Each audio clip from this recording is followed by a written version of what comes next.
or misleading evidence. The Senate has endorsed the following test of relevance for questions and estimates hearings. Any questions going to the operations or financial positions of the departments and agencies which are seeking funds in estimates are relevant questions for the purpose of estimates hearings.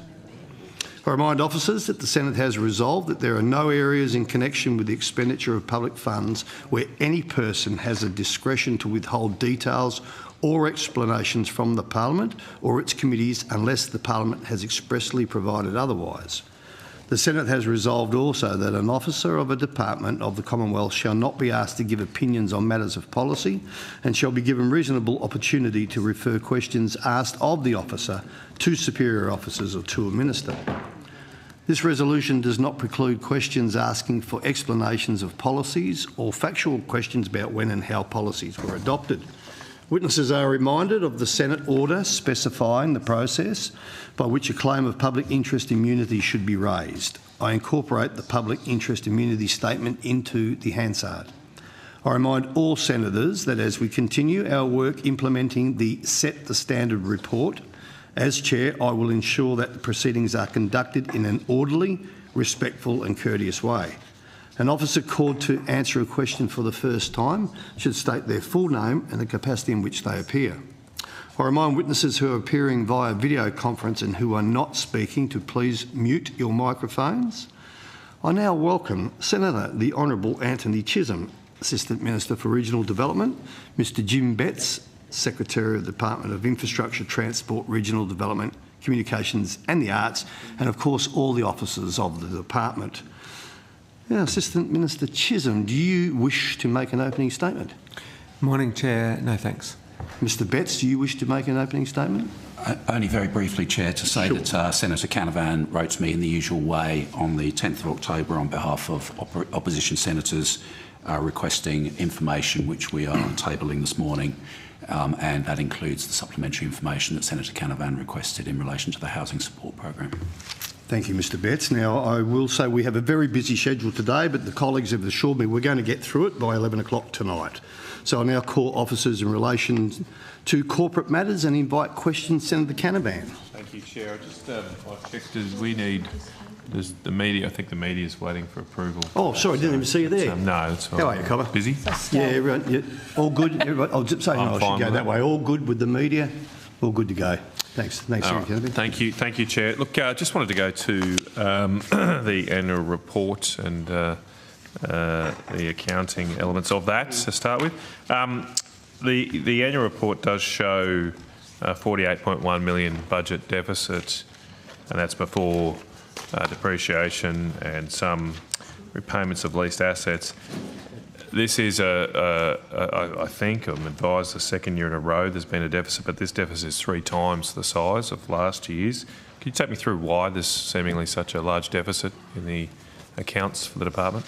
Yes, so I'll ask our Chief Finance Officer, Charles Jordanowski, to speak to that. The adjusted loss after adjustments for depreciation and amortisation is $28 million. Of that, $13.9 million is the write-down and impairment of assets, and the residual $12.8 million relates to investments we have made in the consolidation and uplift of our information technology within the department. In the usual way, we, for when departments are anticipating a loss, we budgeted for that loss and sought approval through our minister from the Finance Minister for a loss of $22.9 million. So this was flagged ahead of time and was a planned loss insofar as it related to cash. So I'll ask our Chief Finance Officer to give you more detail on that, Senator. Thank you, Secretary, and thank you, Senator. Charles Jordanowski, Chief Financial Officer. So in answering your question, and as the Secretary has mentioned, our reported deficit, so that's on page 166 of our financial statement, so in our Statement of Comprehensive Income, that did report a deficit of $48.1 million, as the Secretary mentioned. However, when you kind of take into account adjusting for accounting adjustments such as depreciation, amortisation, lease payments under the Australian accounting standards of AASB 16 leases, that does provide an adjusted loss of $28 million, and that is specified on page, let me just find that for you, 221 of our annual report. So that's our net cash appropriation arrangements. So that does show a net cash appropriation of $28 million in deficit. As the Secretary mentioned, the reason for the increase was in 22-23, the department did finalise the much-needed critical IT consolidations post the 2019-20 MOG. So that did then cost quite a significant amount of money for the department that we had to draw down in cash reserves to fund that loss. And we also did have a significant increase in write-off of intangible assets as a result of a finding that we had from the previous year from the Australian National Audit Office. So that did increase the write-off of $13.9 million. So there are the reasons for the increase, as I mentioned, was the long-delayed IT consolidation from the 1920 MOG and the significant write-offs that related to the write-off intangible assets from the A&O audit. Can I just take you to page 25 of your annual report? I'm sure you've got that in front of you. And I understand the point you're making about investment in longer-termed assets, but I'm just interested in how and why it's gone from the surplus deficit attributable to the Australian government has gone from $15 million deficit to $48 million deficit. And when I look at the rows above that figure to get to those figures, in about the middle of the page there, it seems to me the only significant change in expenses is the employee and supplier expenses. They went up quite a substantial amount by nearly $50 million, so well over 10%. Whereas everything else stayed the same. Obviously got a bit more revenue from the government to help offset that. But what was the reason for such a large change in employee expenses? Because there's obviously other factors that go after the supplier surplus or deficit, but there has been a quite significant change in employee expenses that hasn't been covered or mentioned yet. Yeah, so thank you, Senator. There was an increase in ASL over that period and associated costs for employee entitlements and employee provisions, and that is why you can see that increase of around $50 million in employee costs. So that's what is main driver, as you mentioned. So that's employee and supplier expenses. In addition to the breakdown exactly of those supplier expenses, I can take that detail on notice if you'd like that. But certainly the big driver is the increase in employee costs and associated provisions for those increases in ASL. So what are those people doing? This is a substantial increase in taxpayer expenses. What are those extra people doing in the department to provide better infrastructure to Australians? So there was an increase, and this goes back to the 23-24 budget, and unfortunately my papers don't have the exact breakdown of that detail unless I can find it. Someone from my team might be able to find that. Certainly there was, from memory, and I don't want to quote the wrong number, there was an increase in ASL in the 23-24 budget, which obviously the financials pertain to. So that would be one of the drivers, and that would have been in relation to measures and decisions of government at the 23-24 budget back in May last year. I'm just still trying, that's when it happened. I was asking what those people are doing. And I suppose it's probably more of a question to the Secretary, but what are those? What are we getting extra for an extra $50 million a year in costs? I'll try and source the information as to the budget measures in the budget before last so that we can give you an accurate breakdown on that. Obviously, we would have covered that off at Senate estimates at the time. But if you're at the head of the organisation, if you've got an organisation that's had its employee expenses grow by more than 10% in 1 year, I would have thought you'd be across the detail on what those people are doing. Not independent of any particular measures or announcements a year and a half ago.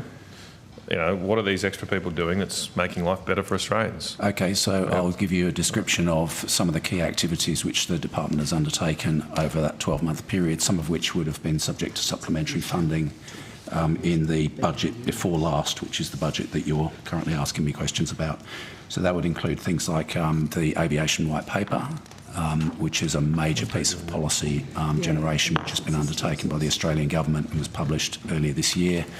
You'll be familiar with the establishment of the net zero unit within the department, relatively modest expenditure, but the production of the infrastructure and transport decarbonisation roadmap, the new vehicle efficiency scheme, which is a major piece of policy. There's also, of course, across the wider department, significant policy activity in the arts sector and in media reform, online safety. A range of different measures, and we're happy to give you the detail of that. I don't have it at my fingertips because it doesn't relate to the budget to which this Senate estimates relates. The aviation white paper, though, that predated the budget last year, didn't it? It started before that, didn't it? I'll have to check that. As I say, you're asking me questions about the budget, which isn't the one that we're here to talk about today. Okay. Still a substantial increase. I mean, I just struggle. I mean, from my perspective as a significant user of our nation's roads, things are getting much worse. Like, our roads are just terrible, horrible at the moment, unsafe. You feel worried driving them at night. I do. My family back from Brisbane to Rockhampton. I don't understand what's going on, what's happened to our road system.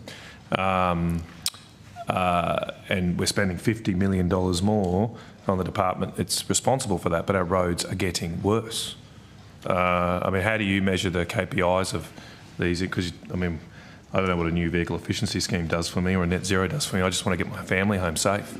And why aren't I able to do that right now? So many people have died on the Bruce Highway. So under the infrastructure outcome, which we'll be talking about next, we'll be able to talk to you about the $120 billion plus investment program going into land transport in this country, including significant investments in the quality, resilience and operation of our road network. Okay, yeah, we will definitely be taking that up. Well, just moving to these performance targets, the annual report says only 2/3 of the performance targets are being met. Which performance targets were not met in full? Thank you, Senator. Let me just find that for you. So,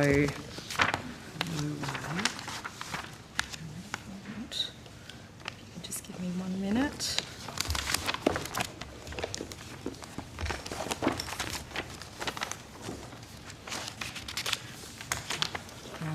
Sorry, Senator, if you can just give me 1 sec.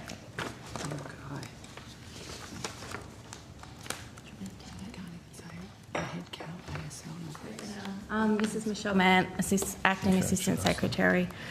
In the annual report, give me a second. For this year's annual report, there were 24 that were met. There were 2 that were substantially met, 5 that were partially met, 1 that was not met, and 2 that didn't have targets. Okay, so which one wasn't met? Performance measure 21, which was relating to thriving suburbs, was not met. Okay. So why wasn't that met? That was not met because it was put on hold while broader government decisions on program delivery were made. What did the Thriving Suburbs program do or would have done? We're happy to talk about that under outcome 3 when we'll have the relevant officers here this afternoon. Okay. Well, I think Senator Canavan's asking questions about why the KPI wasn't met, which is a relevant question for this particular outcome. I mean, I am just asking for a general. I would have thought somebody here at the table would understand what the Thriving Suburbs program. How much money was under this program? I presume that's a question I can ask the Chief Financial Officer.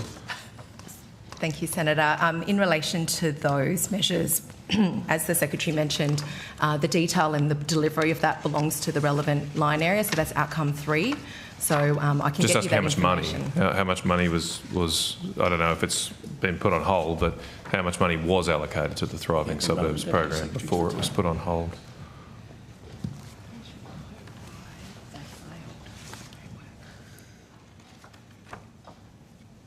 Is it still on hold, by the way?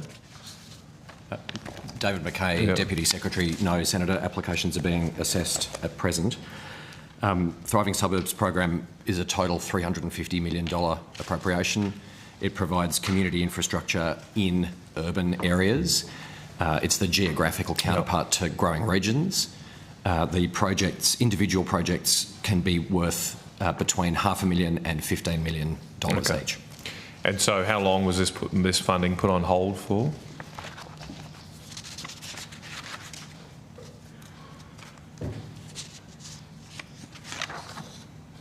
I suppose what I'm asking is what was the profile of the funding when you set the KPI to say, we want to deliver the Thriving Suburbs program, what was the profile of funding, and then obviously it's been put on hold and the KPI Senator, wasn't met. So what happened? How did that funding? I have the funding profile as it is currently, which was 125 million in this financial year, 24-25. Okay. 210 in 25-26, and 15 million in 26-27. Right. I will need the people who'll be here under outcome 3 this afternoon to go to any change in that profile. Okay. I don't have that in front of me. Has there been any money spent in previous financial years under the program? No, this is the first round of the program. The first spending of the money. Okay. All right. So in terms of, this is a pretty important program, obviously. I'll wait till that come through to go through, but given how much of a housing shortage we're going through as a country, you'd think this would be an important one to get moving. So when a KPI is not met, what happens then? So, how does that affect performance assessment, or what happens to the processes within the department? So, Senator Charles-Jordan-Oski, Chief Financial Officer. So the process in which we undertake our annual performance statements, so we have to comply with the audit that's been undertaken by the Australian National Audit Office, which basically goes through all of our performance measures, and as part of that we do set targets, then we go through the process of providing evidence to ensure that the targets are either being met, or if they're not being met, then we provide disclosure in our annual report for why. So in terms of all of that, I think my colleague can find sort of the rationale for why that we've disclosed this. So this is heavily audited by the Australian National Audit Office, and I understand that they're still in the process of finalising their audit report on the annual performance statement process, because that's done across multiple departments across the APS. So I'm unable to kind of talk through their sort of audit findings and their report, but certainly there is a process that we undertake. And Senator, to be clear on what this performance measure refers to, this goes to your question about the change in the funding profile. There was expenditure anticipated to have occurred within the financial year that this report covers. Because that funding slipped into the following financial year, that performance measure is technically not met.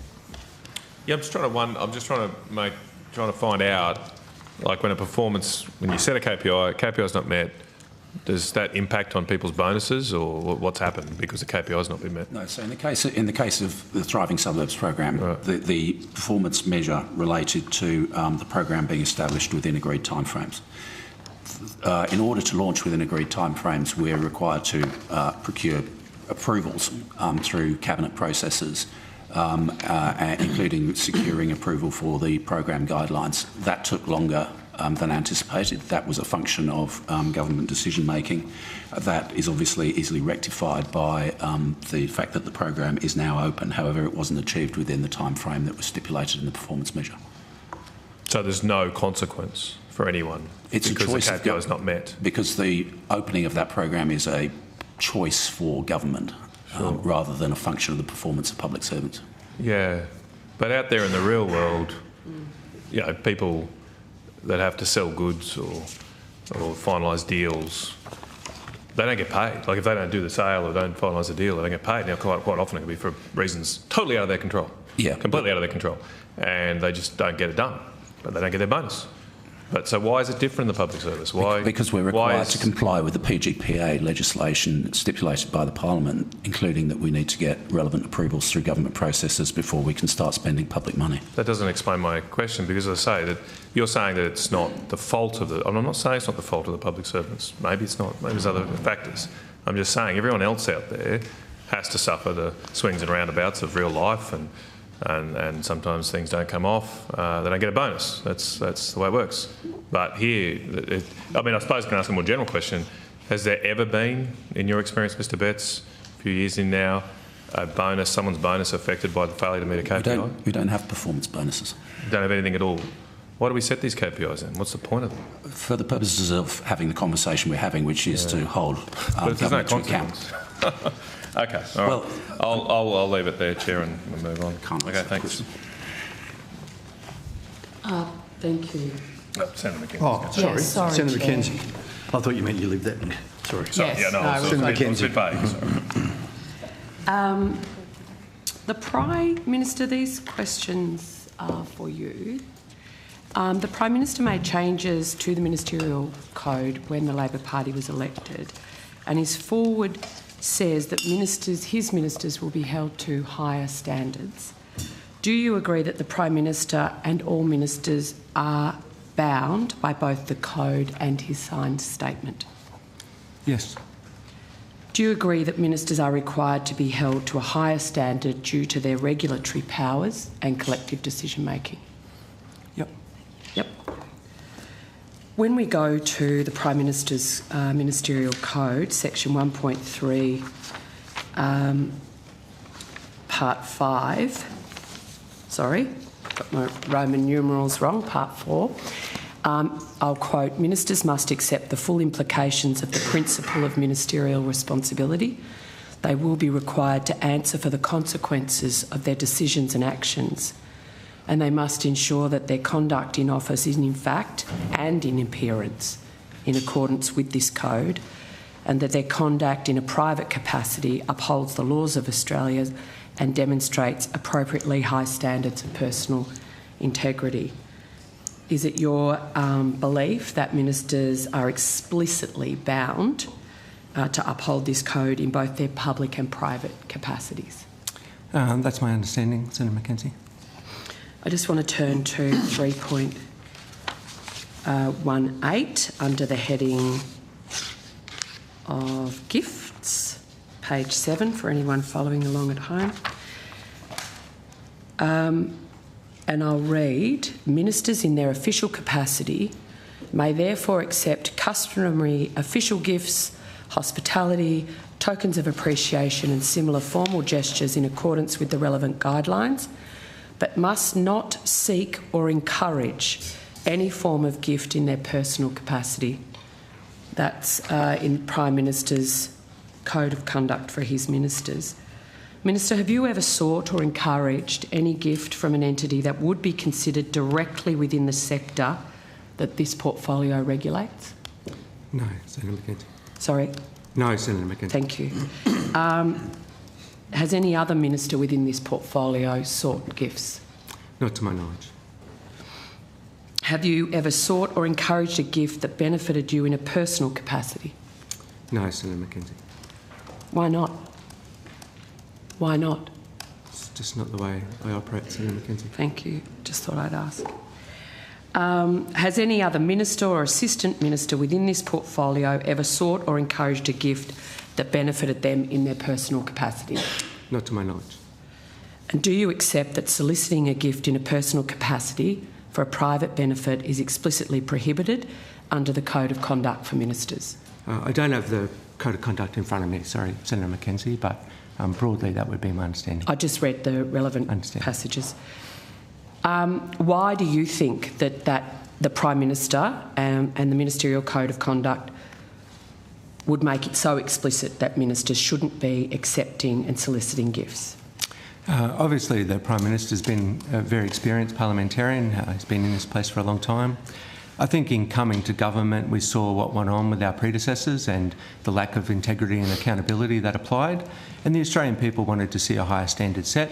That's what the Prime Minister's done, and that's what his ministers are striving to achieve. So you've got a political answer, but my question goes, why for ministers, in terms of their regulatory functions, would be soliciting a gift be problematic? Oh, you'd have to put that to PM&C, okay. Senator Mackenzie. All right, thank you. Do you believe accepting gifts in this portfolio, for ministers within this portfolio, from the aviation sector for a private family holiday breaches the code? It's not really for me to judge that, Senator Mackenzie. Okay. I just wanted to read one other section to you, Minister. 3.21. My apologies, I've got my paperwork all. 3.21, yep. Ministers must not seek or accept any kind of benefit or other valuable consideration either for themselves or for others in connection with performing or not performing any element of their official duties. Do you agree that accepting flights, upgrades, or gifts as Minister for Transport for private benefit is a breach of the code? It's not really for me to judge, Senator Mackenzie. Why It'd be not? a matter for PM&C. Matter for PM&C. Thank you, Chair.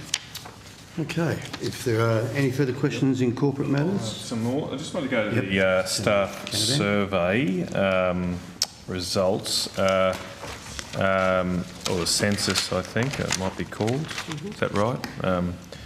The latest census apparently shows that only 53% of staff feel a strong attachment to my agency. That's apparently 10 percentage points below the APS. Is that something that concerns you, Mr. Best, or are there any plans in place to try and improve that? It doesn't greatly concern me, to be honest, Senator. I look at that finding within the overall census results, 91% response rate and an uptick in terms of our overall staff engagement. I'd point out that, and this was noted in the capability review a year and a half ago, that the department, which has a very long name and lots of functions within it, is a relatively recent creation, dating back to 2020. And there are entities within that department, like the Office of the Arts, like Communications and Media, that have a long tradition of operating within a lot of different machinery of government structures. So, and the department is spread across multiple different buildings in Canberra. So, in a way, that measure of identification with the department is a function of its history. And my view is that provided the different parts of the department cooperate and collaborate with each other when they need to, and provided staff understand the level of diversity of opportunity that exists within such a broad portfolio, then as long as those different entities are doing their day job, they don't need to be homogenised in terms of their culture. So, no, that subcomponent of what was overall a pretty good census outcome doesn't greatly concern me. So from what you've said, it would probably follow that the attachment, the measure of the result on this metric should be higher for the central parts of the department, like the Department of Infrastructure and Transport, which is not a creation of 2020, been around for a long time, and maybe some of those other arms, if you like, have a lower attachment.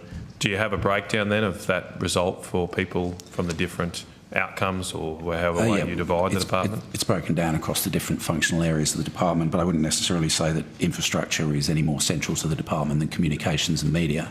My point is that those functions have relatively recently been conjoined through the machinery of government change. That my point is, of course, the Department of Infrastructure has been something like the Department of Infrastructure and Transport for decades, for generations. There's been something like the Office of the Arts and something like Department of Communications as well, you recall. Sure, but they're, as you say, recent additions to this department.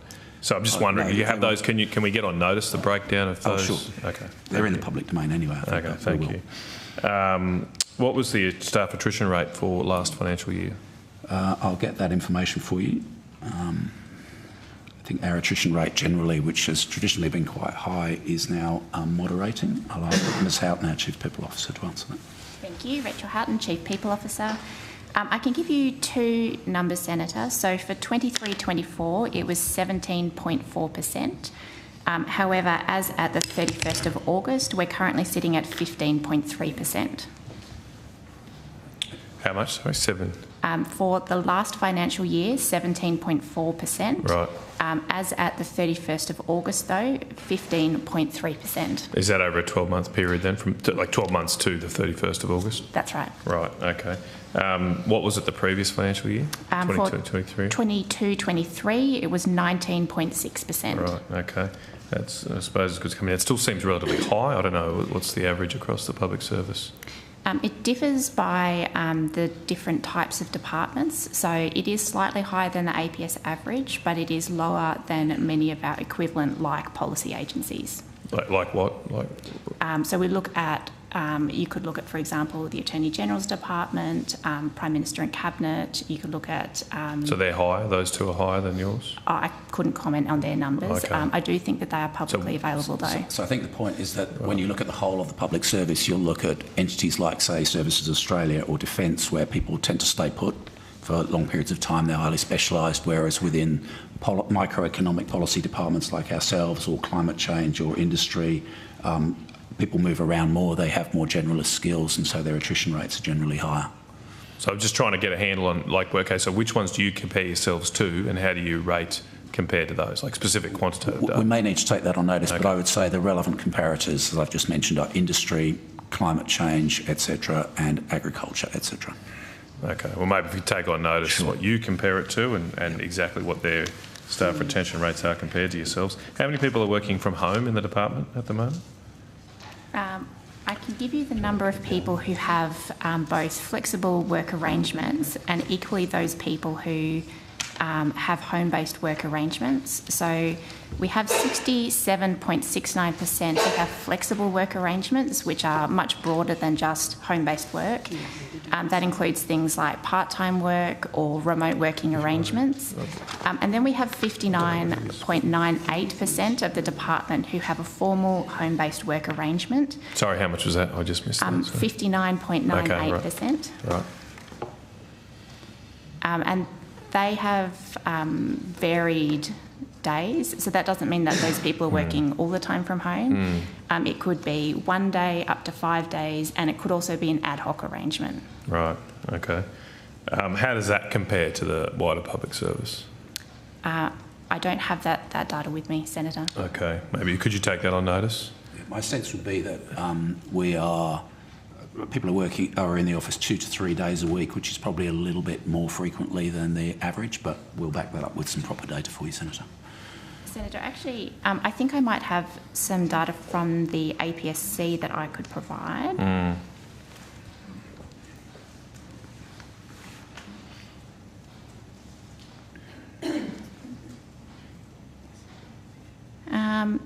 So the APSC have identified through the annual APS employee census that 76% access some form of flexible work, which is broadly similar to the same number in 2023.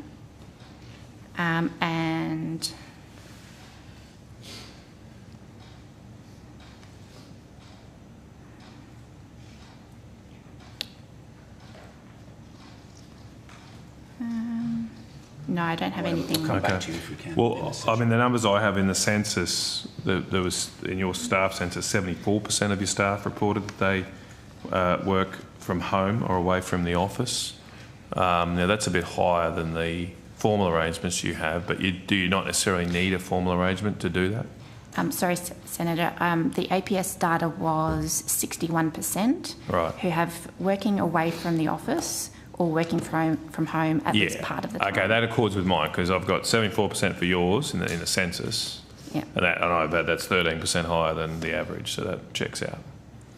Sorry, no. So we've 30 got percentage points higher. so 61% of the APS, and our data was I think it was 59.91. So nearly identical. But your census said 74 though. So yeah, that would take into account a range of flexible work arrangements. So where's the 61 from? Is that? The 61 was the APS wide in the APS employee census. And there's a difference here between... So, but they're both the census then. So the comparable metric is if you're using the 61% figure from the census, presumably you need to compare it to your census, which was 74%, and you're 13 percentage points higher than that. So the APS as a whole is 61%. Yeah. Our HR data systems holdings indicate 59.98% have a formal home-based work. Sorry, can you just see what I'm saying? If you're using the APS figure from the census, and I don't know how presumably the census is a survey response, the comparable figure for your department should be from your census, presumably, not from internal HR data, which could be derived on a different basis. So I think we're talking at cross purposes. So the 61% is the APS as a whole. But from their census, is it from how do they get the 61%? Is it from the census? Yeah. And your figure from your census is 74%. Is that right? Our HR systems are 59. No, I'm just sorry. just want to confirm that the figure I've been given is that your census reported 74% of staff work from home or away from the office. Is that correct? That's right. Yeah. Okay, thank you. So that's 13 percentage point higher than the census for the ABS wide. So a number of state government agencies are encouraging their workforces back to the office. Is there any encouragement for people to come back into the office within the department? We generally allow individual teams to find the right level in terms of combining the benefits of the flexibility that home working provides with the desirability of people coming together as teams to have face-to-face meetings. So we allow our divisions to find the path that works for them, and that seems to be the best way of optimising people's productivity. Senator, it's Marie Bridger. I'm the Chief Operating Officer. It also does depend on the nature of the work that they do. So for some staff, they do need to come into the office to use particular systems, whether it be security, classification and the like. So some staff have regulatory functions which require them to be on the ground. Yeah. So has there been any research on the productivity question? There's been research from a number of different sources at state government and Commonwealth level, not by our department specifically. Yeah. Look, I'm just mindful here that your employee expenses have gone through the roof. I don't think our infrastructure is getting any better. Anyone would say that. I'm just wondering how you measure the productivity. So when you say our employee expenses have gone through the roof, you mean that they have increased, and they've increased as a result of additional provision being made in past budgets to support increased activity by the department. Well, I think $50 million is a lot of money. It is a lot of money. It's year on year. And there's a lot of policy work going on in the department as a result. As I say, it doesn't seem to be translating to better services to people. Just moving on then. I've got some questions about the housing support program. That's under outcome 3, and we will be answering. Might just go to Senator McKenzie first. Yeah, just want to clarify something. But Mr. Betts, can you advise what process is undertaken within the public service for secretary performance assessment? The Secretary's performance assessment is undertaken by the Secretary of the Department of Prime Minister and Cabinet and the Australian Public Service Commissioner. And so your questions are best directed to them. Having been on the receiving end of 2 performance assessments during my time, my understanding is that conversations take place with ministers, that the Secretary and the Commissioner have regards to other data points like census results, and that they also undertake a thing called 270-degree feedback, which is where feedback on the performance of secretaries is sought from their peers and from people who work for them and from external stakeholders. 270 degrees, why not 360? Because the remaining quadrant, as again, questions for the Australian Public Service Commissioner and the Secretary of PM&C, the remaining quadrant is dealt with through the feedback that's provided by the lead minister within the portfolio. Right, thank you. Ministers contribute through engagement with PM&C and APS Commissioner. That's my understanding. Right. And you've undergone 2. Have you been informed of the results? Yes. And have your ministers been advised of the results, or would it only be the senior minister? I don't know. That's a matter for the. Okay, I'll follow that up. PM&C. Has any of your ministers discussed the results with you? No. And do the outcomes of this process impact on remuneration at all? No. Okay, thank you. Thanks, Chair. All right, yes. So, thank you, Chair. I realise the housing support program is in a different outcome, but I just wanted to make sure that these weren't relevant for corporate, because obviously once we let you go, that's it. My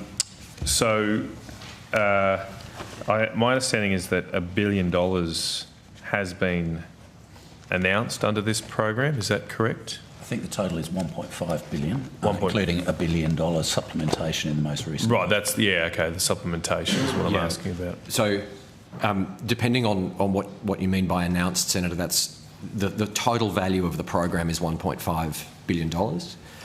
It was originally appropriated as a $500 million program, and that was increased by an additional $1 billion. Okay.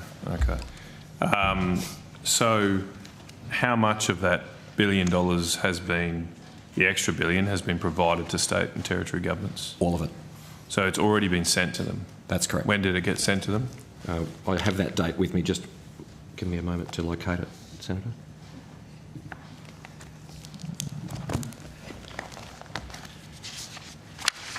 mediated through federal funding agreements. It was provided to states and territories, Senator, on the 28th of June 2024. Okay. All right.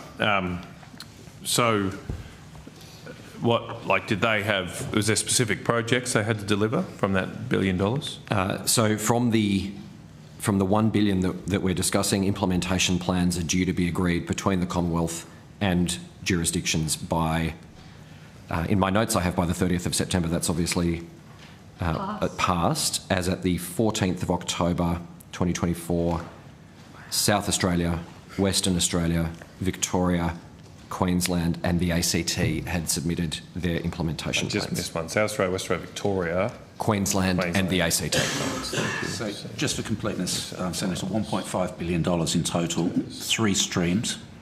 The first stream, where the results were announced by the Prime Minister on the 1st of July, funded 80 projects with a combined value of $49.7 million, directed to lifting planning capability across local government and states and territories, 73 local government entities and obviously 7 states. And then there is a second stream, some $450 million, which was opened on the 5th of July and closed on the 16th of August for infrastructure and amenity projects to enable housing supply. That's still on foot. But I'm just trying to understand the rationale of handing over $1 billion without any... So just to be clear, the implementation plan's now been included for most states. What do they do? What's the implementation plan say?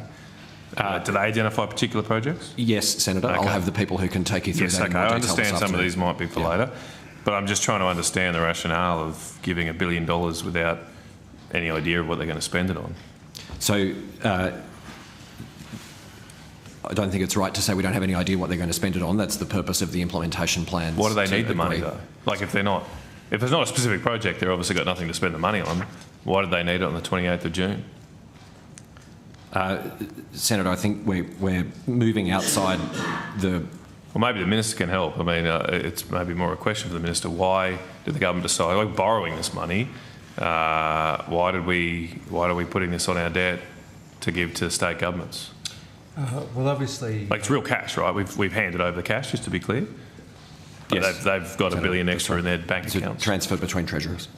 Yeah. Obviously, that's already occurred. That's right. Yeah, 28th of June. 28th of June. Yeah. Obviously, with what we're dealing with the housing shortage around the country, Senator Canvan, this was one of the measures that the government took. I was in the Carpentaria Shire, who were some of the beneficiaries of this, to help develop a housing estate there. So they were well received by the Mayor, Bowden up there as well. So I think it is something that is going to speed up the ability of councils to develop housing projects. Has the Carpentaria Shire got any money from this to date? They've announced as part of the package. Yeah, but I'm just trying to, your answer doesn't quite explain why you'd transfer the money to them before they get it, before they need it. There's obviously carrying costs of money, there's an interest cost of money, there's an opportunity cost of money that now you've exposed federal taxpayers to for no benefit. Why we didn't have to give them this money 3 months ago. We haven't answered why. Well, obviously the department are going through the process around how that's administered, but I'm confident that this will make a difference to speed up housing approvals in this country. It's 5 months ago, actually, I should say. It's November now. Time's flying. Yeah, I just haven't given a very strong rationale for why we have to give them this money. Apparently the department's website says you're currently assessing applications. Is that, do I need to ask that question about outcome 3? So I suppose I wanted, why I asked this here because I thought some of the money questions might be more relevant. Indeed. Yeah. And what I was going to say before, Senator, is that there will be elements of this question that may be better addressed to the Treasury because of the nature of that $1 billion transfer and the fact that it was agreed through a National Cabinet process. Mm-hmm. The applications that are currently being assessed are in that second stream that the Secretary outlined before, the $450 million stream, which was open to applications earlier in the financial year, and we are currently assessing those. Can I just ask a question about the $1 billion that's left the department's bottom Treasury to sit in a state government's bank account? What is the cost of that over 5 months, given that we haven't got all the implementation plans in, let alone agreed Senator, projects? that would be a question for the Treasury. These are transfers between Treasuries. then go through our books. Right. Okay. Can I just clarify that for this program, is there any funding beyond then last financial year? Have you handed over all the money? Or? The split of funding for the program as it's appropriated is 1.05 billion in 23-24. Yep. Which is essentially that transfer plus the planning stream, and 450 million in this financial year, which is that second stream that's currently being assessed. Okay. So the 450 million, will that be provided only after particular projects have been identified? And so that stream operates on a different basis. Yeah, that was open for application from both states and local governments. So is there any reason that one is being done on a planned process through a application process, and then the $1 billion was just handed over? I still just can't understand why we handed $1 billion over for no return. Is this normal?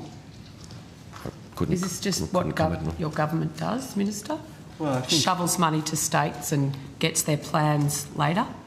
Well, we're obviously dealing with a challenging circumstance in housing. We're committed to ensuring that we're delivering more housing and the infrastructure that's required. I visit a lot of councils around the country, and they're all screaming out for more money to help develop projects like this, that these programs are going to assist. So I think it's a good outcome, and I certainly see that it'll be welcomed by councils and states. So, Minister, if you, like me and others, have travelled around talking to local councils, are they saying the reason that they can't open up more housing blocks is because they haven't got a swing set for the housing development over the sewerage? The swing set over the sewerage, because I'm hearing they need the sewerage and the power supply and the water and the telecommunications. Your programs go to funding swing sets, community halls, well, that's not true. That's prior to, and we'll get to that in the other outcome, but the Minister just made claim that he's listening to local councils. Are they wanting swing sets to open these blocks up, or sewerage?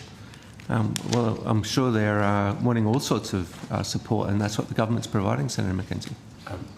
But to be clear, Senator, the housing support program pays for that underlying enabling infrastructure. And I was talking also about the community enabling infrastructure piece, the $450 million that you've got there.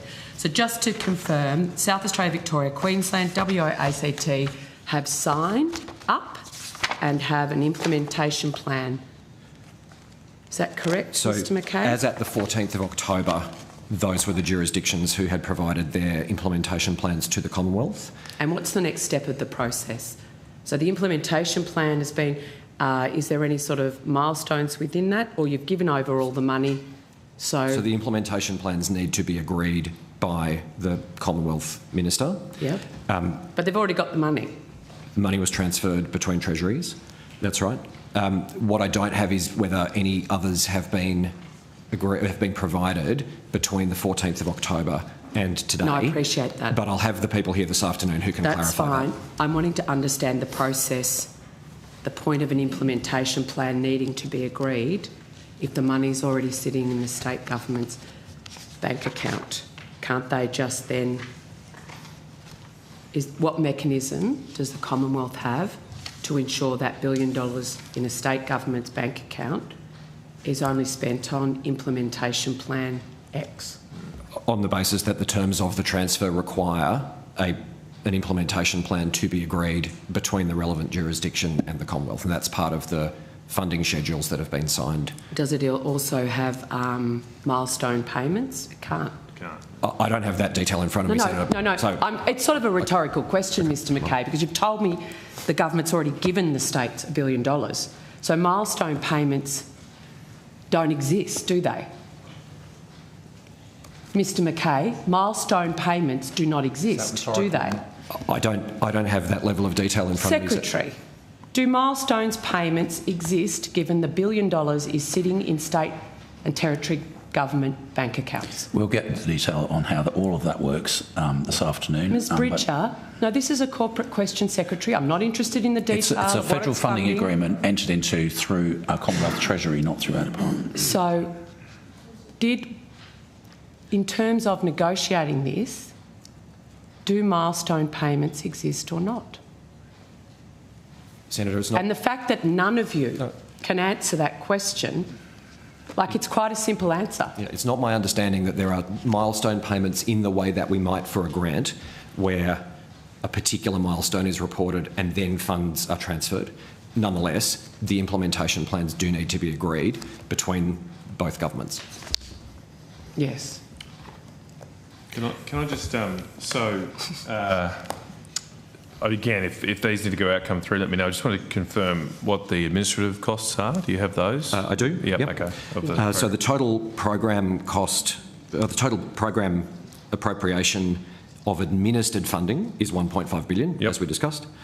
The administrative costs over 2 years are 7.4 million. Okay. And how many staff? Do you have an allocation of staff to this program? That would be made up within that 7.4 million. You don't have FTE equivalent? I've only got the dollar figure in front of me. Maybe if you could take on notice if you've got that I'll see if we can answer it this afternoon.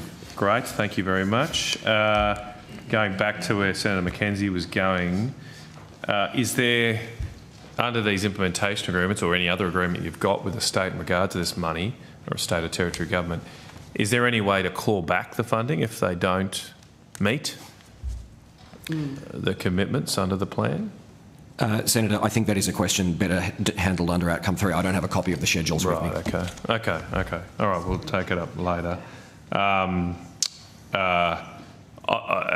probably flick me, but this is the point, I suppose the key point here is a lot of what this project seems to be funding is normal local government infrastructure, the kind of things that governments deliver day to day all the time, and Senator Mackenzie said parks, but also sewerage, everything, whatever it can fund. How are we going to know that they're doing more of it?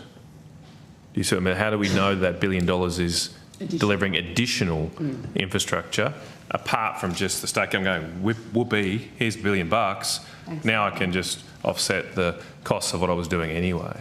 How do we know that? I think that is better handled with the team here in Outcome 3 this afternoon. Right. It seems a very, very relevant question. Okay, which we will come back to. Ms Bridger, what mechanisms have been included in the contract to actually claw back funds if a state doesn't meet its obligations under the agreed implementation plan? It's a federal funding agreement. It's a question for the Commonwealth Treasury. You don't know? I've answered your question. I suppose the other point here, just while we've got your secretary and others, and might come back to this later, but presumably some elements of this are a question for your department to design. So was this issue, it's obviously a common issue with government funding, have you designed anything in the program to mitigate the problem of our money not providing additionality? These are entirely legitimate questions which we will answer this afternoon when we have the relevant subject matter experts. I think they're very relevant. Okay, thank you. Do you want to move on? I think we've got to look. Sorry? All right, I might move on then. I can go. Okay, you go, Senator Mackenzie. I just want to go to professional development speakers. In answer to a QUAN from February additional estimates, we had four speakers who'd been contracted for professional development training between the 1st of July and February, being Michelle Shepherd for $2,500, Celia Pacola, is that? Yep. For $15,500, Elena Dokic at nearly $11,000, and Mimi Kwa at $8,400 odd. So how much did the department spend in total on the provision of professional development training for staff from external providers? Over what period? 23-24. Okay. Senator, can you repeat your questions just so I've got it absolutely accurate? How much did you spend in 23-24 on external providers of staff development training? Okay, I don't have that data. I do have some information about speakers that I can provide, if that's helpful. No, I just wanted external providers. How long would it take you to get that information? I'll check with the team. for you as soon as we can. Yeah. Yep, all right. It's my understanding that you did, in answer to one of my quans, $15,500 for an actor from the Utopia program to give advice to staff in the department. Is that correct? Celia Piccola has a long career in acting, including in the Utopia program, yes. The event that she spoke at on the 4th of October 2023 was part of Mental Health Week. It was, and the talk was entitled, was related to mental health and well-being. In recent times, Celia Piccola has done a very well-regarded documentary on SBS called The Truth About Anxiety. And she spoke quite powerfully about her own experiences with anxiety and depression. 213 of our staff attended either in person or virtually that event, and it was a very successful component of Mental Health Week. So aside from that very powerful lived experience being shared with your staff for Mental Health Week, was there any other advice that she gave? I mean, I know she's, the inspiration behind the High Speed Rail Authority, but was there any other sort of infrastructure delivery advice that she gave, or was it really about her lived experience with mental health and anxiety? That was the purpose of the whole talk, yeah. Why was she selected? High profile and therefore likely to attract interest from our staff, but also somebody in a position, a publicly recognised figure who has been very open about her experiences with anxiety and depression. And that is a powerful thing for people who may be struggling with that themselves, or may have, for instance, teenage children who are going through that kind of trauma. When public figures are prepared to speak out about that kind of thing, and I know a number of politicians who've very courageously spoken out about it, it has a positive reinforcing effect on our own people as they struggle with equivalent issues. Yeah. And Yelena Dokic? Why was she selected, and what advice did she provide? So Yelena Dokic is obviously a very high-profile Australian who's achieved amazing things in the world of tennis. But at the same time, and she's written about this in two autobiographies, she is a victim of domestic and family violence. She was her father was in an abusive relationship with her, and again she spoke very movingly about those experiences and where she had turned for support during the most difficult of times. And are there any plans for Mental Health Week coming up this financial year? Well, I'm not sure when. I think Mental Health Week took place a few weeks ago. We had a panel of internal speakers talking about their own experiences. But mental health and wellbeing is something which we try to talk about a lot in the department. We know that 1 in 5 Australians at some point in their life experience anxiety or depression. Costs our economy about $11 billion conservatively assessed. And we have moral as well as legal obligations to provide a psychologically safe workspace for people. And the internal panel of speakers, they're internal to the department? Correct, yeah. Yep. There may have been an external as well as a facilitator, but we had some senior people within the department who talked about their own personal experience and those of their family members. So just who external did you have? Yep, I can add that. So it was Hayley Lewis, and it was for Mental Health Month and Work Safe Month. And she discussed her experience with mental health and her role as a mental health ambassador for the Queensland Government that allowed her to pioneer new codes for mental health in the workplace. Yep, and anybody else? No. And how much did we pay Ms Lewis? That was $8,554. Okay, thank you. And I'm assuming the internal panel members were there pro bono? Correct. And how many staff attended this particular event? The one with Hayley Lewis was 214. Great. So one up on last year. Good. Your staff are very good at attending these events. Thank you very much. Just while you're swapping between the two, Senator Rennick does have, this is corporate matters. Senator happy. Rennick, so you good to go? Yeah. Okay, Senator Rennick. Yeah, guys, my question is regarding the funding for the $100 million given for Avoca Drive. I'm just curious to know what the process is for giving out federal grants on non-federal highways. No. So that's outcome one, infrastructure. Yeah. We're not there yet, Senator Rennick. Okay, so what time's that? Sorry? What time's that? It was to be 9:45, but I'm in the hands of the opposition senators. You might have an idea. Would we get there before Smoko, Senator Canavan, or should Senator Rennick come back after? Sorry, I've just got one Till we more. get to a corporate. Oh, no, I've got... Yeah. Once we finish Hang on, corporate. we've got more. No, that's fine. I can get them on notice. Sorry? Sorry, I wasn't listening to the No, conversation. sorry, Senator Rennick's questions for outcome one. Yeah, I've just got one more. Have you got many more for No, just corporate? one. Hang around, Senator Rennick. Thanks, Senator Canavan. All right. Look, I just wanted to spend the news a bit lately, but Mr. Betts, have you got membership of the Qantas Chairman's Lounge? Yes, I've been a member for 15 years. Right. Virgin Beyond Lounge? No, I don't think so. I'm a member of the standard Virgin Lounge. Okay, but not the Beyond one. Just want to check that from within the department's sort of reporting of this, that access is considered a gift or a benefit? Yes. Okay. And can I just check, do all your deputy secretaries have membership of the Chairman's Lounge? Yes, they do. And I presume you might need to check on the Virgin Beyond Lounge then?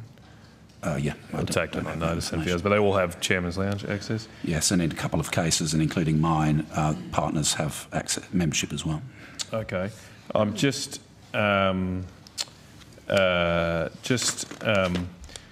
wanted to read out, there's apparently an accountable authority instruction. Are you familiar with that? So there's some sections on here in that are relevant, if you just bear with me to my question. So item 2 says, with respect to the receipt or acceptance of gifts and or benefits, officials must not ask for or encourage the giving of gifts or other benefits to themselves, their family, associates or other officials. And at C it says, they must not accept a gift or a benefit that influences or could be perceived to influence their decision or action on a particular matter, except in accordance with this AAI. For the purposes of clarity, this acceptance of any gift or benefit, except in accordance with instructions within this AAI, should be viewed as potentially creating a perception of influence. I just want to clarify that you don't believe any of those memberships do create the perception of influence over the department? I don't, and I think it's fair to say my predecessors in this role over a number of decades have also had lounge membership. I do think it's a legitimate question to ask around the management of any perceived conflict of interest. You've accurately described the accountable authority instruction in relation to gifts and benefits, and there are also processes for the declaration of any interests. I'm required as Secretary to write to the Minister documenting those interests, and that includes the membership of the Chairman's Lounge for myself and for my wife. And I'm happy to talk about the management of any perceived conflict of interest, including the fact that regulatory functions are not undertaken in relation to airlines at Secretary or Deputy Secretary level within our department, within our portfolio. But are you suggesting if there is government officials that do undertake regulatory functions in regards to Qantas or Virgin, that being a member of these lounges would be then a perception of a conflict of interest? There may be a perception, but they would need to deal with that through management plans. Okay. So, for instance, Civil Aviation Safety Authority, ACCC, Home Affairs, there are memberships to the Chairman's Lounge there. I imagine that there are management plans in place to deal with those to avoid any actual conflict of interest. But you're not yourself familiar with those plans? Some of those agencies fall under your department, but you're not familiar with them? No. Would the Minister have to be assured that those perceived conflicts of interest, particularly with CASA, with Air Services Australia in particular, assure herself that they... who assures, if you're not assuring, around the management of perceived or actual conflict of interest of those agencies, who would? I have to take that on notice. They operate independently of the department and in some cases in other portfolios. Certainly as far as my own conflicts of interest, I make representations to the Minister to document what those interests are and to describe how they'll be managed.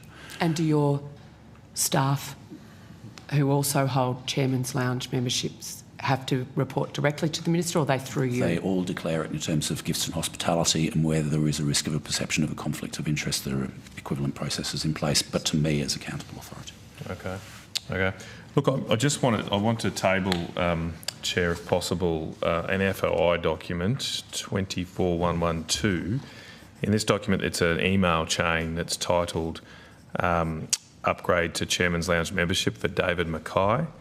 And in that email, and I might just need to quote from it, sorry, to the staff before I hand over. These are from unnamed people. They're the emails. They're blanked out. But it is an email from the Executive Assistant to David Mackay, who sends an email to a Qantas person and says, and I quote, "It was lovely to meet you yesterday. As discussed, David Mackay is a newly appointed Deputy Secretary, and I understand he's now entitled to be upgraded to Chairman's Lounge membership." And some further details. I just wonder, I mean, is that in accordance with what I've just described earlier, that there should be no solicitation of gifts? We've got here a direct email under FOI of... I haven't seen that email. Okay. I would only say that it's standard practice for Qantas to offer Chairman's Lounge membership to Deputy Secretaries in all Australian government departments, but I can't speak to what a junior staff member may have said in an email. Sure. Well, maybe if you could just take on notice and reflect on that. Obviously, it's I'm not expecting you to have seen that yourself, and don't expect you to make any judgments on it without having a proper look at it. I've just got one other question. Secretary, when you said that there's plans to deal with the perceived conflict of interest of a Chairman's Lounge membership for yourself and obviously your senior officials, and that no one... the regulatory functions within the department are elsewhere and therefore not subject. But is there not a power imbalance between the people who hold the Chairman's Lounge membership and those within the department who are charged with the regulation of the aviation, the regulatory functions of the department? It's sort of my question. I'd just like you to unpack that for me, how you manage that. So we manage it through formal and structured delegations, which are transparent. So the particularly relevant legislation or regulations relate to noise and airport capacity regulation, particularly in relation to Sydney Airport, and the Air Navigation Act. There's also a piece of legislation in relation to the Airports Act, which is the only delegation which is held at Deputy Secretary level, and that's a very tightly circumscribed one. So it's managed through formal processes of delegation, and obviously when it comes to the generation of policy or policy advice, that is advice, and any decision making is for the Minister or for Cabinet or ultimately for the Parliament. So you're confident that your staff, yourself and your staff's holding of a chairman's membership has not influenced their advice to government or their views around protecting Qantas's market share in our aviation sector? Yes, I am confident of that. And to the extent that there were any risk of that, the measures that we've taken in terms of delegations go partly way towards mitigating that. But in extremis, there would also be channels through which our own staff could report any concerns about any conflict of interest not being appropriately managed, public interest disclosures through to the Australian Public Service Commission in relation to Code of Conduct and ultimately to the National Anti-Corruption Commission. Now, those are obviously fallbacks, but we think we've put processes in place to make sure that there is transparency here and that there are controls through formal delegations. And that would explain why your department recommended to Catherine King to approve Qatar's application for additional flights last year, because your officials did not have a conflict. That's why the advice to Catherine King was to approve Qatar's additional flights last year that the Minister herself chose to reject. It may go in way to explain how you've been able to manage the conflicts internally whilst the government may not have been able to.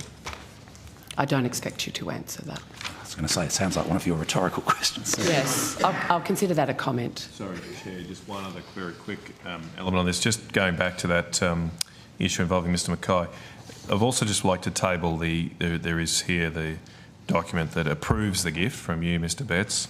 That's dated the 7th of June 2023. The email at a table you'll see was from the the 17th of January 2023.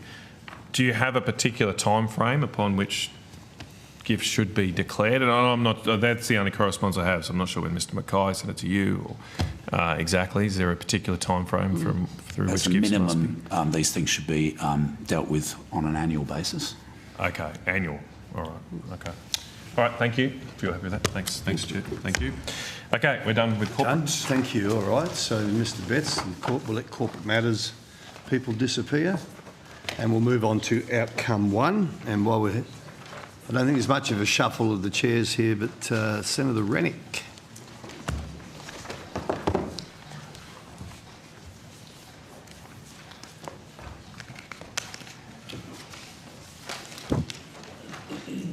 Matt, why are you? Matt.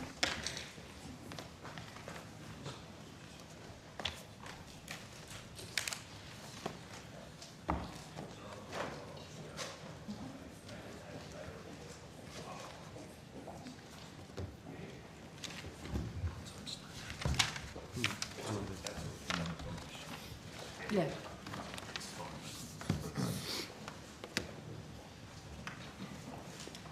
Senator Rennick.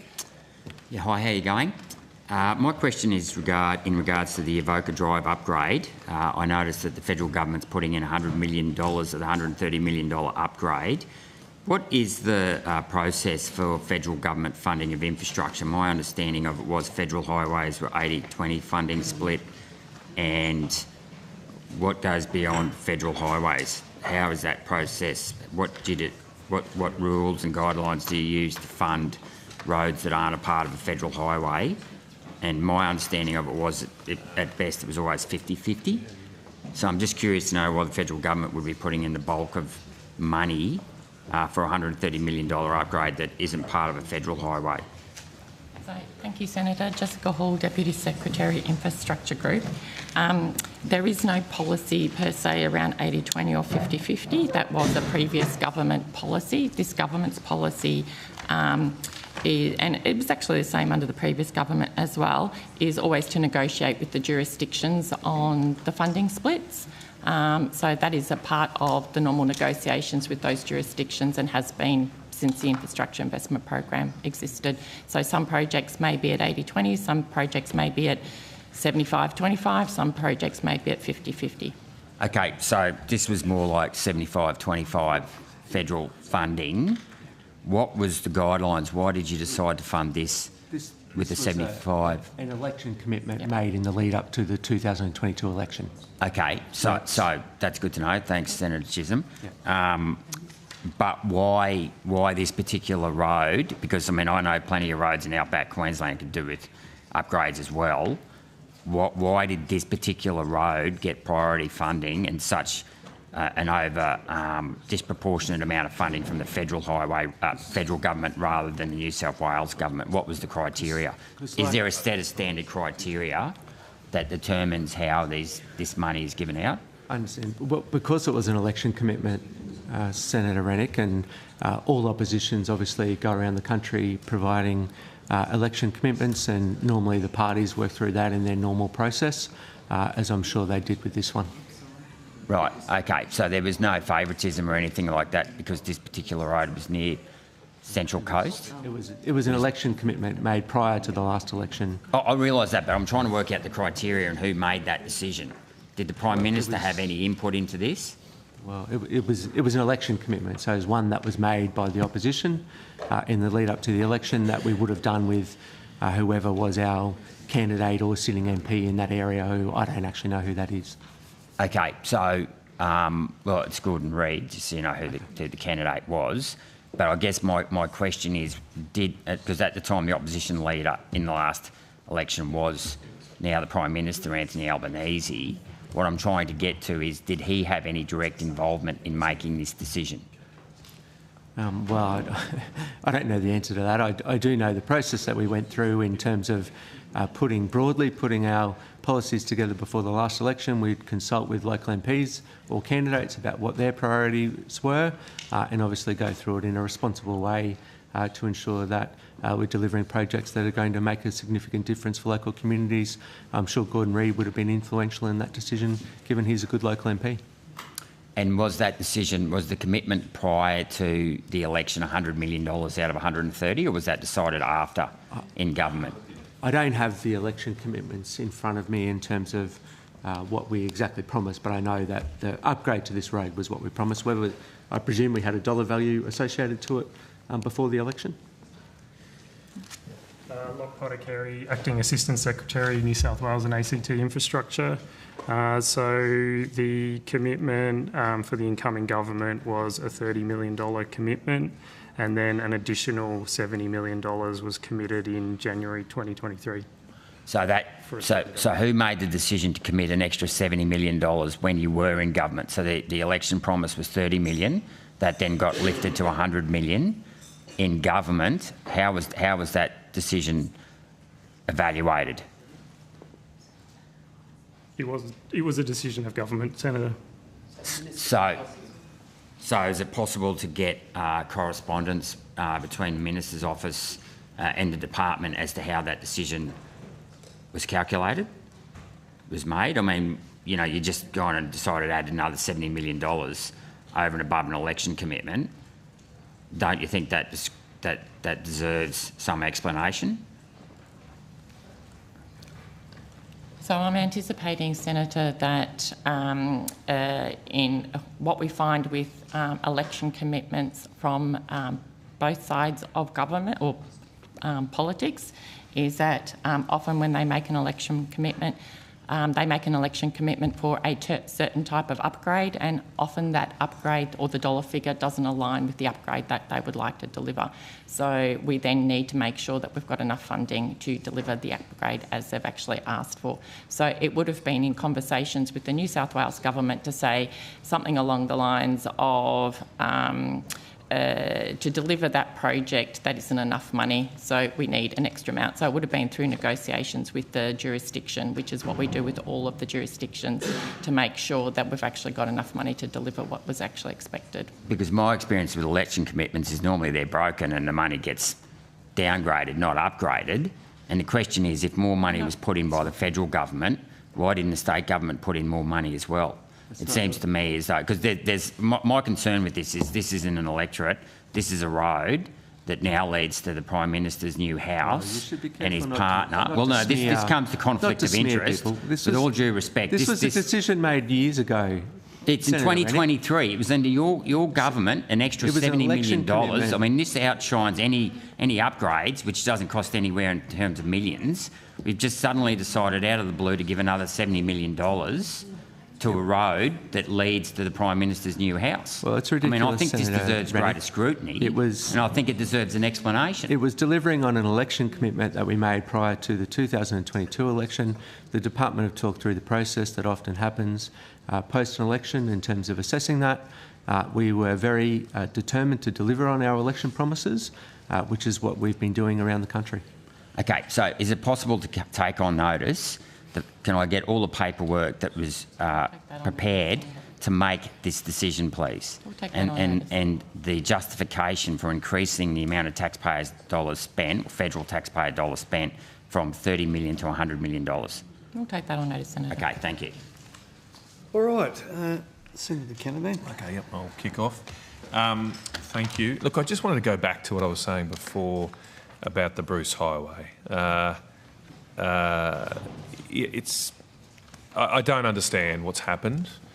It's never been a fantastic road, but somewhere in the last year, there's just potholes all over the place. They don't seem to get repaired very frequently. As I said earlier, it is incredibly dangerous. We've had a number of shocking and tragic fatalities in the recent months. And it is the topic of conversation where I live about why has this road gotten so bad. And so could anybody give me an update on why this has happened? Does anyone know? It's obviously a really important road as a Queenslander, Senator Canavan. I think you mentioned earlier that you drove it during the school holidays back down to Brisbane from where you are. School holidays, but yep. School holidays, I went the other way. I went from Brisbane to Proserpine and back and towed my boat up there. So I've driven a similar stretch that you've done recently. Obviously, I also note that on the way up, on the way back, I also got to drive on the new Gympie bypass as well, which has been a significant improvement to that part of the world. There's no doubt that we need to continually invest in the Bruce Highway. I do pass on my condolences and thoughts with those who have lost loved ones, and there has been some terrible incidents, as you mentioned, Senator Canavan, of late. We need to ensure that we're continually investing in the Bruce Highway. We've obviously got the $10 billion commitment over 10 years. We had additional money in the last budget that also went to safety upgrades. We're keen to work constructively with the new state government to ensure that we're making it as safe as possible and also delivering so that those people who do use it regularly, either for work or for pleasure, do ensure that it is safe and up to standard. Okay. Thank you, Minister, and thank you for the condolences. I'll just come back to my question. Has anyone looked at why? Like, the key issue for me here is, as I say, it's never been a great road, and appreciate both sides of politics have put significant funding into upgrades, which is great, like the Gympie bypass. But it's actually not, this question that I'm asking is not about that. It's the fact that we haven't been able to maintain the road in the same state, let alone upgrades. I mean, we're sort of in a position now where I'll be happy if it just went back to what it was a year or so ago. Can anyone explain why these potholes seem to be getting bigger and stay for longer than they ever did in my experience before? Yep. I'm not sure I can actually answer your question, but because obviously the maintenance of the road is a question for the Queensland government, but we can definitely get some advice from them in regards to what they're using in regards to the cover and things like that, to see if it is a issue in regards to the asphalt. It obviously does have significantly more traffic on it than it has in the past. And we have obviously had more rain events as well. So, but we can come back to you on that. I'm not sure about the rain. I mean, we've had a pretty good few years in rain, but it's nothing unusual. We haven't had major flooding in central Queensland, at least for some years. Yeah,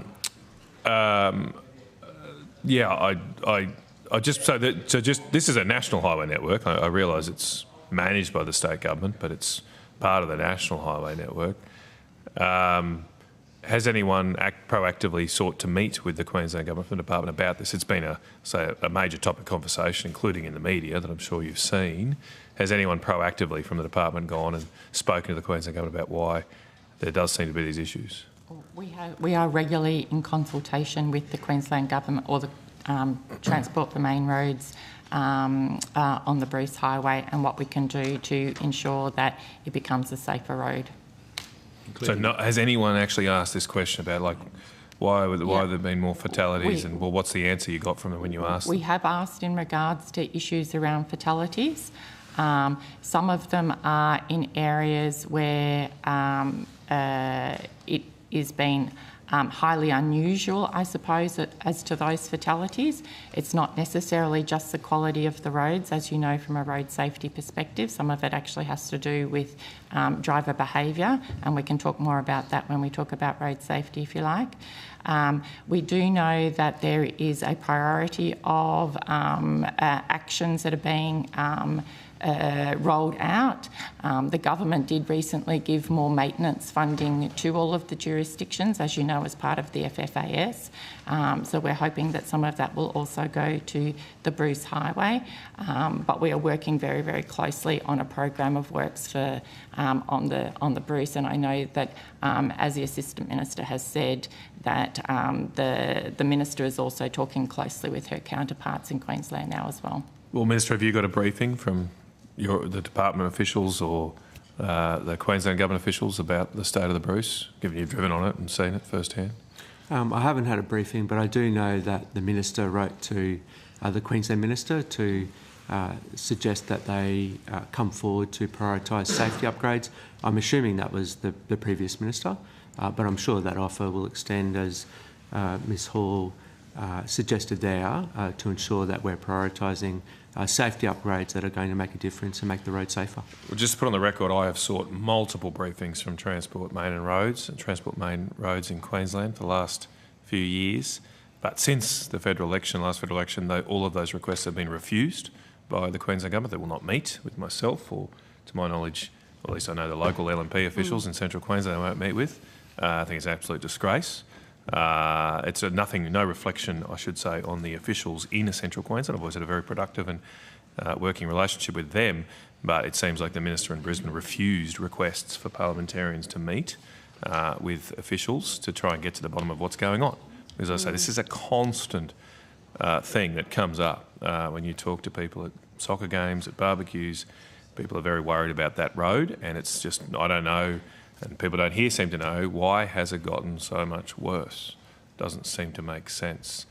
So that's, anyway, it'd be great if someone could have some answers at some point for me. Maybe with the new government we'll have more luck. Okay, Senator McKenzie, did you have questions? I do. Okay, thank you. I do, Senator Canavan. So after the last two budget updates, the government's paid out over $16.87 billion to plug budget blowouts in state and territory infrastructure projects. The AFR reported that the update would include millions of dollars in road and rail projects. So has the department provided advice to the Minister about further cost blowouts in state government projects? So the department works with its state and territory counterparts to understand the cost pressures that they are facing across the range of projects in which we're co-investing. As has been thoroughly documented by Infrastructure Australia through its independent work, and as has been discussed at previous Senate estimates hearings, we face significant cost pressures within the construction market related in part to the price of materials, to skill shortages and so on. And every jurisdiction, regardless of their political colour, has experienced those cost pressures at various points over the last 8 to 10 years. So when jurisdictions report cost pressures to us, we consider those on their merits, and I'll hand over to Ms Hall to talk about the process that we follow. So in regards to the process that we follow, as you know, Senator, jurisdictions are required to provide us with information about their projects. We obviously... How regularly, Ms Hall? In regards to, it depends on the size of the project. We actually sit on a number of boards as well, depending on the project. So that would be on a very regular basis, probably monthly. You don't sit on 700 boards, though. No, we don't. Probably monthly. The teams meet probably more often than that. I meet with them every quarter, and the Secretary and I meet with them every 6 months. Okay, so sorry, just in answer to my question. So from the state governments, with their IIP, like with their arrangements, how often do you get information about the cost blowouts?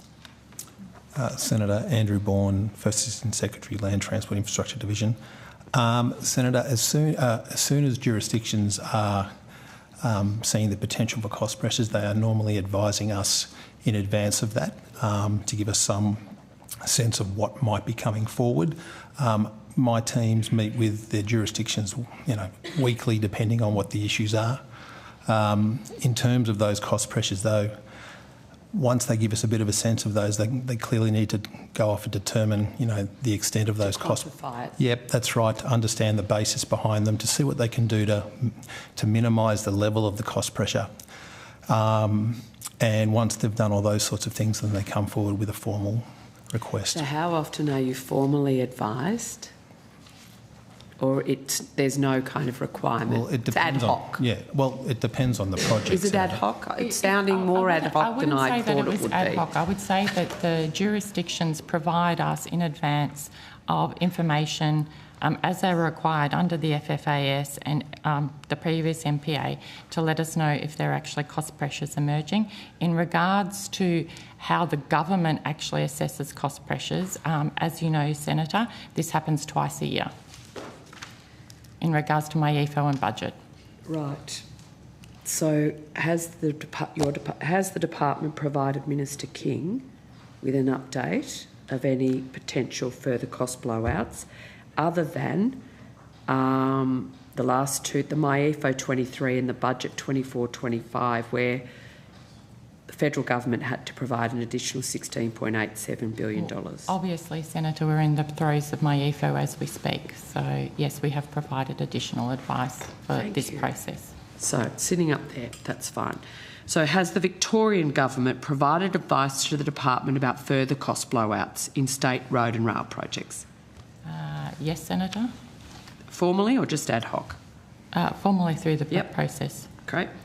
Did the former Queensland Government provide advice to the department about further cost blowouts for state road and rail projects before last weekend's state election? Yes, Senator. Going to tell me how much?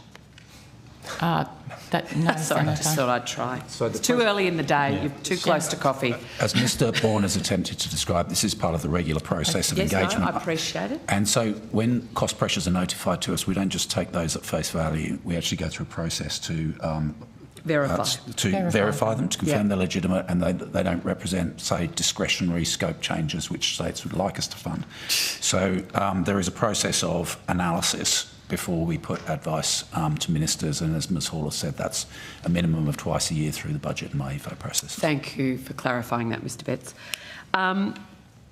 So which state and territories have signed up to the new FFA? All of them. All? Okay. And so they've all accepted the funding schedule. They've signed up to the funding schedules that were associated with the May 24 budget? Yes, Senator. Were there any changes to the funding proportions or delivery timelines through that negotiated process? No, Senator. But just to clarify, if they signed up to a 50-50, that hasn't been changed previous to the change from Catherine King's decision to go, 80-80, 80-20 down to 50-50. If you'd signed up to 80-20, that wasn't changed through this process. Whatever was in that schedule has been signed up to, Senator. Okay. Are there any states who are yet to agree to the government's proposed 50-50 funding split for regional and remote road infrastructure projects? No, Senator. So they've all signed up? It's not a signing up, Senator. The 50-50 well, they've all agreed. Is not in the FFAS, as you know, and it is in the infrastructure policy statement. It is government policy to negotiate from a 50-50 basis. From a 50-50 basis? Yep. And it's a negotiated outcome? Correct. Correct. Where 50-50 is the goal of the Commonwealth funding entity? Correct. But you recognise that you won't end up at 50-50 through a negotiated process? It would depend on the negotiation. Yeah. Of course. Yeah. Of course. So with any, since that policy change has been implemented, have there been any projects negotiated with state or territory governments where the Commonwealth state split isn't 50-50? New projects. I don't think we haven't considered any because we're still going through the MyEvo. FFAS was only signed recently, Senator. August. Okay. Yeah.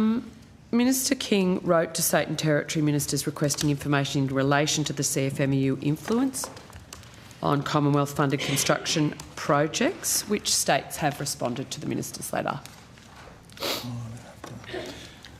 Senator, I might have to come back to you on that. I don't have that detail. The Minister wrote on the 31st of July to her state and territory counterparts asking them to ensure that any inappropriate or criminal behaviour was reported to relevant regulators.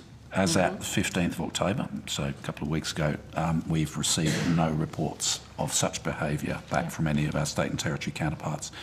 It's worth adding, Ministers King and Gallagher wrote jointly to all our government business enterprises to ask them to undertake similar due diligence.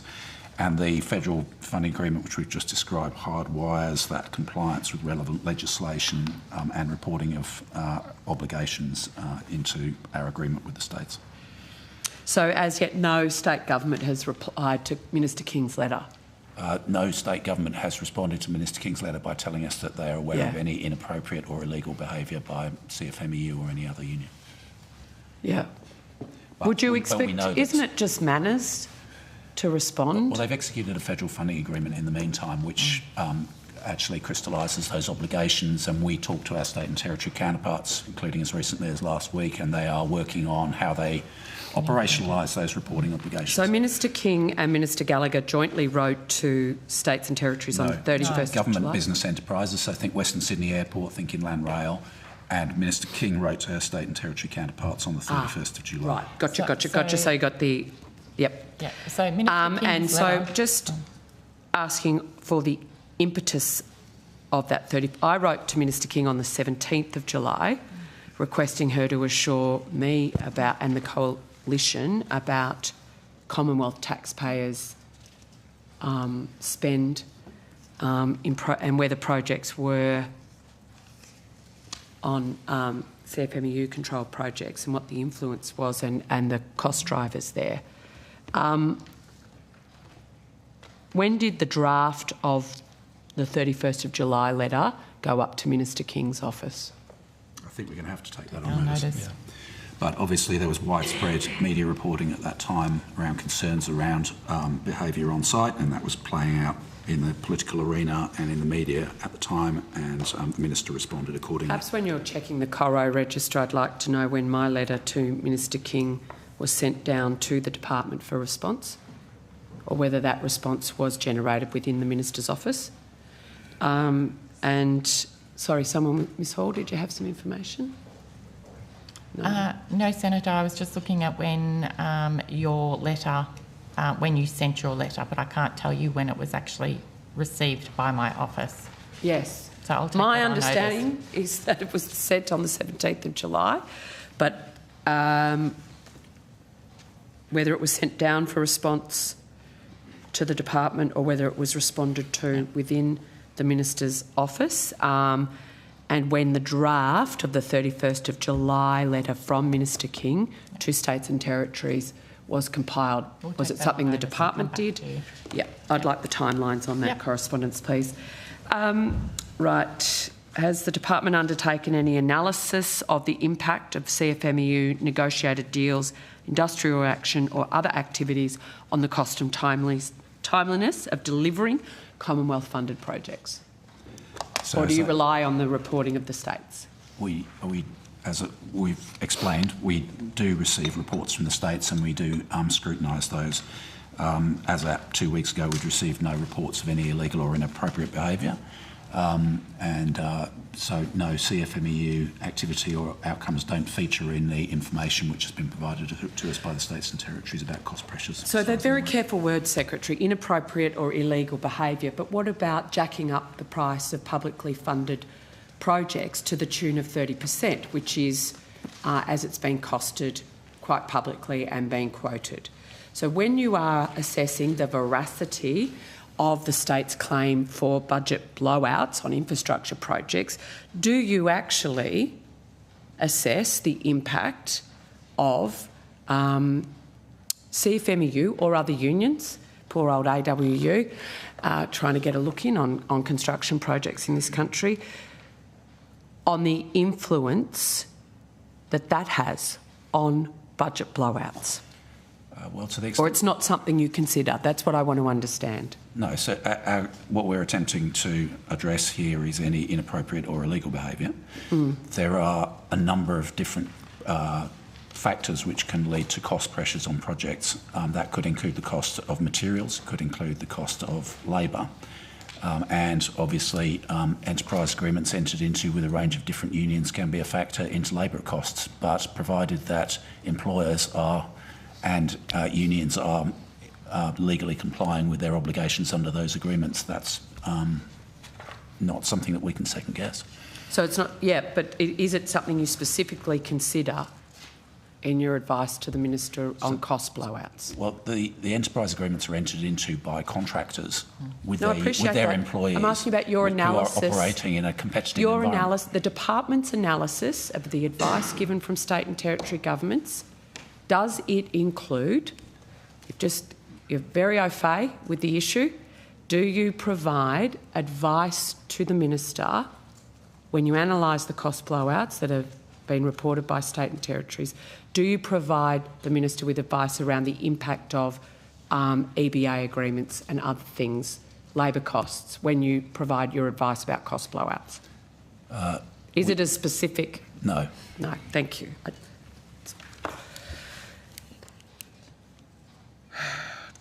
given the Minister wrote to state and territories wanting to understand the impact, do you think it's something you should consider putting in your advice to her? Well, we've mentioned that Infrastructure Australia provides advice on the factors which have tended to drive escalation within the construction sector. To the extent that pattern agreements or enterprise agreements are a relevant consideration to that, it will be factored into IA's market analysis along with the rise in the cost of aggregates and minerals and concrete and steel. It's just a cost factor. On the 2nd of October 2024, the Weekly Times reported that the Victorian Labor government had, and I quote, creamed $1.57 million in federal black spot funding to prop up its own department's budget. That was money intended to fix road safety risks and represents almost 5% of the state's allocation. Is the department aware of this cash grab by Victorian State Labor? So we'll ask the person responsible within the department for programmatic spend. Thank you. Good morning, Senator. Melanie Chile, Assistant Secretary of Targeted Infrastructure Programs Branch.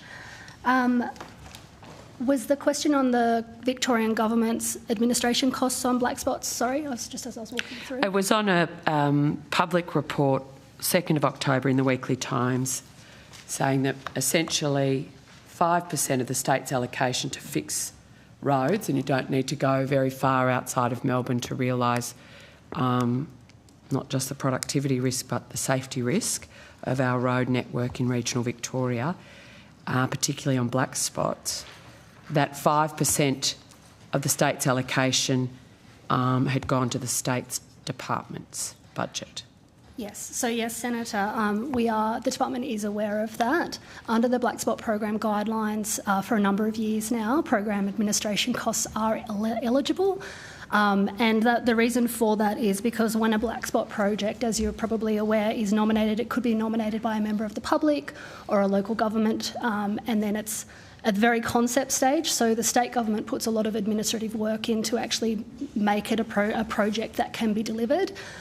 We've had advice from the Victorian Department of Department of Infrastructure, that they retain approximately 9% of black spot program costs, and that is eligible under our program guidelines. And when we have analysed what they've used that project funding or program administrative funding for, it also goes to costs that are out of scope for the project but require funding recipients to ensure appropriate record keeping and administration costs for audit purposes, as well as facilitating payments and meeting our reporting guidelines. So if it's got, like this report was talking about 5%, but you're saying it's 9% in Victoria, what is the dollar figure for that?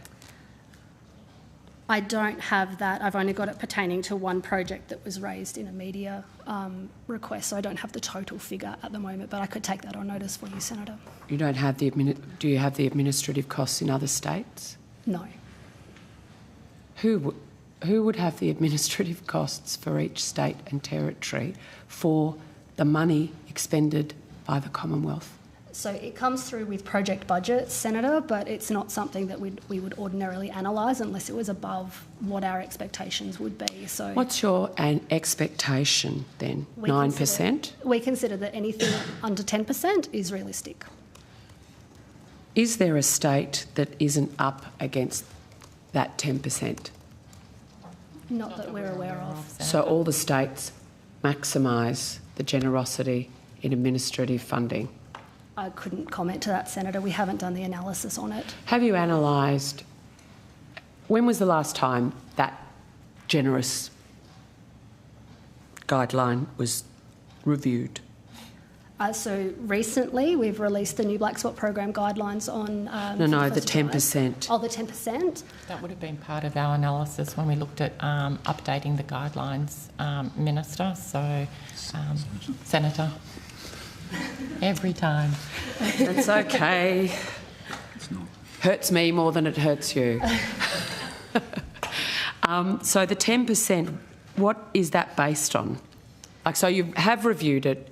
You've said it's still appropriate to hold it at 10%. Why? Like, I want to understand, because it seems to me, if I was a cash-strapped state government, I would be going, thank you very much, Commonwealth taxpayer, irrespective of how much, because there's no acquittal for that. They don't have to prove to you that they've had to pay this many staff or do this many consults or go and check that it was a community group versus a local council.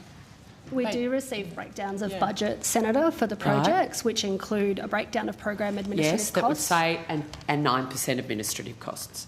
So sometimes it does break down a little bit more than that, but not into the detail of wages and community costs. That's my point. So you have reviewed that 10% is still appropriate.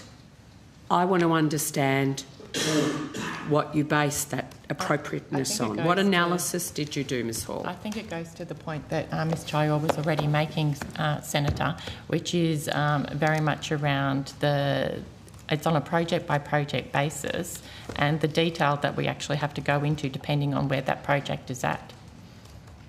So I think she's already answered your question. On notice, I would like to understand project by project. Do you really want to do 700 projects or however many projects? I would like to understand which state governments haven't taken advantage of the generosity of this particular guideline. Because 5%, if it is if it's so bespoke, Ms Hall, I imagine there is a variance. I'm a cynic, and so I doubt there will be. So please help enlighten me. Thank you. I just wanted to, I've just got some additional questions. In terms of Minister King's letter requesting information from state and territories, she announced that she'd actually directed the department to review construction projects that were overseen by Commonwealth Government enterprises. Yep. Which agencies were investigated? So all of the agencies that are GBEs, so it was Inland Rail, ARTC, Western Sydney Airport and National Intermodal Corporation. Okay. And I don't think investigation is a accurate characterisation. Oh, okay, yes. Yeah, that's it's right. the letter I referred Were to. reviewed. That's reviewed. Be in the process. So where is that review up to? So it was a letter from, as I've said before, from Ministers King and Gallagher to the chairs of the government business enterprises, asking for assurances from their boards that they were compliant with the stipulations we've made around reporting of inappropriate or illegal behaviour. And all of the boards have responded to her letter. All of the boards have responded to her letter, saying that there is no evidence of criminal behaviour and they are continuing to monitor it. But perhaps Mr Cox can go into more detail if you need, Senator. I would love some more detail, Mr Cox. Senator Greg Cox, Commonwealth Infrastructure Projects Division. So yes, just confirming that we have received responses from all of the... So just run me through that. ARTC, Western Sydney Airport and Intermodal. They sent a joint letter from the chairs on the 28th of August. Yep. Western Sydney responded on the 30th of August. Yep. And National Intermodal responded on the 24th of October. Okay, just in time for estimates. And is that then the conclusion of the review, or is there, has the Minister satisfied with those responses? Has she been presented with those responses? Yes, she has. They were letters directly from the chairs to the shareholder ministers, and I think it's reasonable to say that those letters also arrive in the context of the regular reporting that we receive from each of the GBEs on a monthly basis as to the progress that they have against their respective projects, the governance that they put around them, the issues that are raised with us with respect to things like cost, any industrial relations issues, those sorts of things. We thrash that out on a monthly basis with each of the respective government business enterprises. And that information, I assume, because their GBEs are equally shared with the other shareholder minister? That's right. So finance are represented at those meetings as well. Yeah, okay. So is that then seen as a completion of the review by Minister King? The responses, is that the end? So again, I think review was a term that was used in the media. This was an assurance process that the Minister asked us to undertake in the context of the work that we do in an ongoing basis with the GBEs. So from our perspective, they have all responded and provided the Minister with an assurance that she sought, and then we would provide the Minister with any advice on issues on an ongoing basis that then were, pertain to that particular issue. So if there were subcontractors or contractors on any of these projects that had cost or industrial relation issues, who do they go to then? Do they go to you, Mr Cox? No, they don't come to us, Senator. Cost or industrial relations issues? How do you mean? Well, I've just heard that there's monthly kind of reporting around cost, industrial relations issues from these entities, that's something that's discussed and considered. The Minister's received assurances that there's no issues. What if there are subcontractors? And I will ask the agencies this, so if you're listening at home, what conversations, communications did they have within their projects to assure themselves so they can assure the Minister? The Minister can only be assured if the GBEs have actually done the groundwork. So my question is, the subcontractors within these projects and these GBEs may have issues, and if they do they just go to the chairs of the GBE? Is that the appropriate place for them to take their concerns? I think, Senator, in regards to those projects, they do actually have their own governance, as you quite rightly pointed out. They have a CEO and they have a board. They would go to those in their first instance. In the first instance, right. Thank you. I think they're questions for the GBEs when they come. Yeah, no, and I will be pursuing those. All right, thank you. That's it for this line of questioning. Yeah, sure. All right. 6 more minutes before I our realise break. that we're about to have a break, but I might just... Oh, I do have another question, just while you're looking, Senator Canavan. So I think the media reported a review and the Minister's quote said assurance. What is the difference?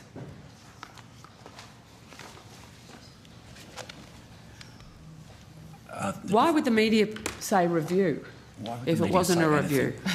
So we can't account for why the media characterise things in certain ways. The Minister sought assurance from the properly appointed governance structures within the GBEs that they had processes in place to ensure that any inappropriate or illegal behaviour by the unions was appropriately reported to the relevant regulators. So that was a request for them to attest to that, and Ministers received the assurances that she was seeking. And that's an ongoing, I imagine. If issues are raised with the GBEs, they will be. The expectation from the Minister is... Which fall within the scope as defined in that letter, yeah. Yep, okay, thank you. Thank you. Thank you, Chair. I just wanted to get an update on the Tyro bypass. Can anyone provide me that? Are any tenders being called yet for that project? Just bear with us for a minute, please, Senator.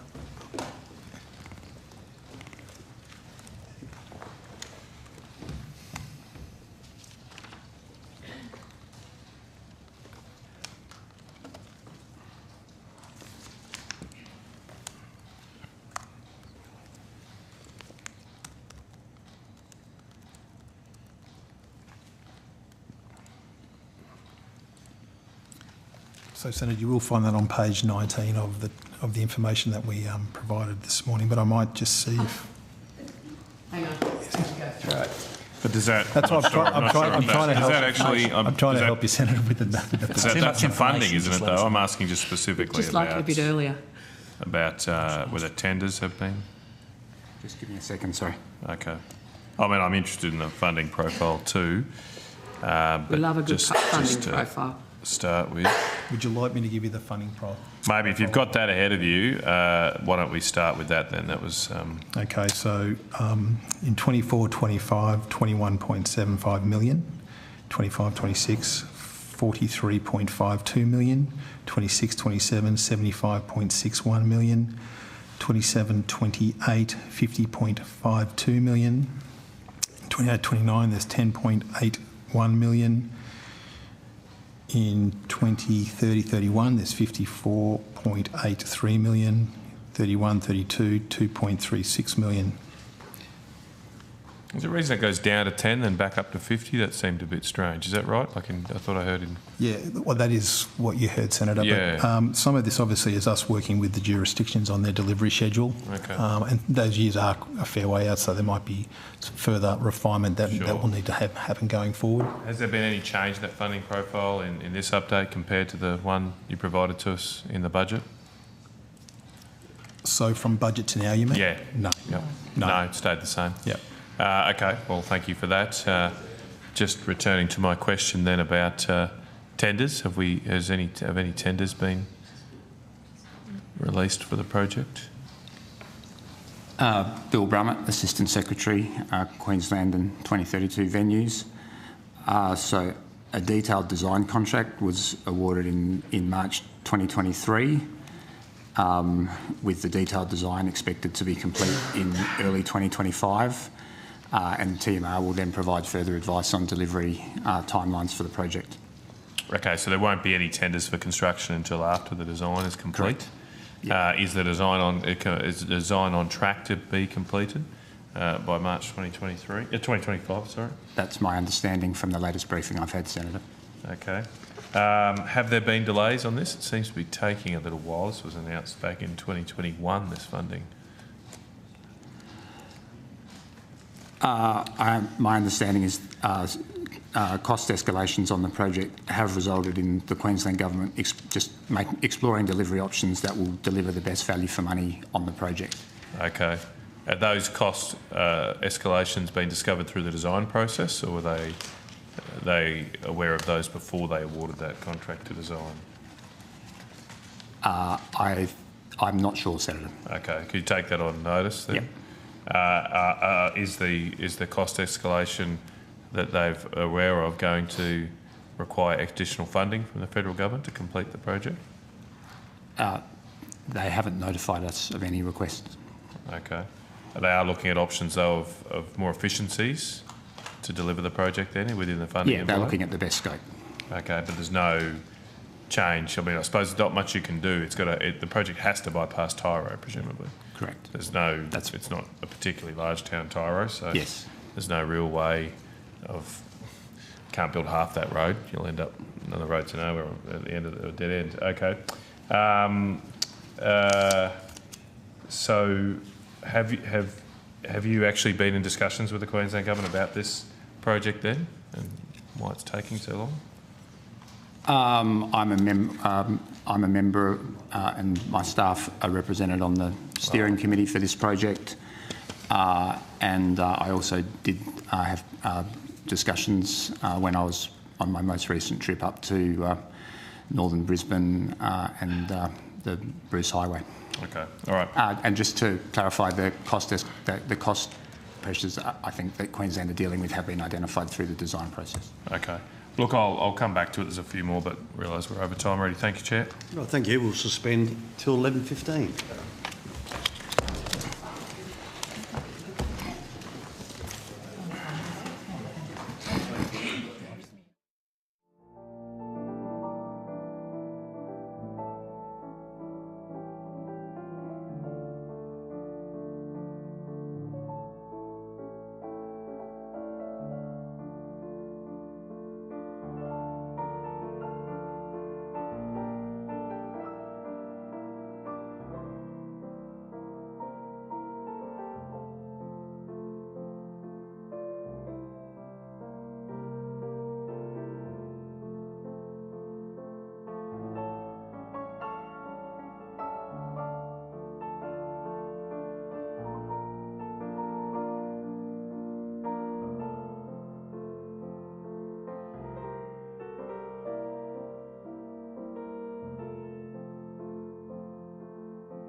All right. Okay, welcome back, everyone. Senator Canavan. Okay, I might just finish off. Thank you, Chair. This Tyro bypass issue. Have you had any discussions with the Queensland Government to extend the 4 lanes from the termination of the Gympie bypass at Curra to the Tyro bypass at all? Just keeping it going now that it's done, and we're going to also build the Tyro bypass? Senator Bill Brummett, Assistant Secretary, Queensland 2032 Venues Branch. No. Okay. So are there any at all plans or projections to look at 4-laning the Bruce Highway between Curra and Maryborough? Not that I'm aware of, Senator. Not specifically any plan that's come across my desk. Okay. But it wouldn't surprise me if there was. And it's clearly, right. I mean, you've only got to go to the end of the Curra Section B to see that it's a logical question. Yeah, if you want to. Well, just staying on the Bruce Highway then, and obviously I spoke about it earlier. When I've looked at the funding profiles for what you gave us at last estimates, when you look at, you've divided the funding up into Bruce Highway South, Bruce Highway Central, Bruce Highway North, and also a Bruce Highway safety package. That's what I could identify as Bruce Highway funding. In the May update that we received, the budget update, there had been a $488 million reduction in spending across those 4 line items. Someone explain to me why there had been almost a $500 million cut to Bruce Highway funding at the last budget. I think there was an increase of $466 million provided at budget, Senator. If that's what you're referring to. I'm over the forward estimates though, so maybe that's the issue. So it could relate to aligning the delivery schedules to those projects, and therefore some refinements of profiles occurred. Well, have you got figures for? Well, can you, for those 4 line items? What's your figures? What have you just provided me or to us today? Sorry, I was saying we received them this morning. And how do they compare to the budget? Have there been any changes this time? There won't be any changes from the budget, Senator. Okay. So can we compare, have you got the figures for those at budget and those at the previous budget? So budget versus MyEFO? Either that or the budget in 23, whichever's easiest for you. Just see. We can probably go budget to MyEFO at this stage. Okay, do that. Works. Do that. And would you like us to take you through each? Yeah, just for the forward estimates. Yeah, for the corridors. So I can compare them here. I've got. Let's start with Bruce Highway South, if you've got it. Yep. And so, have you these estimates? Do you have a 23-24 figure? Yeah, just bear with me for a second, please, Senator.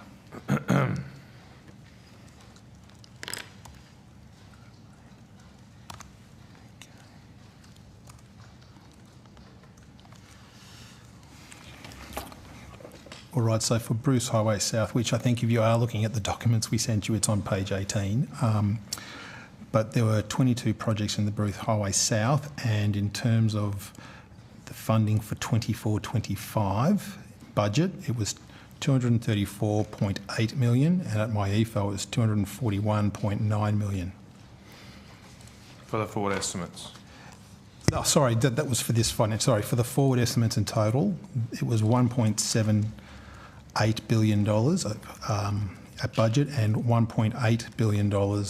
So $1.777 billion and $1.82 billion. In the MyEFO? Yep. So there was a small reduction of about $30 million from budget. Okay. And then Bruce Highway Central? Bruce Highway Central.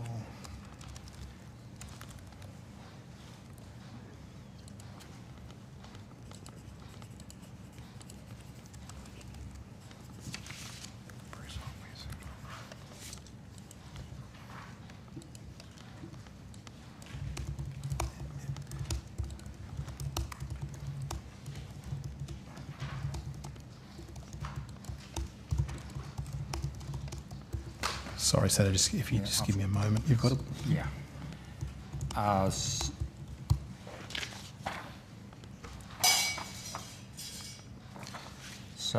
Okay, I've got it.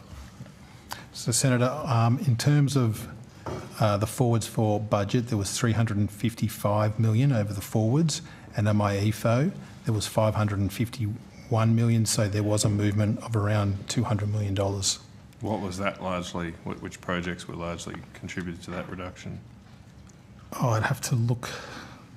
Could we come back to you on that? Because there's 20 odd projects in that corridor. Bruce Highway North.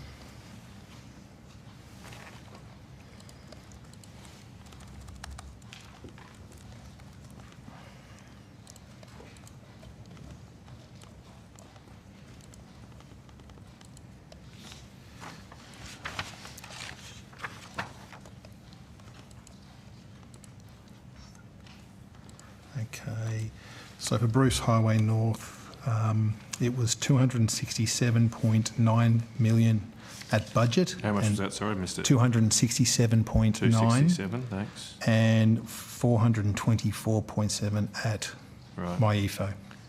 So another 150, 160 million, okay. Thereabouts. And Bruce Highway, look, maybe don't worry about the safety package, it's relatively small, I believe. In the scheme What's of those remaining? numbers. Yeah, I think it's about 3. So there's a few $100 million there. Yeah. I mean, you don't have a particular reason for this funding reduction apart from other than looking to try and align the delivery schedules. Right.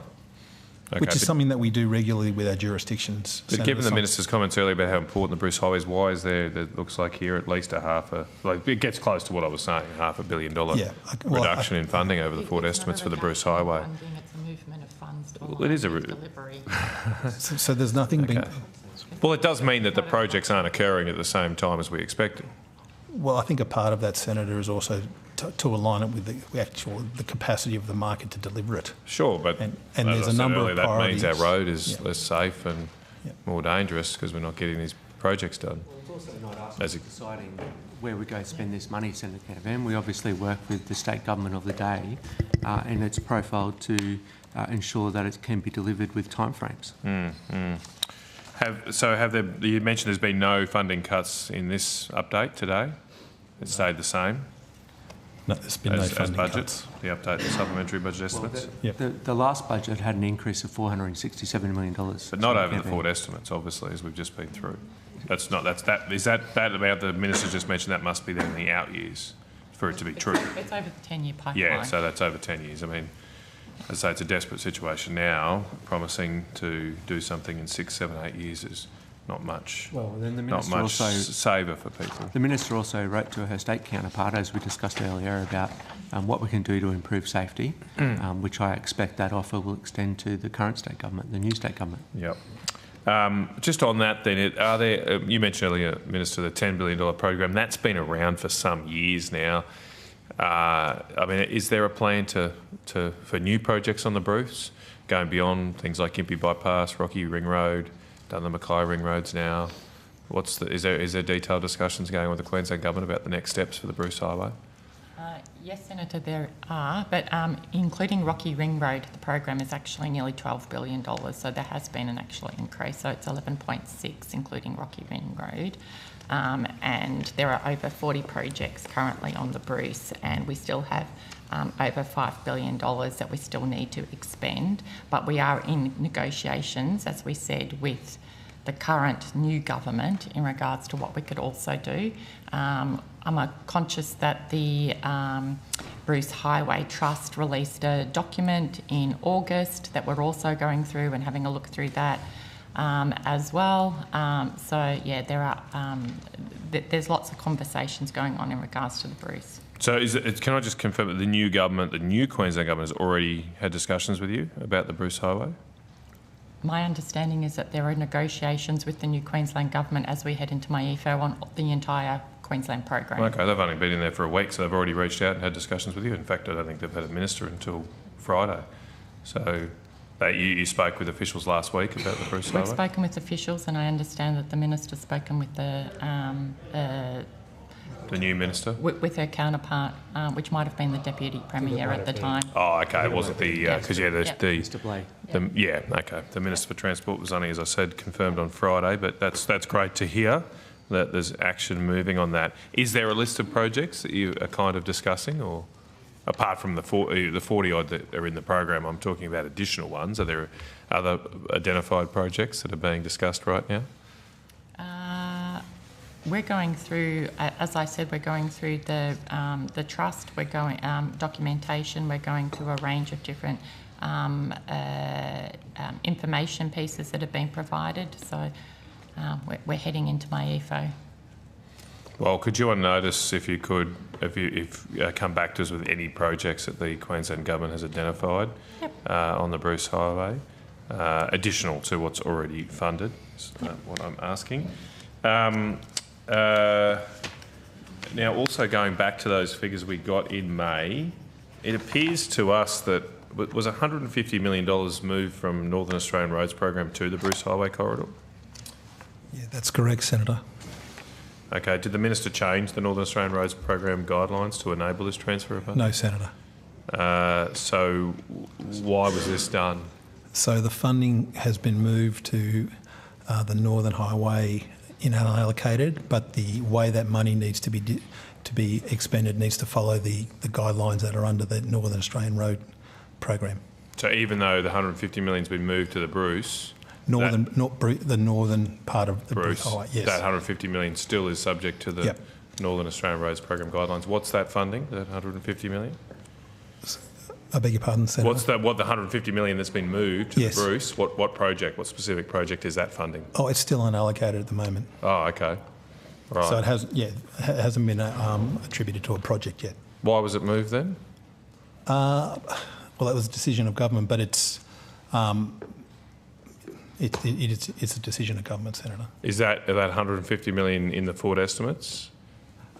No, it wouldn't be in the forward estimates. It would depend on when the project's been attributed and the profile of that project. At that point, it would then be applied over the 10-year pipeline. Okay. It currently sits in an unallocated bucket. All right. Okay, I'll leave that there for now. Did you want to take over? Got some questions about Dunheved Road in New South Wales, Western Sydney.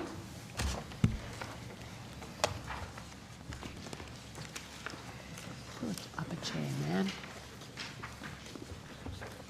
So in May 22, right before the election, Catherine King committed funding to accelerate construction works for the Dunheved Road upgrade.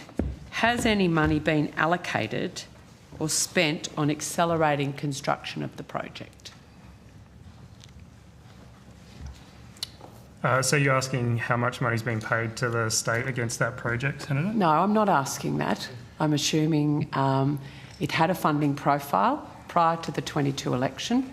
The Minister said she would accelerate construction, so I want to understand how she's accelerated the construction, how that is evidenced in the funding profile.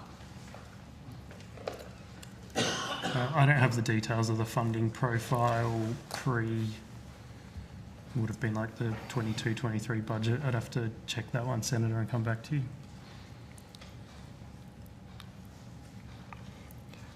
But in terms of the status of the project, so tender applications closed in the middle of the year.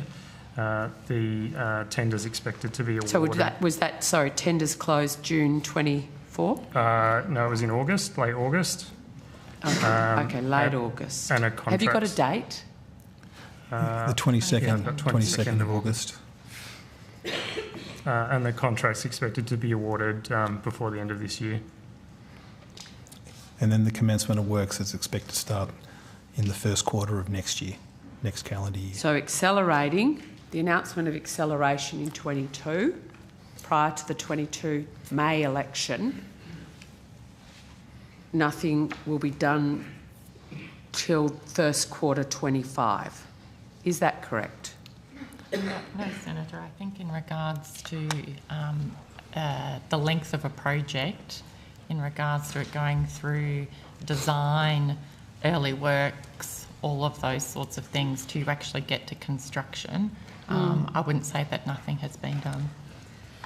Oh, Ms Hall, it's not that the Minister was announcing that she was going to fund Dunheved Road. That was a project that was already had commitments against it.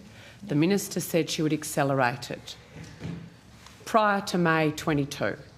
It is now October 24, and I'm hearing from officials that the project won't be started until... Construction. I appreciate design, yes. Yeah. But the shovel in the ground will be in first quarter 25. I want to understand how that is an acceleration. We'd have to take that on notice, Senator, in regards to the process that had happened. What have you done differently?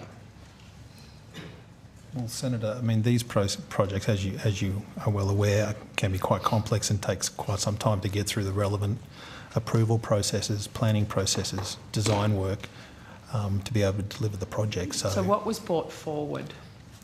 As Ms Hall said, we'd have to take that on notice, Senator. We can come back to you on it. We can come back to you on it. It's actually 1.5 years behind schedule. So it's not even on time, let alone accelerated. I think the Minister probably referred to accelerating something that was already behind schedule.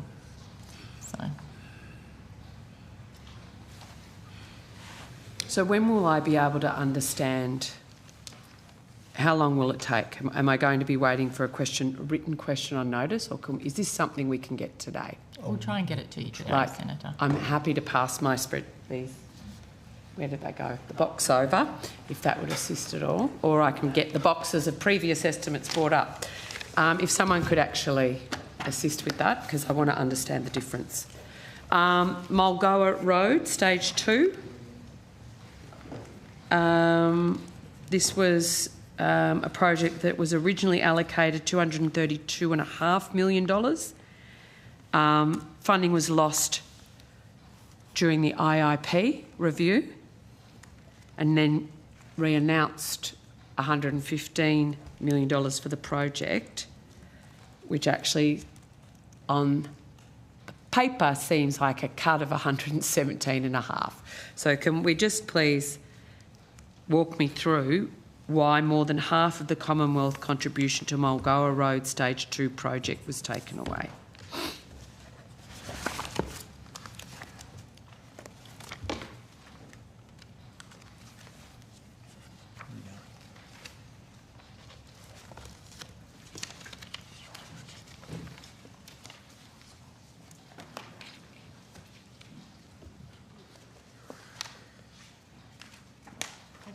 Previously, Senator, in regards to decisions under the IIP review, there were, I think, 3 predominant reasons. Either there was the projects had not progressed at all, there were significant cost overruns, or the project was actually being funded through other means, and so it would have sat under one of those 3. Well, which one is it for Mulgoa Road Stage 2? The Minister would have actually made it very clear that if a state wants to come back, that they could do so. So I'm just... I understand there's 3 kind of things. I want to understand which one was it for Mulgoa Road Stage 2? So just a little bit of clarification, Senator. Yep. So the project that was withdrawn in the lead up to the 2023-24 MyEFO was a different scope. So it was both Mulgoa Road Stage 2, but also stages 5A and 5B. So it was a bigger scope project that was withdrawn. As Ms Hall said, the Minister had committed that if states or jurisdictions wanted to come back and reprioritise projects, they could. As part of the 2024-25 budget, there was a commitment from the Australian Government to fund Stage 2. So the $115 million re-announcement for the project is for which part of the scope? So it's stage 2, so it's between Glenmore Parkway and Jeanette Street. Okay, so that's the 115, and That's if you want correct. any more beyond that, the state will have to come back. Correct. And 5A and 5B are the ones that have been cut. Well, yeah, the funding was withdrawn for those components, and that wasn't part of the new project that was funded at budget. What conversations have been had with the New South Wales government about the $117.5 million that was not reallocated to the project?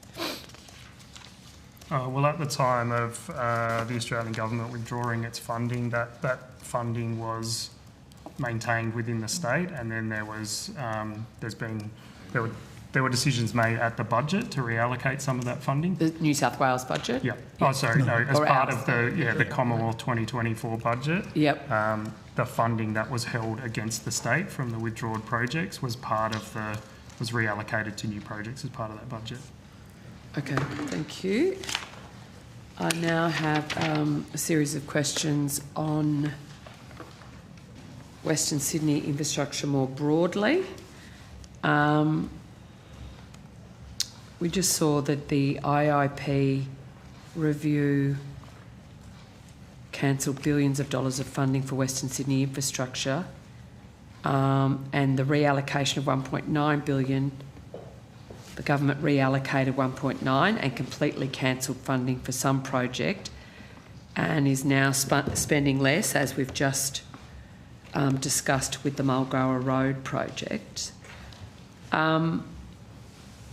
What was the hold-up on projects that the delay has caused by the review and the repackaging of the new funding agreements? Has that caused delays on the ground of the rollout of projects? Because I drove through there, I think last week, Taz, we were out at Western Sydney, and there's a lot going on. A lot going on. So given particularly sort of late last year, early this year, the review, then the repackaging, two separate governments trying to get projects going, what's been the fallout on the ground?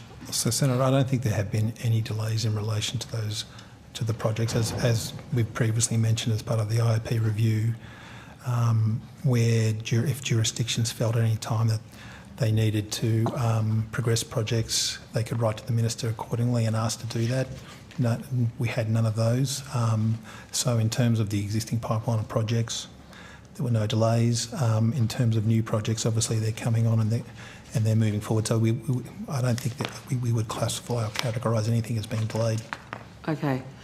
With the amount of population increase, particularly into Western Sydney over the last 2.5 years, is that something the department actually examines in its negotiations with the states? Yep. Yes, Senator. And how does that play out? Well, a part of that is in our conversations with them to understand their broader transport infrastructure planning, things like population growth, those types of matters all get considered in determining what priorities should be looked at being committed to moving forward. So can you talk me through what the population growth impacts are in Western Sydney over the last couple of years? And how that's changed that conversation that you've been having with the New South Wales government? I don't have those details before me. Who would? We'd probably have somebody from our bureau if they were here. They could, but we can get that on notice for you I'd rather today. talk about it. So can you clarify the question? So I just want to talk to somebody within the department who is au fait with the... I'm assuming when you have a negotiation with a state government, you would be looking at pressures that their communities, different communities are going through at different times. Western Sydney is a community that has been under significant pressure from population growth, as most peri-urban centres are, but Western Sydney in particular. And I wanted to understand what they were, what the population pressures were for Western Sydney in particular. So, Senator, there's someone in the bureau. Yeah, so we can get somebody in to talk to you about that. But things that we look at when we're looking at making recommendations to government on whether to support the projects that are being brought forward by the state jurisdiction or not, include whether those projects are addressing anything that's in our infrastructure policy statement, and obviously population growth is one of those. We also look at whether there are safety issues, we look at livability issues, we look at if it's actually going to help with resilience. These are all of the things. We also look at, obviously, the business case, and we get advice from IA as well. In regards to Western Sydney, there is over $17 billion already being invested in Western Sydney to cater for that population growth, and that includes metro lines. It includes, I think, over 20 projects, if not more. It includes a new airport. There is significant analysis that goes into looking at the 13 LGAs thereabouts that are actually. So my question, I guess, Ms Hall, and I don't know where your officer is. You said someone from the Bureau was coming. Well, I'm hoping that there's. They're hoping they're listening. Yep. There we go. Someone's up. Yep. And about. Oh, okay. Thank you. Well, I guess. While you're getting it for me, I'm wanting to understand the $17 billion that's going into Western Sydney. How's that been impacted, influenced by the population pressures, and has that changed over time? I don't expect it's been a linear thing, so we can get to that. So population, when the information has been growing in Western Sydney for many years. No, I understand that, Mr. Betts. The investment that Ms Hall has described is commensurate with that. Under the new federal funding agreement with all of the states, including New South Wales, we have commitments to joint planning with those jurisdictions over the long term, including the production of 10-year forward looks on infrastructure. You'll recall that a year or two ago, the Commonwealth and state government co-funded a forward look on transport and infrastructure requirements associated with population growth in Western Sydney, and a number of those projects have fed through into the development of business cases now. So that joint planning, we look primarily to the New South Wales government, which controls land use planning and the lion's share of transport investment, as well as the operation of transport networks, to lead the conversation around where population pressures and housing affordability concerns are driving infrastructure priorities, and then working with them, we seek to co-invest to support that program. Okay, thank you. Just while we're looking for that information, I've just got some questions about the Western Sydney Transport Infrastructure Panel report. Yep. I want to understand why that was took 7 months to actually publicly release.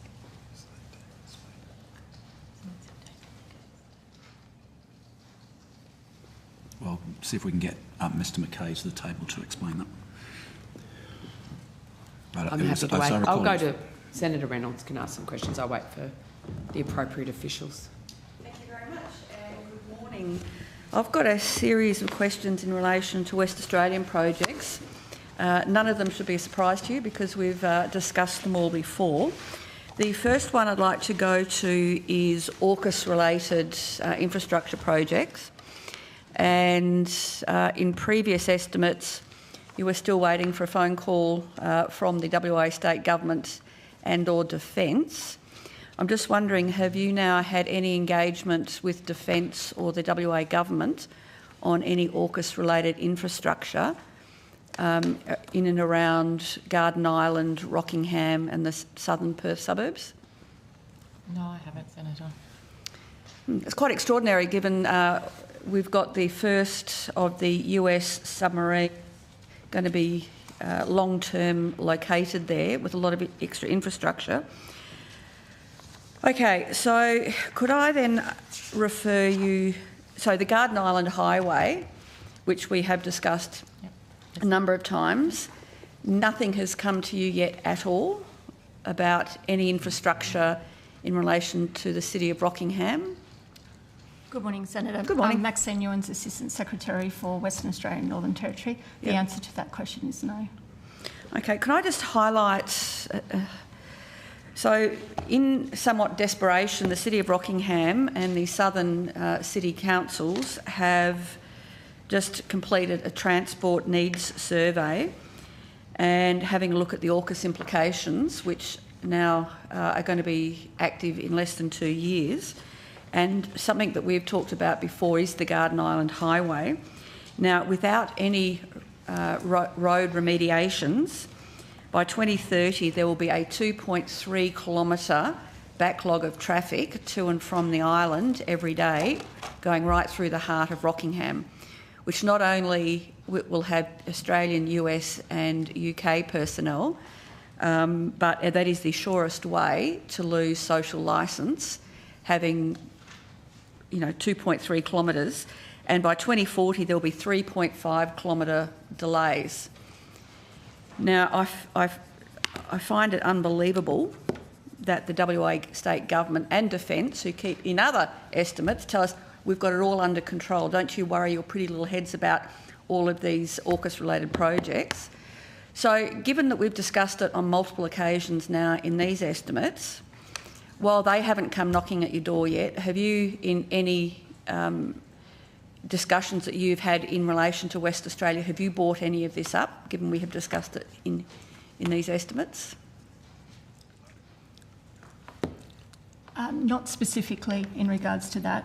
What we've discussed before is around the investment that we have had in regards to those roads, and as I've said before, we don't have any projects at the moment under the IIP that invest that look at that, sorry. So not even a suggestion of something that might come from the West Australian government yet? Not specifically.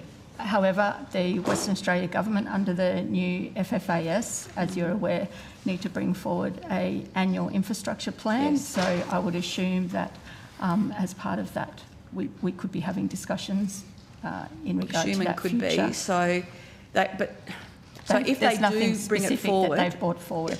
So if they do, when they bring that forward, when is it due? So we've just received the plans, Senator, so we're just going through them as we speak. So could somebody, if you've got that from Western Australia, could someone have a quick look at it today and see what and just see whether, even just do a word search to see whether Garden Island Highway or Rockingham comes up? Yep. Thank you, that would be very helpful. We are very conscious that those agreements, we're conscious are confidential, but we'll see what we can do. And I am conscious that with AUKUS as well, they are questions for the Defence as because of security levels that we just may not be able to answer. Chair, could I table, it might sort of help the process, if I can take, this is a public document, the Cape Heron Transport Needs Study. Sure. Thank you, and if you wouldn't mind passing it on. Thank you. I'll give you a copy of the road track. This is just a summary of it, the executive summary, but that might help going backwards. Thank you. Can I now come to Metronet, please? Again, WA. So my first series of questions in relation to Metronet are general questions in terms of Commonwealth funding. So when the Commonwealth funds state projects, in this case Metronet, what are the expectations of the Commonwealth in terms of probity and in terms of community engagement, and how the project rolls out in a practical sense? What's the general, and I'll come to some more specific questions, but what's the general approach of the department? Is it all care, no responsibility? It's the state who's responsible for overseeing contractors, alliance partners, in terms of probity, in terms of delivering what they've been contracted to do? Yes, so Senator, so yes, the state is responsible for delivering the project. They're also responsible for stakeholder engagement, but they do keep us informed on what they are, how they intend to procure a project, how that project is being delivered over the course of the life cycle of that project, how they've been engaging with with stakeholders, any issues that may come from that. They keep us informed on all those things, but they are matters for the state to actually, they're at the pointy end in a sense. Okay. So for Metronet, for example, with all the various elements of Metronet, how often does the state government, and what is the content of what they report back to you in terms of all of those governance and assurance and probity issues? So what does that look like? Yep. So, Senator, I just want to ask my colleague, Mr Ewens, to talk about this. Yeah, I can answer that. Depending on the project, but there are several processes and that they're required. So monthly on each of the projects, if it's their progress project status reports aligned with any claims for milestone and appropriate evidence. We also have across the number of projects in the Metronet program various levels of committees and governance reporting. So I sit on several governance committees across the Metronet program, and that includes going through the normal project management, risks, issues, status, timeframes, costs, things like that. So I would say it's very regular, and I'm at least talking to Western Australia officials at least monthly and seeing progress reports and updates. So those monthly reports that you get in the status updates, are they something that on notice you could provide the committee? We'd have to take that on. Could you take that on notice, because they would be FOIable, so whether we'd actually have to FOI them or whether you're able to provide them. And is it for a specific project you're looking for? Because there's different levels. Let's start with the Midland line. Yeah. I think it does go to Com-State Relations, but we will work out what we can do for you, Senator. So specifically, have you had any, in the monthly reports and your meetings, has the state government ever raised any concerns, take Midland, with any of the alliance partners?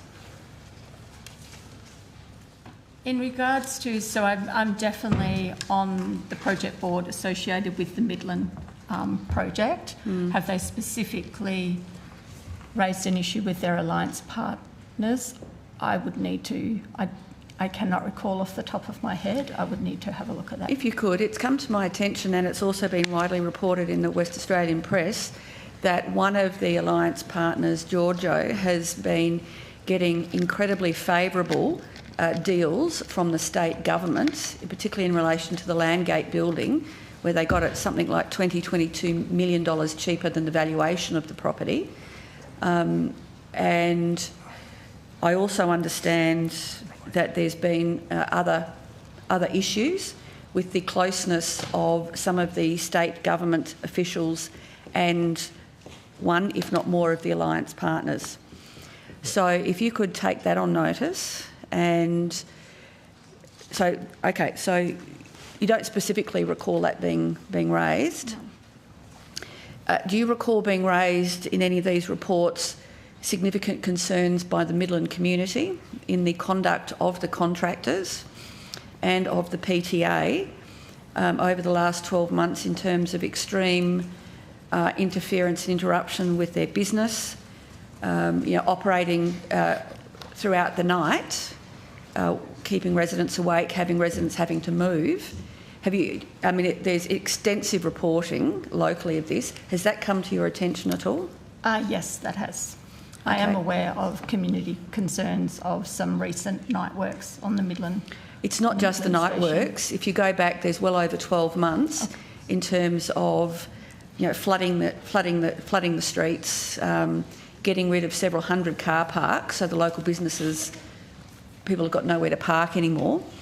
Thank you. So have you had aware of any of those concerns, sort of going back well over 12 months? I'm not aware of those concerns going back over 12 months. More recently, I am definitely aware of community concerns around the works that are being undertaken there, which are discussed at a sort of a broad level, not at a detailed level. So has the state government told you what they're doing to remediate it? I believe that the state government did offer. There were, I think they did offer relocation for a couple of residents during specific night works. For two residents? 2 residents, I think, but I would need to go back and have a look at that. Could I ask you to go back and have a look at that, because the state government is not being... I have been going down there regularly for many, many months, and you can't relocate businesses, hospitality businesses, etc. So if you could have a look at that and come back, it's horrible. You've seen it. It's. I can't get into that. Well, I wouldn't normally say this, but I think the state government and the state government agencies are lying to you, or they're actually keeping information from you. So if I could ask that you go back, and I'm happy to provide separately a whole lot of information which is publicly available, but it is a disgrace what is happening there. I'm very familiar with that station as well, and the Midland Works, and the need. I do understand during the period of upgrading that as you know, the very old train station and car parking and things like that, there are disruptions, but I will definitely have a look. But I have found nobody in the community there who doesn't agree it needs a new train station, and there will be disruptions. But the way that the state government is doing this reflects really badly on the Commonwealth government, because it's the Commonwealth government signs all over the place.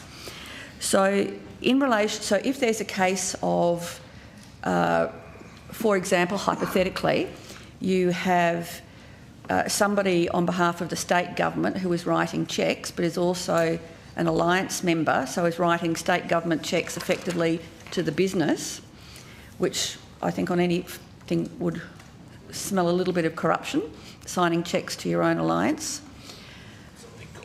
If that was the case, would that be an issue that, given it's Commonwealth money... Hang on, I'm lost. Is this a hypothetical? Who are you accusing of corruption? No. I'm just asking in jurisdiction. So is there any jurisdiction for, if there was anybody who had a concern of corruption, given it's Commonwealth money, could that be referred to the NAC, or would that have to go to the state? I'm just wondering, given the Commonwealth funding... I think the funding is provided through a federal funding agreement to the Western Australian government. But the relevant, you should ask the Attorney General's Department about the operation. Okay, well, I'll go and ask them about it. Now, just in relation to complaints, there was a highly publicised case of a Chinese national who was working on a Metronet project, not Midland, I understand.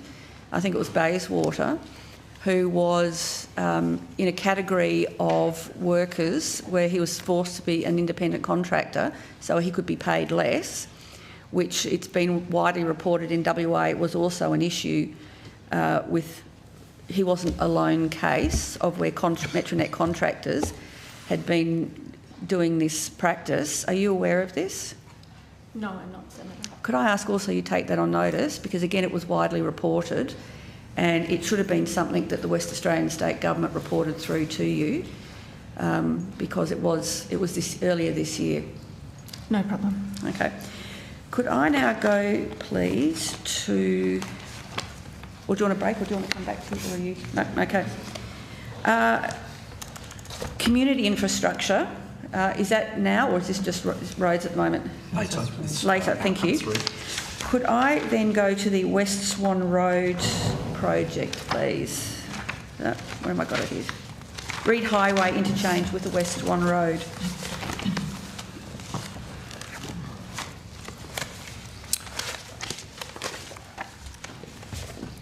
Yes. Could you give us an update on where that project is up to, please?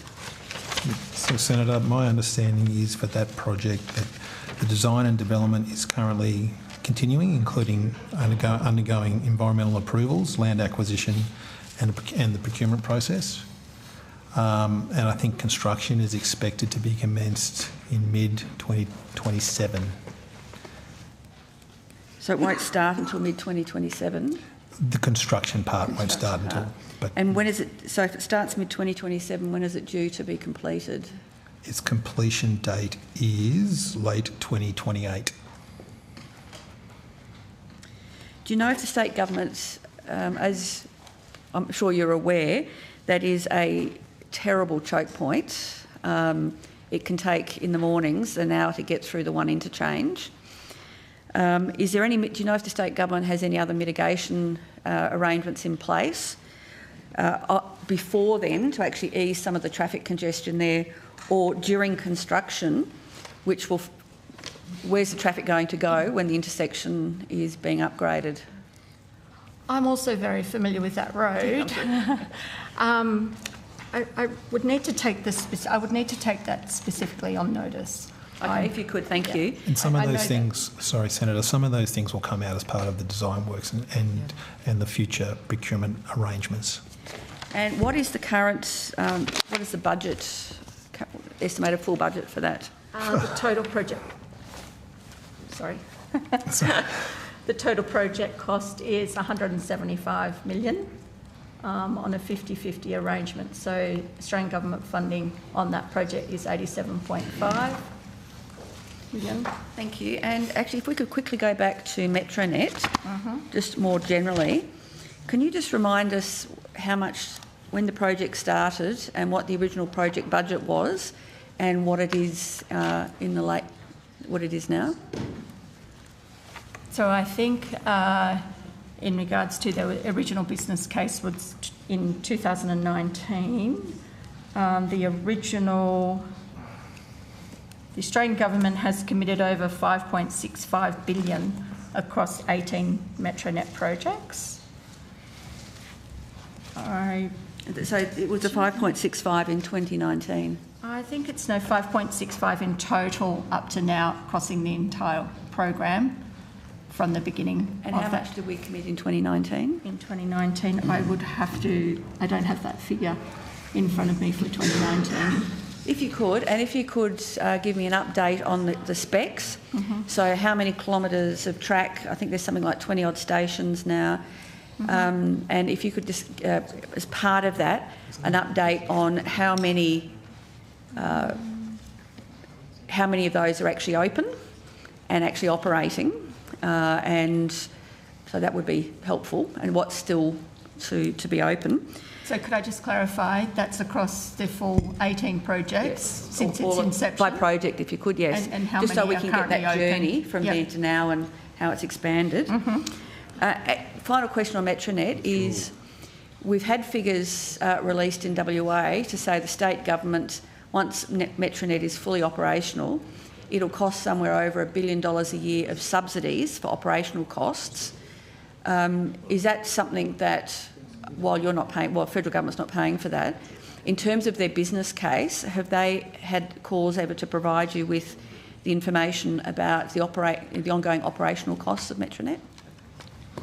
Not specifically. I mean, certainly at the Metronet program governance and as projects coming to an end. So the Yanchep line recently opened, Morley Allenbrook will be open towards the end of the year. So certainly in the broad, we talk about the ongoing arrangements post-delivery, but not specifically around that figure that you just quoted. Could you take on notice for me and just go back and check, and even in the updates that you're having a look at, what, in terms of each of the lines, what the business case was in terms of, when it's open, what numbers they're expecting. So the Yanchep line, what numbers they're expecting, how much revenue they're expecting to get from passengers, and then how much the taxpayer will be putting in for each of the lines. We'll have a look at that for you, Senator. We'll see what we can do. Sorry? We'll have a look at that, Senator, see what we can do for you. Thank you. The Thank you. business case is publicly available though. Thank you. Okay. Thanks, Senator. Sticking with WA. Thank you. I've previously asked about the Nicholson Road grade separation project. It's listed on page 27 of the document you provided to us. Can you please provide us with an update? Are the tenders still on schedule to be put out by December, as you previously advised in February this year?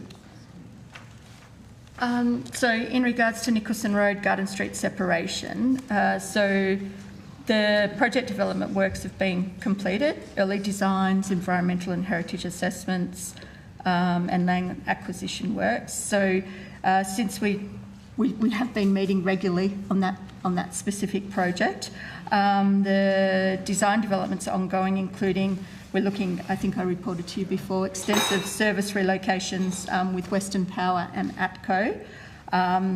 The project is on track to commence construction by December 24, but with the extension of the Nicholson Road pedestrian underpass, which will provide an active transport link, from the Metro Nicholson Road station. So in regards to the tender, I don't have that off the top of my head, but I'm sure my team will get that answer. So just to clarify your evidence there, you're saying that the project will commence? Only on that Nicholson, so we know how that is a very complex roundabout. Yeah. So there's still a number of early works and discussions and designs happening. But as part of that, from the Nicholson Metronet site, there will be a Nicholson overpass that will help ease some of that to begin with. So there will be, as part of that, they'll also be looking at early works, service relocations, but having a look at that bypass that goes over. So the Western Power relocation works, has that been completed? No. Right. There's a delay then on that? It's ongoing, so ongoing discussions around the service relocations. Certainly, I'm just thinking, I mean, Main Roads WA have definitely, looked at other options of early realignment and things like that in regards to that. But certainly the service relocations involving Western Power and ATCO Gas have not been completed. So similar to the question that Senator Reynolds was asking in relation to the Midland project, there has been with other roadworks programs related to the train station at Nicholson Road there, there's been quite significant interruptions to businesses operating in that area. Some of them have actually had to close their doors because the traffic would have to go all the way up Nicholson Road and then do a U-turn to come back to be able to get a left-hand turn into some of those businesses operating. They're very concerned about the impact that's going to continue if there is continued delay in the delivery of these projects. The feedback is that sorry? It was an election commitment from the last election, Senator O'Sullivan.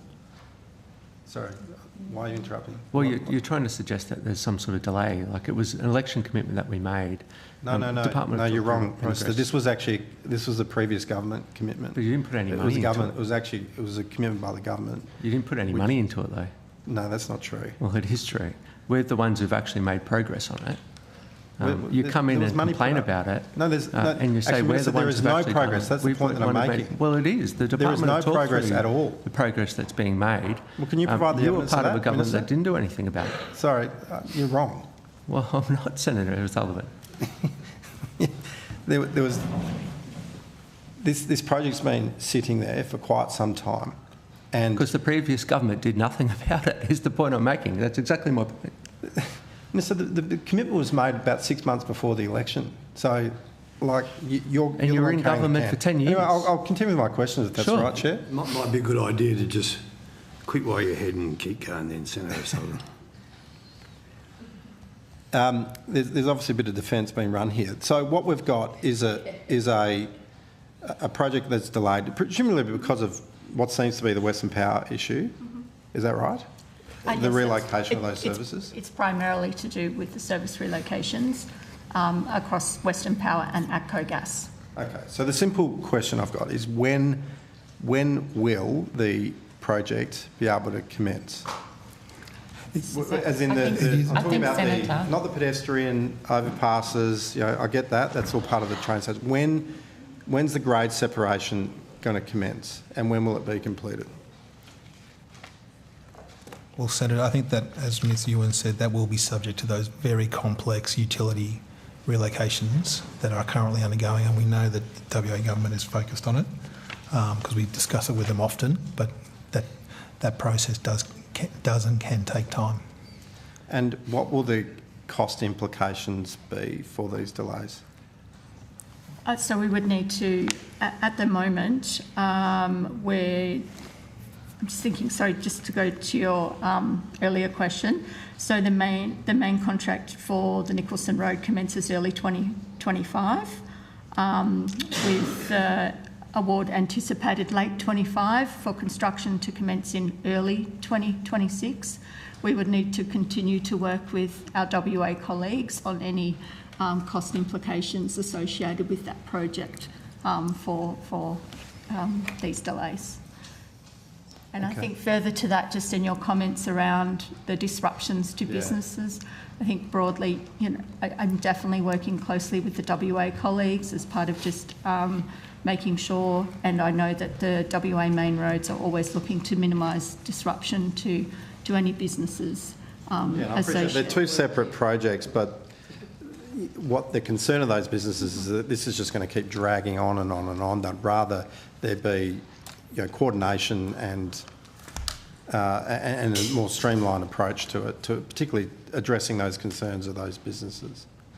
Yeah. Can I ask just a separate project that's not listed on on your schedule there? Just has there been any requests from the West Australian government in relation to the Leach Highway Shelley Bridge widening? Not that I'm aware of, no. So the West Australian government hasn't made any approach to the Commonwealth in relation to that project going. Has the Commonwealth government been made aware that in 2017 there were 4 options prepared for the Shelley Bridge widening project? You can take it on notice. Yeah. I would have to take that on notice. Has the West Australian State Government communicated to the Commonwealth Government the priority ranking of improvements along the Leach Highway? So there was the improvements at the Fremantle end, but in between, towards the airport, there's need for upgrading and widening. The Shelley Bridge is a pinch point. You go from 3 lanes to 2 lanes and then back to 3 once you get over it. So it's a pinch point. Has there been any discussion at all in relation to that or other intersections? Not specifically relating to the Leach Highway. As we previously discussed, we're currently looking through the Western Australia Annual Infrastructure Plan, and so we'll be looking at that, including any priorities that they might bring forward as part of that plan associated with the Leach Highway. Do you know, is this on Infrastructure Australia's list at all? I couldn't tell you off the top of my head, but we'll certainly have a look and get back to you on that. I think they're coming later today, Yeah, you might be able to ask that of IA later today. Sure.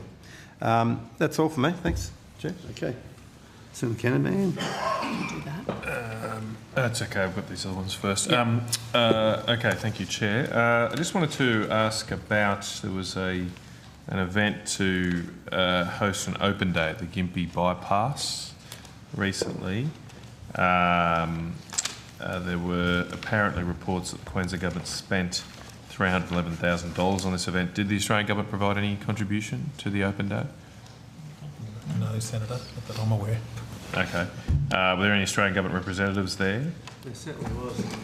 Okay, all right. Do you have any other funding available for community events associated with the opening of the bypass?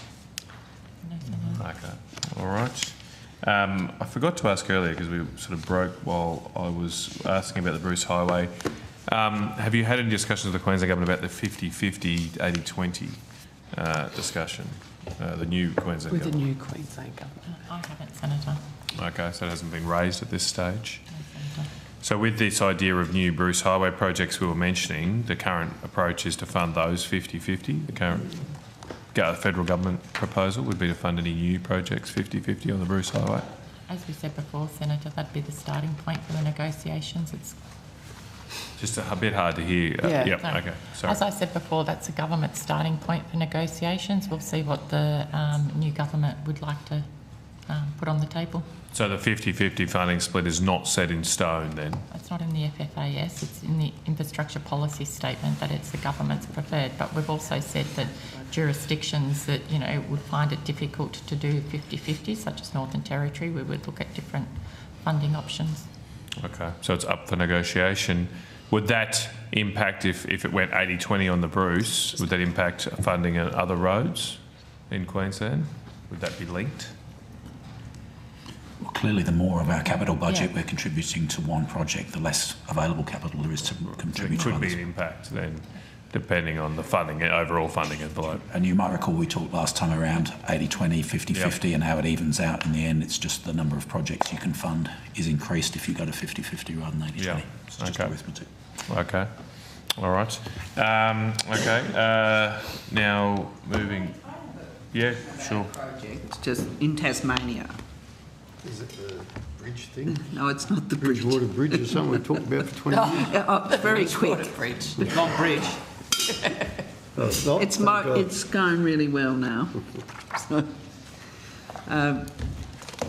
this is probably be a quick response, but what can you tell me about the Hobart Transit Centre? It's in Hobart. Getting warmer. Open-ended question. Getting warmer. It's on the list of projects here, but it was predicted to start in December 2018. I just wondered what was happening. Sorry, Senator. Lachlan Wood, Assistant Secretary for Victoria, Tasmania and South Australia. Was that the transit centre you were saying? Hobart Transit Centre. If you don't have the information there, you can take it on notice if you like. Infrastructure as opposed I can't see any allocation of federal funds, but it is on this list. We'll find out what we can, Senator, and we'll come back to you. Yeah. Okay. Thank you. I've finished, Chair. Oh, good, okay. So, still in outcome one, Senator Canavan. Thank you. Cheers. Can I just ask about...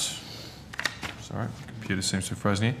But can I ask about the beef roads program? Has there been any changes to the funding profile of beef corridors in this update? Is that just budget, Senator? In this update today, there's been none. No change. There had been, I believe, in the previous update, and I'm informed today's update, that there was $10 million allocated for this financial year. Has that been spent or allocated to any particular road for this financial year? So, Senator, while Mr Brummett is getting himself organised, I know that there have been some really good conversations with stakeholders on the beef road, so he might be able to go into that and where we're up to in the expenditure. Thank you. In relation to the expenditure, you'd be aware of the early works announcement that with those early works commencing in May. The current activity on the project relates to development of an investment strategy to essentially prioritise projects for delivery over the short, medium and long term, with a total time horizon of 10 years, and so the funding in current funding is directed towards that, and then with the early works commencing from May of next year. I'd also just let you know we are actively involved in the stakeholder advisory group that is delivering the investment strategy, and I was in Emerald on the 1st of August for the first of those meetings, and I'll be there again on the 22nd of November for a subsequent meeting. Okay, great to hear. So these early works programs that had been announced by the previous Queensland government, I think back in March, is any of the $10 million going to those? There's 4, I think, they've identified here in the March media release. I mean those works will commence from May 2025. So depending on exact timing, $10 million might not go out this financial year. It may not, or there could be a little bit. It would be milestone payments here that work would have to be completed before you'd release the $10 million, so they're unlikely to do much in a month. Okay, well, I'm just trying to get a handle of you've got over the next few years. There is $10 million this financial year, $15 million the next, and then in 26, 27, $20 million, if I'm reading all this right. What's that? Is that just to fund these 4 projects? And I suppose just to read them out, it's Claremont Alpha Road, Alpha Tambo Road, Fitzroy Development Road, and the May Downs Road, all of them are pave and seal sections or widenings of the roads. Is that $45 million over the next 3 years, is that to fund those 4 projects? Yeah, I mean, as those projects get into construction, that's clearly where the majority of that funding will be going towards. Right, the majority. How much are those 4 projects? How much are they costing in total? The early works. 45.7 from memory. Total cost. Yeah. And so our contribution, or the federal government contribution, will be 80% of that 45 million? Correct. Okay. When's the next tranche of roads to be announced, or is there a timeline for that through this working group? So the investment strategy, the next tranche of projects will be set out in the investment strategy, which will be essentially those, I guess, highest priority projects that are suitable for delivery in the short term, and essentially in the tranche subsequent to the early works package. Right. There's no specific timing allocated to that. As I said, the investment strategy as a whole is 10 years, and then there's a short, medium, and so there's no set time frame at the moment about when the next set of roads will be identified beyond these four, or next set of investments, I should say, not roads. Not at this point, but as I said, there's a further meeting on the 22nd of November. Okay. Which will be so just take me through this group you're in. I might not have heard of that before. What's the... So it's essentially chaired by Transport and Main Roads. Okay. All of the responsible mayors are present. They were all physically present in Emerald when I was there. There are a number of other people. What's the group called? The Beef Corridors Strategic Advisory Group. Okay. Stakeholder Advisory Group. Stakeholder Advisory Group. Yep. And was it the first meeting in Emerald? I forgot the month you said. 1st of August, that was the first meeting. That was the first meeting of that group. Yes. Okay, that's good. And there was a broader stakeholder engagement meeting in Brisbane. Right. 3 or 4 weeks ago, and then the next of the stakeholder advisory groups on the 22nd of November. Okay, have you got the list of the councils or the mayors of the councils that are in that group? Yes. Yep. I'll just quickly go through that if you've got them there. Banana, Central Highlands, Isaacs are definitely 3. Rockhampton Regional Council, Gladstone Regional Council, Banana Shire Council, Woorabinda Aboriginal Shire Council, Central Highlands Regional Council, Isaac Regional Council, and Barcaldine Regional Council. Yep. Okay, that's, I think, got them all. And that's it? There's just the mayors, federal and state departments, or any other stakeholders? Or There were a number of stakeholders who were... there were some advisors who were present. From the councils? No, advisors, both from the councils and also from, I think, TMR, who are helping to deliver I suppose I'll clarify. There's no other external groups. There's not AgForce or other third parties. It's just the government. That was the meeting the subsequent meeting in Brisbane had I'm not using the correct names, but the truck drivers, the Queensland Farmers Federation, etc. All of those broader stakeholder groups. Okay, all right, that's very good. A really important project, as I've expressed before, so it's good to hear some good development of it. Okay, all right, I'm done on that one. Thank you, Chair. Okay, have we got Queensland here? Yes, excellent, thank you. I just wanted to quickly go to the Gladstone Port access road extension. I'm seeking an update on the $100 million project that the previous coalition government committed $100 million to. It hasn't been commenced, and the Department of Transport and Main Roads website has not been updated since 2020 regarding this project. So I just want to get some clarification on any factors contributing to the delay on behalf of Colin Boyce, the local member.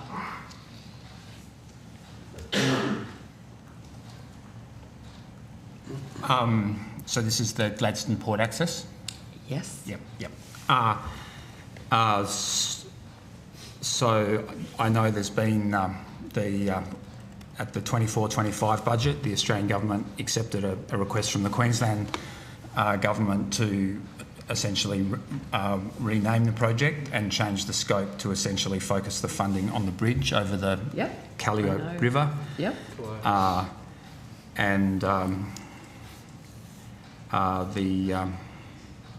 Obviously that will allow, I'm sure, as you realise, obviously heavy mass vehicles to travel over that bridge and access the port. The project remains in planning with essentially the Australian government working with the Queensland government on to finalise delivery timeframes. Is it an 80-20 split? given it was announced? Yes, Senator. When it was announced? Yep, it retains its 80/20. Okay, and the project timeline? We've renamed it, but have we actually got a plan to get some shovels in the ground? Just going by the funding profile, there's funding from 24-25 and then the majority through until 29-30, with the majority of that funding probably by 28-29. Okay, so it's in the forwards? And slightly beyond. So 12 million in 24-25, 12 million in 25-26, 12 million in 26-27, 24 million in 27-28 and 24 million in 28-29 and 16 in 29-30. All right, thank you. I have a question around the Central Queens CQU campus. Is that appropriate to ask that here? Outcome 3, I think. To fund a new campus, or is that? I think that's outcome 3. Outcome 3, okay. Yeah. Excellent. All right, we might go to, sorry, there was one other in Queensland, the passenger rail. Have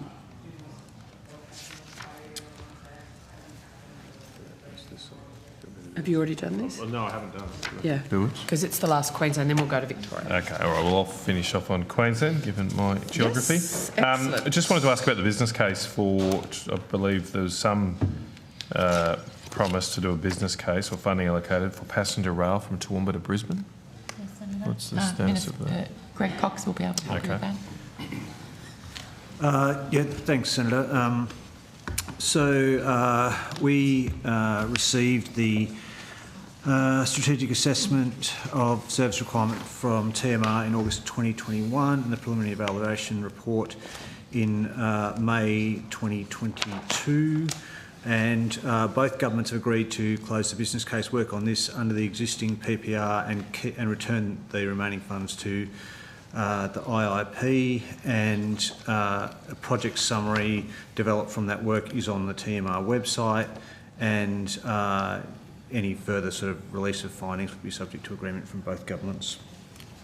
So the summary's on the website. Is there a bigger report that's been conducted behind that summary? That's right, Senator, there is, yes. Who wrote the report? Was it consultant? Queensland Government. Oh, okay, it was a government report.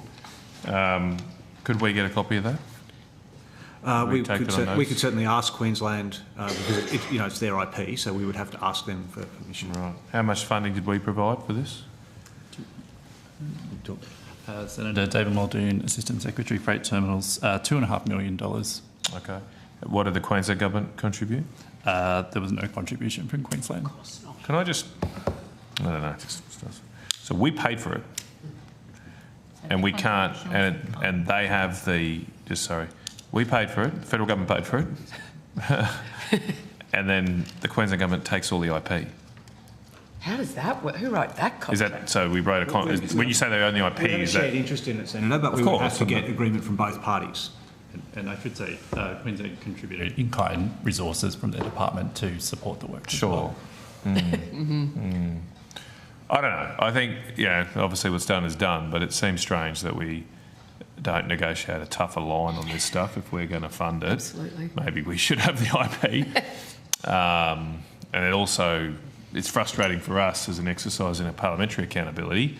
Something that's been funded by the federal government is now excluded from being provided to a parliamentary committee of the federal parliament. But this money was appropriated by the federal parliament. I don't think I'm saying it's going to be excluded. I think what I'm saying to you, Senator, is that we will go back to Queensland and seek permission to get My point is a more generic one, though. Yeah. Even in this instance, if we get it, the problem is we're at the whim of the Queensland Government. We have no powers of this committee to compel the Queensland Government to provide it. If they say no, that's that. And it seems very strange something's funded by the federal parliament, appropriated by the federal parliament, can then be somewhat kept from oversight of the federal parliament. Okay, and it's not a partisan point, because I've seen this happen a number of times. We pay for state governments to do stuff, and they just run... Rings around us. Yes, that's right. Okay. So the business case that has been done, when was that provided to the federal department? Did you say last year? Was it? completed? The preliminary evaluation report was in May 2022. Okay. And that was provided to the Federal Department in May 2022? That's my understanding, yes. Was the Minister briefed on the findings? I would probably have to take that on notice. I expect the answer is yes, but I want to get the right date for you, Senator. A while ago, so that's fine. Sorry, May 22. So post the election in May? Which minister? Would have had to be. Yeah. Who would have been a caretaker? Yeah. Well, the report was, just to be clear, you haven't confirmed whether anyone was briefed in May 22 or briefed at all, but you're saying the report was finalised in May 2022 and probably provided to the federal government in May 2022. I'll check the timeline. Yeah, so check the timeline when it was provided and when and if a minister was briefed on it. And which minister? And did you say it was 2.2 million, was it? It was 2.5, sorry, $1 million. How much was originally allocated to the project? $15 million. Right. So what presumably there was a budget for that $15 million. What wasn't done that would have been done by only spending $2.5 million? So I suppose, as outlined in the public-facing summary, the project did not proceed to a final business case. Right. So that the extra money could have been used for a final business case. I mean, I haven't. Sorry, and these questions have been provided to me. I'm happy to say by Mr. Garth Hamilton, an excellent member of Parliament, so he knows a lot more about this than me. Did these findings? What did they find? Did they say that there's no need to continue with it?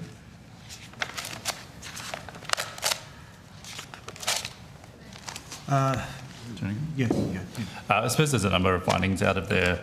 The reports looked at the forecast demand for such a service, which found that, as outlined in the public-facing summary, that demand was modest, reflecting the lower population levels in the corridor. The study also found that the options assessed had very high capital costs with a relatively low benefit to cost ratio. Maybe 50-cent fares now might mean a high demand and uptake, though, for the project, so it might want to be re-looked at. All right.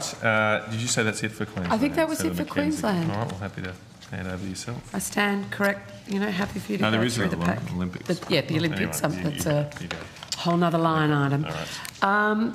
Canterbury Road upgrade. On behalf of the fabulous local member for Casey, Aaron Violi. So I just want to understand the current status of the Canterbury Road upgrade to add a new lane between Dorset and Liverpool roads.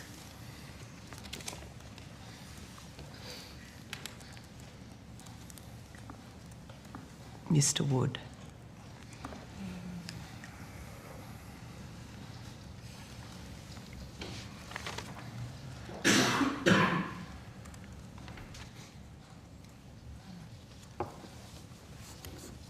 Yes, thank you, Senator. So that at the 23-24 May EFO, the project would be de-scoped to planning only, and the remaining funding would be reserved for construction pending completion of the planning works. Okay, so the planning works, that's occurring right now, so that was my EFO. So how long is it till we have the planning works completed? Because it's... Yeah, I will have to check with the Victorian Government and when we're expecting that. I don't have that information in front of me.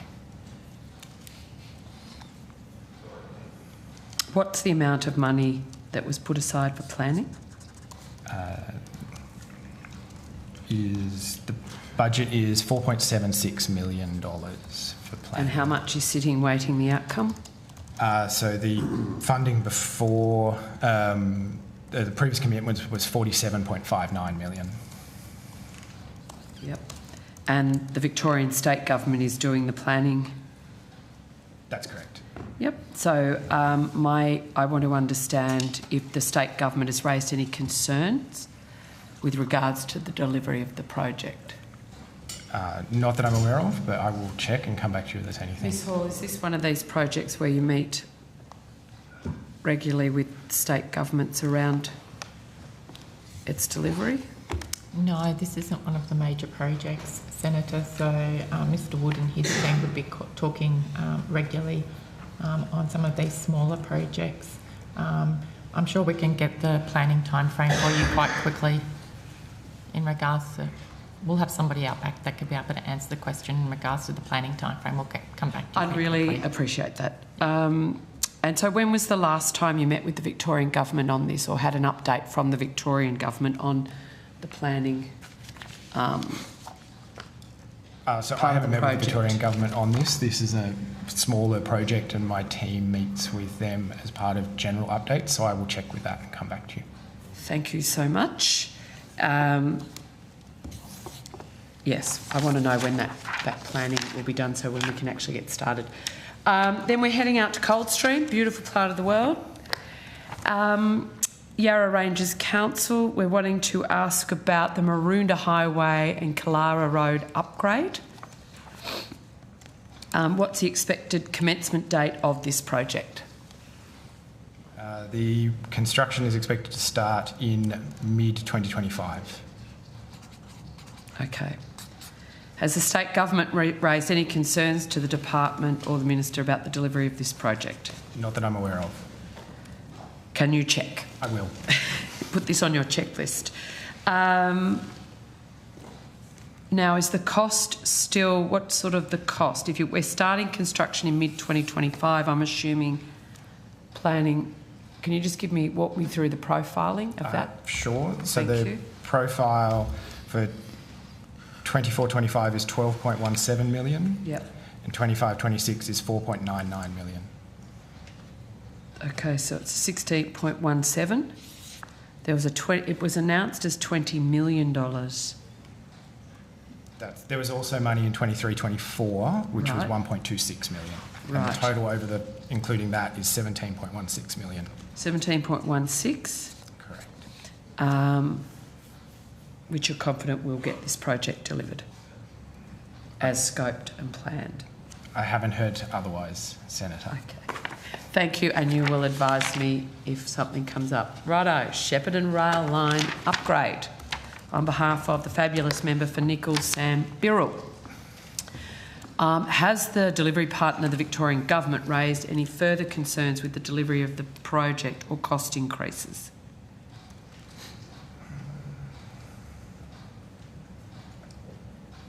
We confirmed last estimates that an additional $11 million have been provided due to cost pressures being felt by the Victorian Government. Correct. No, there have not been any additional cost pressures raised by the Victorian Government. Okay, so that will be proceeding with the profiling that had been previously outlined. Your profile is unchanged. Thank you, Mr Wood. That's a really sharp answer. Very helpful. Okay, $10 million for the Shepparton Rail Line upgrade, identifying current and future freight rail requirements from Shep to Toke, to consider Shepparton to Tocumwal, to consider options to upgrade and standardise the rail line. Can you please give me the current status of that piece of work on the freight task to the New South Wales border? So just bear with me a moment. You did tell me the last update with the scoping work was underway. I'm just hoping we've got beyond scoping. Is that the Shepparton Alternative Freight Route Enhancement Package? Does it go to Tocumwal? Which is on the, just across the border. That is... I don't believe so. Shep's quite a hub, so it goes north east of Shepparton. If you've got a map.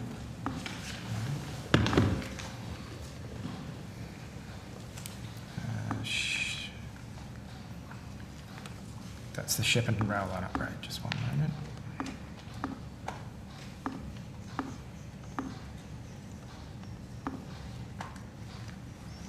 I might put it on notice for you and seek more clarification from Mr Birrell. I think there was sort of some questions about whether it was aligned with Inland Rail. I think we can go to Olympics. Well, While we're still on the Inland Rail, though, I might just quickly ask, is there any update on the funding for a study on the extension of the Inland Rail to Gladstone? Oh, yes. This is the Toowoomba to Gladstone. Toowoomba to Gladstone, yes, yep. Oh, right, okay, yep, okay. I thought it was 10 million or so had been allocated to that. Yes, it was. Project. Just Yeah, seeking an update on that. so that's still that is still ongoing, and a decision, and I think sort of goes to the issue we were just discussing, Senator, about this again is a project we have jointly funded with Queensland. Do you want to talk? So I think, Senator, we're hoping to finalise that shortly. Okay. So nothing's been completed at this stage? There's been no final product produced or provided? There's been no final decisions made or publicly announced as far as I'm aware, Senator. Okay. And who's doing this work? Again, it's Queensland. The Queensland Department of Main Roads. Who will own the IP of this work once it's completed? It will again be a shared proposition, as we just discussed with the other piece of work. Oh, okay. So I'm getting confused. I thought you said earlier that the IP is owned by of the Toowoomba to Brisbane passenger rail case. So who does ultimately end up with the intellectual property of this report for the Toowoomba to Gladstone? We both have a vested interest in it, the Commonwealth and the state.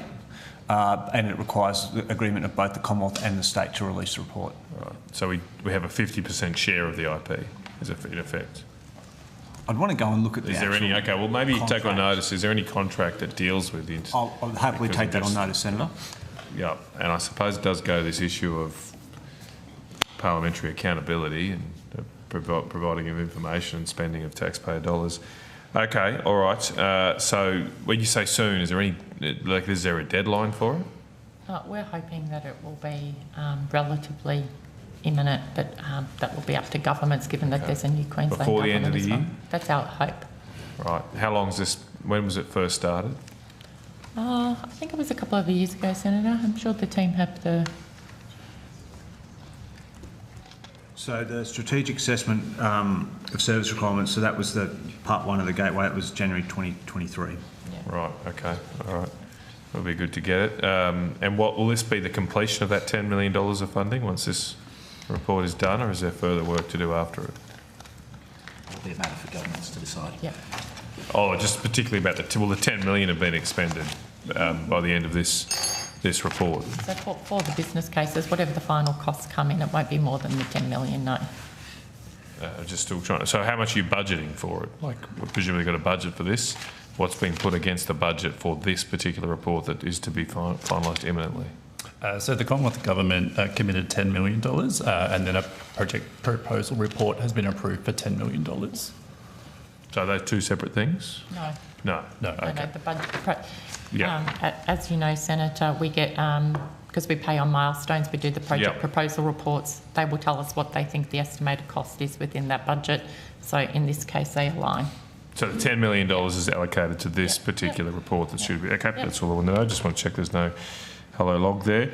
All right. Okay, I suppose there's not much more to ask about that because it's not done. Did you want to do this other Toowoomba one? Yes. So... Sorry, we're going to have Queensland back, but all politics is local and I don't... This is about the New England Highway Kabbalah? Kabbalah? So this is a project outside of a defence barracks and sees a significant traffic flow on the New England Highway with military and heavy vehicles entering and exiting, and it's a safety issue. Queensland Labor, the allegation is that Queensland Labor sat on the project for almost 5 years. The Federal Coalition committed to it, so I would just like the department to advise the current status of the project.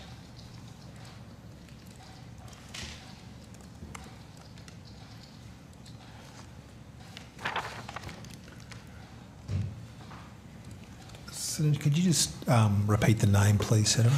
CABARLAH,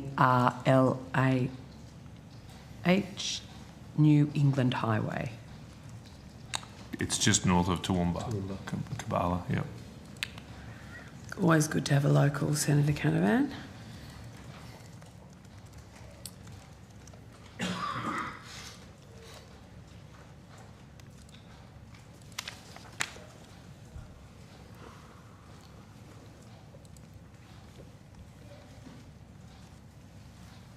Yep.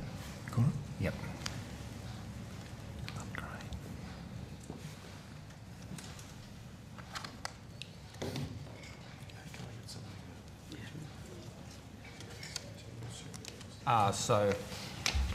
At the 23-24, my Bill Brummett, Assistant Secretary, Queensland and 2032 venues.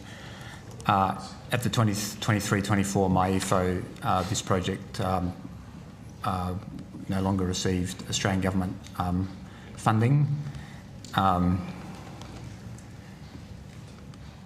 Okay. Yep. So it's been cut. And we're working with the proponent to finalise project closure. Right. So when was it supposed to be commenced? Before the funding was cancelled?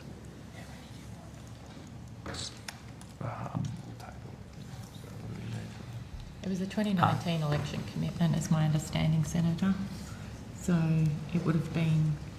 So my understanding, before the project was cancelled, like, had the Commonwealth reached agreement with the state government on the design and scope of the project?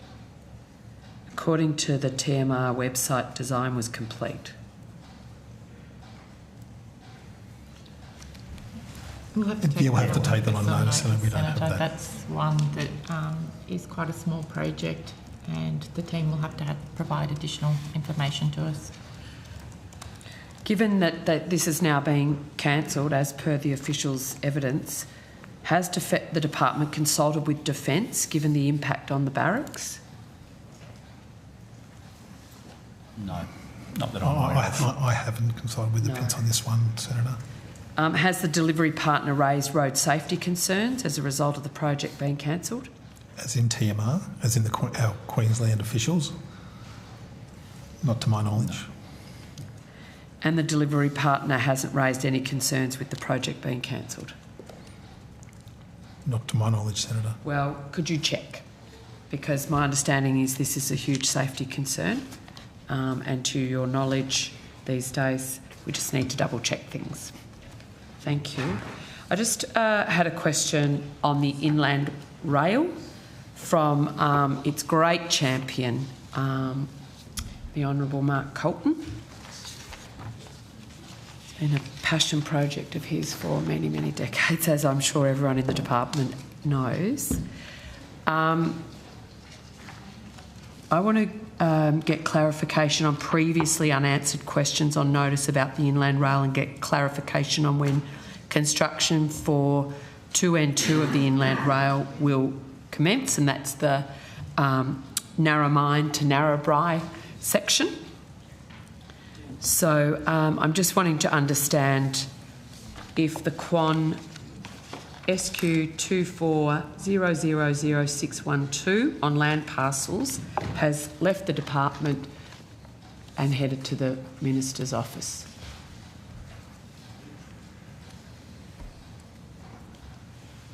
My understanding is that all questions on notice have been tabled, all responses have been tabled as of this morning. Could I ask the Secretariat to get me that response then, please? So, can you please confirm the amount of land needed to be acquired for Phase 2 of the Narrabri to North Star project? Senator, we'd have to ask, that would be a question better directed to Inland Rail. So you don't know? I don't have that information at hand. Okay. Has the amount of land changed over the lifetime of the plan? Again, I'd have to take that on notice. Thank you. So when will the construction for Narromine to Narrabri commence? Senator, Inland Rail is focused, as per the government's requirement, on delivery south of Parks. It is working predominantly on land acquisition, alignment, etc., north of parks. And again, Mr Miller can probably give you some detail when he's here later this afternoon. No, I appreciate that's the government's focus. Yep. But the breadth of this project means that you're not all doing one thing. I'm imagining that's a project of this scope and magnitude, whilst that is the focus, and the Minister's been very clear on that, and, you know, we're seeing progress there. When is the plan to start on the end-to-end? So once the government's got more surety of the costs, we will continue to move forward. When will that occur, Ms Hall? So we're still going through, as you know, land acquisition issues. We're going through environmental approvals. We're hoping that with some of the environmental approvals, we will get a better understanding of those costs shortly. I think you've asked previously, Senator, when we're getting our cost assurer on board. We now have our cost assurer on board. So we're hoping within the next 6 months we'll have a better understanding. Of the costs? North of Parks. North of Parks. Phase N2 North Star Phase 2 is still with the New South Wales Government and is at the response to submission stage, with a letter sent to Martin Singleton, Inland Rail's Environmental Advisor, on the 24th of July 24, asking him to respond to submissions. Has Mr Singleton or Inland Rail responded? I think that's a question for Inland Rail. You have the opportunity to ask them tonight. Yeah. Okay, I will, just in terms of the costing, verifying the shop reviews costs, when is that work expected to be complete? The first tranche is due to us in May, Senator. May next year? Mm-hmm. Okay. That's right. How handy. All right. Senator, Yep. just in relation to your Karbala question, yes. The original PPR indicated construction between October 23 and November 24. Thank you. Well, that's well past. Just what another one from Mark Colton on Inland Rail payment to subcontractors. Is that a question for Inland Rail directly? Yes. Yep. Okay, we'll save that for later so they know that one's coming. I've got a follow-up. And I just had a... Yep. I've got a quick follow-up. Yeah, sure. Just going back to the passenger rail business case between Toowoomba and Brisbane, do we have that to table? Okay, I've just wanted to table a document that I only have electronically at this stage. But this is a question to the Minister for Infrastructure from Mr Garth Hamilton in the House of Reps. Question number 466, if that means anything to people. Could I table that, Chair? Mr Hamilton asks about the business case. And in the answer, Ms King says, and I should say this was dated 6th of February this year, 2024. In the answer, Ms King says, the Minister has not been provided with a copy of the strategic business case. Is that still the case? So you said it was completed in 2022, but the Minister had not been provided with a copy of the case, the business case, by 2024. Senator, there's a couple of things here. It will be about, there'll be an answer there about what was actually provided to the Minister in the briefing.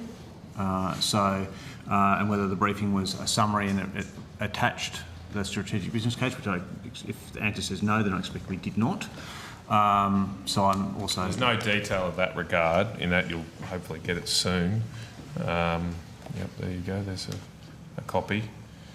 So I think, Senator, we received the business case in 2022 and then we worked through with the jurisdictions to make sure that there was no additional work that needed to be done before we actually finally briefed the Minister, which would have been at a later time.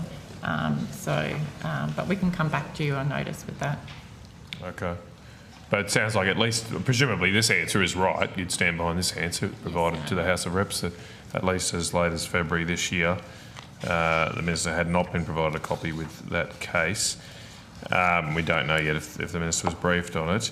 It says there that the Queensland and Australian governments are currently working together to consider the next steps on the project. Is that still the case, or is this closed now? I got from your answers earlier that decision's been made not to progress. We've now briefed and it has been finalised. So that was an update. Hence the information on the Queensland website. All right, thank you for that.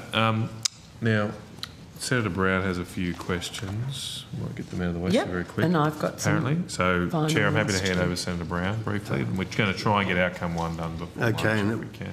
Thank you. And at 1:15 we'll break. Okay, so Senator Brown. It's very quick. I wanted to ask some questions around road maintenance funding. Is this the right area? Yep. So, can you just describe how the funding is allocated? Sure. We might provide some contextual statements around the new federal funding agreement and the supplementary funding for road maintenance, which has been provided through that agreement. Road maintenance funding having been frozen for about 10 years. Mr. Betts, did you say that the road maintenance funding had been frozen? Had been frozen for a protracted period of time, I think for around 10 years. With the execution of the FFAS with the states and territories recently, supplementary funding, I believe, of about $500 million over the forward estimates period will now flow to the states to address some of the concerns that Senator Canavan was raising earlier on. But in terms of the way in which that's distributed across the states, I'll ask the team to respond to that. And I think it's also, we can give you the quantity as soon as Mr Milnes is ready, but it's also worth noting that for the first time it's also being indexed, so it will continue to grow as well. Yeah. Oh, right, so the road maintenance is indexed now? Yes, it is. That's good news. So it will continue to get larger. So it used to be 350 million and now it's gone up. Essentially it was going backwards because it was frozen. That's and right. now with this decision, there's right. an additional funding and now it's indexed. Indexation. That's okay. correct. So if I could get some information around the total amount of funding and how that funding is allocated. Please. Simon Mills, Budget Policy and Insurance Branch.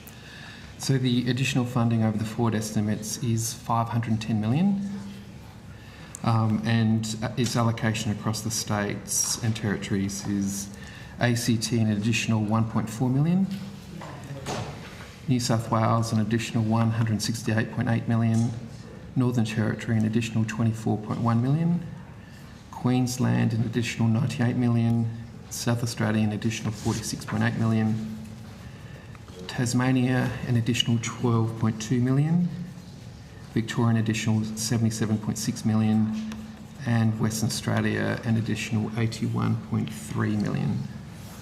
So that's the additional amounts, but that's on top of... Yeah. That's on top of their normal... Yeah, but could you give me those figures as well? Yes, sorry. Okay, excellent, okay. So in terms of the ACT will receive over the forward estimates $5.6 million, New South Wales $552.8 million, Northern Territory $90.8 million, Queensland $423.3 million, South Australia $175.8 million, Tasmania $45.1 million, Victoria $305.6 million, and Western Australia $311.12 million. And there's some criteria around how the states and territories spend this money? Yes, there's a formula for how the money is provided. Well, there's a formula for how it's provided, but not on how they get to choose to allocate the money. It's on, has to be on road maintenance. It has to be on road maintenance, and it has to be on roads that are on the National Land Transport Network. Oh, okay. Do you have some? Hi. Hello. The way that the funding that Mr Milnes just read out is broken down is it's calculated on the National Land Transport lane length, the daily vehicle distance travelled and the heavy vehicle distance travelled, which is how it's calculated across the jurisdictions. And yeah, other than that, we've answered the questions. Well, that's good news. It's good to see that the increase and also the fact that the freezing of the previous funding has now been ceased and the funding's now indexed. That's a good win for the states and territories. Thank you. Your call, Senator McKenzie. Thank you, Chair. Just while we're on the earlier question on business case, what's the status of the business case for the high-speed rail project? So the business case for high-speed rail is due to be completed by the end of this year, and they're on track to deliver that. Really? Yes. Yep. And on time, on budget? Yes, Senator. Well done. All right. I've got some questions about the Regional Railway Crossing Safety Program. So when did that campaign, the program commence? Yes, I've double checked, Secretary. Yep. I've checked my people too. I thought, and apparently it's here. Yeah. We have lots of programs. Yeah. It's exciting. It is exciting. I think it's exciting. My children, not so much. Okay, so the Regional Railway Crossing Safety Campaign, I want to understand when that campaign started and, yeah. So, Senator, the campaign itself is actually funded through STEP, our Surface Transport. The transport people. So we, as part of the Outcome 1, we do have the Regional Level Crossing Upgrade Fund, which is part of the broader level crossing safety package. Yeah. So can you answer any questions about the Regional Australia Level Crossing Safety Program? On the fund itself, yes. Yes. Okay. So there was a campaign run and I asked, or somebody asked, in budget estimates, what was the total cost of the Road Safety Level Crossing Program? It's a Quon 1108. What was or is the remaining amount of $2.62 million to be spent on? So that would go to STEP, Senator. So the total funding for that program is $180.1 million for the Regional Australian Level Crossing Safety Program. Yep. That's broken down into the education and awareness activities, which is $6.1 million. Yep. Research and innovation projects, $4.7 million. Data improvement projects, $1.7 million. The National Railway Level Crossing Safety Strategy, development and implementation, $1 million. And a departmental funding of $6.6 million, and then on top of that you've got the $160 million Regional Level Crossing Upgrade Fund. Okay, so of the education campaign, can you just talk me through how you evaluated the success of that? So all of everything apart from the Level Crossing Upgrade Fund is in Outcome 2. Okay, right. I knew I'd get. I'll save it for Outcome 2 then. Sure. Thank you. Do you want me to answer your questions around the population of Western Sydney? Yes. So as of 30th of June 2023, the total population of Western Sydney is 1.2 million. This is 22% of the population of the Sydney Greater Capital City Statistical Area. The population of Western Sydney has increased by nearly 100,000 persons over 5 years, ending in that same time period, and this compares to Sydney's greater statistical area of an increase of 260,000.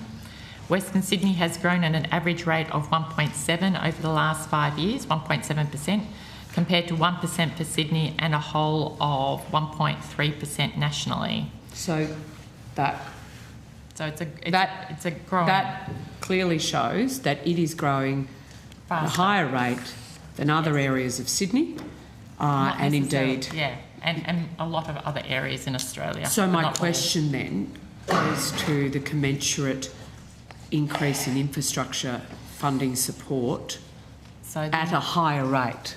Yes, there has been. So I will give you that percentage. I want that unpacked. So I can So we can give that to you, but there has been a significant increase in funding for Western Sydney. And I don't want it over.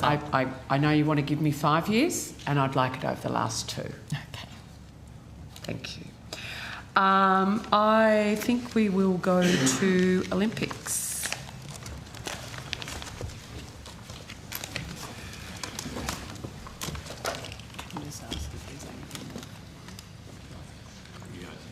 Oh, okay, great.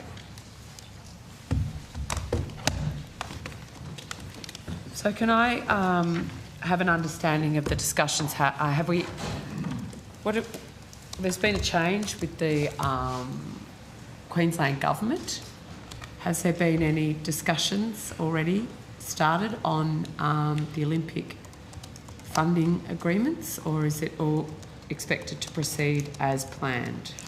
I'll ask Mr Brummett to speak to the detail of that. Obviously, the newly elected Queensland Government has committed to undertaking what it's characterising as a 100-day review of the Olympics venues program. Yep. We are continuing to meet with our Queensland counterparts, including as recently as Friday, to make sure that the governance remains in place. But obviously they'll need to work with their government and advise their new ministers on the status of the venues program, and the government legitimately will want to make some decisions about whether there's any aspect of that program that it wants to modify. But I might ask Mr Brummett to add any more detail. Not really a lot to add to that, Secretary, other than the IGA runs to 2033. It can be varied by mutual agreement, but that will continue to provide the overarching governance. And the transport projects that we've spoken a lot about, is there any update on our last meeting? So the yours and my meeting, like this. Is there any update? When you say the transport projects, what do you There was a rail up to the Sunshine Coast. Yeah, so Sunshine Coast Direct Rail, we can ask questions specifically on that. Yeah, there's a range of projects that are being that are sort of being planned, funded and delivered that will contribute to the 2032 Games, including, as the Secretary said, Direct Sunshine Coast Rail, Logan to Gold Coast Rail, Logan to Gold Coast Faster Rail, the couple of projects on the M1, but there are no additional projects. And so, do I take it, Secretary, from your comments that it'll be the venues that are part of that review, not the transport? The current Queensland Government have been explicit that they will also include transport, and particularly Direct Sunshine Coast Rail, and the possible extension to, or essentially, in their view, delivering all the way, or delivering to Maroochydore, that will be included in the 100-day review. Does? Okay, so the 100-day review will be complete by the time we next get together in February, is that correct? Well, the 100-day review is the terminology and the project. No, I appreciate that. Queensland Government said we can't really speak to the timeframes other than... And knowing how reviews go, 90-day review could take 200 days. Hopefully not. And then we can prosecute that at next, find out what changes. So I just want to specifically go to the Toowoomba Sports Ground upgrade proposal. Could you advise of the total expenditure for that? It's one of the minor venues. Zero. Zero? Yep. And the Australian government's made the decision not to proceed with that project, and no payments were made for the project, so the expenditure is zero. So of the $935 million provided by the Commonwealth for minor venue upgrades, how much has been spent? 27 point, how much has been paid to Queensland? Yeah, well, I'm assuming you don't own bulldozers. Yeah. We've made $27.8 million in milestone payments for 5 projects, first milestone payments. And could you just run me through those 5? So this is the minor venues program? That's project. So what are the 5? The Sunshine Coast Indoor Sports Centre. What's going to be hosted there? Sunshine Coast Stadium, Sunshine Coast Mountain Bike Centre, Chandler, and the Chandler Indoor Sports Centre and Precinct, and Brisbane Aquatic Centre. Okay. And so would it be safe to say, given... and nothing for the tennis? No. So it's safe to say in terms of the minor venue upgrades, and 27.8 by 5. That's all planning, or is there actual upgrades? So what are the milestones? The first milestone is essentially final approval of the project validation report. So is that what the 27.8 has gone to? All 5 projects have been Yes. a business case validation? Yep. No shovels in the ground yet? The procurement process is only the procurement process has commenced on 6 projects, but which 6? Or are we going to just add one to that? Those 5? I'll have to That's fine. Check. We've got 3 minutes before we break for lunch. Yeah. 6 that have gone to procurement. Who are they?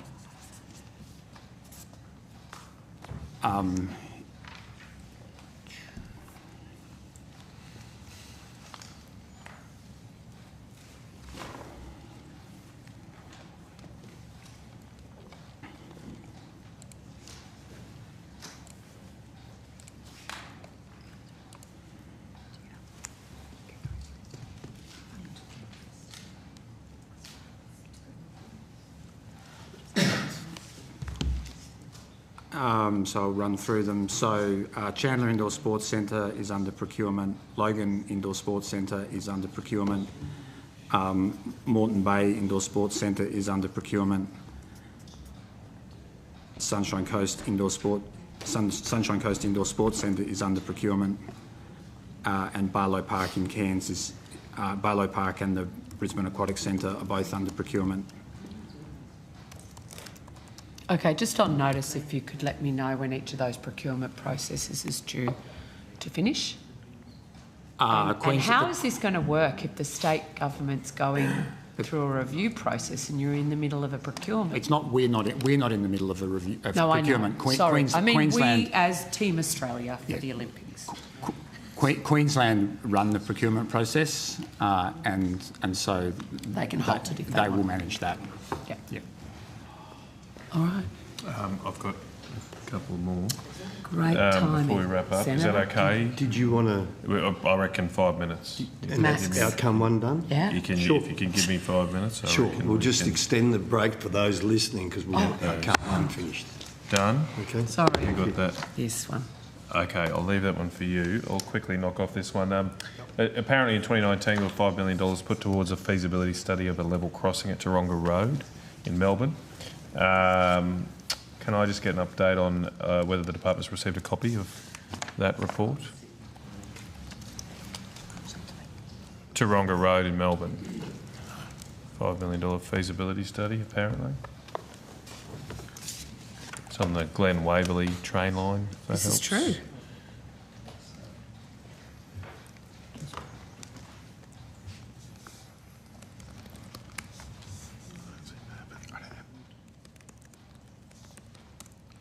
Sorry, Senator, can you just repeat that one more time, So please? Taronga Road, Taronga in Melbourne, so it's T-O-O-R-O-N-G-A. Sounds like my Melbourne colleagues know what I'm talking about. No, you're on the money. You have no records of that? Just bear with me, sorry, my spelling was... So the spelling of it is T-O-O-R-O-N-G-A.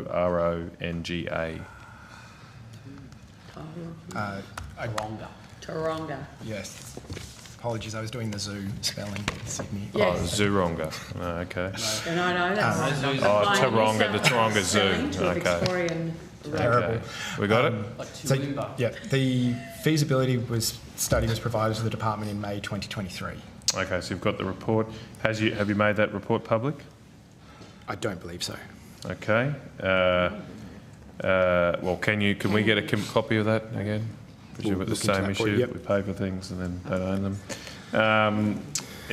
What options does the report provide to remove the level crossing at Taronga Road? So it did find that significant further planning and investment would be required to proceed to delivery. Can I get you to expand on significant? So, I'm sorry, that's all I have in front of me at the moment. But Maybe if you could take on notice, what are those options? Was there a preferred option?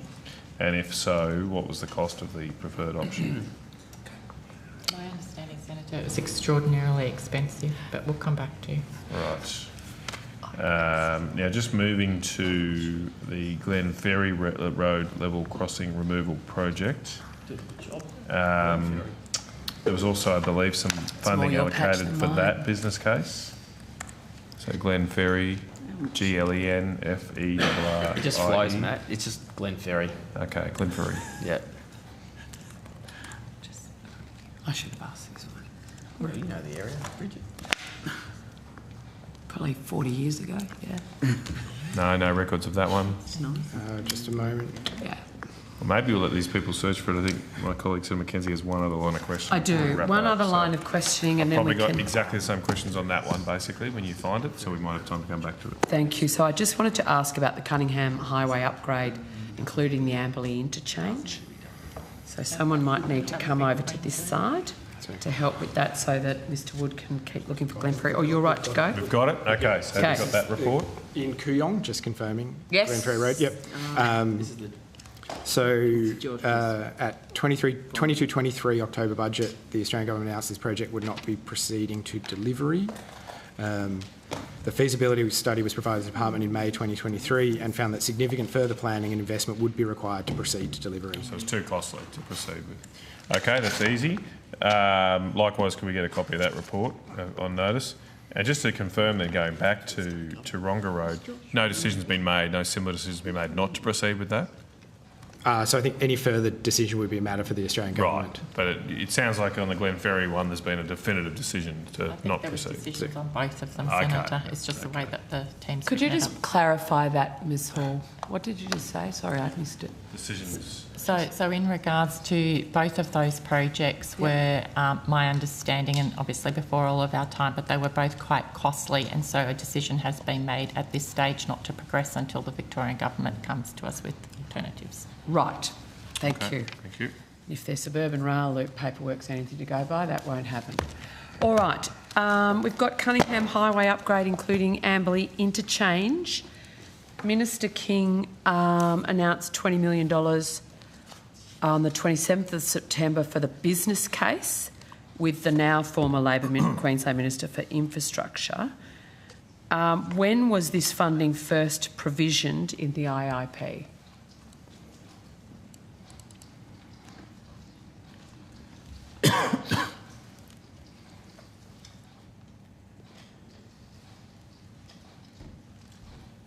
So I might have to take, because I think that goes way back a couple of years. I have to test that to give you the right time frame. From my understanding, it was committed in the 1920 budget, Senator, but we'll double check for you. 1920 budget was committed. Yep. So the coalition committed $170 million in 2018. And that was matched by Labor in 2019 as an election commitment, but they didn't win that election. So it was first provisioned by the coalition government in 2018.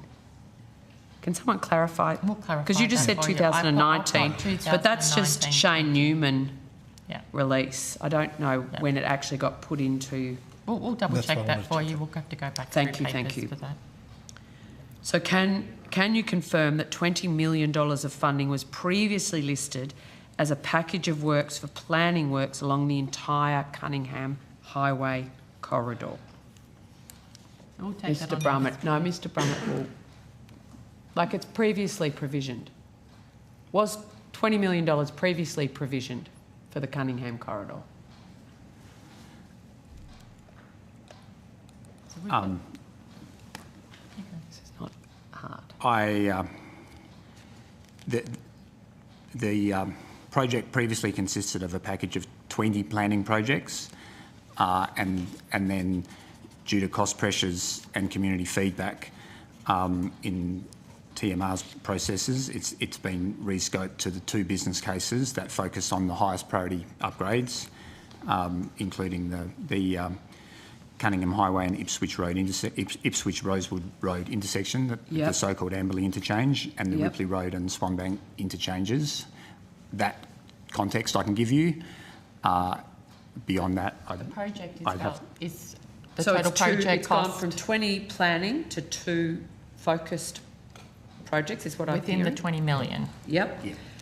So when was the decision made to direct the whole $20 million to these two projects? When was the decision made? I think it was 2023, Senator. 2023? In what context, Ms Hall?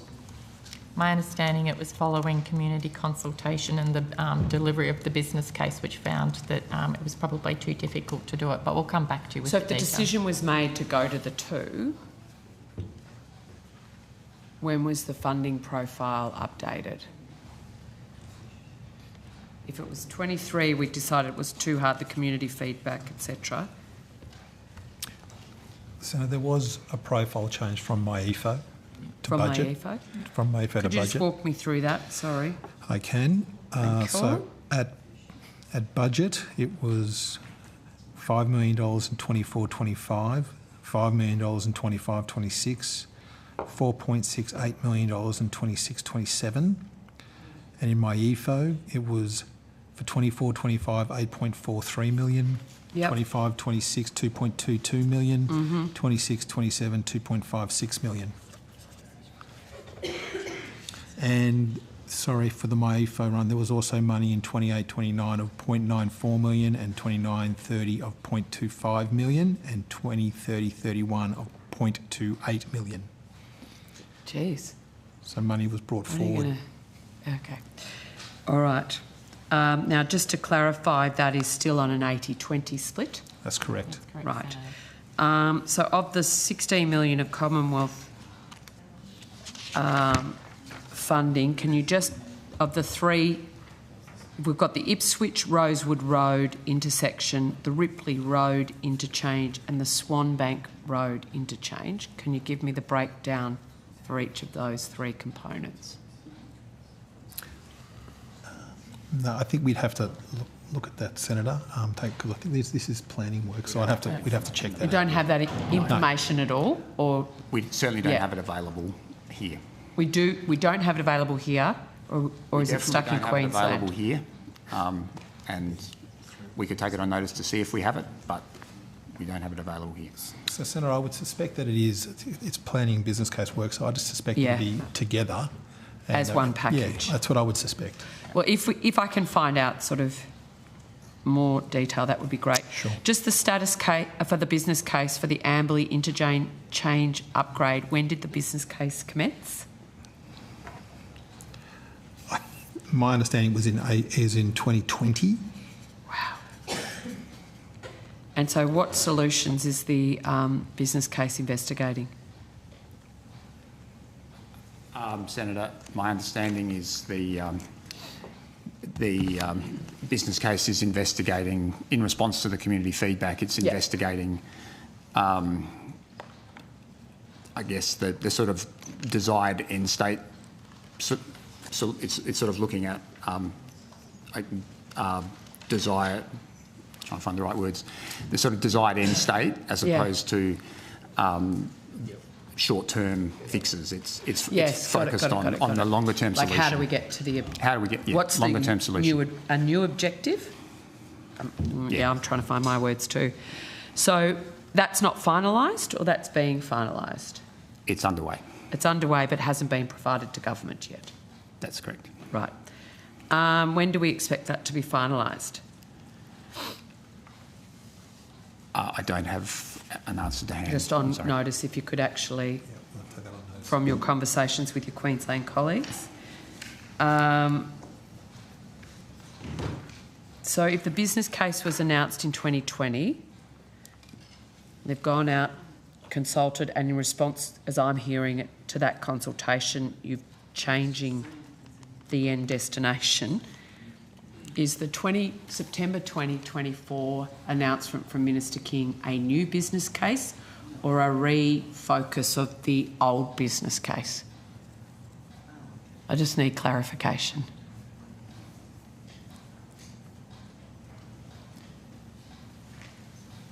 Mr Byrne?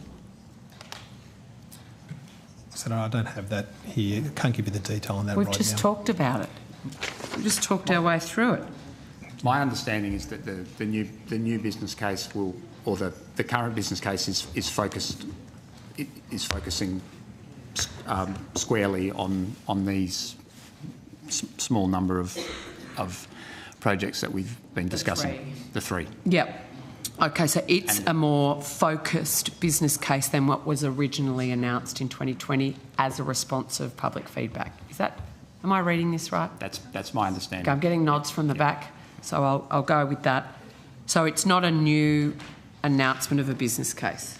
It's a refocused business case in response to community feedback. A package of 20 planning projects have been condensed down to 3, and that's what the business case is focusing on. What is the current construction funding in the IIP for the Amberley interchange upgrade?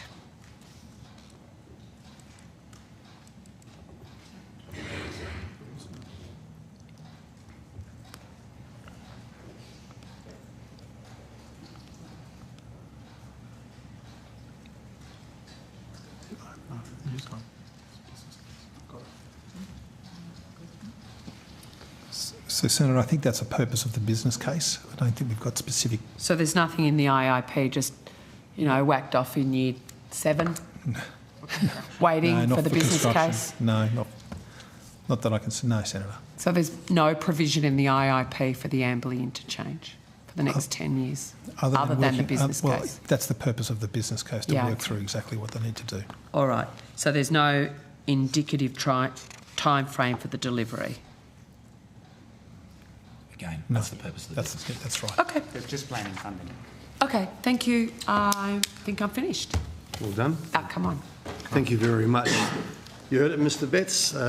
Outcome 1 can go, and we'll resume at 2:30 with outcome 2. Thank you. Thank you. Thank you.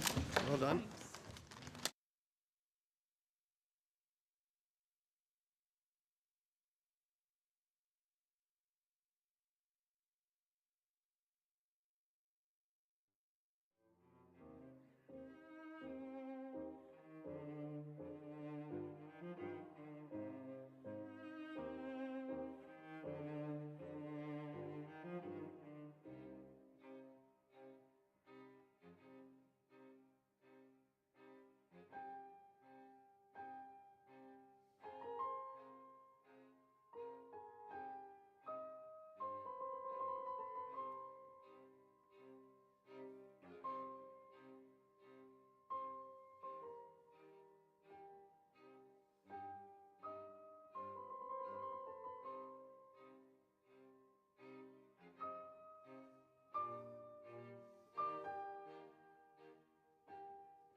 Welcome back, everyone, as we go into outcome 2.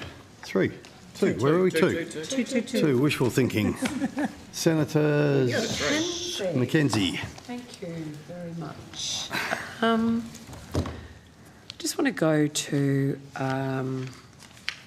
the Qatar decision that we prosecuted in the Select Committee last year.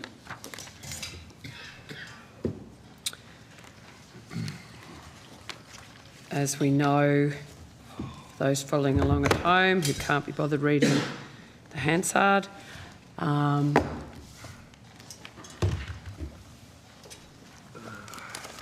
Department and the Minister were of a mind to approve the Qatar bilateral agreement or conclude that or begin negotiations. The Minister herself told Jane Herdlicker from Virgin that was the case, and at some point the Minister changed her mind and blocked Qatar's application.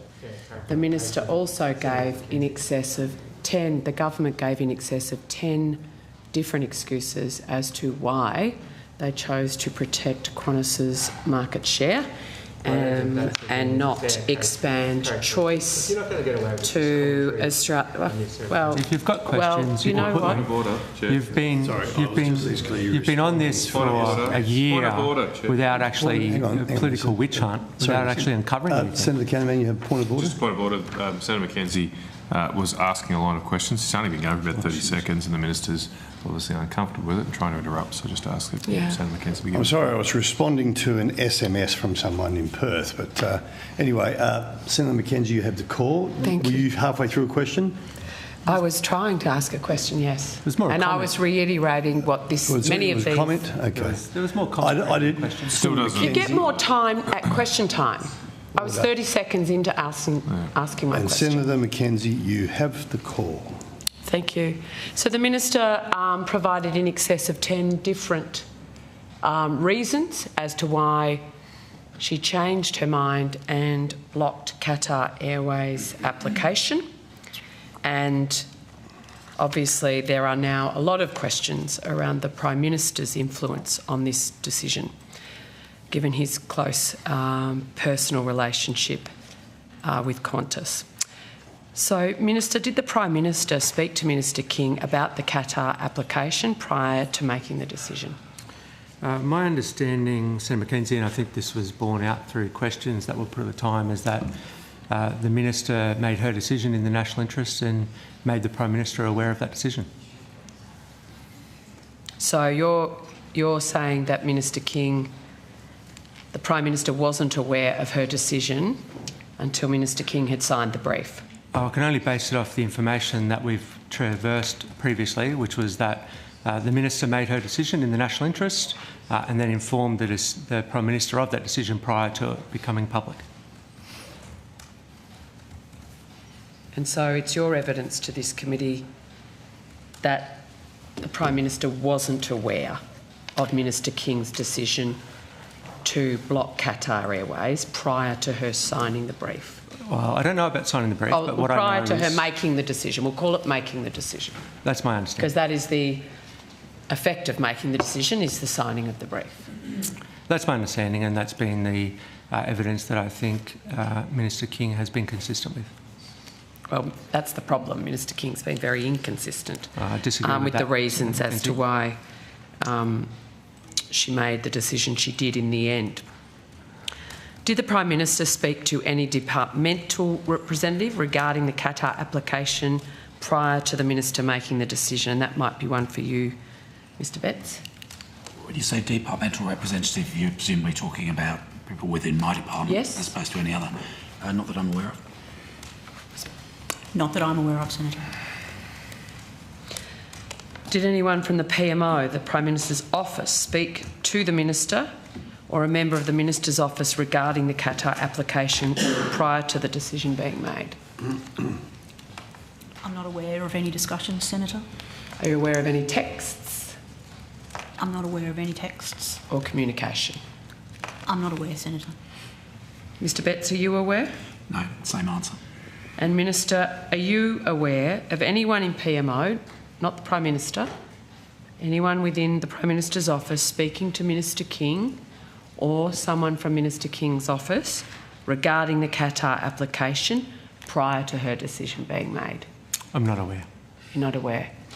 Well, that you were quite confident in your earlier answer that there had been, that the Minister has communicated to the Prime Minister previously, but now you're not aware. So you actually couldn't have been so as in fact. I think they're separate questions, Senator Mackenzie.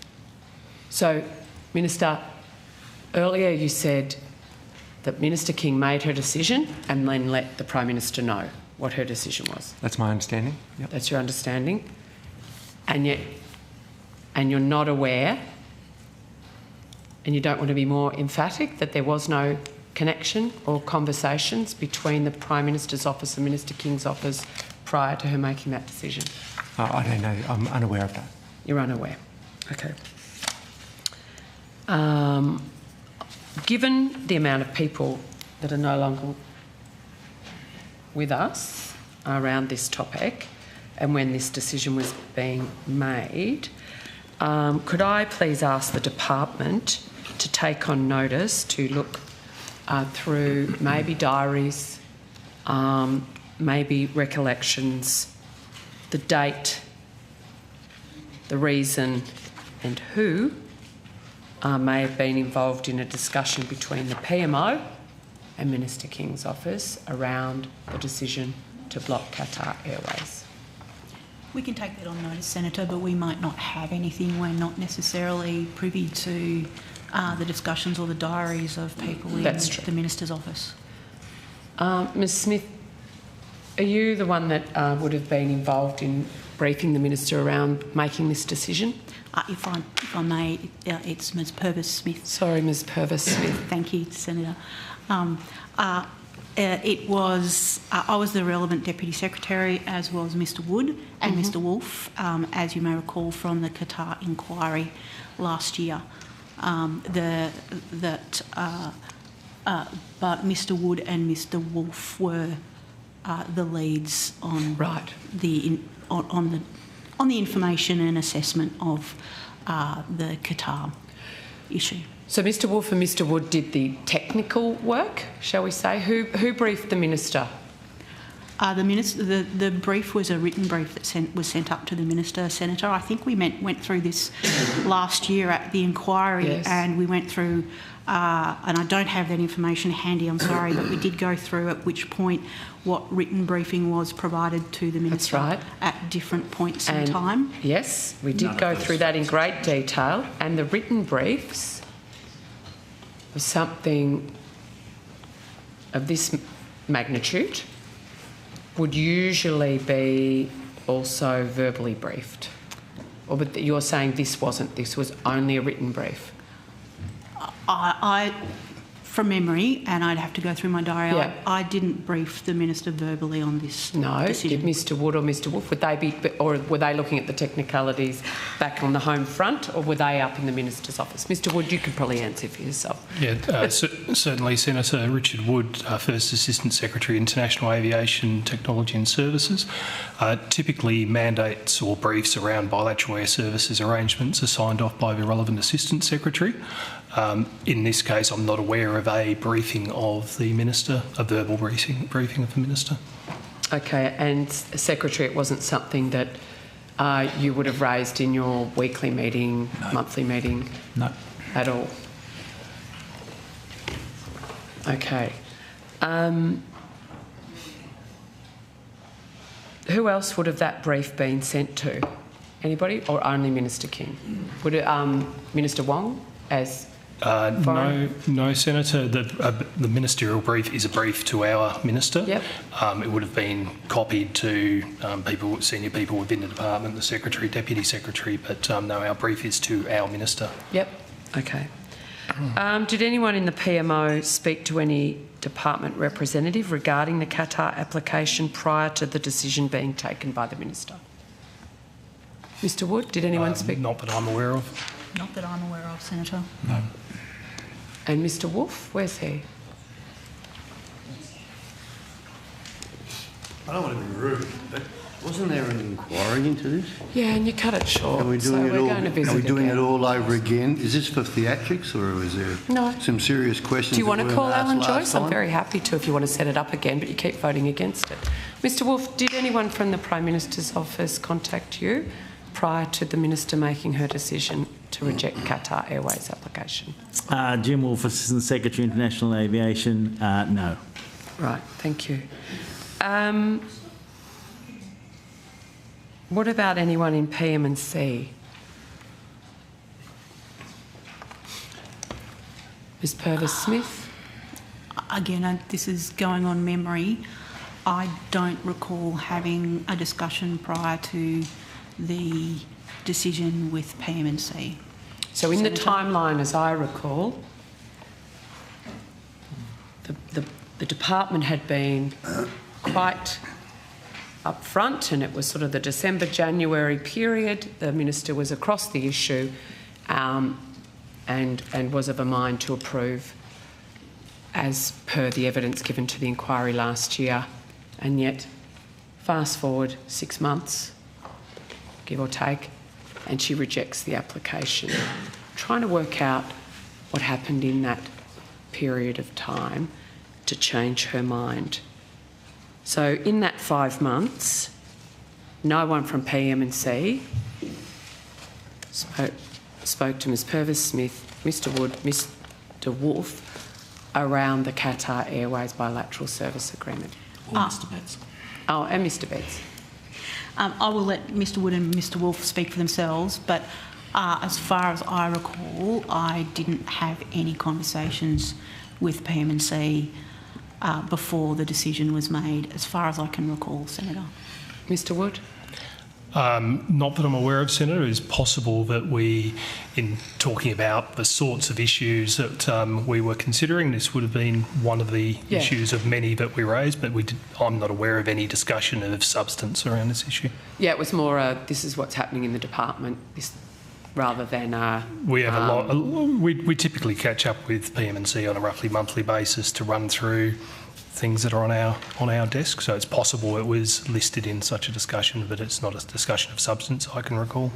Mr Wolf? Yeah, I agree with that, Senator. That's basically my understanding. Okay.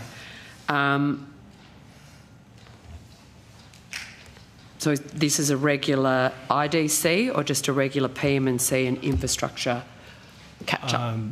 Senator, the form of those discussion changes over time. Currently, with my current counterparts there, we have a monthly meeting. At that time, it may have been less regular. It depends on the pace of business and other commitments. But it's certainly not a formal meeting or IDC.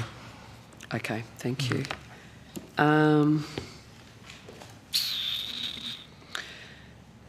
Ms Purvis-Smith, did the department provide any documents, brief or advice to the Prime Minister, the PMO or the Department of Prime Minister and Cabinet prior to the Minister making her decision about Qatar? I'm not aware that we provided any advice or documents or anything or conversations with the PMO itself. As Mr Wood and Mr Wolf have outlined, there were general discussions with PM&C, but I'm also not aware of providing them with any documents specific to the decision. Would you be aware?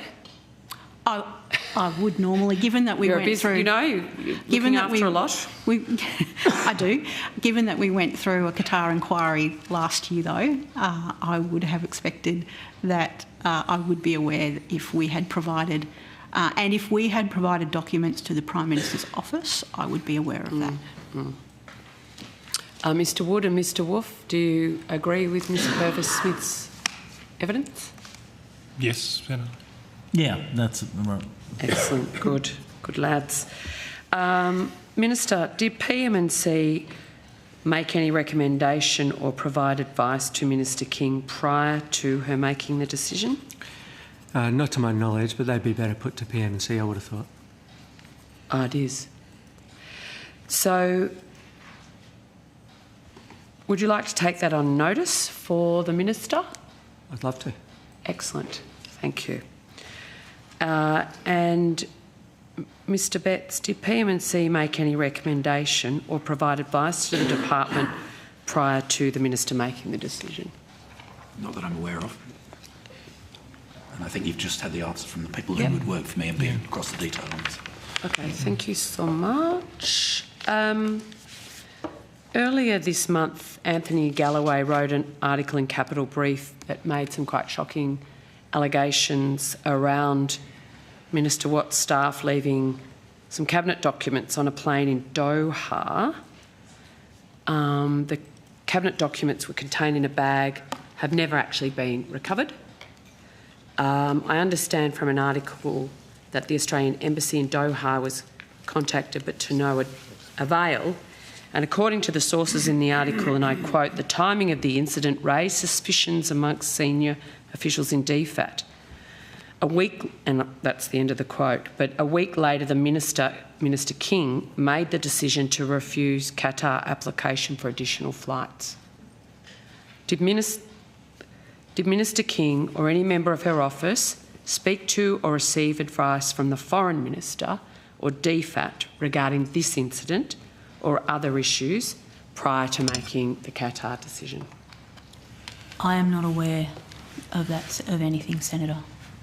But I thought our evidence was that there was a communication from Minister Wong's office to Minister King's. I think that's right, but I'm not aware as to whether it raised that specific issue that you've just raised. Or whether it raised the other issue. So I think our evidence, and again from memory, our evidence at the Senate inquiry last year was that we understood that there was communication between the Minister for Foreign Affairs office and Minister King's office, but I'm not aware of exactly the content of that communications and whether it contained the issue or covered the issue that you just raised. Wasn't there an assumption when we had the inquiry that it actually involved the searches of Australian women on a flight into Doha?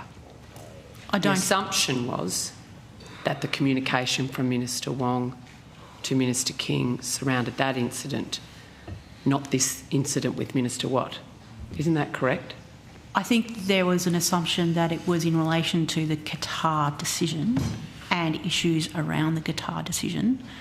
And at the time of the Senate inquiry, the issue around the women was being discussed. But I hadn't heard anything, and I don't know whether it raised anything other the issue that you have just raised. Because we've only just learnt of this. And I haven't heard of that. And given that we've got senior officials in DFAT concerned with the timing of the incident, in fact saying the timing of the incident raised suspicions, senior officials in DFAT aren't suspicious for no reason, in my experience. You've got a media article we haven't seen, which reports that unnamed DFAT officials have a suspicion that. It's pretty tenuous, and I'm not sure there's much we can comment on. It's all right. It's from Anthony Galloway in Capital Brief. I'll pause my questions. We'll get it photocopied, and you can have a copy of the article, and then we can discuss. We have not heard of it, and we wouldn't comment on hearsay anyway. We have not heard of that issue before. No one has raised that issue with me. But we were very quick to assume that the communication between Minister Wong's office and Minister King's prior to the Qatar decision being made, which overturned her original inclination, shall we say, to approve back in January. By June, she's not approving after communication with Minister Wong's office. We assume it was about the women being searched, and now we find that senior DFAT officials were suspicious about this incident in Qatar, about Minister Watt's lost documents. So I'll just leave it there until everyone can have the article in front of them. Thank you, Chair. Right. Are there any other? Senator Tyrrell, did you have some questions here? Outcome 2. Freight Equalisation Scheme, Tasmania. Thank you.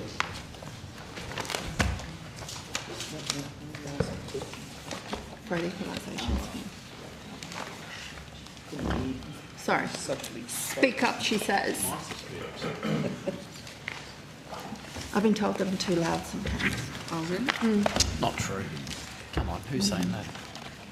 People I live with. Senator Tyrrell, you have the Thank call. you so much. Tasmanian businesses have told me that the rebates received to pay for their freight expenses do not equal the difference between shipping by sea and equivalent distance by road. Can you explain how the reimbursement is calculated, please? Certainly. Megan Scott, Assistant Secretary, Maritime and Shipping Branch. There are a number of different methods of calculation related to the distance between either freight to wharf or freight to door that a shipment goes through. It depends also on the size of the commodity and if it's going north or southbound. So it's quite specific to an individual shipper. Thank you. The same Tasmanian businesses have told me that the administration involved in claiming the reimbursements via the TFS costs them more time than what they get in return. Other businesses told me they don't bother with the TFS because of the time it takes to complete the claims. Is there a way that the scheme can be simplified so more Tasmanian businesses can be reimbursed? Because it seems awkward that a scheme that is set to equalise the cost of freight is so onerous that businesses aren't doing it. We have heard similar information coming through, Senator Tyrrell, and certainly in relation to the committee that you've just formed, through their submissions we've seen there is that evidence coming through. We can work with our service provider, Services Australia, on simplification of those forms if there is a finding out of your committee that that's a recommendation to government. Services Australia do also provide significant assistance to claimants to help them complete forms and lodge them in a timely manner. I think maybe that's been lost in communication for some of the people that want to do the claims. But Service Australia delivers the TFS, like you said, on behalf of the Department of Infrastructure, Transport, Regional Development, Communications and the Arts. That needs an acronym. Can this administrative process be streamlined so that it is not necessary for people making a claim to deal with two government entities? They only deal with one government entity, Senator, and that's Services Australia. They complete the relevant forms, submit those forms to Services Australia, who process the application. They don't have any interaction with our department. Does Services Australia also do the review processes on claims that have been issued prior? Services Australia do a review in the first instance and reassess if there's a complaint about a claim. If that complaint is upheld within Services Australia, it is then escalated to the department and a delegate in the department will also then review. Okay. The 2024 TFS monitoring report consultation draft for the 4 years between 2019-20 and then 22-23 was released today. Congrats.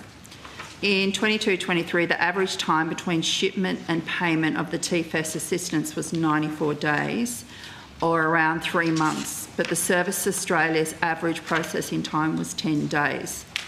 If it takes 10 days to process, what is happening during the other 84 days? Thank you. That would be the individual claimant waiting for receipts and invoices to come through that they are required to submit with their application, and also for them to complete the relevant application paperwork. As you say, once they're submitted to Services Australia, they do tend to turn them around in a very short space of time. I think our number was about 7.7 days, and the service level standard is 30 days. Okay. The maximum time between shipment and payment of TFS reimbursement was 608 days, which is around 20 months. Do you have details of that particular claim, or can you tell me what situation would lead to that time blowout? I don't have the particulars of that case. We would have to take that one on notice, but it is likely to do with providing the evidence required for Services Australia to complete the processing of that claim. But if we can get those details to you on notice. Okay.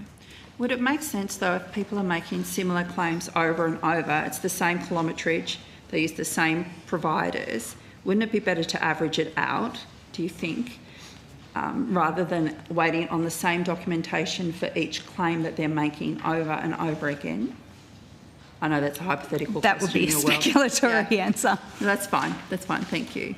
Service Australia has 30 days to process TFS claims, with any claims processed outside the 30-day period incurring interest payments for the TFS claimant. How many instances are there of claims being processed outside the 30 days? We have had one, Senator. One. Sounds perfect. And how much in interest payments have these longer claims attracted? $1,311.34, Senator. Okay. When was that? I believe that... I'll have to take that on notice, but I believe it was in 2021. So it's an old claim? It's an old claim. Okay. Could you also check if that old claim, if they have actually claimed a TFS after that? Subsequently, we can take that on notice as well. Thank you for the words, appreciate it. The Bureau of Infrastructure and Transport Research Economics reviewed the TFS parameters regularly until 2013, but this hasn't happened since 2016, when the Australian government decided that the TFS parameters and rates of assistance would not change any further. What was the reason behind this decision, considering costs of freight, sea and road, fuel, living in general have changed?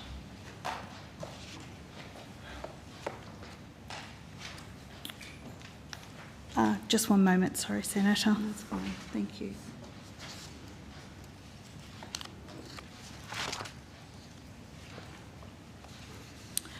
I'd have to get you the exact detail, but I believe it was a decision made around the parameters of the actual monitoring report back in 2016. But we'll have to come back to you with the exact rationale. Yeah, that's the magic word, isn't it? Government decision. Can I also put a hypothetical out there? We got evidence in the inquiry from a beef producer on King Island, and they presented a spreadsheet of 12 years of transactions. And I'll just throw out estimations, but it was about $6,000 12 years ago to freight cattle across to the mainland, and they got $1,710 12 years ago. Fast forward 12 years later, freight costs on King Island to transport the cattle is between $12,000 and $14,000. Guess how much they get 12 years later? $1,710. Does that sound right? Or would the parameters around the math to establish that amount, would that have changed significantly throughout the 12-year period? Senator, we're unable to answer hypothetical questions or provide an opinion. Any changes to the scheme are a matter for government. Perfect. Thank you so much. Appreciate it, Chair. Just ask, sorry. No? Senator, how much funding is allocated to TFS? Thank you, Senator. In 2024-25, there was $182 million allocated to TFS. And that's not a capped scheme, though, is it? No, it is capped and demand-driven. So if there was an instance where it went over, the government would continue to pay. Okay, thank you. Can I just provide some further evidence? Sorry, Paula Stagg, First Assistant Secretary, Surface Transport Emissions and Policy Division. Senator, in relation to your question on when the late interest payment occurred, that was in 2020. Okay, so it was a period of time ago. Yep. Okay. Are you just here for your good looks, or you want to ask a question? Senator Sharma. Thanks, Chair. Hello, Secretary. I had some questions about the tender for the Sydney Airport slot manager.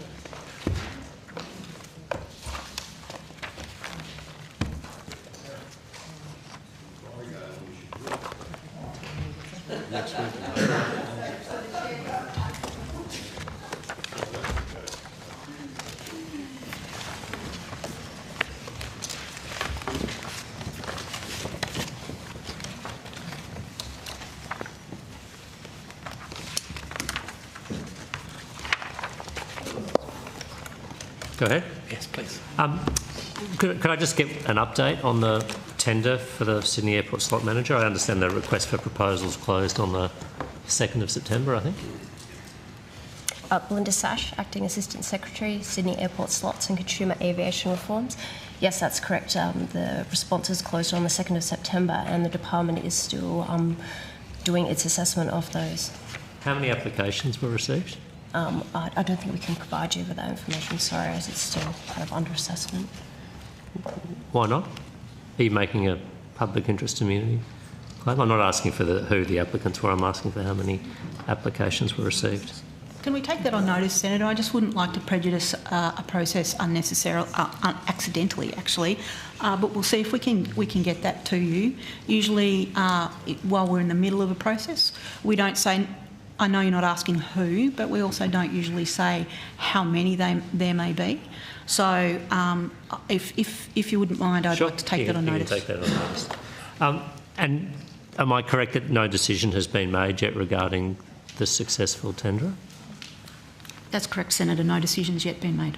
When do you expect to make a decision? As soon as we can. We're going through all of the issues and we'll go through the probity issues as well and make a decision. The delegate will make a decision in due course. Okay, I understand from the tender documents the winning bidder was due to be notified in October. So obviously we're in November, so we're still going through the process. That hasn't happened. I mean, in due course is comforting, but how soon is in due course? Because I don't think I can put an end date, like an actual date on it. We will be moving through making a decision as soon as we can. When does the new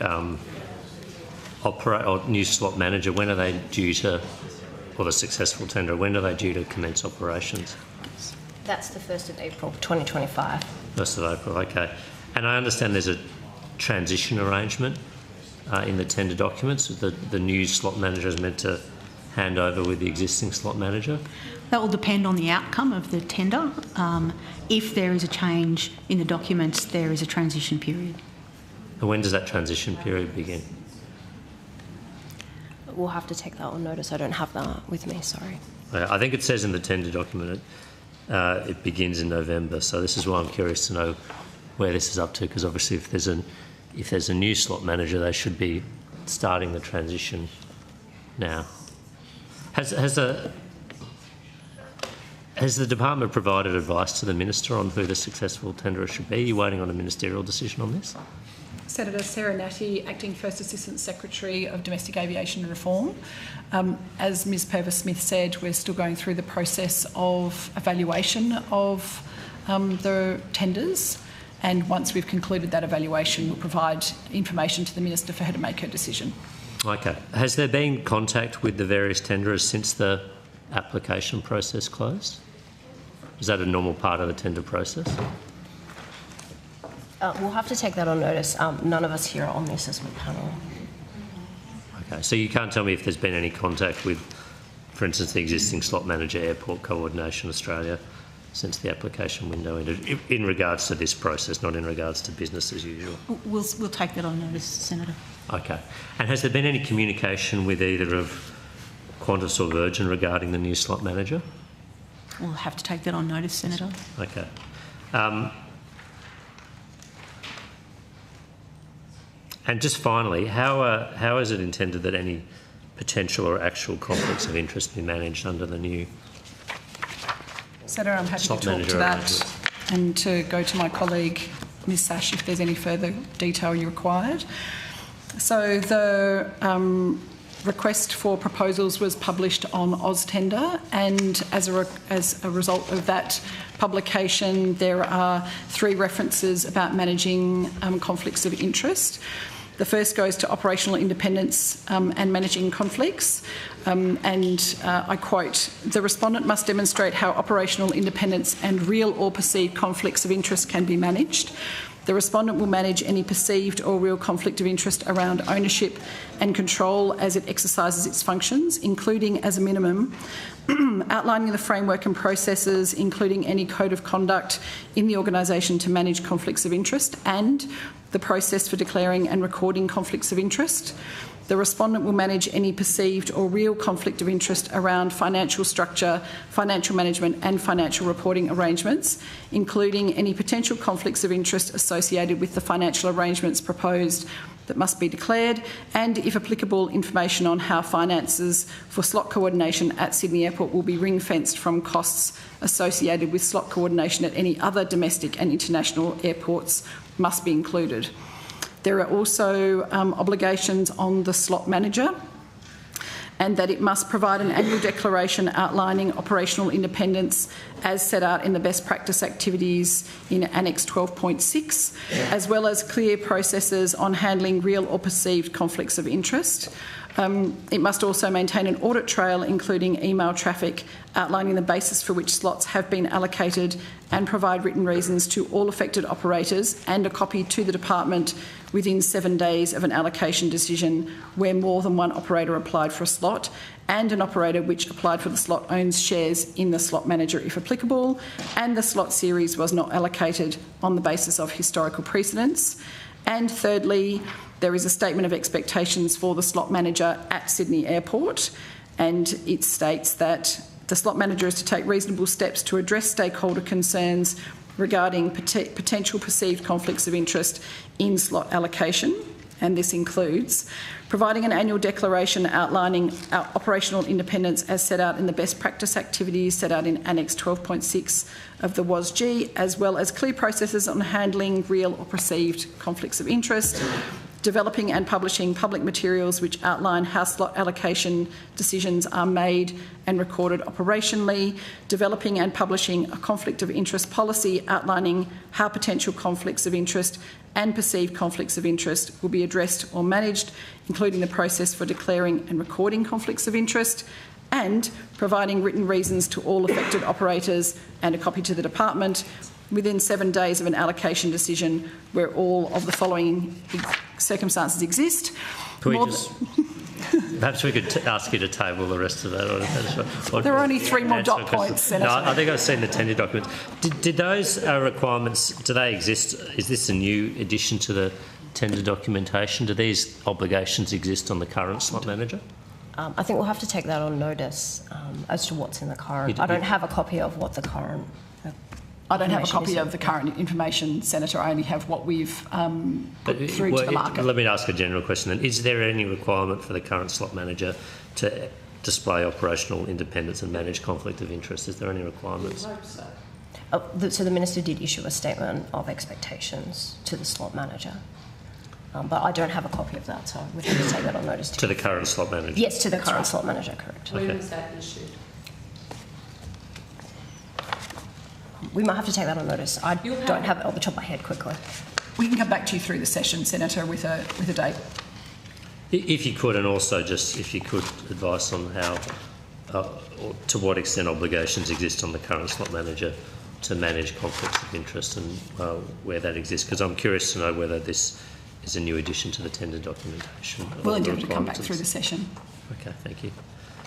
Thank you, Chair. I have no further questions on that topic. Thank you. Okay, no worries. Now, we've got 5 minutes, I believe, till we go to the next. We're having an agreement. We're going to change ministers at 3. Okay. Can I just finish my Senator McKenzie. line of question? Thank you. You've got the document in front of you now. So my question remains, and probably it's for you, Minister. Are you confident that this incident at Doha Airport a week before Minister King rejects Qatar's application for additional flights played no part in her decision? I'm not aware that it played a role, Senator McKenzie. I would note that there's no actual quote from DFAT in this. I think that the nature of this column that I'm not overly familiar with, but it doesn't actually have anything official from DFAT that raises their concerns in regards to this issue. Well, when a journalist of integrity says the timing of the incident raised suspicions amongst senior officials in DFAT, that suggests this journalist has sources who are senior officials in DFAT who were concerned. They don't need direct quotes from ambassadors. to be able to write that. Sure, they need to have sources that they can verify and that they're prepared to stand behind to actually make those claims. And you can but you're not aware that this played any role in... No, and you can obviously put those questions to the Department of Foreign Affairs and Trade, and I think this issue was canvassed somewhat in the inquiry? No, so the issue that was canvassed in the inquiry was the advice that DFAT provided to the Department of Transport, to Mr Wood and Mr Wolf, I'm assuming, around the negotiation of a bilateral agreement. So there was communication between Minister Wong's department and Minister King's department and Minister Farrell's department, as I understand, around negotiating a bilateral agreement with Qatar. There was also, and please, Ms Purvis-Smith, correct me if I'm wrong, there was in the inquiry an examination of the advice from DFAT around the drafting of a letter from Minister King regarding the strip search of Australians at the Doha airport. Is that correct, Ms Purvis? Have I given Minister Chisholm a quick shop cook's tour? Drawing on my memory, I think that is, in general, accurate based on my memory, given it was last year. But Mr Wood? Are any of my colleagues able to... Yeah, that's correct. Yeah. Thank you. Thank you. Mr Wood and Mr Wolf, given you're probably more...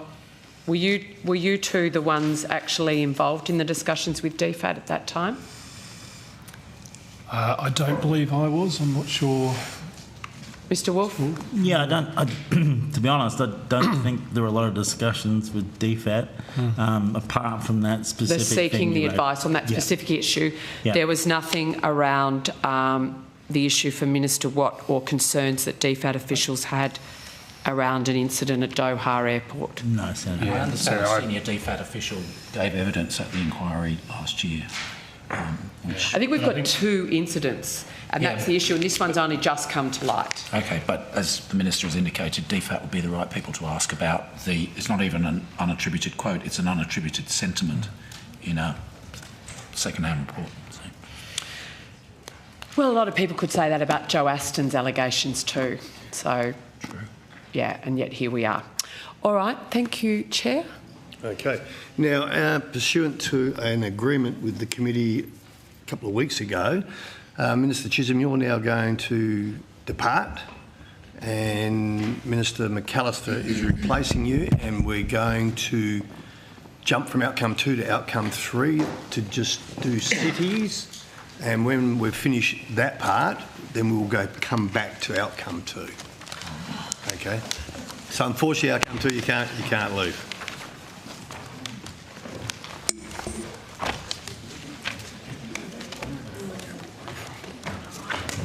Sorry, Mr Betts, I should probably have informed you earlier of that. We knew there was some arrangement that had been made. So.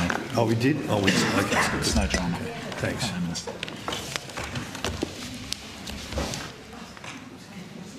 Behind the scenes. Yeah, sure. Oh, I don't think it'll take long.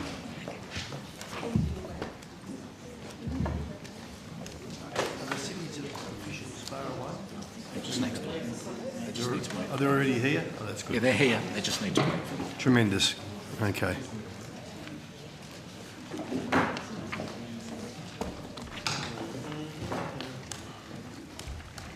All right, let's kick it off. I'll welcome Minister McAllister, and I believe you have a very short opening statement.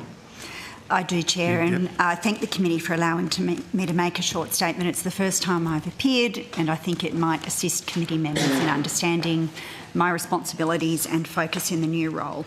So I am, of course, honoured to be appointed as a minister in the Albanese government, and I would like to thank and acknowledge my friend and colleague Catherine King, who has taken the city's agenda forward since the government was elected in 2022. We have made significant progress in delivering on our election commitments in this portfolio, including delivering on commitments under existing city deals, re-establishing the Cities and Suburbs Unit, re-establishing the Urban Policy Forum and creating the Urban Policy Network, and making significant progress on a draft framework for the National Urban Policy. It has been a pleasure in my short time as Minister to engage across the country at all levels of government and with experts. I was particularly pleased to meet with the Urban Policy Forum, capably chaired by Professor Barbara Norman. As Minister for Cities, my priorities will include delivering the National Urban Policy and State of the Cities report, which we hope to do imminently, the Urban Policy Forum and Urban Policy Network, honouring commitments under the Adelaide, Darwin, Hobart, Perth, South East Queensland and Western Sydney City deals. I will also assist the Minister for Infrastructure, Transport, Regional Development and Local Government, the Honourable Catherine King, in managing meetings of planning ministers and aspects of the delivery of Thriving Suburbs program and the Urban Precincts and Partnerships program. As you would expect, I will also represent Minister King in stakeholder engagement and at events and announcements. The Minister for Infrastructure, Transport, Regional Development and Local Government will continue to lead on elements of city deals, such as deliverables related to the Infrastructure Investment Program and other specified projects. Delivering quality infrastructure in our cities is essential to achieving the social, economic and environmental outcomes that Australians expect and deserve. As Minister, I will be focused on taking the pressure off families, including ensuring that our infrastructure policies reflect the importance of social infrastructure and essential services. I also intend to work with my colleagues to ensure that as the global economy shifts, new technologies emerge and the world undertakes a clean energy transformation, we are supporting industries, skills, research and manufacturing that will help Australia be internationally competitive and prosperous long into the future. Australia is already home to globally significant cities. We have unique natural endowments, world-class institutions, a stable investment environment and a rich culture.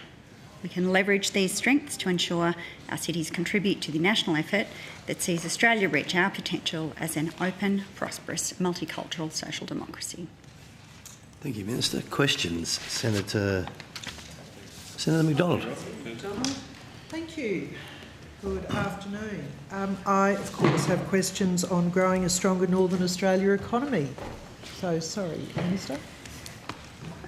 That, of course, is not the area that I represent or am briefed but on. You're repping for all of outcome 3.3. Understand? 3.3, Senator McDonald.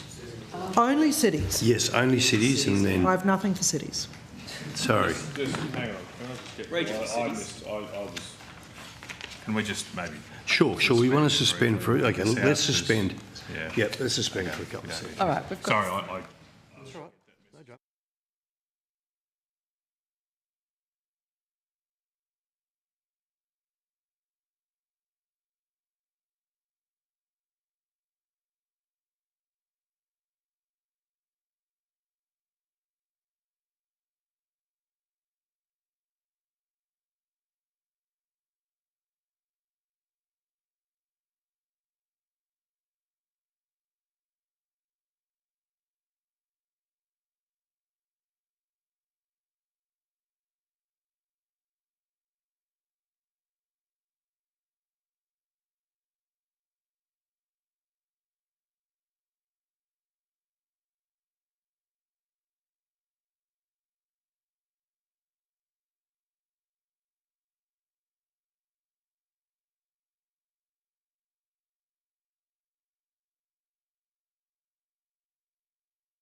Sorry, we'll switch back on again. Thank you. All right. Okay.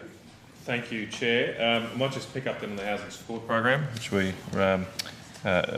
raised a little bit this morning. As we were going through this morning, the $1 billion has already been paid to the state and territory governments.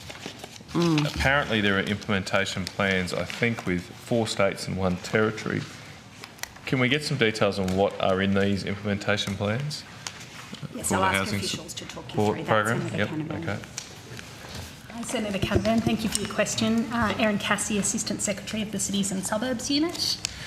So the agreements, the Federated Funding Agreement schedule signed for the Priority Works scheme stream of the Housing Support Program asked the states to provide an implementation plan which will outline the specific projects that will be funded under there. These will then be followed up by biannual reporting and post-completion reports on progress against the implementation plan. Okay. In each of these implementation plans that the states and territory ACT has signed, do they list specific programs that will be funded? Specific projects, yes. Projects? Could we get a list of those projects? At the moment, they have not been cleared for release. Obviously, both levels of government would need to agree to those, and some of the projects will be subject to cabinet confidence from some states while they are working through the detail of whether to release them. But these are plans you've signed with the... Yep. Can we just get a copy of the plans? But we can... The template or the detail of the plan? You've signed a plan with the state government. Can this committee please get a copy of the plan? We would need to get the agreement of the relevant state government. So you'd need to have... Hang on, just... Well, no, you asked a question. Sure. Perhaps we can take that on notice and investigate what can be made available to the committee. I think the officials indicated to you there may be some constraints to do with the relationships between the Commonwealth and state governments, but we'll take it on notice and examine what is possible. But just to be clear, there has to be a public interest immunity to refuse such a document to this committee. Are you claiming... No, I think we're taking it on notice, Senator Canavan, so that those issues can be I didn't considered. get an indication that there is. It seems strange they'd be withheld from the Australian public, particularly given the money's already gone, right? Just to be clear. Yes. It's left the money for these programs has already gone out of federal taxpayer bank accounts. And now we can't even, not allowed to see the programs. Senator, we've taken the question on notice. Yeah, but that's clear. Like you're keeping these projects. No, that's incorrect, Senator Canavan. We're taking the Sorry. question on notice so we can consider what may appropriately be Well, I'm not provided sure to why the they weren't committee. released when you signed them. I mean, you're obviously keeping them secret, and there's a question whether you will release them subject to the accountability provisions of this Parliament. But you are keeping them secret from the Australian public. You have got these projects, you have signed them up with the states, and you haven't released them to the Australian people, despite the fact they've already paid for them, prepaid for them. Prepaid? Yeah. Okay. How many projects in each of the agreements have been agreed? So I don't have the detailed numbers for each state in front of me. Can we get those? We can take that on notice and bring it back to you. Surely we can have that today. Absolutely, today. That can't be too hard. Okay, and so there are projects for each of the states here? For those who have signed, have agreed implementation plans, yes. And so who are you waiting on? New South Wales, Tasmania, Northern Territory? They all... The Northern Territory submitted theirs on the 30th of October, and that's under consideration. But New South Wales and Tasmania have not to date submitted theirs. Not submitted them yet, okay. And of the projects that are in the first 5, how much do they add up to in terms of cost? So each of the states and territories have fully expended their allocation. So each... All right, let's take a step back. Yep.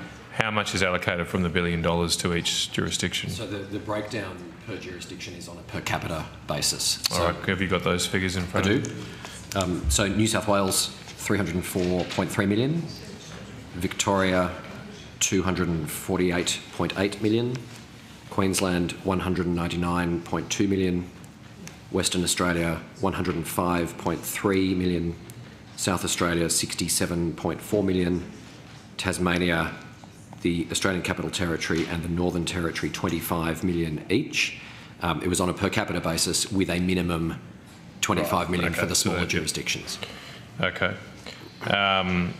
So for the Victoria, West Australia, South Australia, Queensland, ACT, they have spent the projects that they've agreed to them in the implementation plans for them add up to the amounts you've just said. Yes. Exactly. We will take that on notice when we come back with the project figures. I get it down to the decimal point. Okay, all right, if you could take that on notice.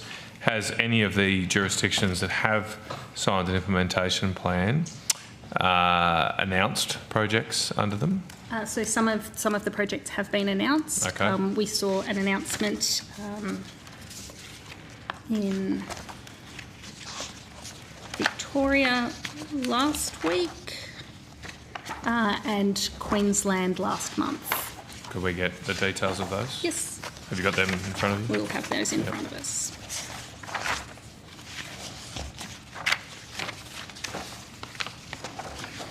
And when you are probably interested in the project and how much that project is worth. So, Senator, they're ministerial media releases, so they'd be public. We can provide the links to them through the just don't Secretary. have them with me, but yep. So for Senator Lisa Router, First Assistant Secretary, Partnerships and Projects Division. So, for example, the Victoria recent announcement was for $248 million to fast-track 3,781 dwellings across the state. Funding to be used on enabling infrastructure works across the state, such as roads, sewerage and water, as well as supporting access to social housing and increasing housing supply. A further $4.5 million is being provided to deliver a signalised intersection and left turn lane access from Burwood Highway, Knoxfield, to pave the way for 400 new dwellings and increase access to the area. And more than $88 million is being made available for social housing and enabling infrastructure across regional Victoria. At least 10% of the funding is directed towards First Nations housing outcomes, consistent with the Victorian Government's commitment under the Big Housing Build. That sounds like, is that their whole allocation they've announced? Yeah. Sorry, Senator? Is that the whole allocation for Victoria that they've announced? Yes. So it's pretty close to that, yeah. yeah. It's a bit more than that, I think, but they're obviously funding some of that themselves. They may be funding some of that themselves, correct. Okay, so that's done. Victoria's announced, so we can... Didn't need to keep that one secret. Queensland. Queensland, there was the announcement last month of $40 million to the Meadowbrook development south of Brisbane with 500 new homes. Okay, and that's the only one Queensland's announced? Yes. So the other states have actually, you've got specific projects they've agreed to for the other jurisdictions? Yes. It sounds like this is just a slush fund that politicians are holding back to make announcements. Against maybe some future election timetable. Well, yeah, it's really weird. Why wouldn't... I just don't understand. If we've actually spent the money, we've given them the money, you've agreed the projects with them, and you're keeping it secret from the Australian people. Senator Canavan, what is the rationale for that? It is not uncommon for governments to work with one another to agree an appropriate communication strategy for something that has been agreed between two different governments, and that is the case in this particular program. I don't necessarily disagree with that, but this is the additional element here is the spending of the money. You've already given them the money. There aren't milestone payments is there an here. example you can think of where a government has given the money over, then secretly agreed the projects that money would fund, and then hold those details from the Australian people? They've paid for it already. Senator Canavan, as we've already explained to you, we've taken on notice whether or not the material may be released to the Senate, and as I've said to you, it is not uncommon for governments working together to agree a timetable for making public matters that have been agreed between two different governments. I look forward to the public interest immunity here, is that it's been appropriated That's by exactly right. the federal parliament. Are you claiming? Really hard to understand how this Senator could in any McKenzie, way as you know, it is be not... kept. Hang on. Apologies. Senator McKenzie was asking a different question. I wasn't sure who had the call. I think both of you are interjecting on me. That's true. All right. Now, with these, I suppose the Victorians' projects are a little more extensive. How do we know that this additional expenditure is new commitments from the Victorian government?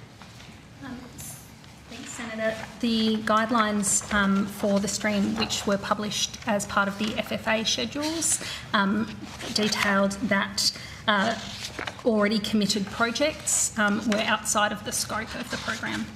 Sure, but how do we know that they weren't going to fund this anyway? Even if it hadn't been committed, they might still have plans to or might have to. How do you know that that's additional to what the Victorian government had done without us providing the $1 billion? I'm not sure we can answer that question, Senator, other than the fact that each of the state and territory governments has signed up to that FFA and committed for the funding to be used for new projects. So we're taking them at their word? We're taking them at their signature to the FFA, yeah, yes. Okay, their word. Seems a little naive to me. I think if I were a state government, I'd rub my hands with glee. Because a lot of this stuff, obviously, they have to do anyway. The only test we've got is that they haven't actually committed to it. They haven't actually funded it. That's the only test that you're applying under the guidelines? No, so there is a scope of work, types of works that were eligible under the program. Right. Up to 25% of it could be spent on social housing, and then the stipulation that it could not be already committed projects. I mean, I asked this earlier, and it was agreed it was a reasonable question, but we had to wait till this outcome. Just wondering, at a general design principle level here, how did we evaluate the risks of this money not funding additional infrastructure? And what did we do to mitigate those risks? So the mitigation, Senator, is through our 6 monthly reporting from the states and territories, our guidelines which specify what their funding can be spent on, which were agreed by National Cabinet, and the design of the program was delegated by National Cabinet down to First Secretaries. And under that Federation funding agreement, they have to comply with those guidelines. Just can you give me something? I mean, that's obviously very generic. I'm asking for specific things that were designed to mitigate against this risk, that the funding doesn't actually generate additional infrastructure above and beyond what a state government would have spent anyway. Well, Senator, I think what Ms Ratter has taken you to is the agreement that was reached between governments as part of that National Cabinet process is what you see reflected in the schedule, which is that funding for projects that had already been committed to is out of scope to be funded through this activity. Because, Senator, this is a national contribution to creating the circumstances where we can get more housing built.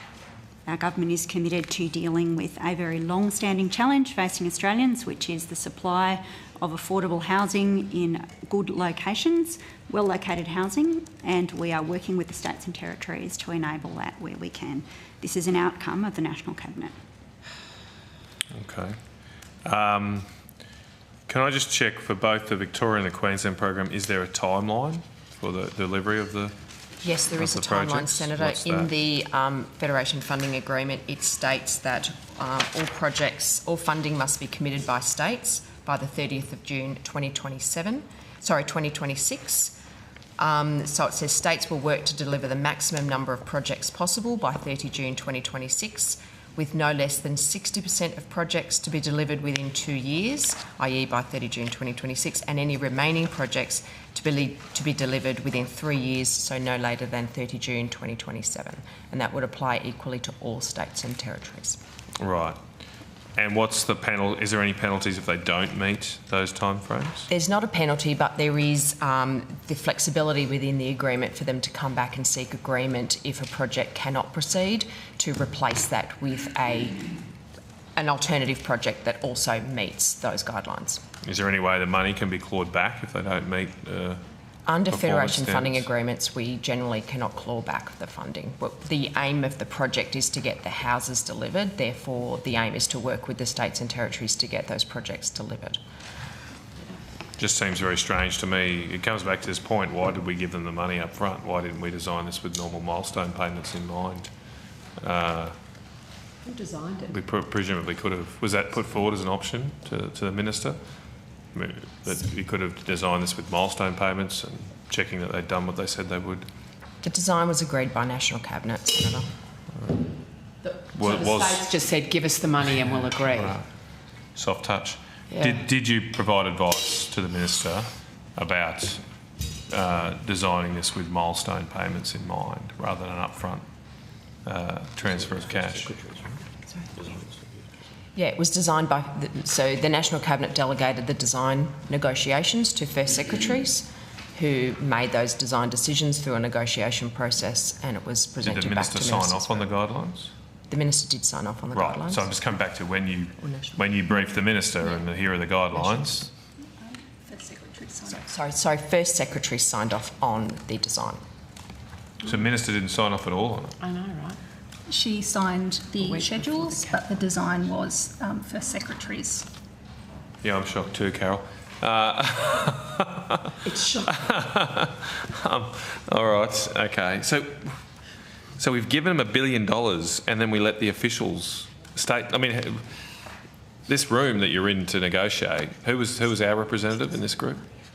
You said First Secretary. We'd have to take that on. We'd have notice, different Senator, different not terminologies. from this department. There was a Commonwealth Government person So involved. First Secretaries would be Secretary of Prime Minister and Cabinet or the equivalent. Right, so it wasn't even this department. That's right. So we would have to take on notice who the Commonwealth participation was. Right. Well, the Audit Office might have a field day with this one day. Okay. So there was. So you guys are the experts at allocating and spending this money. You weren't even in the room advising on the design of the program. We did have meetings with Treasury, Senator, in terms of the initial design processes, and Treasury owns housing policy, not this department. The department is administering that program. Yeah, but these aren't really housing projects, are they? You know, they're not building homes. They are in the main enabling infrastructure. Yep. And it's Swings. That's your slides. bailiwick, really. Just moving on to quickly, I'm running out of time, I suppose, but Senator Mackenzie's raised this issue that my understanding of the guidelines, it can include funding for parks, for sporting facilities and community halls, etc. Is that right? It is the community enabling infrastructure and what we call trunk work, so sewerage and other works that enable a housing development to But just coming back, it can include things like parks and community halls. So right. Often when we think about enabling infrastructure to enable housing supply to flow, it's things like water reticulation, wastewater, etc. But public open space is also a critical condition which is often put into the design of new housing estates, and often state governments legitimately require that communities should have access to public open space, not least where they have young families. But none of the initial two projects seem to fund that type of infrastructure, do they? No, so the community enabling infrastructure is the competitive process. So there are three streams to the housing support program. Priority works is the one non-competitive element that was done on the basis of a per capita allocation, and then there are the two streams that are competitive. The community enabling infrastructure stream is one of those two. Is that $450 million?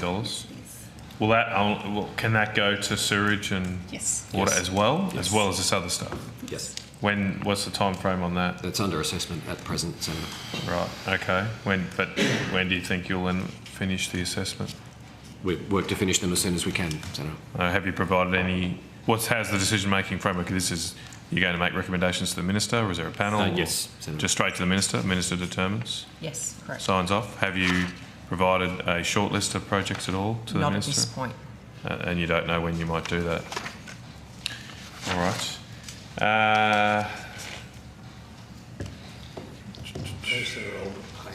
Okay, I might let Senator Alban Payne go. Yeah, thanks, Senator Kennedy. Senator Alban Payne. Thanks, Chair. My question's around middle arm. So I'll just ask them and then... Yeah, Senator Alban Payne, the Chair may be able to assist you, but I am here to answer questions about Program 3.3, which is the area of the Department I with the Chair, and I was advised by the Secretariat that 3.3 is the place where I should ask these questions. I'm not aware. You did say that to me, but I'm not aware where it sits. Okay, I'll check with the Secretariat. Middle arm, does it sit in 3? It does? Oh, okay. It's happening near a big city. Happy days. Okay. All right. So my understanding is that in February, the Japanese-owned investment company JBIC signed an MOU with the NT government on, quote, financing energy and infrastructure projects, end quote, Just wondering if you could tell me what projects JBIC is specifically interested in. Senator, I'm not aware of those.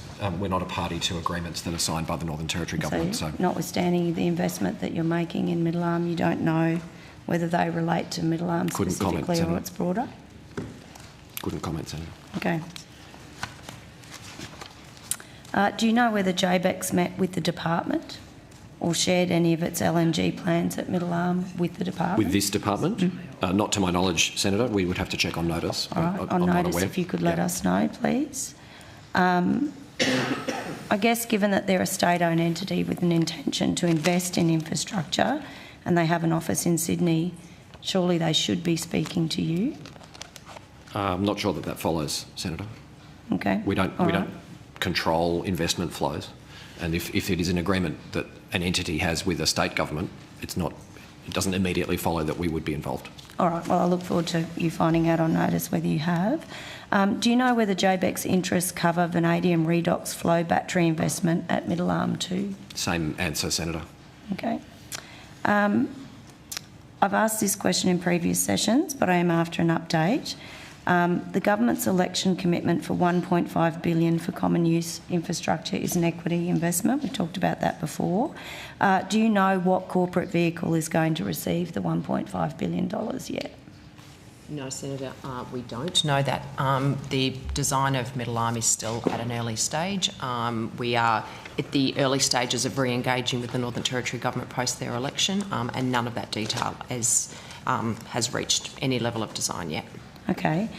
In terms of that future equity investment, is it the case, can the federal government put terms on that equity investment? So, for example, will it be possible for it only to be made so long as no gas or petrochemical facilities are built at the site? I couldn't comment at this early stage given the design is still and the business case is still in development.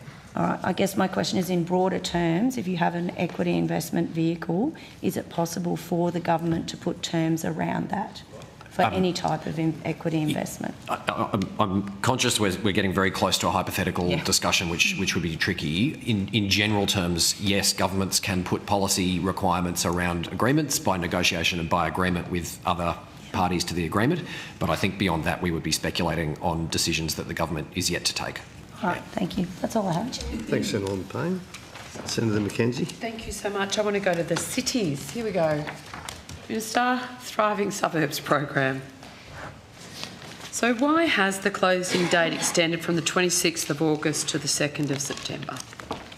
Just get the right people to the table, Senator. One moment. Sure.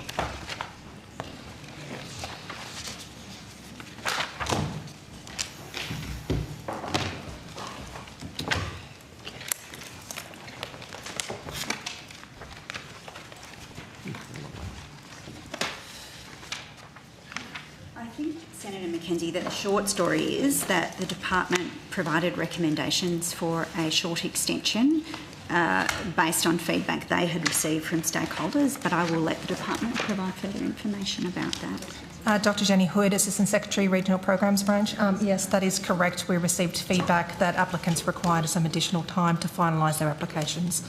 And why is that? How long was it open from? Prior to the extension, it was open for 4 weeks. It was open for 4 weeks. We've known this has been coming for a while, haven't we? It was announced. Yes, it was announced. And when was it announced? Years ago. Yeah, part of budget 2023. 23 years ago. So then we finally open it, but we only open it for 4 weeks. Why did we think that was a good idea for something as eagerly anticipated as this? This department's incredibly experienced at running massive grant programs for communities that need infrastructure investment. Why? Who thought 4 weeks was a good idea? I understand, Senator McKenzie, that the forecast funding opportunity and eligibility checklist were released ahead of the opening, so as to allow organisations to start preparing their applications. I'll let the officials add any further detail. It predates my time in the portfolio. That is correct. The forecasted funding opportunities were published in May, and then the guidelines were released on the 27th of July, I believe. and then we opened it for 4 weeks. Can I just ask, please, was it the department's advice up to the Minister in the design of the program that 4 weeks was an appropriate? I think we'd have to take on notice that question, Senator, unless you happen to know. Yeah, Senator Claire Chappell, First Assistant Secretary, Regional Development and Local Government Division. From memory, we provided a number of options around timeframes, but I think, we'd need to take that detail on notice. Number of options, and the Minister selected 4 weeks, and look at this. Surprise, surprise, people need more time. Excellent. Program guidelines revised the 3rd time on the 26th of August. Did the revised guidelines that were released on the 26th of August disadvantage any of the applications that were received prior to those changes being made?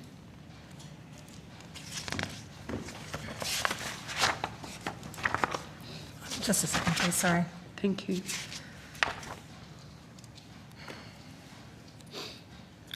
Unfortunately, I don't have the date. I do have the versions and the changes that were made. Revised guidelines released on the 26th of August, my mistake. Yeah. That was to extend and amend the closing date to the 2nd of September. That was the only change? That's the change to the guidelines, Yep, okay. The multi-parliamentary panel, who are the members on the panel? Senator, as per the process with growing regions, we keep the names of those 6 panel members confidential until decisions have been made, just to protect the integrity of that process. Okay. But they will be released once decisions have been made. But they know who they are? They know who they are. Just checking. As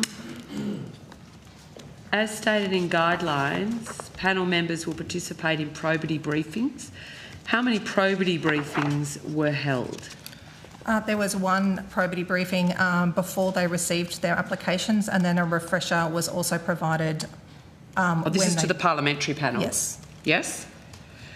And how many of the members of the panel attended the probity briefings?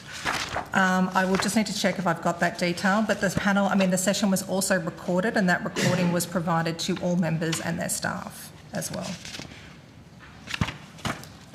We can get. Don't know if they watched the recording. We can get the details of the participation within the session. Yep. Did any members of the panel declare a conflict of interest? I will need to take that on notice. I don't have that level of detail, but we, as per with growing regions, the panel members weren't able to assess applications that were within their electorate, or if they were a senator within that jurisdiction. I believe there was additional conflicts of interest declared on top of that. Like being born in the regions could potentially be counted as a conflict because you just want to see more things built. How many applications in total were received as part of the Thriving Suburbs program?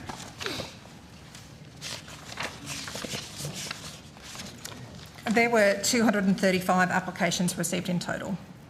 And 205? No, 235. Thank you, sorry. And how many of those were eligible?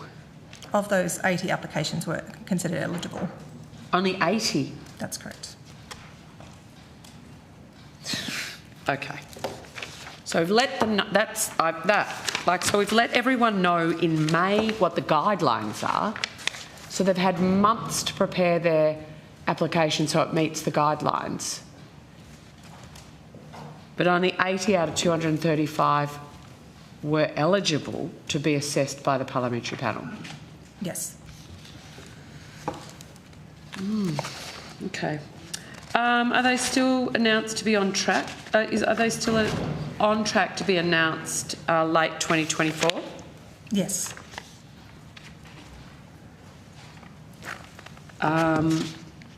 When will that be? When will they be announced? Well, so they're on track to be announced late 2024, subject to the obvious caveat that the timing of the announcement will be a matter for the minister and the government to choose. But you'll be ready to go. Yes, but we wouldn't want to speculate on when the minister would choose to make that. That's a matter for government. That's right.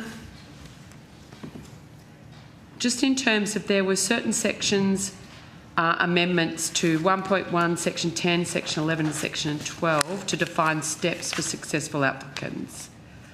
So there just seems to be a lot of changes made to sections of the guidelines throughout July and August.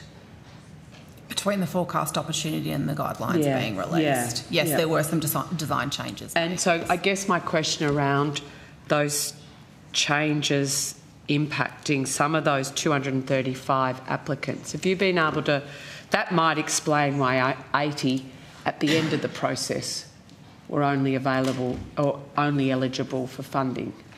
So, Senator, the Business Grants Hub in the Department of Industry undertook that eligibility assessment. I think we would wait till the end of the assessment process before we did a review on kind of what the thresholds were and the gates as part of that 235 down to 80.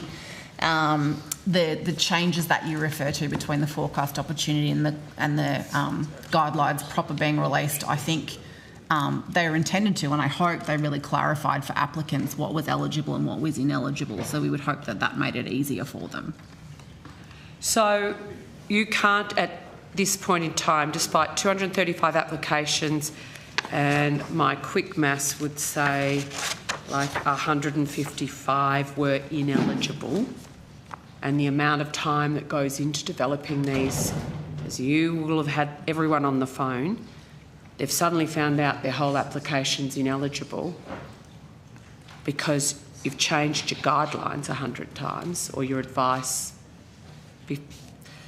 The July-August sort of process change. You haven't had any feedback from applicants about the impact of those changes on the eligibility of the final eligibility of their project or so the Business Grants Hub, and Dr. Hood will correct me if I'm wrong, will have been receiving feedback from applicants, but in terms of looking back and determining, what, if anything, was it that, gave you the strike rate that you've got, I think it's a little bit early for us to be able to say that would be speculative. And you're going to have to deal with the fallout of the Grants Hub's application. Is that how I'm reading this? Oh, no, you can't say that. That's being mean to Grants Hub, which is it is true annoying. That we have the policy accountability for the program. Correct. Yeah, that's right. And you have to deal with the applicants who will be heartbroken. Yeah. So in terms of, and so these changes that were made throughout July and August to different sections, were they because of advice from Grants Hub back, or from the Minister's office, or from internal discussions within your own department? There was advice back from the Business Grants Hub, and also what we determined. For example, one of the changes was made was including a link to the National Urban Policy to make it easier for grantees to find it. There was also clarification on who was the program delegate and the probity requirements for the panel. So that's not going to change your eligibility, though? No. No, they're relatively minor changes to the guidelines. Minor administrative. Okay, well, look forward to the review. That's for February. Will that be done by February? No, that's a matter for government. Sorry, I'm done. Senator Reynolds. Thank you very much, Chair. I've got two questions, and I've got a feeling none of them might quite fit in because I know with the change of program. So the first one is actually on the Ellenbrook pool, which is something that we've talked about before. Can that be done now, or do I have to wait for that? I think we have the right people at the table to answer that one, Senator. We don't. We'll just get it. We have one of the right people at the table. We have one of the right people at the table. So while, give us 1 moment. While one of my colleagues is coming to the table, I'll just come back to you on the multi-party panel. So we had 5 of the 6 panel members attend the probity briefing in person, and the 6th viewed the recording and access guidance when it was available.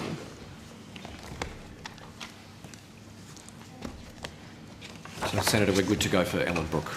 Thank you. Now, as you'd be aware, this has been a bit of a long and sorry saga caused by a number of factors. Wondering if you can give me an update.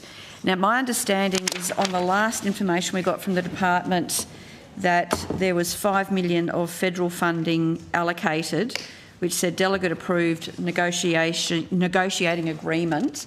Are you able to give me an update on the status of that? negotiation? Katrina Kendall, Assistant Secretary. So the Ellenbrook project was a commitment under the Priority Community Infrastructure Program, so the PCIP. That project also has funding under, I believe, a Department of Health program. The status of that one at the moment is that there's been an agreement with the grantee as well as the WA government that will look to negotiate an agreement with the state government looking to combine both amounts of federal funding under that same agreement. So we are in discussion and negotiation with the state government on that currently. Okay, so just so I get this right, so now there has been an agreement, so that would be with the City of Swan? I believe so. City of Swan and the state government.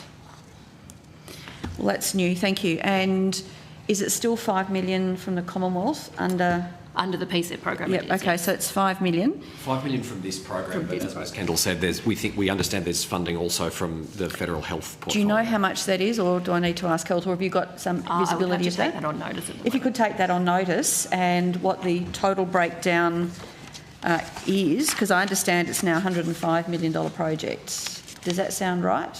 Again, in total, I'd have to take that on notice with the WA government funding as well.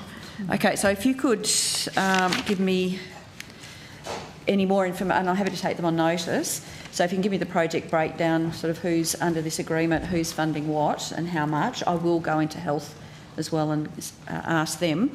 But if you can also give me the time frame, sort of the forward estimate, and I think it probably goes beyond forward estimates now.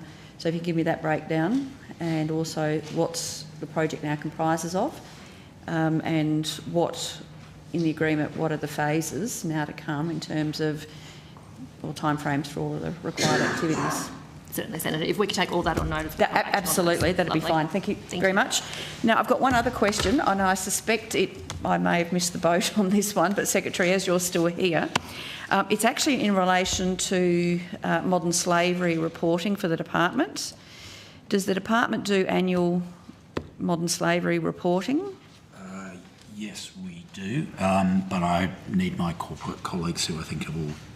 Could I ask you to take this, perhaps if you could, because I think when I looked at it I thought it was corporate and I'd missed the boat, but if you could provide some detailed breakdown of how you do your modern slavery reporting, and I'm particularly focused on how you do it as a methodology, but also how far into the supply chains do you go as a department, but also for all the projects that you manage and oversee.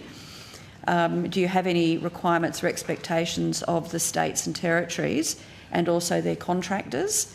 Because it is now very clear that most construction materials that are sourced from overseas, and particularly North Asia, is riddled with slave labour, not just of millions of Uyghur, but also increasingly Tibetans, North Koreans who are in bonded labour. So pretty much anything that has any form of minerals in it, anodes, cathodes, I mean anything, concrete building materials.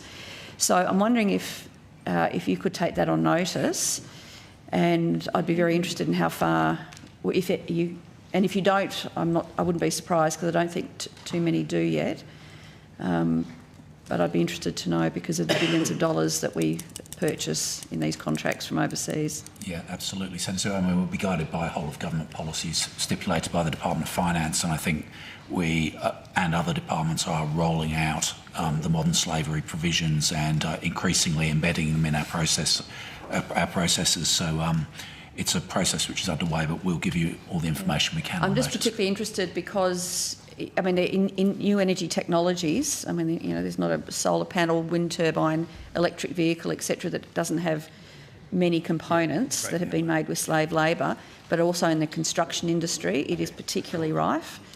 So I'd be quite interested to see what approach you're taking. Understand your question, very clear. We'll come back to you on notice. Thank you. Thank you, Chair. No worries. Thank you, Senator Reynolds. Senator Canavan, a quick one before we break. Yeah, well, might be 5 minutes or so. Is that okay? Yep. Just then we'll have done cities and we can move on. I think. Okay, just Townsville Concert Hall project. Is that in this area? Just one moment while we get the right people to the table, Senator. No problems. And just while you're coming to the table, presumably FAGS grants is not in 3.3? That's right. So financial assistance grants under local later. Okay. So this is my only topic. Okay. So what's the update on that? Senator John Maxwell, Acting Assistant Secretary, City and Regional Partnerships. So a business case was completed for the Townsville Concert Hall that was fully funded by the Australian Government to the tune of approximately $1 million. Since the business case has been completed, you may have seen in the media that the Townsville City Council has announced that it's decided to no longer proceed with the Concert Hall project. And as you would have seen, there was money available under the Townsville City deal, which Townsville City Council determined that they would, or indicated a preference they would like to be spent on the reconstruction of the Great Barrier Reef Aquarium, which was the decision subsequently taken by government.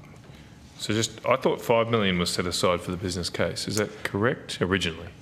Originally, it was up to $2 million for the business case. The business case cost approximately $1 million. Right, okay, so it's cheaper than expected. Has that business case been released? No, it is not, Senator. Who conducted the business case?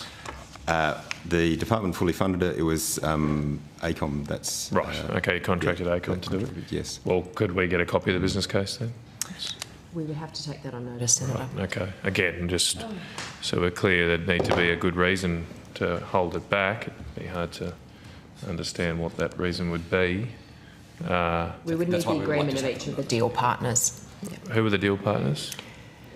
So the Commonwealth, the Queensland Government and the Townsville City Council. But in this case, it was fully funded by the federal government. Yes. It was a contract with AECOM. Yes. So the Queensland Government presumably were consulted and involved. That's why we would like to take it on okay, fair enough, but they have no ownership or...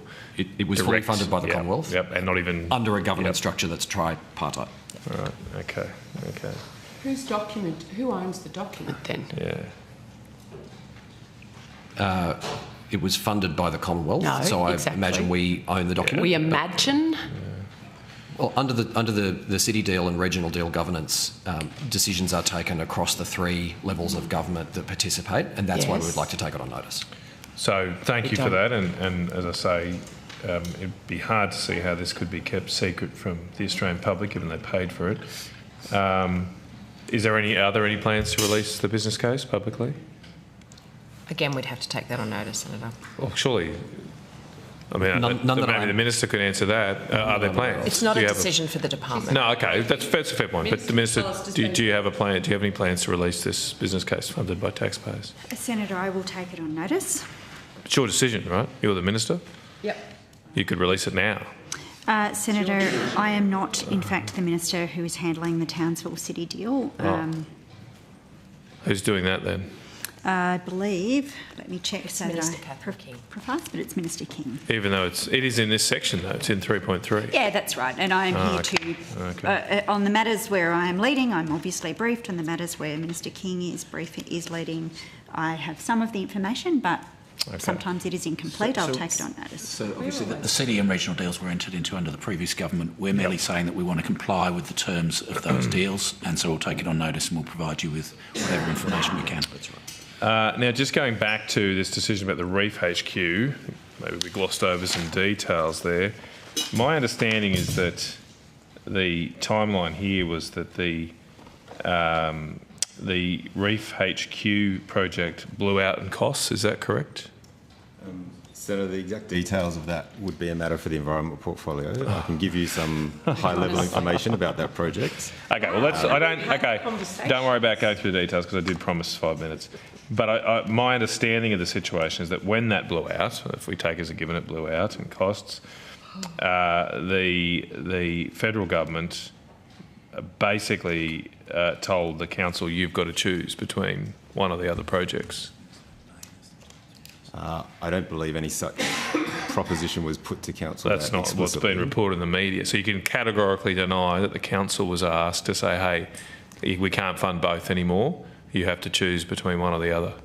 Officials did not put that to council. Okay, so no department official. Did any government minister? I'll take it on notice. Or any government MPs? I don't have personal knowledge of that, but I'll take it on notice. If you could take on notice that they... Because I think the reporting of that has indicated that the council was told It's one or the other. true, Senator, that the Commonwealth contribution to the Townsville City deal is capped. Yep. Okay. Can I just clarify the responsible minister is Minister McBain? Minister McBain.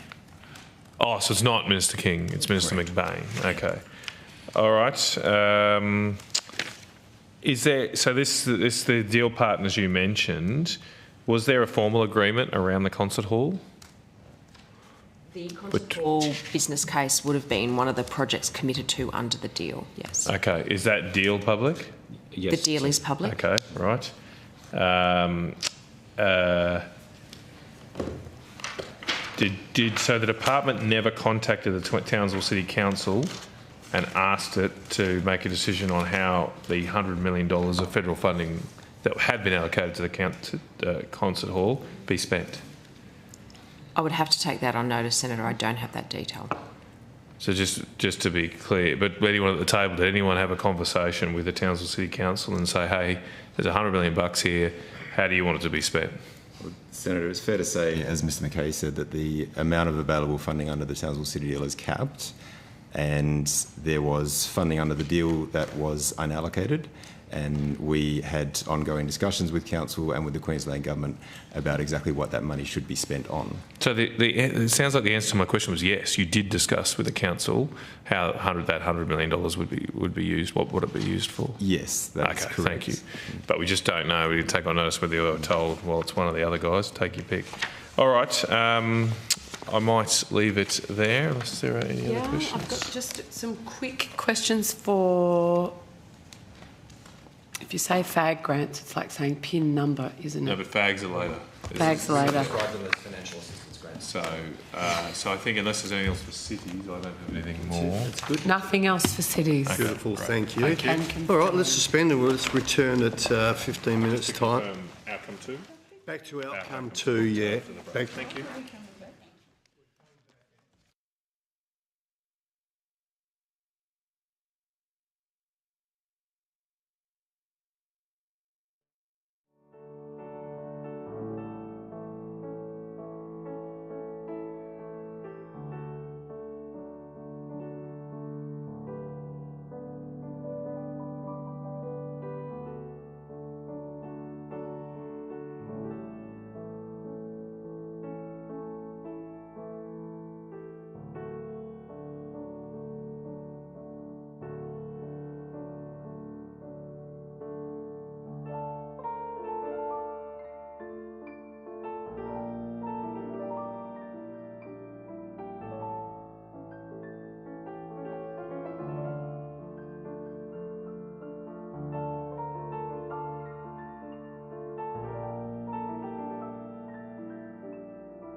a slight change. We're just going to go back to cities at 3.3 just for a couple of minutes for Senator Pocock, and then we go back to outcome 2. Thank you. Thank you, Chair, and thank you very much to the committee for allowing this. I've just got a few questions about the Thriving Suburbs program and the Urban Precincts and Partnerships program. Certainly. Just get the right people to the table. Thank you.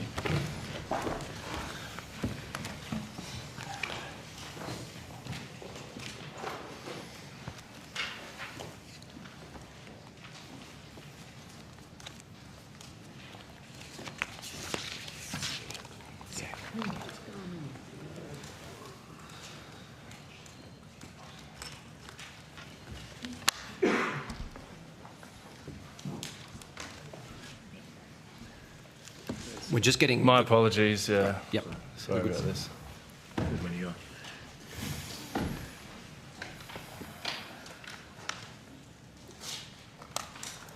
All good? Good to go. Thank you. And thank you very much for this. I understand that applications for the latest round of the Thriving Suburbs program closed on the 2nd of September, and I was just interested if there were any applications received from the ACT.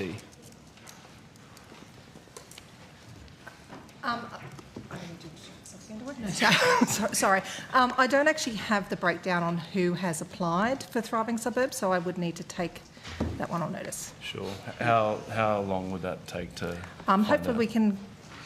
So I think probably, Senator, usually we would do the breakdown of applications received and then kind of meritorious through the process once assessment decisions have been made. So I think once the Minister's signed off on successful projects, then absolutely we could provide that detail. So before then you can't even tell me if there were any from the ACT?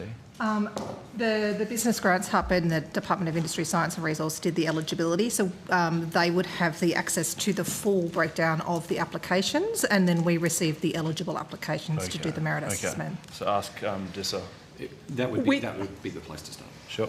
And then on the Urban Precincts and Partnerships program, that's ongoing. Yes, Senator. Hi, Senator. Yep. Have any applications from the ACT been received? Kind of the same answer. All of the applications go through the business grants hubs. We have not closed off yet for our first batch of applications to be assessed, so that information is currently sitting within business grants hubs in DISA.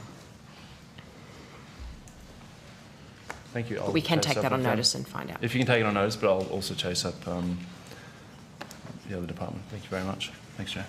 Thanks, Senator Pocock. Even better.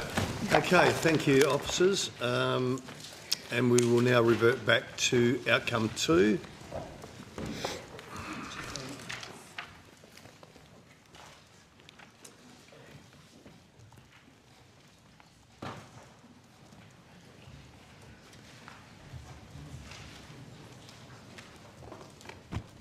Questions? Senator Mackenzie. Yeah, sorry, I just want to return to... I know we asked a lot about PMO conversations, but there's been no contact by DFAT or the Foreign Minister's Office regarding the incident at Qatar with Minister Watt's documents, Mr Betts? I'm not aware of any contact. I wasn't aware of the story until you brought it to our attention.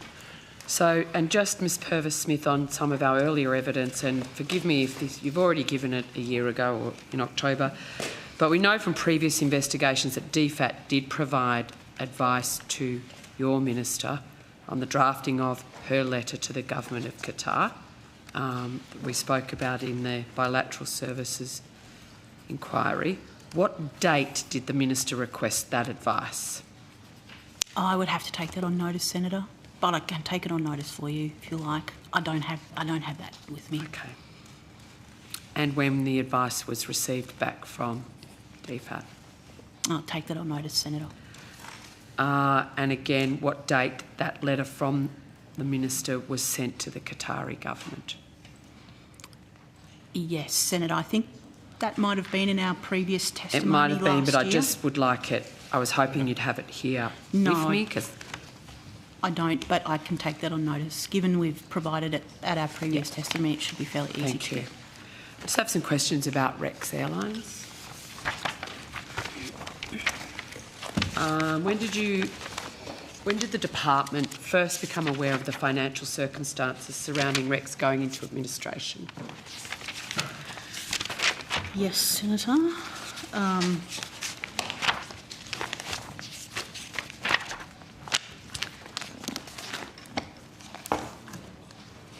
The department, on the day before we found out that it was being placed in a trading halt, on the day it was placed in a trading halt, on the 29th of July.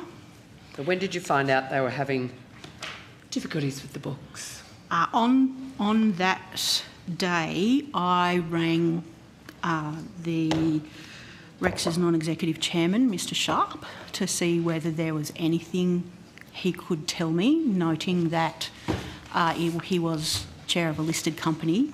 He mentioned to me that he was legally constrained in what information he could share with me, but he suggested that he would set up a time at a later stage to try to tell me when he could.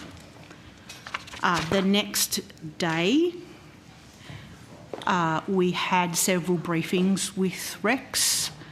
My First Assistant Secretary, Ms Werner, attended a briefing with CASA that was held by Rex, led by the CEO of Rex, Mr Neville Howell, that went through that the airline may go into voluntary administration, and I had a phone call with Mr Sharp later that morning to discuss whether an administrator had been appointed, and he alerted me that the board may make a decision to put the business into voluntary administration.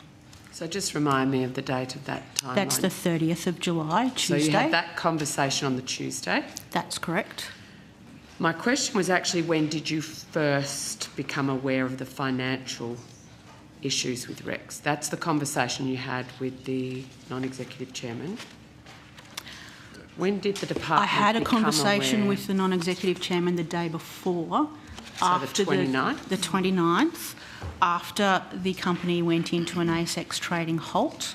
I rang Mr Sharp to see if there was anything he could tell me. So you've been very forthcoming in what action you took out after the ASX trading halt. My question is, these are stakeholders you're all in close contact with all the time, particularly the three airlines. When did you first become aware of the difficulties with Rex financially? Was it on the 29th of July? On the 29th of July, Senator. Okay. We, as you know, we do reach out and engage with Rex on a regular basis. We noticed a few weeks earlier that there was an extraordinary general meeting ASX announcement to consider the removal of the Rex directors, and so we were monitoring, but given it was an ASX listed company, there is limited amount that they could tell us. So we were monitoring as much as we could from public information. There was not much public information. And no back channels. Sorry? And no back channels. I go through Mr Sharp, and he, as on the 29th, he said that he was legally constrained. Okay. Did anyone brief the Minister or her office regarding Rex going into administration? Yes, we did. When did you brief the Minister? There was a brief on Tuesday, the 30th of July, as soon as we were aware and given an indication that they may be going into administration. They went into administration around 9:30 on Tuesday evening, and we briefed the Minister and Minister's office as soon as we were made aware that that was a possibility that morning. Yep, that morning, the morning of the 30th. The 30th. Great, thank you. What assistance has the government offered the administrators? We meet with the administrators on a daily basis. Right. Senator. At the moment, that's 6 days a week. Yep. The government has provided a government guarantee on tickets. Yep. The Minister has also waived the slot use it or lose it arrangement for the next season for Rex. Okay. Can I just ask, the ticket guarantee took a couple of weeks to actually be public, and maybe the brand damage may have occurred. In your brief to the Minister on the 30th of July about Rex going into administration, did that include some options for... there's been quite a few briefs to the Minister since they went into administration. I would have to refresh my memory. Things were moving very quickly, as you might imagine, Senator. So we were briefing both in written form and in verbally, and at the beginning multiple times a day, as we were receiving information from the administrator. At that stage, it was very early. There was not a formal request until later. When you say later, when was that? On the 1st of August, Mr Sharp contacted me to raise concerns about a perceived lack of public confidence to book with Rex. So we started to work on what potential solution might be from that day forward. And so the ticket guarantee came out of that process? Yes, I believe it did. Given that this was moving on a No, I daily appreciate basis. it, but you'll have your timelines there. So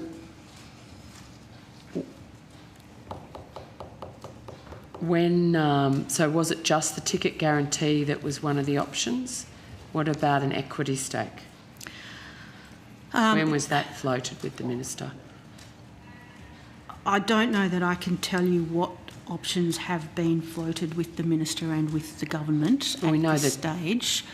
The government has said that all options are on the table, and so we are working closely with the administrator.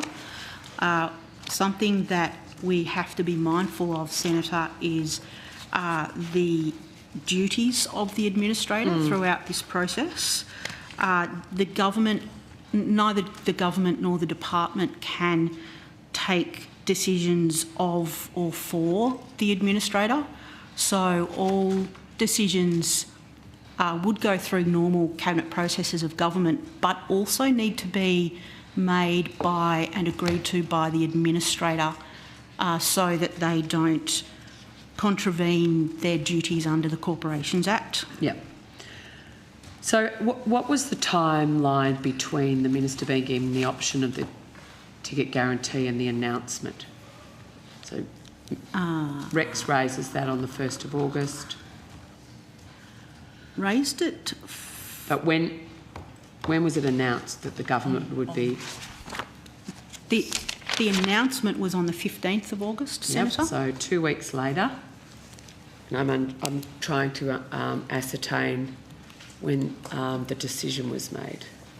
So that there were decisions were made through normal cabinet processes via ERC and briefs to the Minister, and then through ERC.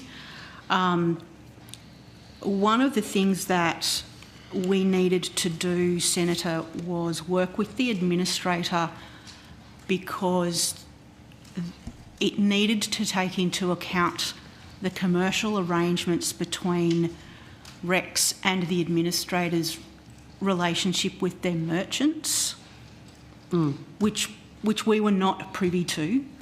And I don't want to disclose any commercial in confidence arrangements between Rex and their merchants, but that did change. The administrator was talking to their merchants on a daily basis, and those arrangements and commercial arrangements were moving, and so we needed to settle the guarantee, the terms of the guarantee, to take into account the commercial arrangements that the administrators and recs had, which included what the merchants were going to be doing. Okay. So what timelines are in place at the moment? In terms of how the timelines for the administrators to sort of land this? The administrators have current convening period is through to the 25th of November, Senator. Do you think they'll be... and you're talking with them every single day, so they've got another month. Are they confident? We are working closely with the administrator, Senator, with a view to... With more options, all the options on the table? All options on the table with a view to securing the best possible outcome for Rex. Has the department been requested or has it provided advice to the Minister regarding financial assistance to passengers, workers or contractors? The airline is still operating, and the guarantee was designed to provide confidence to consumers. That's not my question. Purchase. If you're referring to employees who have been made redundant? I'm asking if the department has been requested or have you provided advice for assistance for contractors, for staff and for customers who've been,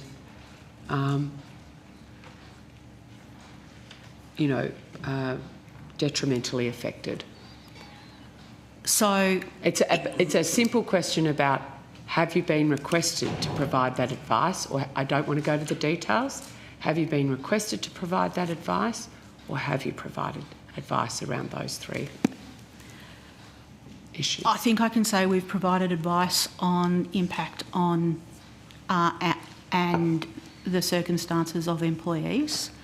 We've provided advice on customers because there was an arrangement that Rex had organised and Virgin had offered to rebook customers who were on the 737 business who stopped flying.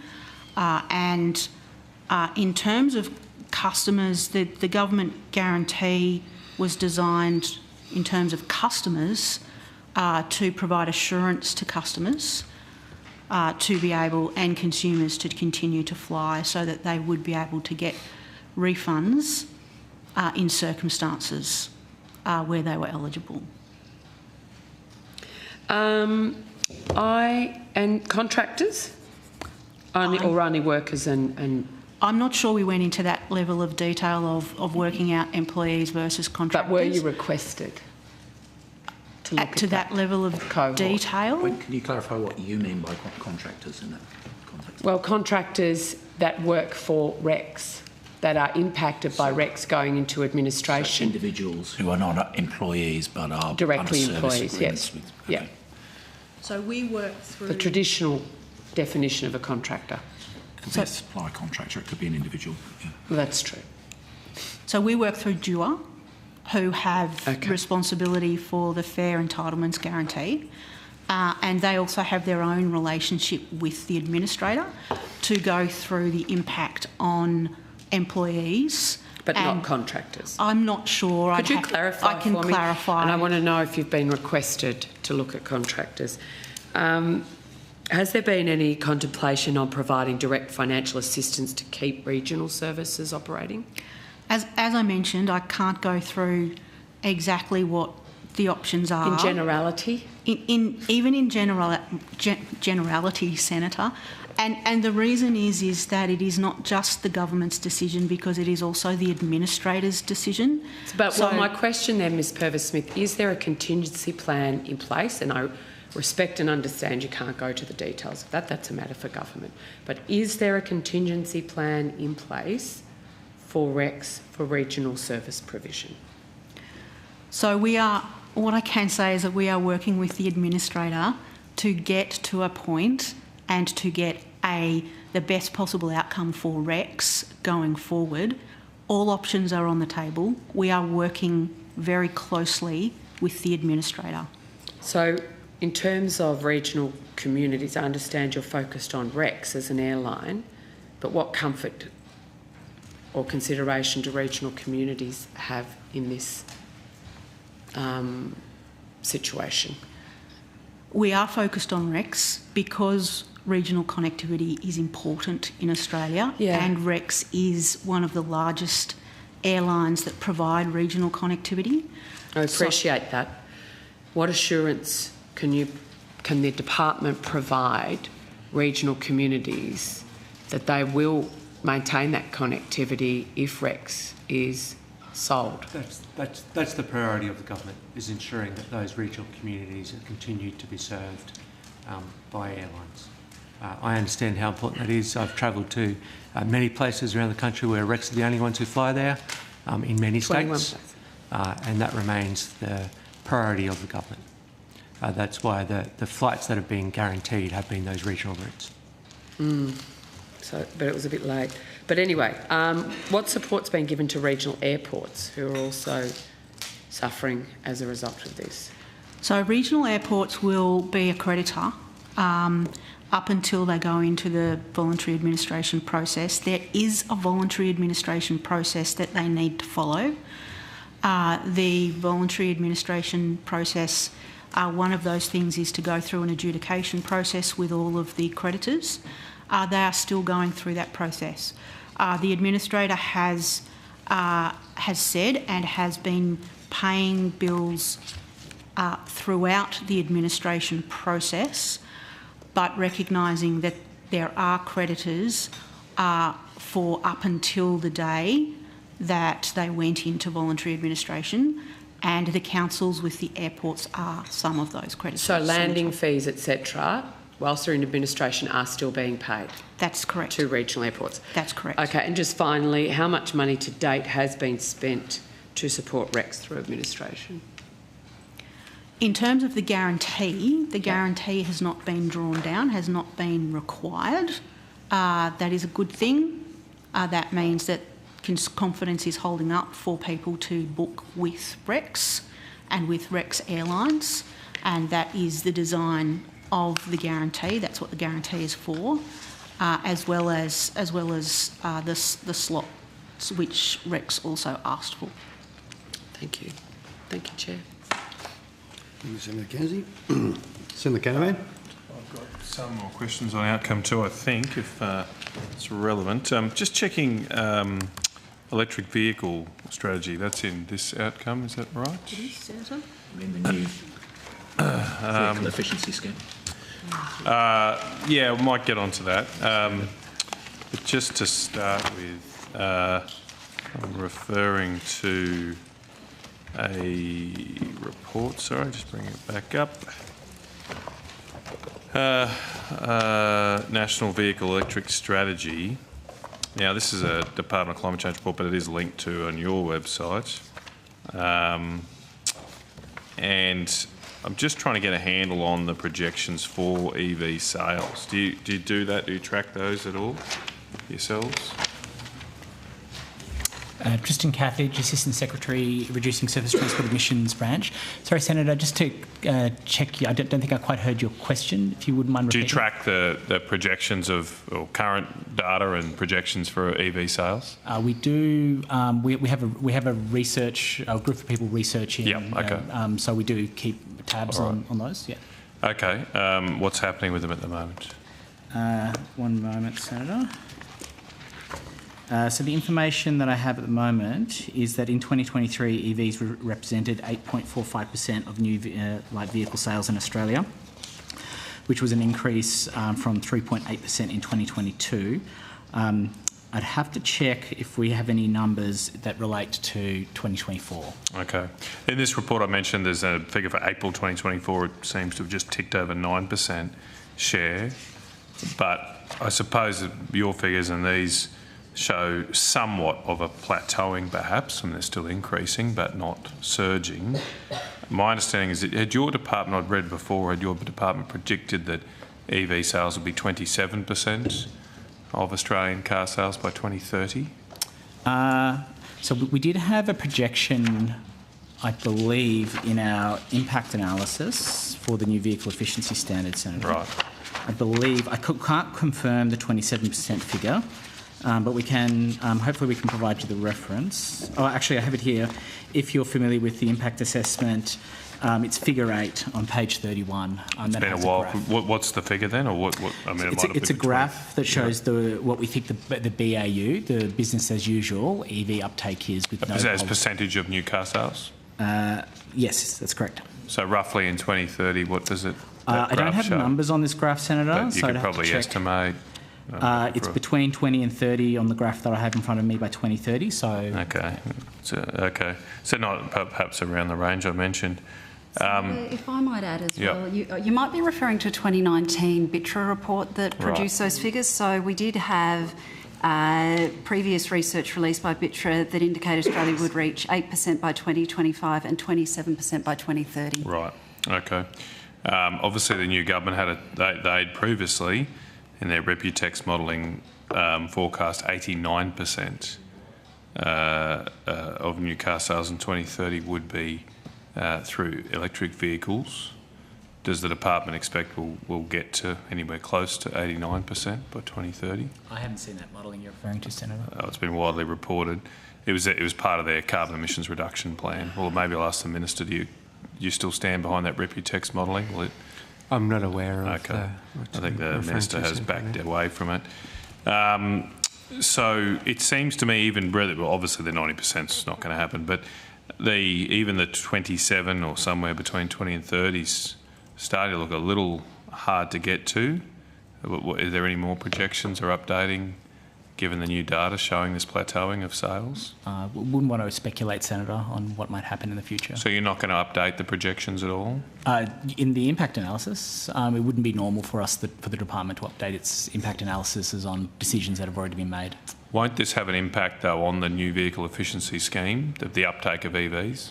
If there's fewer uptake of EVs, the costs of complying with NVES will be higher for Senator, Australians? I mean, what I would say is there is a provision in the NVES Act that requires a review of the NVES Act to be undertaken, and as part of that, of course, the department would look at the broader context of the light vehicle market and what's happening in that market. So it sounds like just months after legislation passed, the government has to reconsider the NVES scheme now because people aren't buying EVs as quickly as possible, as was projected? That's what you just indicated, that we're going to look at this. Mechanisms built into the legislation. Right. I believe Mr Cathage was referencing the review mechanism, and that is in the legislation already, and that the department would review the NVES at that time and take into account any changes that has happened up until that time.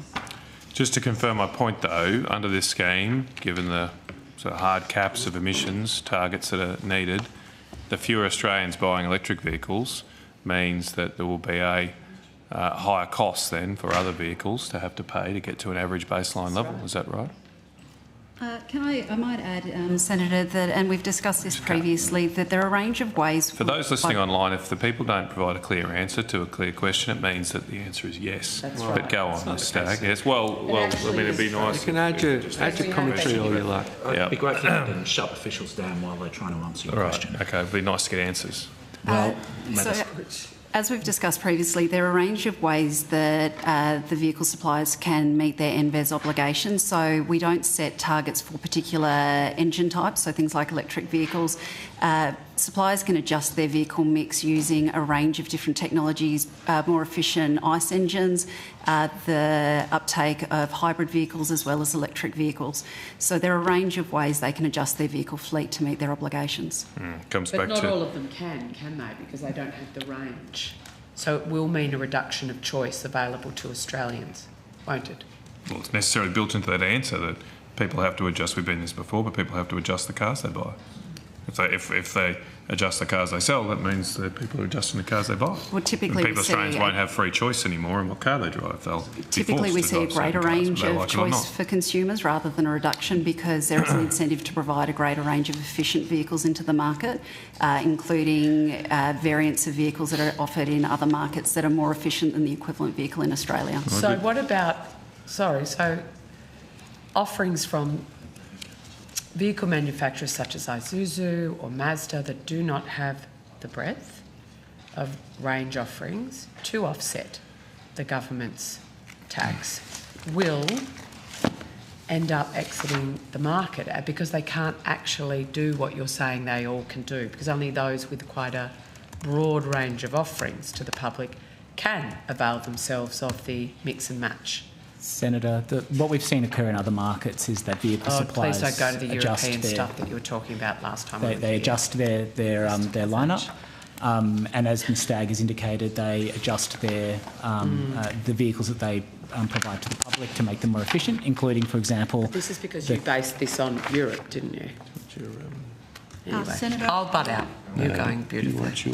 So, Chair, we're being asked questions and then heckled during the giving of the answers by the person asking the question. Can you help us here? Yes, I certainly can. Sorry, I was wrapped up in reading about Indigenous training in the trucking industry because I'd switched off. I better switch back on.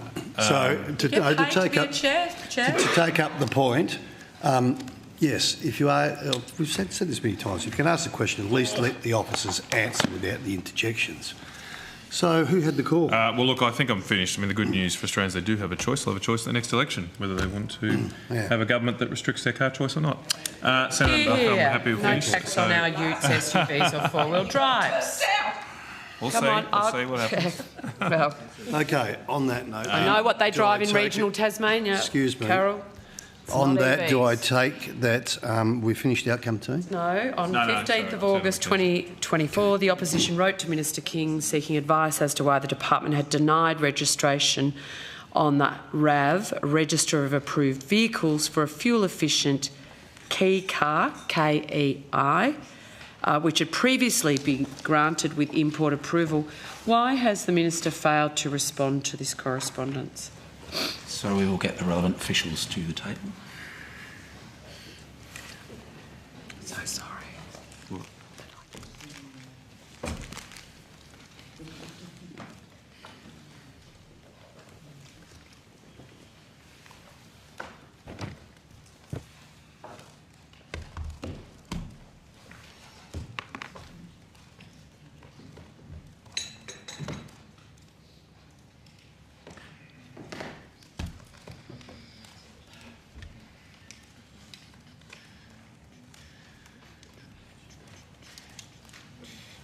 Senator Nita Langford, First Assistant Secretary, Road and Vehicle Safety excuse me, Division. Could you repeat the question? It was about correspondence. It was. The opposition wrote to Minister King seeking advice as to why the department had denied registration on the RAV, the Register of Approved Vehicles, for a fuel-efficient key car, KEI, which had previously been granted import approval. And I'm wanting to know why the minister has failed to reply to the correspondence. I think it's Honda, a Honda vehicle. Okay.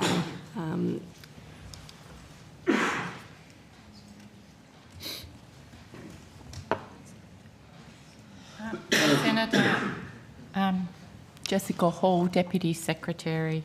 I believe that a draft is currently with the circulating between us and the office and will be finalised shortly. So is there a reason? How long has this been going on for? What date did the department provide the first draft response? I'd have to come back to you on that, Senator. I don't have that in front of me at the moment.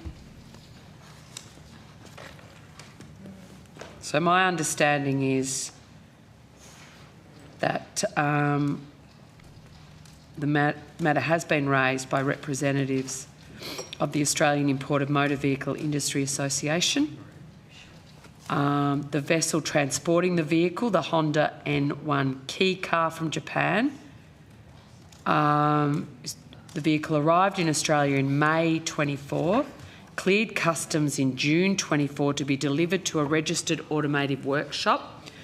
When the registered automotive workshop attempted to lodge the necessary compliance documentation to register the vehicle, the department advised the model report had been suspended and refused the registration. Is that correct? So I'll get Ms Mulcharik to answer those questions for you, Senator. Amanda Milzarek, Acting Assistant Secretary of Vehicle Safety Operations.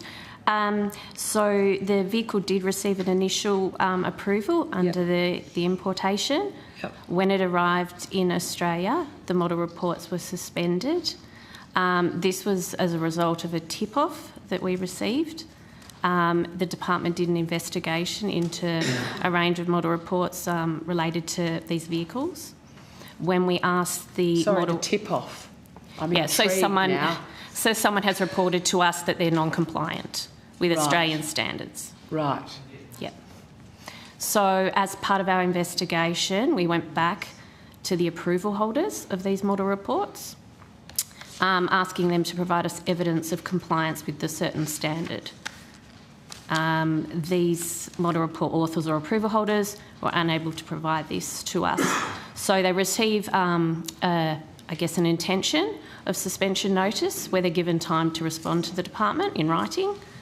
The authors that didn't provide the responses in writing were then suspended.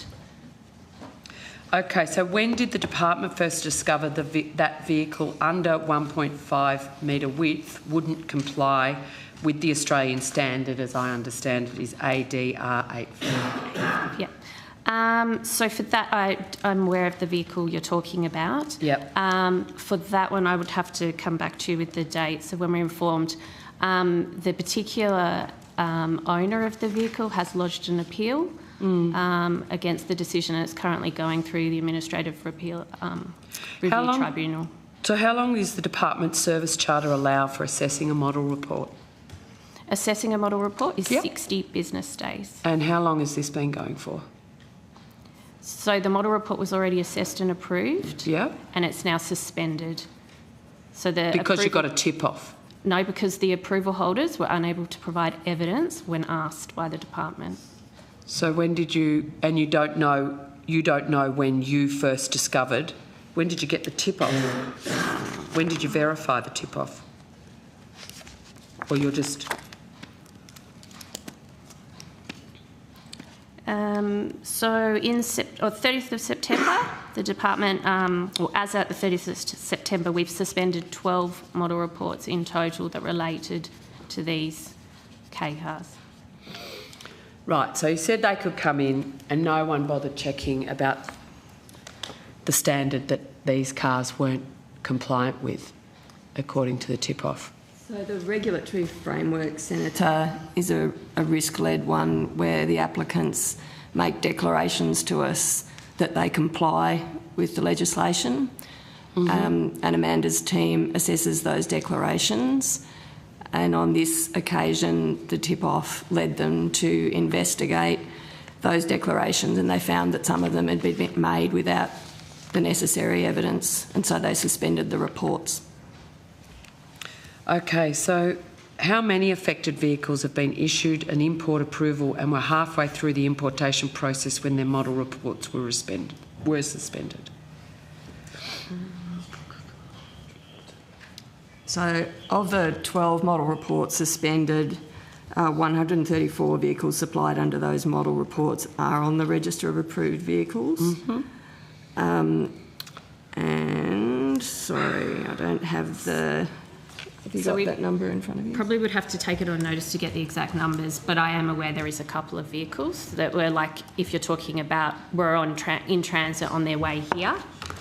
I'm trying to work out that the import approval, you've suspended them, but the import approval was provided, so they're going through the process. I don't know whether, and you've suspended them, and you think it's only a couple. We've suspended the model reports, so the import approval is a different approval. Yeah. Yeah, no, I know. I'm trying to work out how many were approved and suspended subsequently. What's the total number? I'll ask these questions on notice. Okay.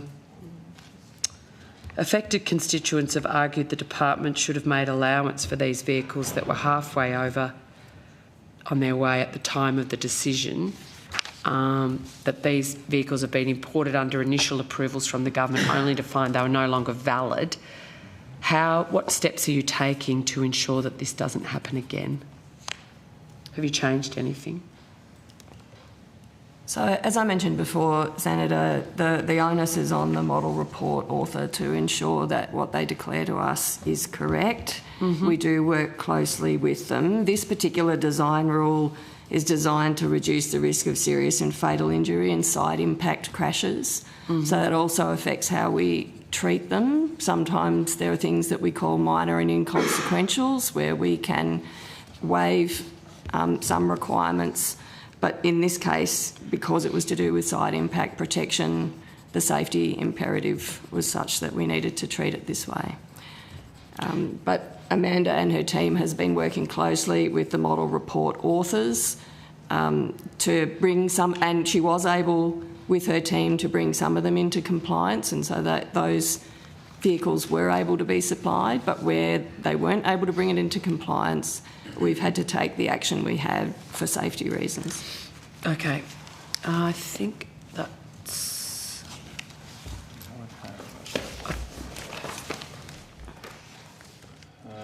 You done? Yep. Just have a couple of questions on rail safety. Is that in the right area? Level railway crossings.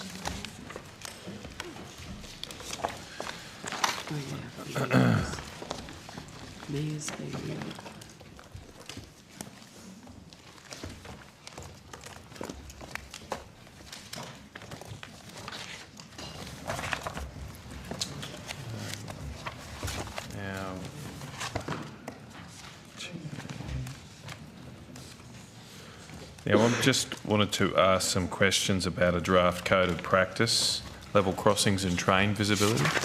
You're aware of that? Apparently Yes, it was out for public comment earlier this year. Just some quick questions. I'll try and get through these quickly. Are trains exempt from illumination requirements under this code? Or a particular, I've got here ATA illumination. I don't know what ATA stands for. Senator Sally Todd, Assistant Secretary of Land Transport Policy Branch. The Code of Practice, ITEM, Infrastructure and Transport Ministers, tasked the Office of the Rail Safety, the National Rail Safety Regulator, to develop the Code of Practice. It's a voluntary code, and it includes, it builds on the the RISB lighting standard and adds some additional holistic risk management approaches, such as hazards impacting visibility, human factor considerations around specific crossings, use of common safety control measures, and relationships between rail operators and road managers. Okay, so just going back to this question about illumination, do all trains need to be illuminated under the code? The code has different illumination requirements depending on the level of risk. All trains have standard headlights, which research says provides the best luminance. And the Code of Practice provides that other types of lights, for example, beacon lights, can provide greater luminance if, for example, you can't use the headlights on the train in built-up areas, etc. I suppose my questions are particularly about other people being able to see the train. That's the sort of concern here. So not so much the headlamps, I suppose, but lighting on the side, etc., that you'd normally see on large trucks, etc. So do trains that are compliant with this voluntary code have to have that type of lighting? Yes. On it, they do? Yes, the research undertaken to inform the code is testing luminance, which is around how, the distinction between the train and its background, basically. Okay, so they have to do that. All right, okay. Yep. The code is voluntary, so it's not that it's mandated. However, helpfully, under Section 250 of the Rail Safety National Law, it does enable operators who comply with the Code of Practice to use that as evidence in court proceedings. So it creates quite a strong incentive for rail operators to comply with the voluntary code, given it's a way for them to discharge their safety obligations. And a number of the major rail freight operators have already publicly stated their intention to comply with the code. Okay. So do we have an idea about how many trains do comply with this, or what proportion of the industry complies with this code, or will comply with this code once it's in place? Senator, the voluntary code of practice is currently with Infrastructure and Transport Ministers for voting. Assuming it's agreed, it will then come into force about a month after that. Okay, all right. I think I've found that the Australian Trucking Association, I think, is keen to see illumination on all trains. So you're aware of that? Yes. Okay, all right. Have you responded to them or engaged with them about their issues? The Australian Trucking Association has recently been added to the National Level Crossing Steering Committee, so they've got a seat at the table, and a key part of the steering committee's work is around level crossing safety, including the code of practice. So, yes. Okay. Do trucks need to have illumination on the side of their vehicles under law? Presumably, but that's... We'd have to... Yes. That's to be a separate law. National Heavy Vehicle Regulator. I think I'm told they have to, but so their sort of issue is, well, if we have to, well, the trains have to. Okay. Now, apparently, is it true under this code that only a single headlight on the front of the train is enough to comply with the code? Yes, bear with me, yes. The code, as I said, the code, it does mandate the use of headlights, either halogen or LED. Depending on the risk profile of the operator, the code also includes the use of beacon lighting, as I said earlier, and the use of side lighting is also in the code of practice. I'm just asking, if you just have a single headlight at the front, is that enough to comply as a train? It depends on the risk profile of that particular operator. Okay, so is the risk profile something that's self-assessed? It's self-assessed, but it will be on the basis of guidance from the Office of the National Rail Safety Regulator. So we have a co-regulatory model for rail safety where operators develop their safety management systems and work with the Office of the National Rail Safety Regulator to demonstrate that they meet their safety obligations. Okay. So I've met with, Lara Jensen, who lost a family member as a result of this. This is a huge issue in Western Australia, and Senator Canavan and my colleague Mia Davies has been a strong proponent of action on this. Senator Canavan's questions are incredibly pertinent because if a singular light on the locomotive is all that's required in some of these trains, particularly in remote areas, can be very, very long. And it is a significant amount of time between the locomotive passing through a crossing and the actual obstruction to motorists in the dark or the fog still being there. So I'm wanting to understand, the decision is before ministers. When will they make a decision on this? That's a decision we can't preempt. Is it coming up for the next Transport Ministers meeting? Is it on the agenda? It's with ministers at the moment for decision. For decision. And yes. How long? When was it? How long has it been before ministers for decision? My recollection was it was provided to them in October. October 24? Yes, so recently. Okay. Now the officials meeting that you have before the ministers meeting, have all officials signed off on this? Yes. Yes. Yes. So there really is no excuse for ministers if all their secretaries have agreed. Well, that's a decision for ministers. Yeah, of course it is. So what have officials agreed, specifically? I don't know that I have all of the detail of the code in front of me. As Ms Todd has outlined, it's around headlights, beacon lights and side lights. I don't have the specific detail. The code's actually managed by the Office of the National Rail Safety Regulator as the lead agency. So there may be some of this detail that we need to take on notice to consult with them and obtain that further detail you're looking for. Okay, well, I might just run through some questions that I know the community group that I've been speaking with would like me to ask. Certainly. And so I think it's important, given their advocacy, that we pay them respect. So In respect to unused railway lines, crossings, during audits inspection of the railway system across Australia, who has the final sign-off on disused rail infrastructure? I'd have to take that on notice. Once the sign-off has been completed, how long does it take to have the rail line removed, signs removed, rail crossing disbanded? I'd have to take that on notice. That will vary by who the rail manager is and the arrangements in place jurisdiction by jurisdiction, and will also obviously in the latter case depend on the complexity of the engineering works involved. So why are trains exempt from the ATA illumination compliant requirements? So the ATA has been lobbying a position for lighting, but there is no ATA compliance requirement of trains. So I think their sort of publicly stated position for what they would like to see happening. But I wouldn't say that anyone's exempt from those because they are not actually a requirement of the industry.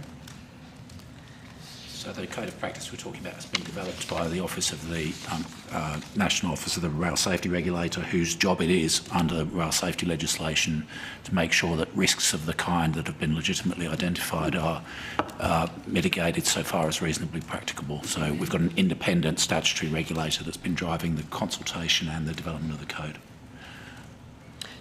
Are you able to answer questions about train visibility at all? To some extent, but ultimately the rail safety regulator is the lead agency for this. No, I appreciate they're the lead agency. I also appreciate that you are experts in this field for the department. Yes, so yeah, I'm not expecting you to be the lead. I'm expecting you to know stuff yes. about this. Yes. For us. Yes. Thank you. That's just checking. So in terms of an average road user,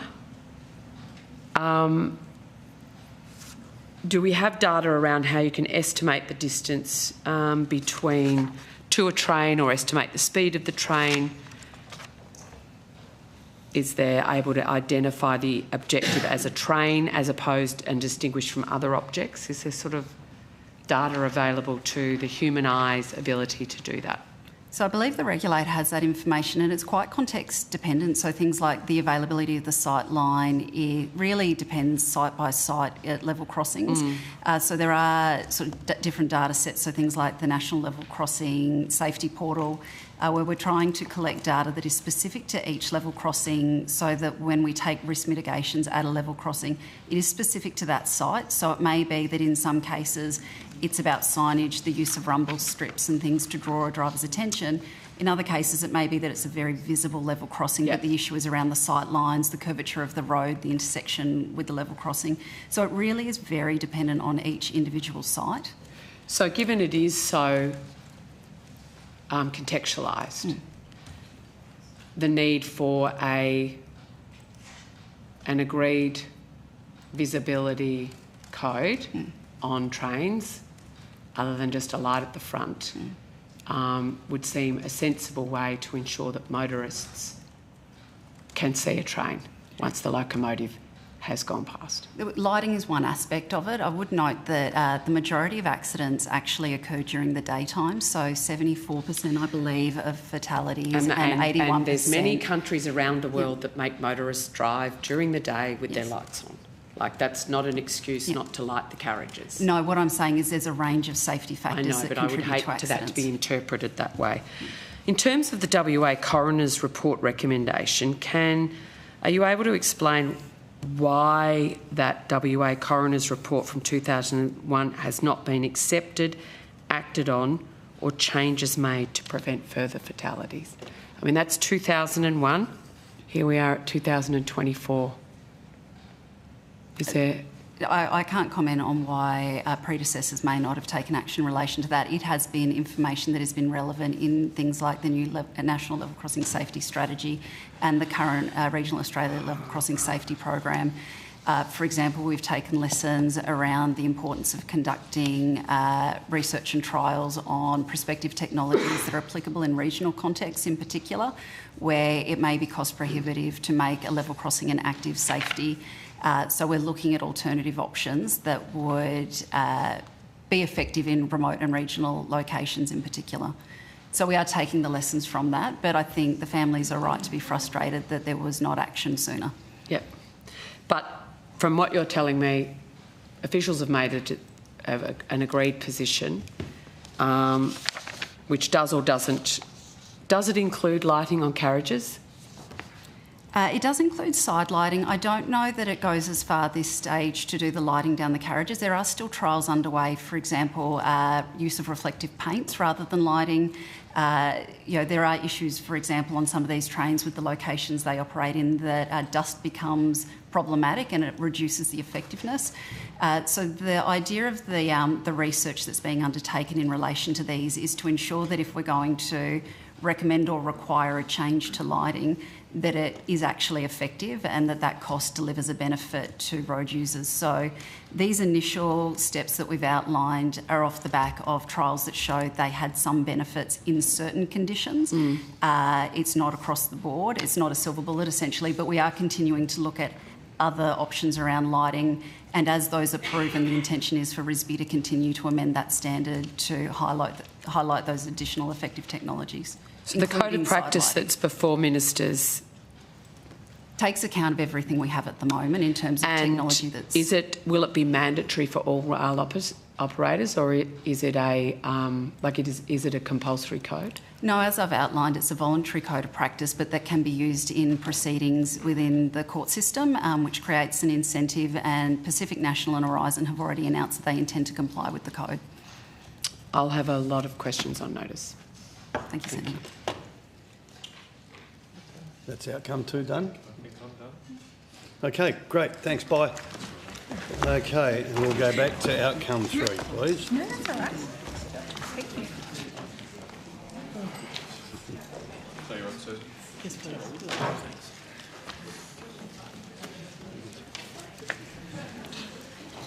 For us.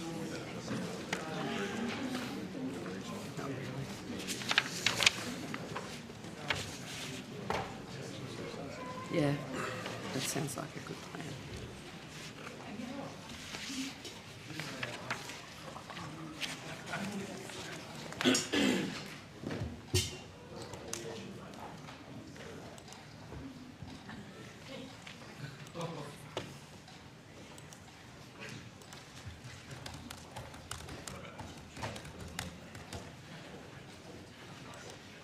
Okay. Are we waiting for anyone, Mr. Betts, or shall we roll the dice? Incoming. Beautiful. Thank you. Questions, Senator McDonald. Trees to get too comfortable before. Yes, good. She's. Before what, sorry? Oh, because I knew I was going to ask for her to come to the table, so I was trying to catch her eye.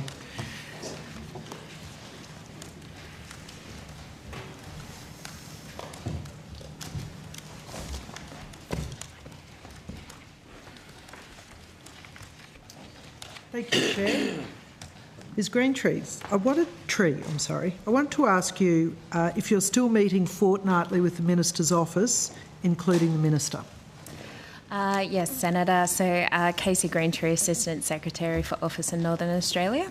Yes, that is still a standing meeting with the Minister's office, and when the Minister is available, she attends. Do any of those meetings include conversations or preparation for questions around Senate estimates? No, they don't, Senator. Do you still meet with Mr Mackay every fortnight? I do, yes. At the May budget estimates, I asked for an index of dates, times and locations of meetings with the Minister and senior department officials. I want to expand on that. Could you please advise how often the following visit you in Darwin for the regular meetings held? The Minister, First Assistant Secretary, Partnerships and Projects Divisions, the Deputy Secretary, Region, Cities and Territories Groups, and other senior officials in the Department of Infrastructure. Yeah, sure, Senator. I'll have to take that one on notice in terms of there's no regularity to it, in terms of I can say it's per month or so forth. But Ms Rowder has come up and visited me several times and met Mr Mackay in different regional locations. Mr Mackay, have you been to Darwin recently? I would have to take it on notice, Senator, yes, but I couldn't tell you the dates. Yeah, sure. I think the officers there are the best in Australia, I have to say. Best view, anyway. It would be hard to beat, Senator. Would you please explain what the Northern Australia Interdepartmental Committee does, who sits on the committee, and how the Office of Northern Australia works this committee? Yeah, excellent. So, Senator, I don't believe I have on hand the departments that are a part of the Interdepartmental Committee, or IDC, but happy to provide you the exact list on notice. But I can tell you, Senator, it's the IDC is essentially our formal coordination body or meeting across the Commonwealth departments in terms of how we will be delivering the action plan. And particularly it was a group that was heavily involved through the development of the action plan and the writing, and it will also be a group that continues to meet, particularly around the 17 areas of continued focus, particularly because those departments that are a part of it will be responsible for those areas. Ms Greentree, if you can't help me, Mr Mackay, can you tell me who are the members of the Northern Australia Interdepartmental Committee? Yes, Senator, Ms Rowder and I were just conferring on that list. We can provide that on notice, the full list. Is that something you can provide today? We'll see what we can do. Yes. Thank you.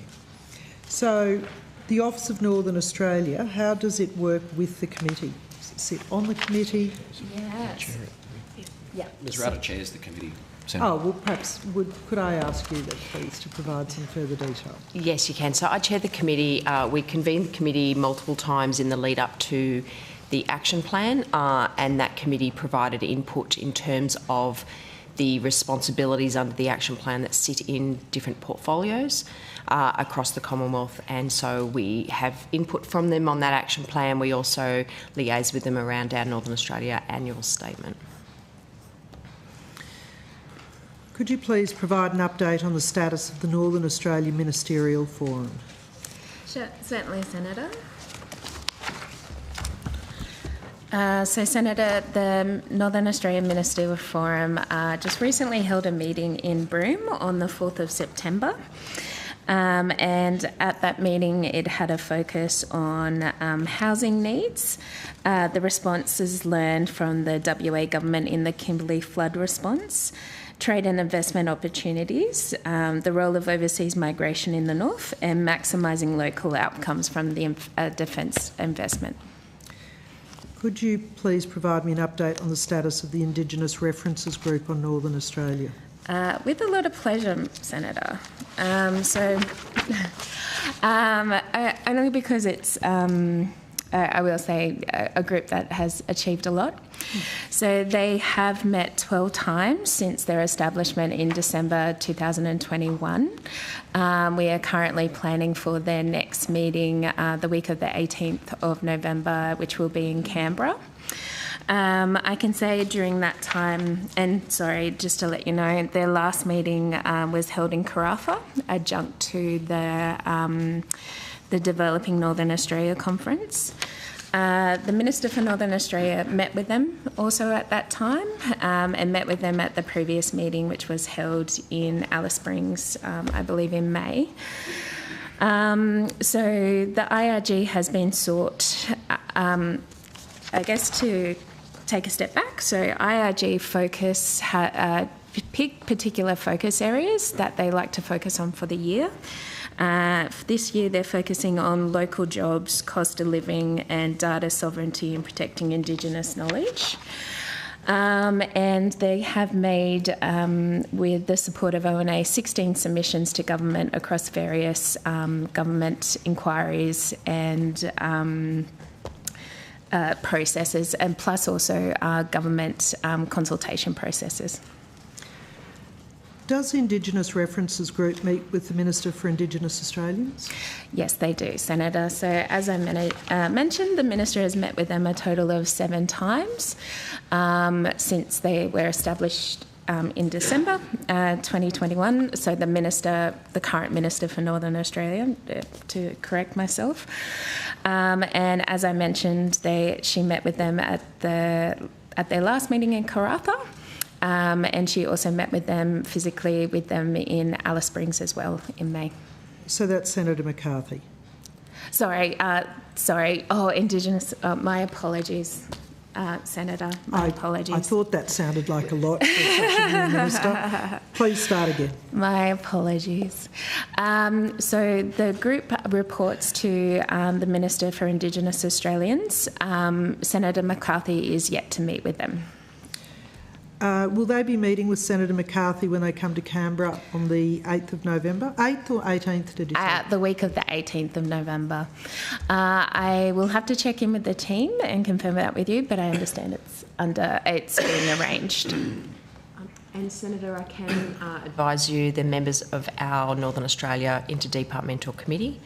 So in addition to the Department of Infrastructure who chairs that committee, there is the National Emergency Management Agency, Prime Minister and Cabinet, National Indigenous Australians Agency, the Department of Defence, Austrade, Treasury, the Department of Education, the Department of Climate Change, Energy. Sorry, Austrade. Austrade. Yes. Treasury. Yes. Department of Education. Yep. The Department of Climate Change, Energy, Environment and Water, the Department of Social Security, Department of Agriculture, Fisheries and Forestry, the Attorney General's Department, and the Department of Industry, Science and Resources. Thank you. What level is the person from each of those departments? Generally, it's my level, which is an SES Band 2 representative. Thank you. Okay, so it's my understanding there's a request in to meet with the Minister for Indigenous Australians. So hopefully she's listening and takes that meeting. Minister for Environment. Has the Indigenous References Group met with the Minister for Environment?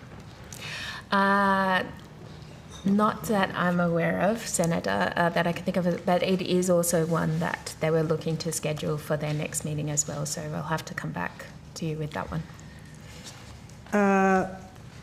What about the Minister as Minister for Resources as opposed to being her Northern Australia hat on? I think she meets with them with both of her hats on. I don't think we Senator. Yeah. Disaggregate it. Sorry, I've laughed about that, but specifically, is there an agenda that discusses resources in Northern Australia? I'll have to take that on notice, whether it's been scheduled at one of the meetings. Not that I'm aware of, but we're typically, as I mentioned, we develop up the agenda in conjunction with the Indigenous Reference Group members and also with the chairperson as well. What about when the Minister made a decision on the Jabiluka mine lease? Do you think that's come up on an agenda? Not that I'm aware of, Senator. Pretty big project for Northern Australia. What about the Minister for Regional Development? Oh, Minister for Regional Development. You had an opportunity to meet with the Indigenous References Group yet? I haven't, no. I'm unsure if Minister McBain has. I'm sorry, I just expanded your remit. If we could take that on notice if the Minister's done that.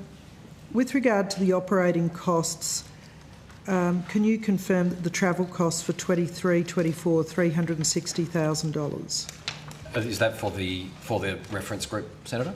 Yes. Yep. One moment.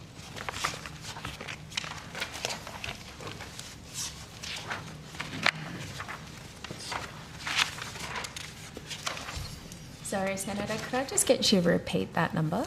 $360,000.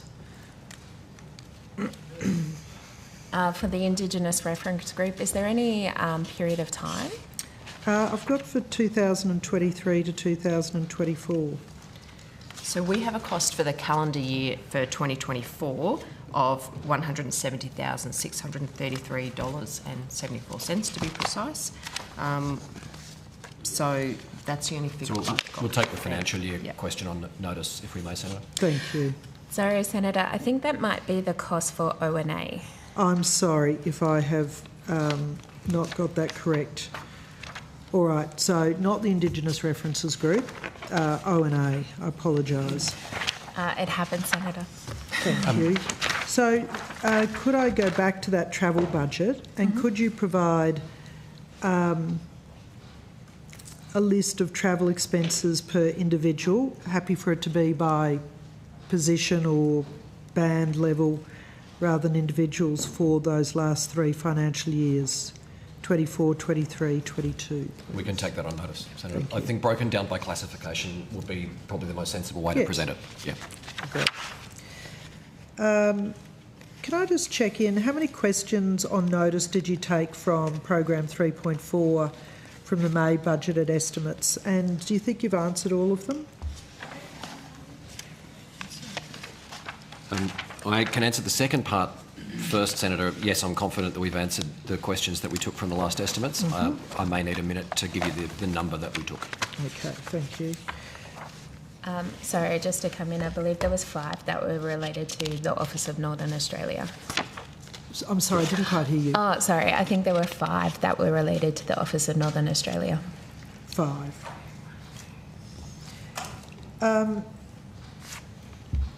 Ms Greentree, in the Office of Northern Australia, how many FTE people do you currently have employed? So, Senator, I can report that as at the 30th of September, we had a total of 16.6 FTE.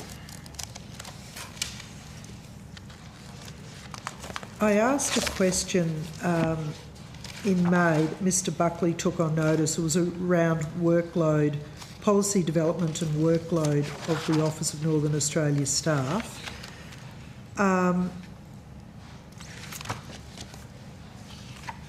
I was told that there was 19.5 staff at that time. Can I just check, has there been a reduction in FTEs? This is just vacancies that come up as people move on, Senator. It's not a change to the establishment, but just the number of FTE that are in the team at the moment. Thank you. And there is recruitment underway to replace those positions. And in Northern Australia? That is our aim. That is our aim, yeah. Thank you. So in the answer provided, there was workload around governance, coordination, policy advice, engagement, grants management, communications, but there was no reference to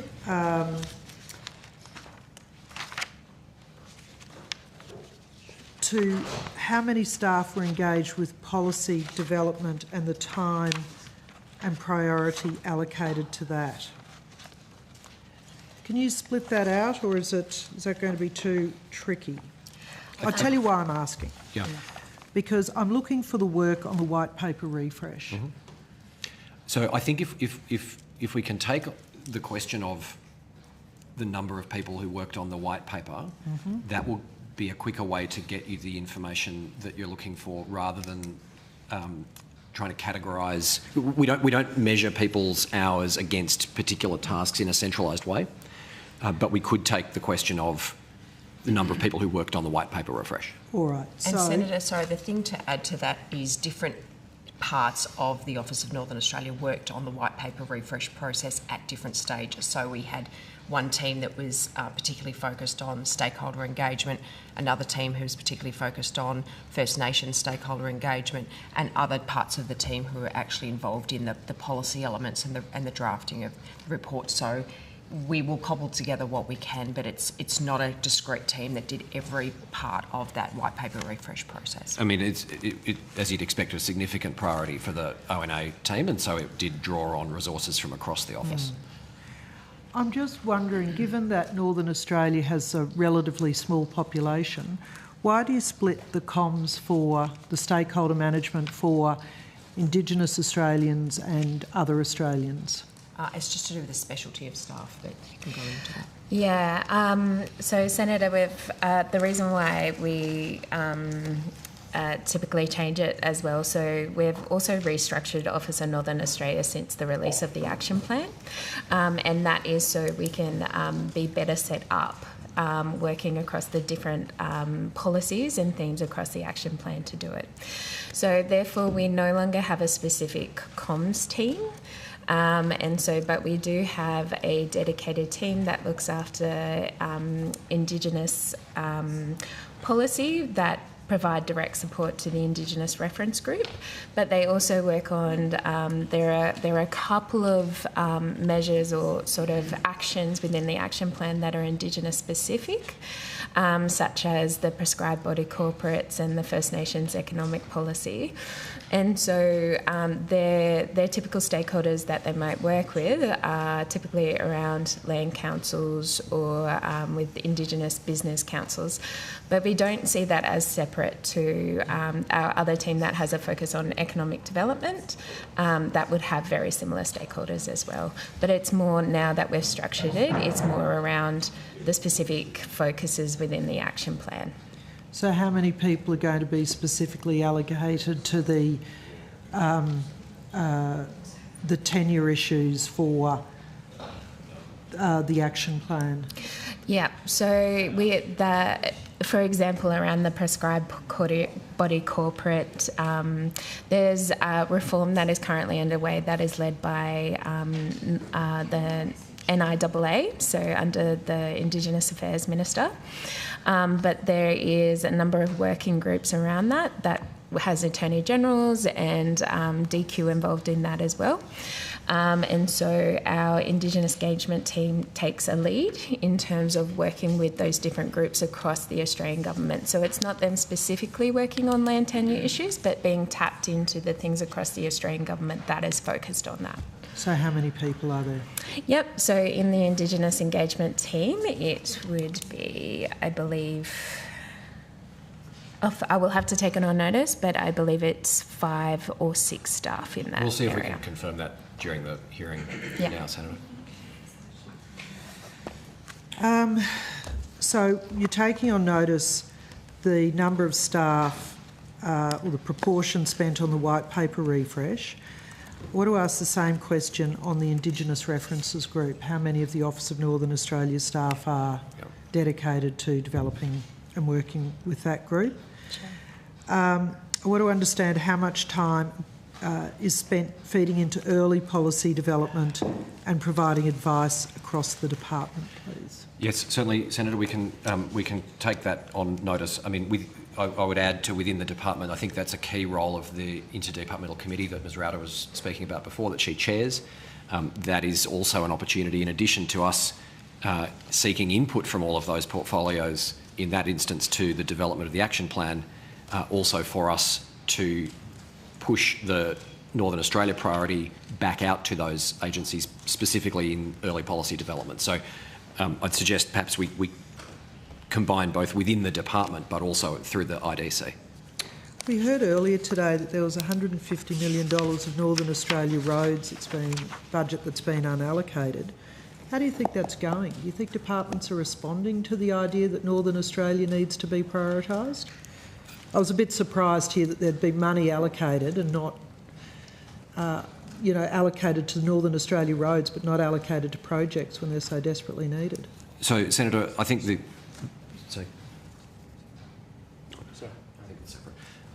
Senator, I think the action plan is a very clear statement that every portfolio has a part to play in support of the Northern Australia agenda, the Northern Australia priority. The specific question about allocation of funding within the Northern Australia Roads program is one for our colleagues in Outcome 1. But that action plan, I think, makes it clear that there's a responsibility on portfolios right across government in support of Northern Australia. I won't labour the point, but, money allocated but not allocated to projects in the north, it doesn't provide me with a sense of urgency. So it's not a question, that's a comment. What is the status of the white paper refresh and its action plan? So, Senator, in terms of the work that was to be done as part of the budget measure for that, for the white paper refresh, we would say that work has completed. And we are now into the implementation phase of the action plan. That was a defined period of effort on the refresh itself. And I think we spoke at previous estimates about the resourcing that was specifically identified in that budget measure.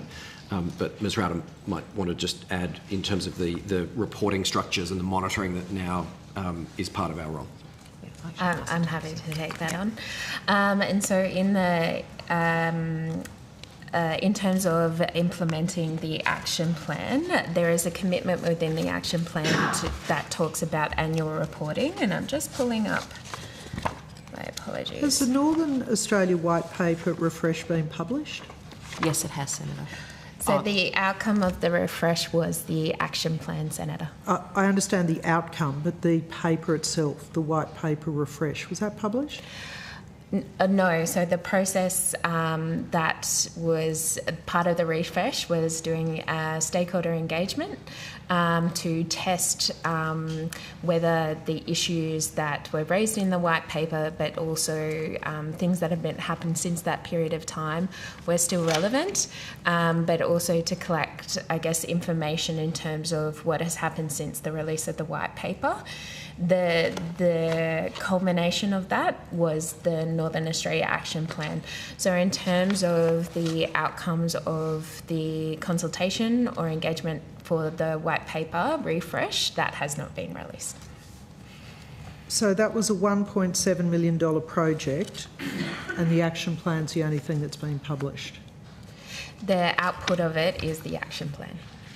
And Senator, just to add to the progress reporting point that that we touched on, the action plan includes, as Ms Greentree said, an annual progress report to cover Australian government action in Northern Australia, work done by agencies across the government against the 6 policy priority areas in the action plan, and to provide an update on new initiatives that support Northern Australia. So we haven't had one of those updates? No, that's yet to come. So when do you expect that? Timing of its release will be a decision for the government, but we're working to have it ready this financial year, Senator. This financial year, so sometime before June of next year? That's right, Senator. My apologies, I will just clarify that, Mr Mackay. In terms of, we're looking to be the reporting period for government on the delivery of the action plan to be this financial year, and so we would expect that the report would be released after this financial year. So there wasn't actually a report that said how the white paper had been going to date. It's just established a new set of action plans. My favourite of which, I have to tell you, was the housing one, which said we'll continue to raise the housing shortage as an issue. So not a lot of measurables in the action plan. So I think that means it's going to be a bit light, isn't it, the reporting? Do Instinct and Reason and PwC Indigenous Consulting Proprietary Limited remain the only consultants for the white paper refresh? They were engaged, they remain the only consultants. They were engaged to support the engagement process, the stakeholder engagement process. Is PwC Indigenous Consulting Proprietary Limited connected to PwC, the accountants? They are connected, yes, but they are run by different... I guess PwC Indigenous Consulting is a subsidiary. It's a proprietary limited business. Okay, so the work for both of those consultants has completed? Yes, it has. Right. So are there any consultants or staff currently working on the white paper refresh? No, that has completed with the release of the action plan. Has Instinct and Reason delivered its report summarising the engagement methods, their implementation, stakeholder participation and a synthesis of the information received regarding the white paper refresh? Yes, they delivered it to Office of Northern Australia, and we used that to develop up the action plan. So when was that delivered? A moment. The contract was finalised as of 15th of March 2024. Yeah, and I believe that was on receipt of the final report.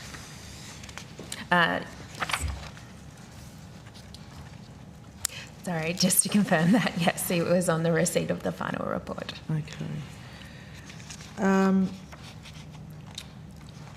I wanted to ask about expenditure and progress update on the Burke Development Road project in North Queensland. That would Do you be a have question information on any of the specific projects? So, Senator, that will be in the material that was tabled at the start of the hearing this morning, which has all of the line item details within the infrastructure investment program, all of the land transport infrastructure investments. Okay. All right. I wanted to ask about a project, given the work of the Indigenous References Group on the flooding events in North and Western Australia. I assume that there has also been actions on the flooding in North Queensland earlier last year. Do you have an update on the community's request for the upgrade on the Burketown airstrip and bridge upgrades?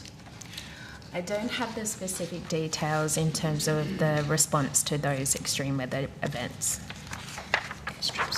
So, given that it's the Office of Northern Australia with consultation with the Indigenous References Group, that's not been an agenda item? It certainly has been in terms of talking at it from a policy perspective rather than from a specific location or issue. In terms of their advocacy typically has been around ensuring that Indigenous communities are involved in the rescue, in the recovery effort, and a lot of their advocacy has gone around to ensuring that Indigenous businesses and Indigenous organisations are a part of that recovery effort. Okay. So the Indigenous Council, that was a priority request for them when they came down here last year, and I'm just surprised that, you know, that was a key ask of one of the committee members, and that's not something that the Office of Northern Australia has specifics on. As I mentioned, Senator, it's more discussed in terms of policy or in terms of what is the Australian government approach. In terms of those specific issues, we would definitely support Indigenous reference groups to help them, to connect them with the right areas to be speaking with, but generally the conversation is around a policy or a whole of government approach. What is the status of the work undertaken by the Bureau of Communications, Arts and Regional Research within the Department of Infrastructure on the economic contribution, gross regional product estimates from Northern Australia? We'll just get the right people to the table, Senator. Here we go. Just while we're preparing for that question, Senator, I have the answer for you on questions on notice from the last hearing. Thank you. There were 9 questions on notice taken by the Office of Northern Australia. There were a further 19 questions on notice directed to the NAIF. All of the answers to those questions from the last round have been answered and published. Thank you. Thank you. I think we're good to go on GRP. Thank you. Georgia O'Keenan, Acting Assistant Secretary for the Bureau of Communications, Arts and Regional Research.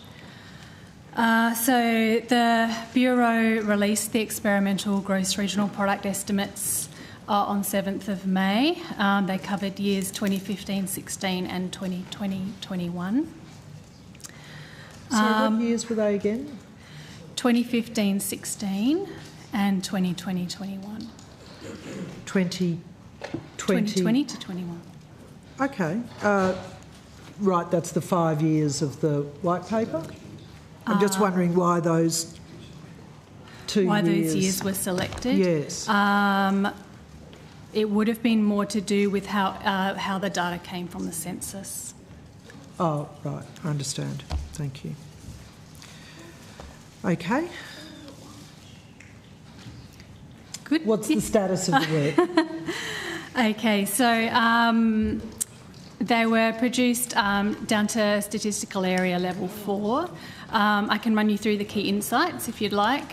So in 2020-21... Oh. Sorry, that was published on the 7th of May? In May, yeah. Right.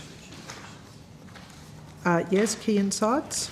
So in 2020-21, the economic contribution of capital city... Oh, sorry, we'll just go to Northern Australia. My apologies. Yes, we're not interested in capital cities. That's not so exciting. Okay. So for 2020-21, the estimate for Northern Australia's gross regional product was within actually a range. So it went from 177.8 billion and $240.8 billion, or alternatively between 8.5 and 11.5% of the nation's total economic output. I can talk you through why we've used a range if you would like. Please. So the range is due to some of the SA4s, which is the smallest size that we can use for this data, being partly outside the Northern Australia boundary. So the upper value includes SA4s with some areas that are partly in the south, whereas the lower value only includes SA4s that are completely in the north. I understand. And we have published a map sort of showing that in detail as part of the release. Is that work now complete? Yes. Is there a plan for any update on that, or will you wait for the next census? We will need to wait for the next census for a meaningful update. Okay.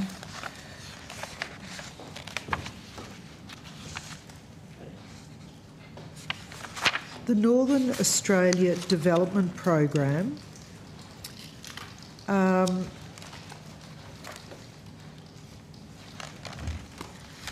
how is that separated out from the Office of Northern Australia?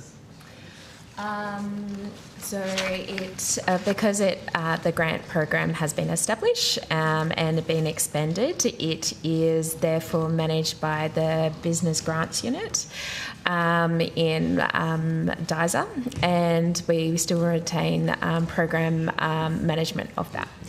The other distinction, Senator, is that the grant program is administered funding, and ONA resourcing is departmental funding to pay for the operations of the office. And the development grant program, fully expended, it's all clean and tidy, there's no... Is there any follow-up work or remaining work? No, so the fund was fully expended, or to the amount. I think there was just a small amount, which I think we went over previously, but it was expended all within one grant round.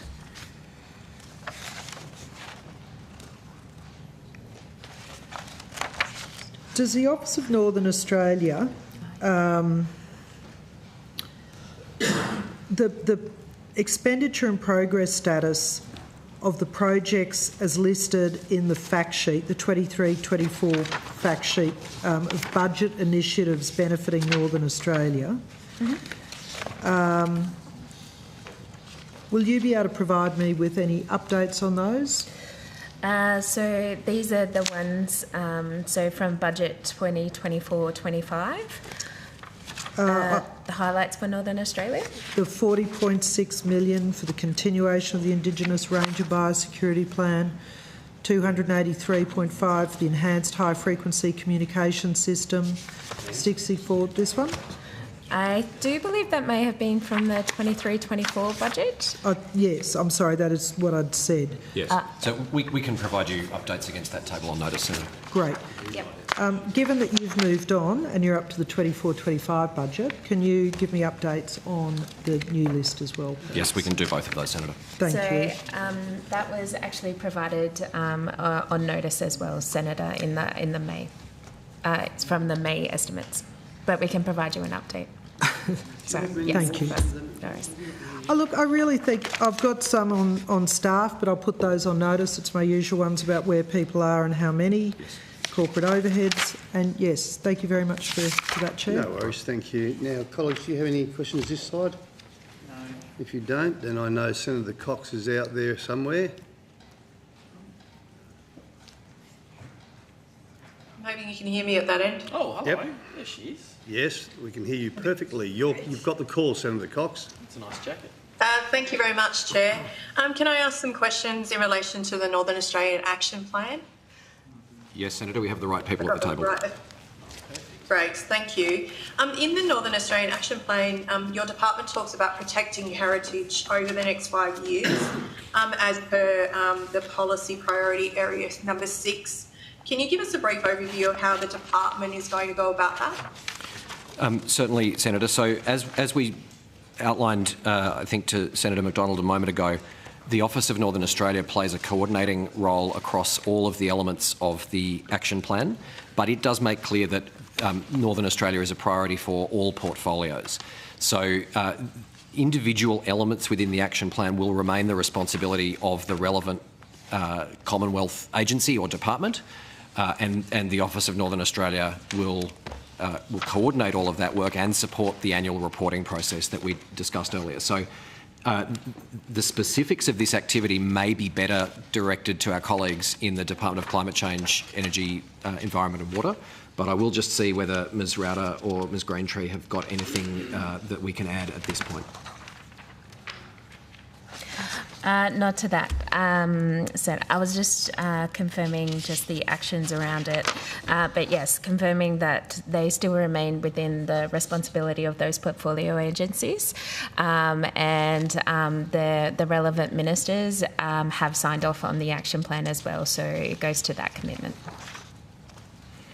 So in that vein then, can you tell me if the policy area of number 6 is supported by any current legislation or any proposed legislation for the area of cultural heritage? Senator, that is a question best put, I think, in this case to the Department of Climate Change, Energy, Environment and Water. We couldn't comment on their legislative arrangements. Okay. In the action plan, it contains 51 measures across the 6 policy priority areas. Can you tell me how they're being measured and who's measuring those? Yes, Senator. So they will be measured in the first instance by the responsible department or agency, and the Office of Northern Australia's role will be to collect and collate the reporting in order to produce the annual report on the action plan. But the individual measures will sit with the agencies that have responsibility for them. So there's a couple. Just to also add to that, there's a couple of layers to that as well. So as we mentioned earlier, there will be annual reporting on this, and we'll be working with our Commonwealth colleagues through the Interdepartmental Committee on progressing that. But also ONA works, specifically with those policy areas as well during that time. The report mentions a number. There was about 178 Australian government initiatives that will go into that. So we expect that the annual reporting will be an update on what has been the outcome of for Northern Australia within those Australian government programs, but also in terms of the 17 areas of continued focus which have been agreed and approved by the relevant ministers and the departments as well. Thank you, Ms Greentree. In the action plan, it talks specifically about simpler land arrangements to support investment. Can you tell me what that actually means in practice within the plan? Certainly, and so I think that goes to, and sorry to sound a bit like a broken record, in terms of the work that's been undertaken around the prescribed body corporate reform, and that is being undertaken by NIAA in terms of how to support prescribed body corporates in that negotiation process. But I can also take on notice sort of further detail on what that may involve and how we're working with the different departments on that. Yeah, and maybe if you could also take on notice, Ms Greentree, also how that interacts with the previous question I just asked about priority area number 6 in relation to simpler land arrangements, supporting investment, but also the protection of cultural heritage. That would be appreciated. We'll consult with both NIAA and DQ on that question, Senator. That's great, thank you. Can I ask how the department's measuring infrastructure outcomes, particularly in relation to housing in Northern Australia? So I'm just trying to think in terms of the best way to answer that. That's something that is, in terms of how the measurements and the progress of the action plan will be done, that is something that we are working up at the moment across those. So I guess the best way to describe that would be how we would measure it is looking at the government programs that have been identified and looking at what has been the outcomes for Northern Australia within those programs. Also, there's an area of continued focus that is around housing, in particular working with jurisdictions in terms of understanding the challenges and opportunities with that. And so we would also be reporting on what has the work that the Australian government has been doing around that as well.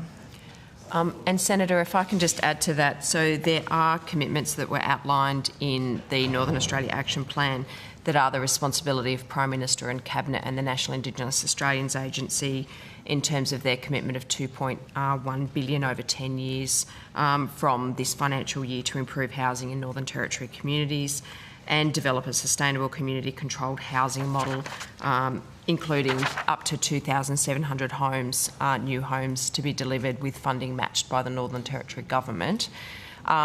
So those departments, PM&C and NIAA, would be responsible for reporting on the outcomes of that particular program, as well as the additional $120 million over 3 years for maintenance on housing and essential infrastructure. And given that both of those start this financial year, there may not be reporting data on progress available just yet. That's great, thank you. And just to pick up that point, it says that the outcomes will be measured against the needs. It specifically outlines the needs of First Nations communities through consultation, community consultation. Is that already being undertaken, or is this something that, again, is future when we get closer to the reporting date? Senator, I couldn't speculate on the work that has been done to date, but we can take that on notice to consult with both Prime Minister and Cabinet and NIAA. That'd be great. Thank you. Thank you, Chair. That's all from me. All right. Thank you, Senator Cox. Senator Canavan. No, Senator McKenzie. Thank you. Let's go to growing regions. Let's grow the region. Personnel change, Senator. 1 moment.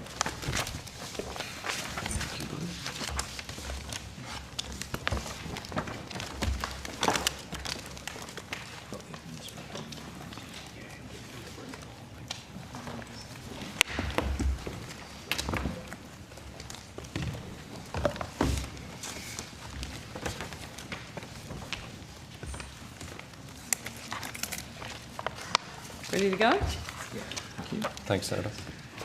Okay, I just want to look at round one.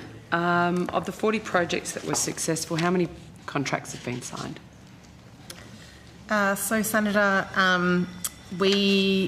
for growing regions, those projects will now be delivered through state and territory governments. Sorry? So the projects will be delivered through FFAs with state and territory governments rather than direct grants to proponents. And of those arrangements with state and territories, I understand there's one that has been signed between the West Australian Government and a project proponent. But agreements are in place with all states? That's correct.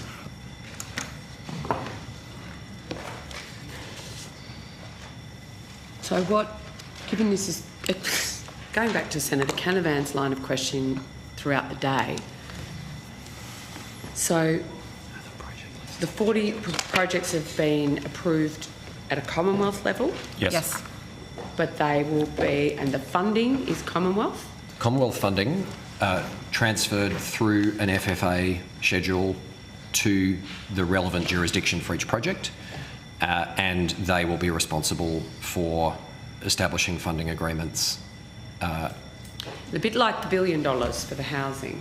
Has the money gone to the states already?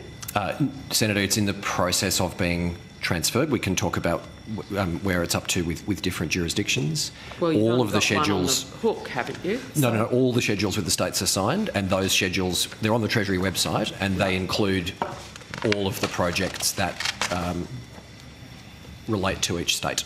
And so what requirements under the FFA then for the state to report back about when a contract's signed, or the minister can come and cut a ribbon now, or she can get a shovel out, turn a sod. Senator, just bear with us. We will get the relevant information. It is publicly available, as Mr McKay has indicated, but let us just find the right information.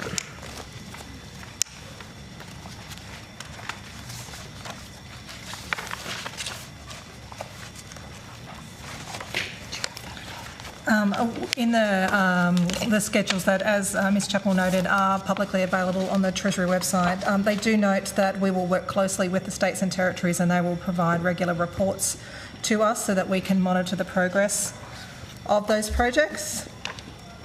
Okay, and how often is that going to happen? That will depend on each of the jurisdictions, and we are working. So you're going to have multiple arrangements with multiple states? We will aim for as consistent reporting as possible. There may need to be some adjustments for different jurisdictions. And just looking at the schedule now, so there is notes relating to announcements and recognition, as well as reporting and governance arrangements. Is announcement and recognition had a lot of concerns raised from local MPs who've lobbied hard to get projects up and going with their local community, and they're not allowed to attend the opening. And it's been an explicit requirement, shall we say. Are you speaking specifically about growing regions? Of course you are. Look, Senator Brown. The guidelines in their application have not changed in many years, including government. But the application of the guidelines has been changed. I'm sorry. There's no evidence for that. You're saying it hasn't, Mr. Betts? Correct. Okay. I will ensure local MPs contact you directly. From the date of announcing the successful round one projects, how many days have elapsed? I'm not sure we have the answer in days, although we can probably work it out for you, but we will have Simple. This is 16th of May. It was 16th of May? Yes. Like 5.5 months. Well, that's 5 months and a bit. Mm-hmm. And no contract? Or you don't know? So we have the FFA schedules now in place with every state. And it will be for the states to establish the individual project funding agreements. So when do you anticipate, is there any requirement within the FFAs for that to have a timely requirement? We'll just double check. I mean, it will... so they can start negotiating contracts as soon as the Commonwealth has provided funding. That's happened for 2 states, so Western Australia and South Australia. Mm-hmm. And they will have their own processes for negotiating with the proponents what those contracts look like. Yeah, and the others I think will follow very shortly this week, if not before. Mm-hmm. No, next week, if not before this week. But we're also working really closely with our state and territory counterparts to provide all the information that we have and that we've received through the program to make that process as smooth as possible. So what provisions have been made for the fact that the delays will increase the cost of the projects and therefore impact design, scope? So the schedules provide, well, the schedules are clear that, as with any other program like this that's being Commonwealth funded, cost overruns will come back to the Commonwealth to decide on. I think it's probably too early to talk but you about don't specific control examples, how long the states take to actually get the contracts in place and get the procurement processes, etc. It's quite... As Ms Chappell said, though, we are working very closely with our state counterparts to support that to happen as quickly as possible.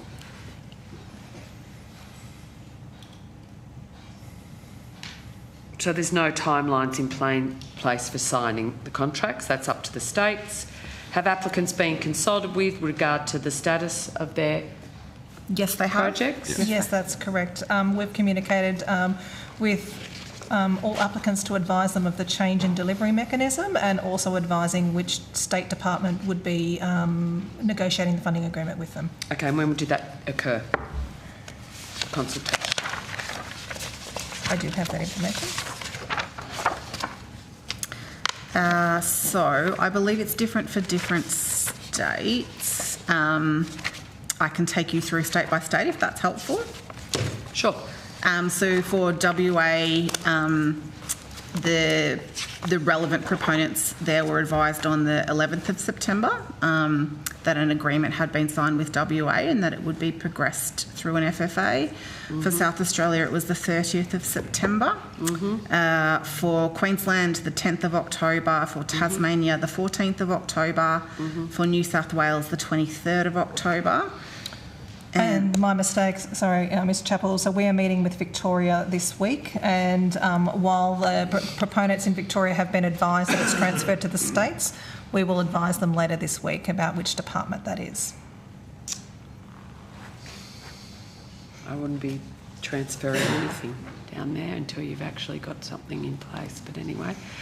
Okay, round 2, how many applications were initially received under Growing Regions round 2? 294, Senator. How many expression of interests were approved to progress to full application? So round 2, Senator, has a single-stage process rather than a two-stage process. So the figure Mr McKay went through is the amount. Oh, right. Yeah. How many were initially received for the online eligibility stage? That was the amount. The 294, sorry. Yeah. So they're all online eligible. How many get to progress to full application, the whole 294? So the full 294 will be eligibility checked, and I don't know. And that's in process? So that's in process. The assessment process is still very much live. So when we hear assessment process, it's just on if they're eligible to go to the next stage. So there's one application that then passes through 2 gates. The first is eligibility, and the second is merit assessment. That's right. But applicants aren't required to prepare additional material for the second gate, if you like. So they basically had to put in a full application to see if they were eligible. They had to... Consistent with Thriving Suburbs, for example, one application assessed for eligibility and for merit. And so when will they know if they've proceeded to the next gate?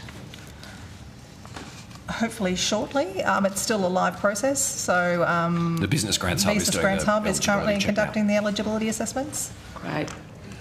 Okay. Okay.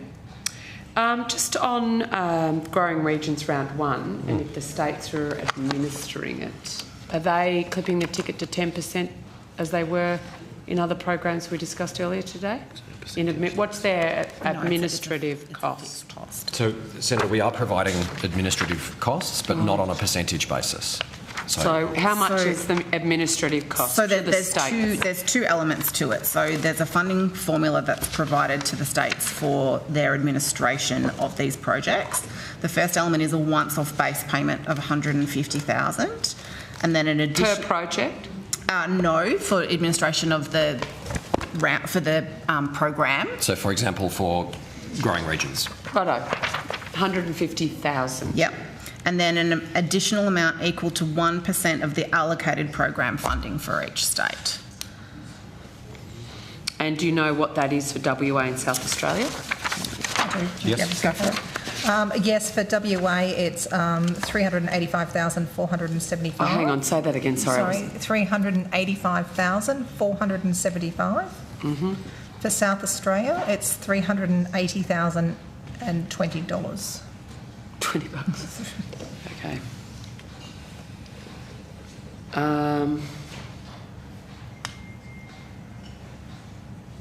And is that money coming out of the $600 million? No. Where are you getting that from? Budget decision. Yeah, it's a budget decision, separately appropriate. No, but which bucket? If it's not out of the $600 million... It was a separate budget decision, Senator. Right, to fund states to administer the Growing Regions. Yep. Yes. Okay. So our round 2 applications have not, just so I'm very sure, haven't progressed to full to the next gate, and therefore haven't come in front of the multi-party parliamentary panel. Correct.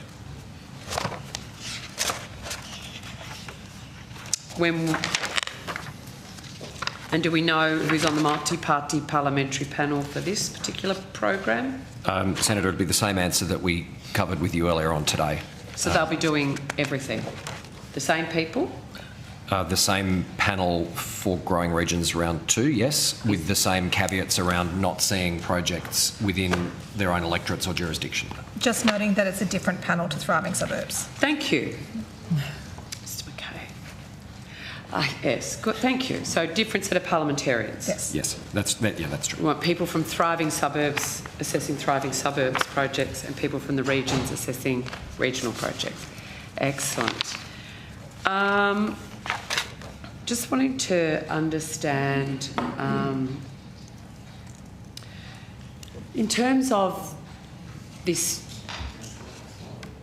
arrangement with the states, was that part of your advice? It's a very unique design. So I'm just wondering, is that part of your advice to government, or was it a ministerial decision? It was a decision of Cabinet. Sorry? It was a decision of Cabinet. A decision of Cabinet. And in terms of charging the state's administration costs rather than them in other programs, like, say, the road safety program, they take a percentage of the program as an administrative piece. This is a separate... On this occasion, it's a separate decision. So was that a ministerial decision to make it separate? That was also a decision of government, Senator. A decision of government at ERC or ministerial? Wouldn't have had to go to Cabinet, surely. It'd be a budget. It's a budget decision. It's a budget decision, yeah. Did it come out of negotiations at National Cabinet?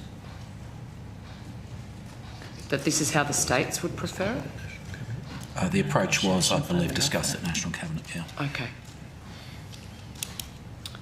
Thank you. Just want to go to some concerns from the Shadow Minister for local government in his consultations with councils, particularly in New South Wales and Victoria. I'd just like to detail the administrative process around Growing Regions Round 2, the opening dates.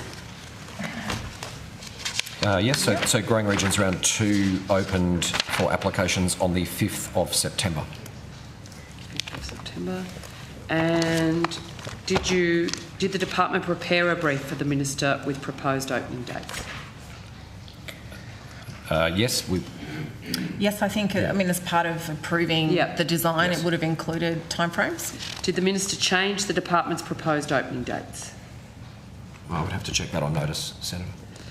Did the department highlight the fact that 2 states would be in caretaker over the period that Round 2 was open? Council, local council, government elections. Sorry, I should have been clearer. I think we would need to take that on notice to check the detail. Yeah. So how many applications were received from New South Wales and Victorian councils? As Dr Hood said, the eligibility checking is underway at the moment through the business. Yeah, but how many were received? I'm not asking how many are eligible. We'd have to get the breakdown from the hub. We've got 294. Yeah. Of the 294, how many came from New South Wales and We would Victoria? need to get that breakdown from the hub. We don't currently have it. I'll find that out. Unless we do. No, we don't. So you don't have the 294 by state? Not yet. And we wouldn't routinely receive that breakdown until we're notified of eligible applications. And then do you get from the Grants Hub eligible applications by state and also the ones that failed eligibility by state? Can you request that, please? Yes, I think we can request that. Yeah, thank you. And then I can ask you in February. What is the appropriateness of having applications open for a program like this when 2 states, local government, were in caretaker mode? I think that's really asking us for an opinion, Senator. Minister, do you think it was appropriate to open a grants funding round for local councils when 2 states were in caretaker for local council elections? I think it's okay, Senator Mackenzie. Obviously, the opening period goes for a period of time, so I'm sure councils had the opportunity to get their bids in if they wanted to. Maybe if CEOs were acting without authority, they could. Okay, that's interesting, Minister. Thank you. I do have some questions from Mark Colton. I'm sorry, I'm keeping the government up. No, I've been bored all day, so don't. Oh, I'm sure there's a whole group of people that would love get on with it. This job. No question to ask. We're getting close to 6:30. Why has it taken so long to get to... he goes through the original timeline for round 1 of Growing Regions program. I'm just wondering why it took so long to get to the stage in the process. Is that because it went to Grants Hub? So sorry, why it's the amount of time between announcing applications and receiving funding? Yes. It's because of the design change to delivery through states via an FFA and needing to negotiate and land those. And so what was the date of the National Cabinet where this decision was made that they'd do it this way? Which one? Oh, Senator, I don't have that with me. I think either we can try and get back to you within this session. We can get the date in the session, otherwise we can provide that on notice, Senator. Is there a contingency plan to deal with the fact that there will be cost blowouts as a result of this delay, that it was not the proponents, I think it's probably... a lot of these have co-funding arrangements. You're dealing with, in Minister Chisholm's home state, you're dealing with councils such as Longreach that has, 700 ratepayers. So yeah, Senator, I mean, cost increases on projects in programs of this kind are not unusual. I think our starting position would be that we would consider those on a case-by-case basis. But nor are delays of this size, and because decisions were taken in places that usually aren't involved in deciding how these types of programs are run out, with all respect. Nonetheless, I think a starting point would be to consider it on a case-by-case basis, Senator. Okay. I think I've got one more. Do those ones? Yeah, happy to do, or do you want to do them? It's up to you. I'll give you, it's cans. There you go. Mm-hmm. I'm sure we've got the same ones, but... no, Wagga then cans. All right. Look, just to perhaps finish up for dinner, just referring to the documents that were published this morning and some questions about the investing in our communities program. Certainly. In the projects under closed grants, there are a number that still don't have contracts finalised. So just going through these one by one, I've got a program in New South Wales lighting over at the Estella Crossing in Wagga Wagga. Has that not been approved? Thank you, Senator. Katrina Kendall, Assistant Secretary. The information that I have with me is that that project was not approved under the Investing in Our Community. So that's not proceeding? Correct. Next one is Corrimal Cougars ground expansion and training space in Wollongong. Is that not proceeding? Give me one moment, Senator. I'll just find the right page.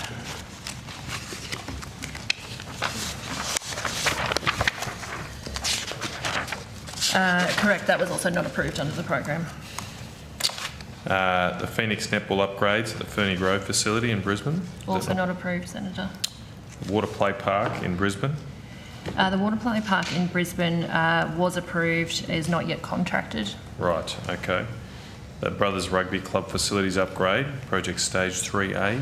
It has been approved, and there's been a change in that information since the as at date in the material we tabled this morning, so that's now contracted as well. So it's been approved? Yeah. And the Wanneroo District's cricket club upgrade facilities in Wanneroo in Western Australia? It's also been approved and now been contracted. Okay. So for those, I think the first three I read out, just checking the Phoenix netball upgrades, that's not proceeding? Correct. Yep. They were, I believe, were these all election commitments? Yes, That's there. But they're not being delivered? No. So can we go, there's just 3 of them, so what are the reasons why is the government breaking its promises to deliver these? So, Senator, the construct for this program, the department is the delegate and the decision maker, and as part of the program set up, proponents that relate to election commitments were invited to submit applications and detail their projects, and that was then merit assessed by the department. So in this case, the projects that we've just discussed did not pass that merit assessment process and therefore are not proceeding to funding. But can we give these communities something more specific here? I mean, this is a broken promise from the government. I'm happy for the Minister to step in. Why aren't the people of Wagga Wagga getting the lighting they were promised, the people of Wollongong the training and ground expansion they were promised, and the netball upgrades that the Ferny Grove community were promised? Obviously, as part of the election commitment process that we went through, we wanted to make sure that the promises that we made were robust. Obviously, the department went through that process and that these were deemed not as robust as they could be. But yeah, I'm just trying to understand. So these were knocked out not because of probity or some other issues. They didn't meet a merit process. So, Senator, I can tell you for 2 of those 3, so on the Phoenix Netball project, that application was deemed ineligible as it wasn't registered for GST, which was a requirement under the program guidelines. The same on Corrimal Cougars project. And the information I have with me is that the lighting over Estella Crossing project was not able to meet the financial viability assessment criteria, Right. so that was a merit-based decision. Did the Labor Party explain to these communities before the election that they had to meet these hurdles to get the funding? I'm unsure what each individual of those maybe promises you could take on notice before what the was election. Communicated. Well, it was before the election, before we were in Of government. course, but people voted for you and then you're breaking their promise to them. Well, I think we went through a process, Senator Canavan, I'm sure. Well, I'm happy if you can point to where you told people there would be this process before the election. I'm very, very interested. Well, we want to ensure, we inherited a mess when it comes to grant programs. We want to ensure that taxpayer money is spent appropriately. I know it's a foreign concept to yourselves. Now you're boring yourself, Senator. So just moving on to the priority community infrastructure program, similarly with the documents tabled today, has there been delays to the Swan Active Ellenbrook project? Thank you, Senator. So I think we took a few things on notice, sorry, for Senator Reynolds earlier on that project. Okay. It will be, we're working with the proponent on the delivery of that one. Right. The High Wycombe, I'm not sure how you pronounce it. High Wycombe. High Wycombe Community Hub. It has been approved and contracted now, Senator. The Cairns Regional Development Marine Precinct Common User Facility. So that project doesn't actually sit under the Priority Community Infrastructure Program. That's a standalone commitment that's delivered in a separate program. Is it in this area? It is. What's the program? So it's a standalone commitment, so it'll be delivered through a funding agreement. So is it proceeding? The commitment for that project is there. Yeah, we are working with the Queensland Government on the delivery of that at the moment. What's the time frame for that? What's happened so far since the election? So we have signed an agreement through an FFA with not that one. Cairns Marine Precinct you were talking about, sorry, Senator. Yeah, sorry, my mistake. Precinct. That's right. So what I can tell you about that one is current status is the funding agreement's not been signed with the Queensland Government as yet.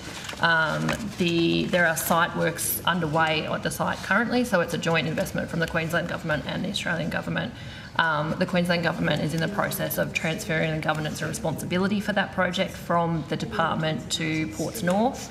And while that bit of work is underway, and with the impact of the Queensland election as well, we've not progressed that funding agreement, but we are continuing to work closely with the Queensland Government on it. I've just probably got a couple of minutes, if that's all right, then we can release. I think. Does that finish? Well, I believe so. Yeah. Okay, let's do that. Yeah, I think it's a good idea. Okay, moving on to the Armstrong Creek Stadium in Victoria. Is that proceeding? That is. That project, Senator, was originally part of the Priority Community Infrastructure Program. It now also will be delivered as a separate standalone agreement with the Victorian Government through an FFA. That's been an arrangement that was at the request of originally the City of Geelong and then the Victorian Government. So that one is under assessment at the moment. Okay. And finally, the Perth Aboriginal Cultural Centre. Again, that was one that was originally under the PSIP program. It will also be delivered through an FFA with the WA government. All right. Well, that is it for me. You okay? Fantastic. Okay. Well, thank you. All right. Let's. Chair, can I ask? We've had the Administrator of Norfolk Island, Mr. George Plant, on the line at the request of the committee for the last hour, ready to give evidence under outcome 4. Is it the committee's intention to reconvene for outcome 4? Yes, we're going straight to outcome 4. But there's none of this group that has asked for the administration. My understanding is some Green senators have some questions. Senator, they haven't shown up. So. We better Otherwise, bring them we would have done it now. But we can't. Yeah, we can't. Yeah, they've requested them. So. We've got Senator Pocock and Shoebridge. So they can ask for someone to turn up from Norfolk Island and then not turn up themselves. No, they'll be. I believe they'll be here after dinner. Yeah. I hope they are. Yeah. Well, that's our understanding. So rude. Well, actually, I'll be honest with you. I hope they don't turn up. We can let the administrator go. But that's not going to happen. Okay. Yeah. We just heard from the secretary that those senators have just been waiting for the committee to let them know when outcome 4 is on. So is that at the conclusion? That's it. So outcome 4 at 7:30. Thank you. Cool.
Good to go. Thanks very much. Mr. Betts, we're now moving to outcome 4. Here we go. Yep. And we do have the Norfolk Island Administrator via video conference. Hello. Hello. G'day. Can see you well. Beautiful. Thank you. Sorry to keep you waiting. And we have Senator Pocock in the room, so let's kick off. Senator Pocock. Thank you, Chair, and thank you again for your time. I understand sometime between June and August this year a document was forwarded from the department to the Minister regarding recommendations for a future governance model on Norfolk Island. Is that correct? Kim Forbes, First Assistant Secretary, Territories Division. Yes, the NIGC sort of provided a proposed new governance model to the Minister in July 2024. So you got the department received that from NIGC in July. When was that? This was following sort of 9 months of discussions with NIGC and a workshop that was undertaken in June. When was that handed to the Minister? In July. And that exact same document? So the Minister was fully briefed on sort of all the recommendations that came from sort of the NIGC. That's correct. What were the recommendations in that document? Well, that's currently sort of under government decision at the moment. However, the agreement log that was undertaken for the workshop in June was FOI'd, and that's available on the department's website. And so that is, are you claiming Cabinet in confidence, or what's the... That's correct. So it's gone to Cabinet? Yeah, this is advice from the department into decision-making processes of government, and we can't disclose the nature of the advice that we have provided into those processes. Was it at all changed from what was received from the Governance Committee? So, Senator, the Minister was fully briefed on where the NIGC had landed. Yes. Even just for reasons of process, we put that into a standard ministerial submission and so on. So it's not exactly the same document, sure, but the Minister has been fully briefed on where the committee landed. Okay. So, but the recommendations that were given to the Minister were exactly what the Governance Committee had recommended, so just put into a different form? Senator, I can't comment on the detail of the recommendations I'm not asking that the department has details. made. But I'm saying that everything that the committee settled upon was conveyed to the Minister. Okay. There was a workshop on the 12th and 13th of June held in Brisbane by the NIGC. Yes. Could you please table the outcomes of this meeting, minutes, etc.? So I think the document that Ms Forbes referred to earlier is the agreement log of that workshop, which was released under FOI. That is the detail of all of the elements that were considered by the committee through that workshop. And so that is available where? It's on our disclosure log on the department website. Okay. I understand that the elected Norfolk Island members of the NIGC published a proposed governance model following consultation with the community in May. Did the department also work on a proposed governance model together with Queensland? Queensland, there is representative on the sort of NIGC, is a Queensland representative, as well as an Australian government representative is on the NIGC. And so was that input through a document or? Oh, as outlined in the terms of reference for the Governance Committee, it is of a consensus approach, and that includes sort of the Queensland government representative. Okay, but the document that the actually democratically elected representatives for Norfolk Island, the ones that they submitted was separate to the final document? I'm unsure of what document you're referring to. However, at the workshop, the two-day workshop that we were just discussing, all members of the NIGC went through all the key elements, and that went through a consensus approach. Mm-hmm. And as outlined in that document, it's clearly detailed, sort of all members agreed on those elements. Mm-hmm. My understanding is that there was a document submitted by the elected members. Are you able to table that document as part of this process? I'm not sure we can identify the document you're referring to, Senator. It's submitted to whom? As part of this, this governance making process. Yeah, I don't think we can shed any light on that, Senator. Sorry, I don't know what document. Why are there people from Queensland on the Norfolk Island Governance Committee?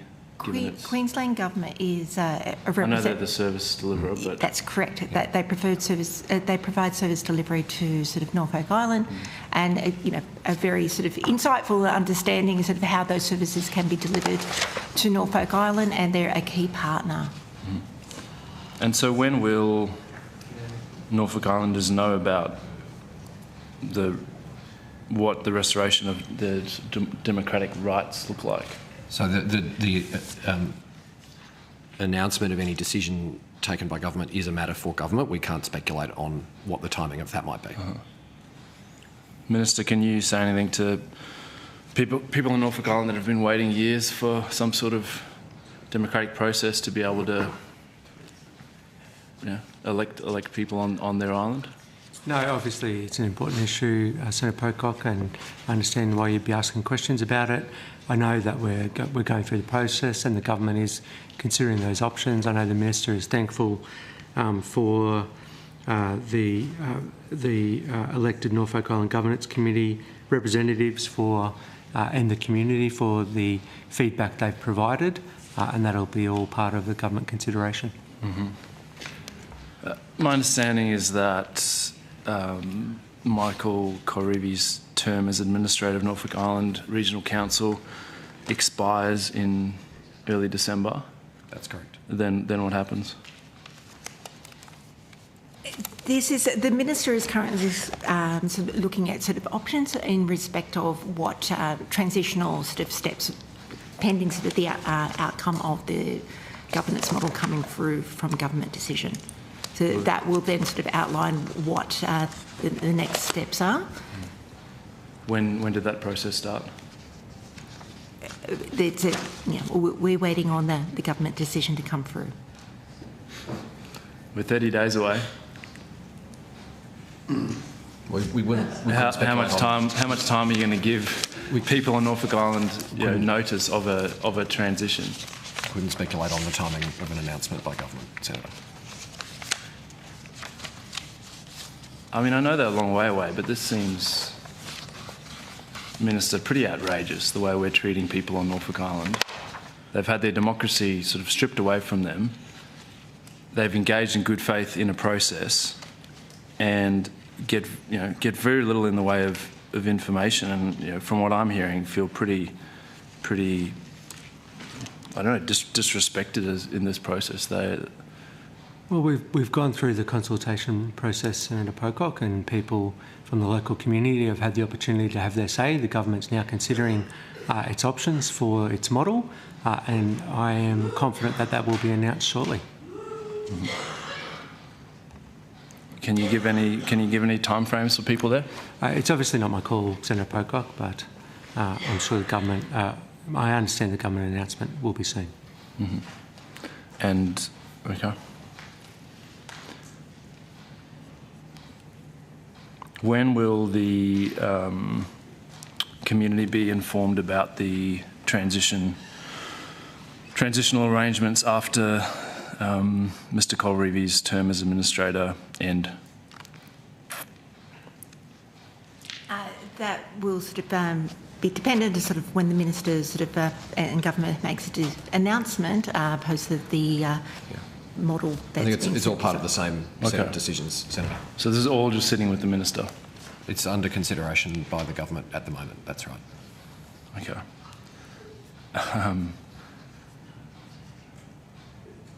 Yeah, I mean, it's hard to know what to say. Like, Norfolk Islanders have been engaging in good faith and feel like they're just being, I don't know, just forgotten over there. So, Minister, I'd really urge you to, I know it's a small community, you know, it probably doesn't matter for votes or whatever it might be, but we cannot treat people like this.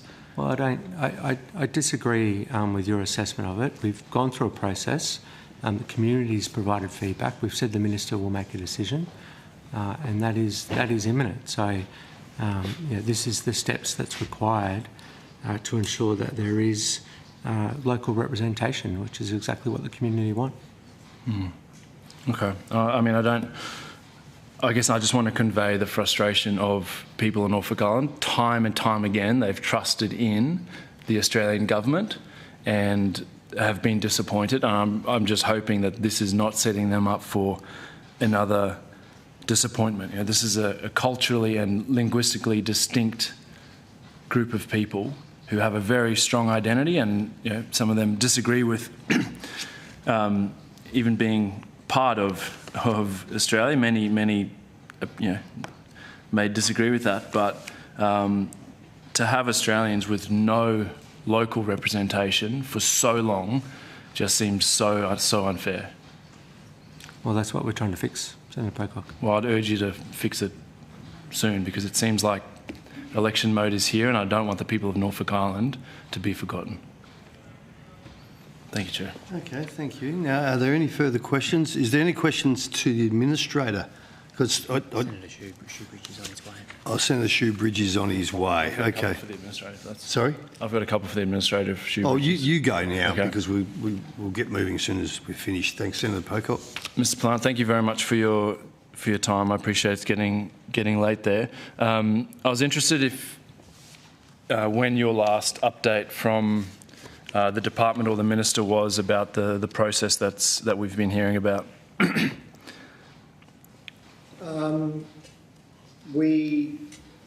Thank you, Senator.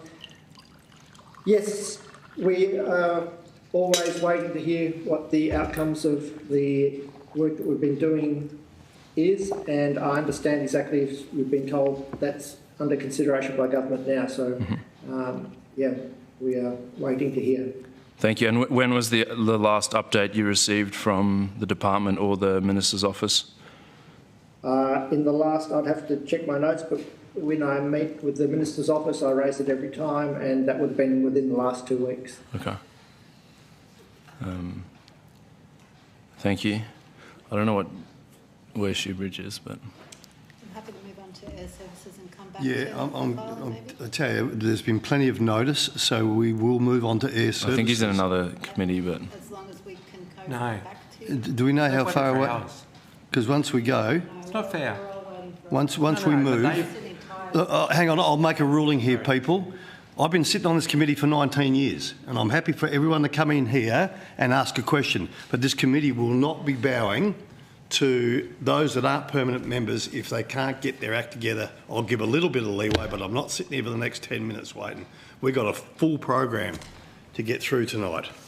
So if Senator Shoebridge doesn't walk through that door in the next minute, it's over Red Rover and we're moving on to Air Services Australia. I might just ask a few questions to help my colleague out. Sorry, Mr Administrator, but you've been waiting for the last 3 hours as it is. Okay.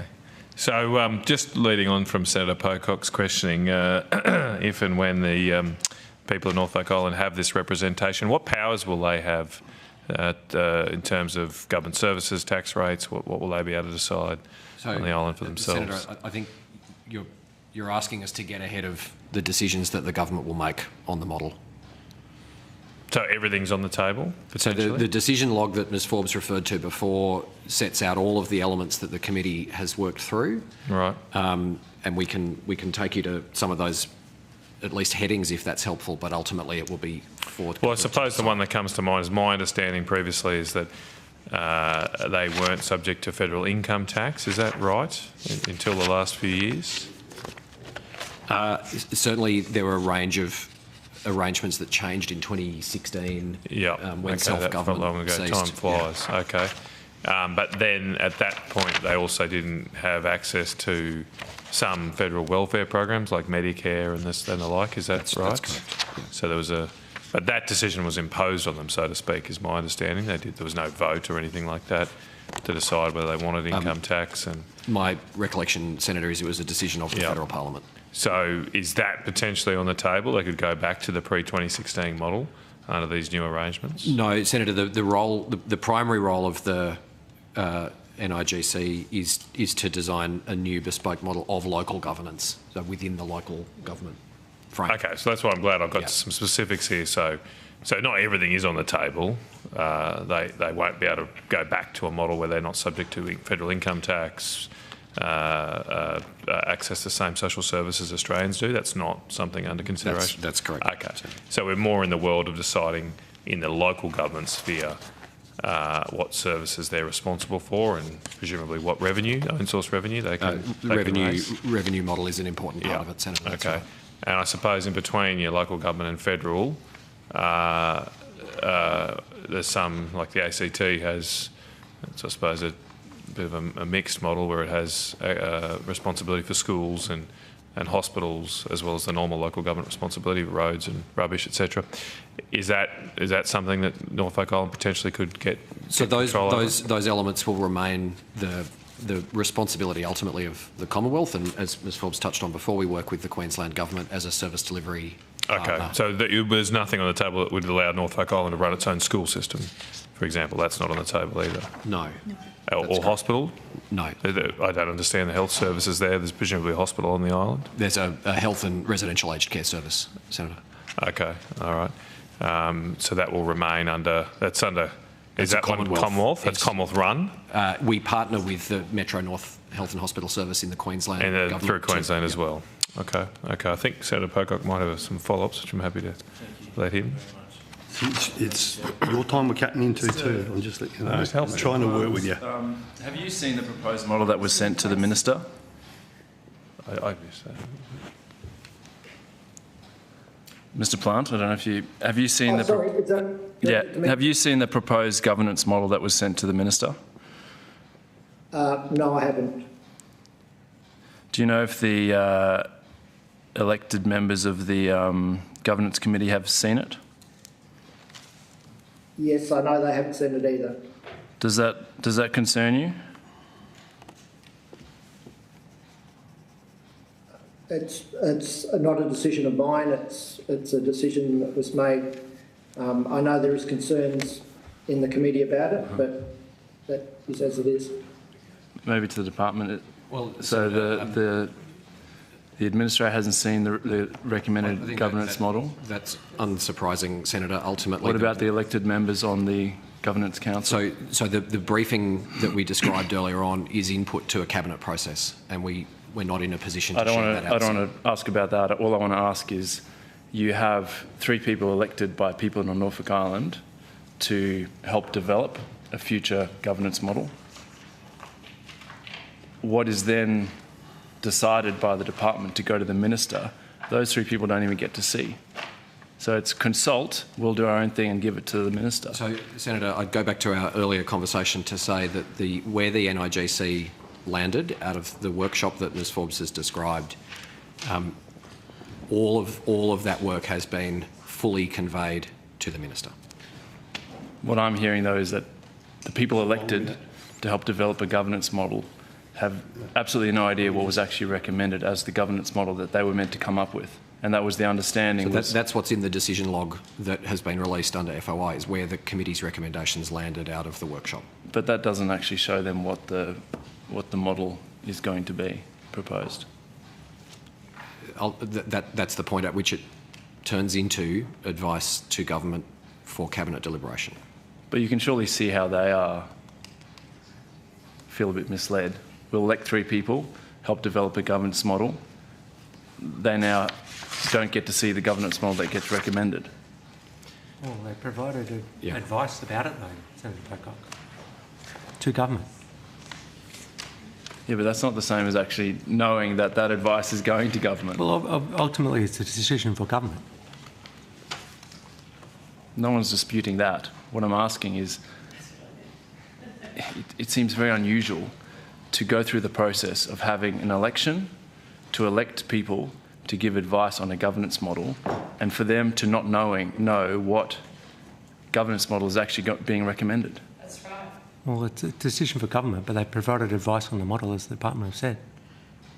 Yeah, but that wasn't the understanding when the election took place. It was that they would be part of shaping it. They would have some sort of oversight. I believe they have been part of that. So there's a difference of opinion. Well, it wouldn't be the first time we've seen misunderstanding around sort of deep consultation and actually taking people seriously. But can I just ask a couple of other follow-ups? So once the model is decided upon, will the Norfolk Island people have any other say on this? Will it be put to them, if you like, for a vote, even yes or no, or options? So, Senator, one of the roles that's set out in the Governance Committee's terms of reference is to assist in the transition to the new model, but it is ultimately a decision of the Commonwealth Government. So the answer is no. There's no plan to put this to a plebiscite or a referendum for a subsequent vote. To get their agreement. No. Right. Okay. I mean, what's the considerations of the federal government that might mean it goes against the recommendations of the panel? Is it about the revenue or implications? What? I presume there's a preference to try and meet the expectations of the Norfolk Island elected people who have proposed something. Is that no?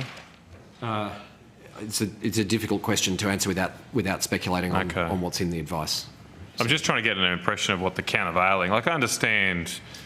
I mean, you probably can't say, look, you guys just go and design what you want, because ultimately the federal government's exposed here to a degree of risk and has to support the government. But I'm just trying to understand what's the interest of the federal government here. Are they trying to impose their own particular governance model, or are they simply seeking to protect the fiscal position, the risk exposure of federal taxpayers? I think the underlying consideration is for a bespoke model of local governance that is stable and sustainable for the circumstances of Norfolk Island and the community. All right. Okay. All right. Well, thank you, Chair. Senator Shoebridge, do you have long? I don't. We are going to move on. As soon as you're finished, we can move on to another one. All right. Thank you, Chair. Senator Shoebridge. Thanks so much for your attendance. One of the questions that's been raised with me repeatedly by the community is the question of the government's commitment to a sustainable shipping service. What does the government mean by sustainable? What are the elements of sustainable?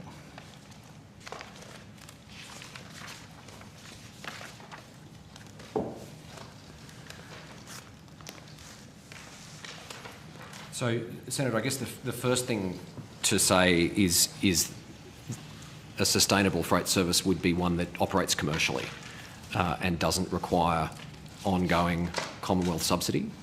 To that end, a dedicated commercial sea freight service began in July of last year, July 2023, and we consider that situation is currently stable.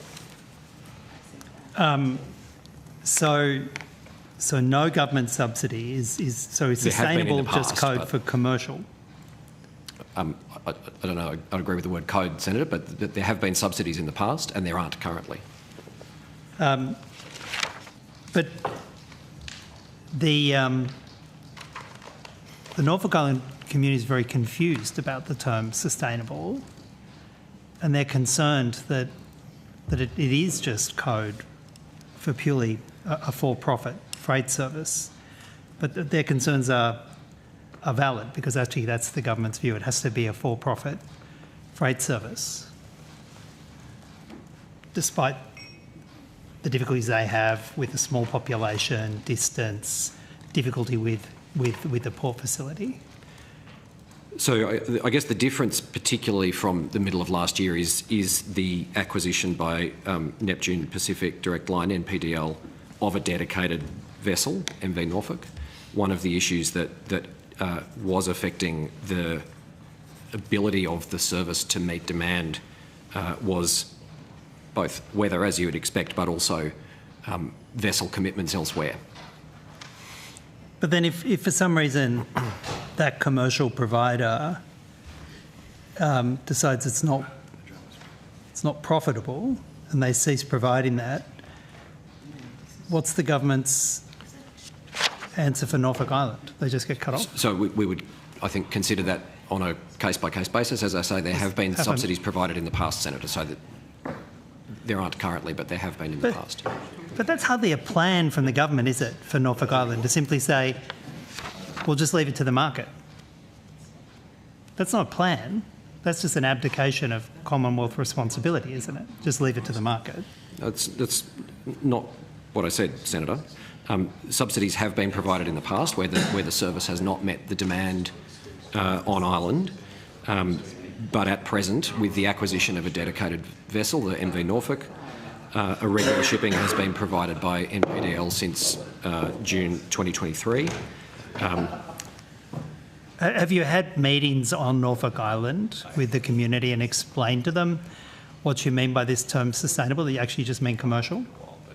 So there certainly have been public meetings held on island. Minister McBain held a shipping forum on island in 2023, and I'll check with my colleagues on more recent meetings. There's been, Conan Gallen, Assistant Secretary, Norfolk Island and Mainland Territories Branch. There's been no recent meetings on island about shipping, no, with the community. I mean, they're a small, isolated island community. If they're going to be left entirely to rely upon commercial freight and commercial shipping services, that's going to cripple their economy going forward, won't it? Have you looked at what the impact will be on the economy and just the ability to sustain the community on Norfolk Island from this sustainable/commercial arrangement? Senator, our understanding is that the current service is meeting the demands of the community. Well, the community have told me that there's no answer for large waste, there's no answer for bulk waste, there's no answer for getting machinery off-site, there's no answer for a whole series of problematic waste issues that they have. Have they told you that? Senator, I do know that the council are aware of the issues and they're working with the various freight suppliers, including air freight, and looking at various options how to deal with the waste that is generated on island. You're not going to air freight off a now broken, disused bulldozer, are you? No, Senator. They're the kind of problems they're dealing with. They're the kind of problems that won't have a commercial answer. What's the answer to the... Well, I think, as Mr Gallen said, it wasn't only a reference to air freight. The council, we understand the council is working with a number of freight providers to address the waste issue in particular. To move to another point, because we're short of time, why was the port management tender cancelled? Sorry, Senator, I don't have that detail in front of me. Sorry, is that the council? I would say that would be the council. Was that regarding the Bull Bay? Yes. Yes. That's the responsibility of the Norfolk Island Regional Council. Not the department. The department had no role in that? It's not our tender. Are you aware of concerns that the port services are so substandard that they don't comply with basic Australian minimum standards? At present, sort of the freight system is, as you'd be aware of, it's bulk break, a sort of a system. But I think what you may be referring to is the Bull Bay as well as cascade analysis of looking at the roll-on, roll-off sort of options analysis. Yeah. Are you going to work with the council and the community? Are there resources being put aside to help provide a freight solution? Or are you simply saying it's a matter for the council and for a commercial provider? Sorry, Senator. There is a freight solution already on island that we haven't, or I haven't received any complaints about the current shipping freight on island. We are doing investments in cascade infrastructure to improve the ability for freight to be loaded and unloaded by sea freight. Just because I note the time, and I think the committee's been quite indulgent, and I thank them. Could I ask about the is there currently a subsidy for air freight though? It's underwritten, the sort of passenger services. So yeah, there is a subsidy for air freight, and we underwrite passenger flight services. All right. Have you looked at how that impacts with the shipping service? Have you taken a sort of system approach to see whether or not the air freight subsidy might actually make it harder to provide a commercial shipping service? So you're looking at it as an ecosystem? Yeah, we can take that on notice and check. So. All right. Thanks very much. Thanks, Chair. Righto. Thank you. Then if that's the case, thank you very much to the good folk on Norfolk Island. And we will now move to Air Services Australia. Senator Waters, you have been, you can open the batting. Thank you very much. Have you got long? Do you have many? No. Depends on their answers. You done? Yeah. Would have been quicker. Yeah, we're on time. We're only half an hour behind now.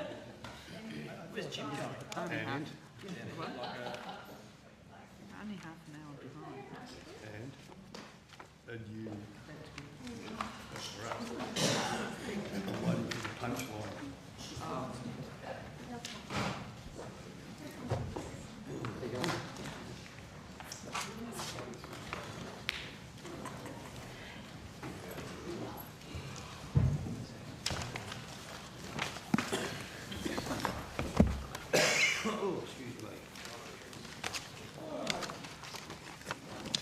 I now welcome representatives from Air Services Australia, and does anyone wish to make a very brief opening statement? Rob Sharp, Interim Chief Executive Officer for Air Services. Pleasure to be here, and we're happy to answer any questions you have of us. Fantastic. Thank you, Mr Sharp. Senator Waters. Folks, thanks for your time this evening. I have some questions related to Brisbane Airport, my hometown. Starting off with the Noise Action Plan, NAP 4B, as it's known, and any impact metrics that might actually be in there or might not, because I can't find them. So can you please tell me where I can find the impact metrics that is in that Noise Action Plan? Thank you for the question. I'll have to pass that across to...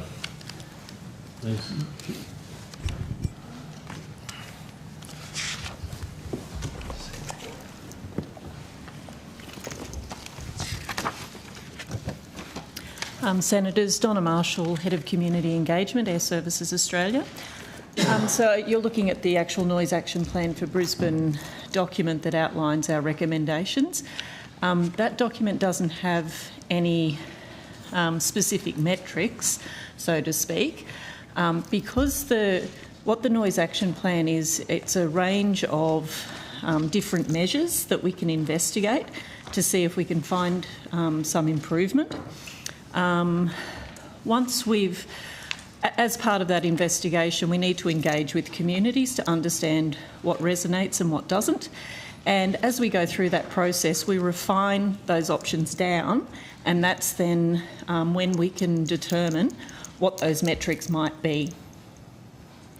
Okay, so how long will that refining process take?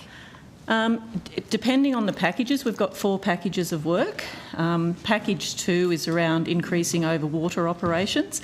Package 3 is about reducing the frequency and concentration of operations, and Package 4 is about reviewing the wider airspace operation. Each of those packages has different levels of complexity. Package 2, we're in the final stages at the moment, and so we do have some metrics that are starting to come out for that. Mm-hmm. Package 3, probably early to mid next year, and then Package 4 would be later in 2025. Later 2025. Okay. So thank you. So just to make sure I'm clear, how are you going to assess whether there's been any net noise reductions? So at the completion of each investigation, we do an assessment report. And in that assessment report, we compare a range of metrics that are developed around the recommendation to understand the number of people affected at 70 decibels, 60 decibels, which are your higher noise readings. We also look at the total population that's overflown. We look at emissions. We look at, is it reducing concentration? Is it getting more aircraft over water? And so we look at all of those metrics and measures, and based on that and what the community has said, what industry's told us, we then make decisions holistically, looking for the best possible outcome. Okay, so it's called a noise action plan, and it's taking quite an extended period of time, and you will eventually come up with some metrics against which any future noise reductions will be measured. It seems like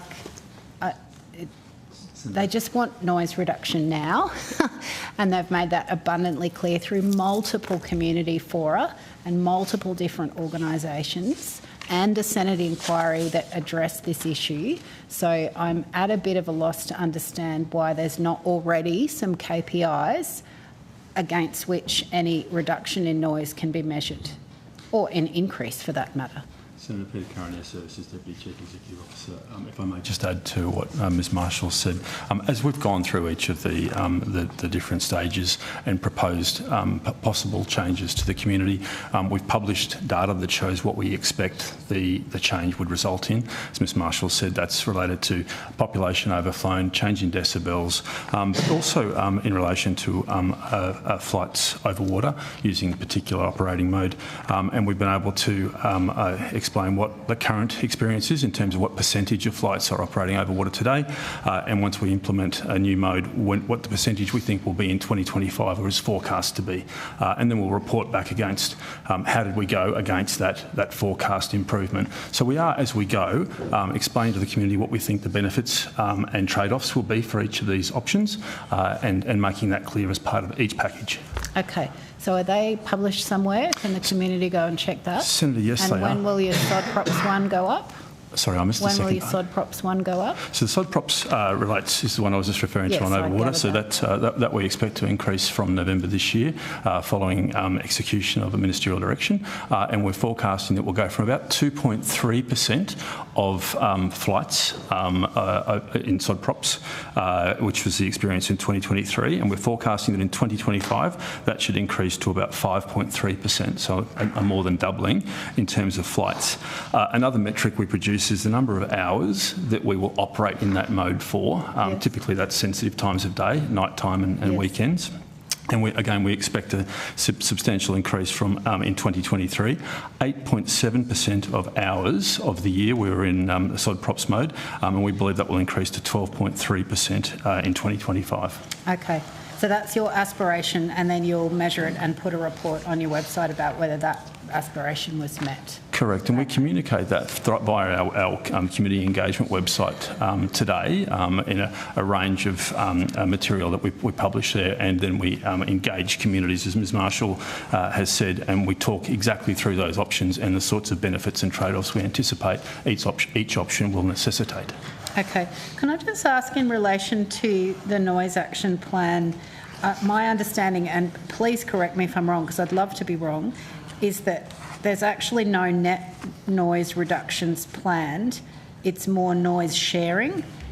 So is that, can you please dissuade me of that? Because I'm sure the community would be thrilled if I was wrong about that. Yeah, there's actually a combination, Senator. So the noise sharing comes more out of Package 3 and Package 4, where we're reducing concentration and looking at the wider airspace operation for those noise sharing opportunities.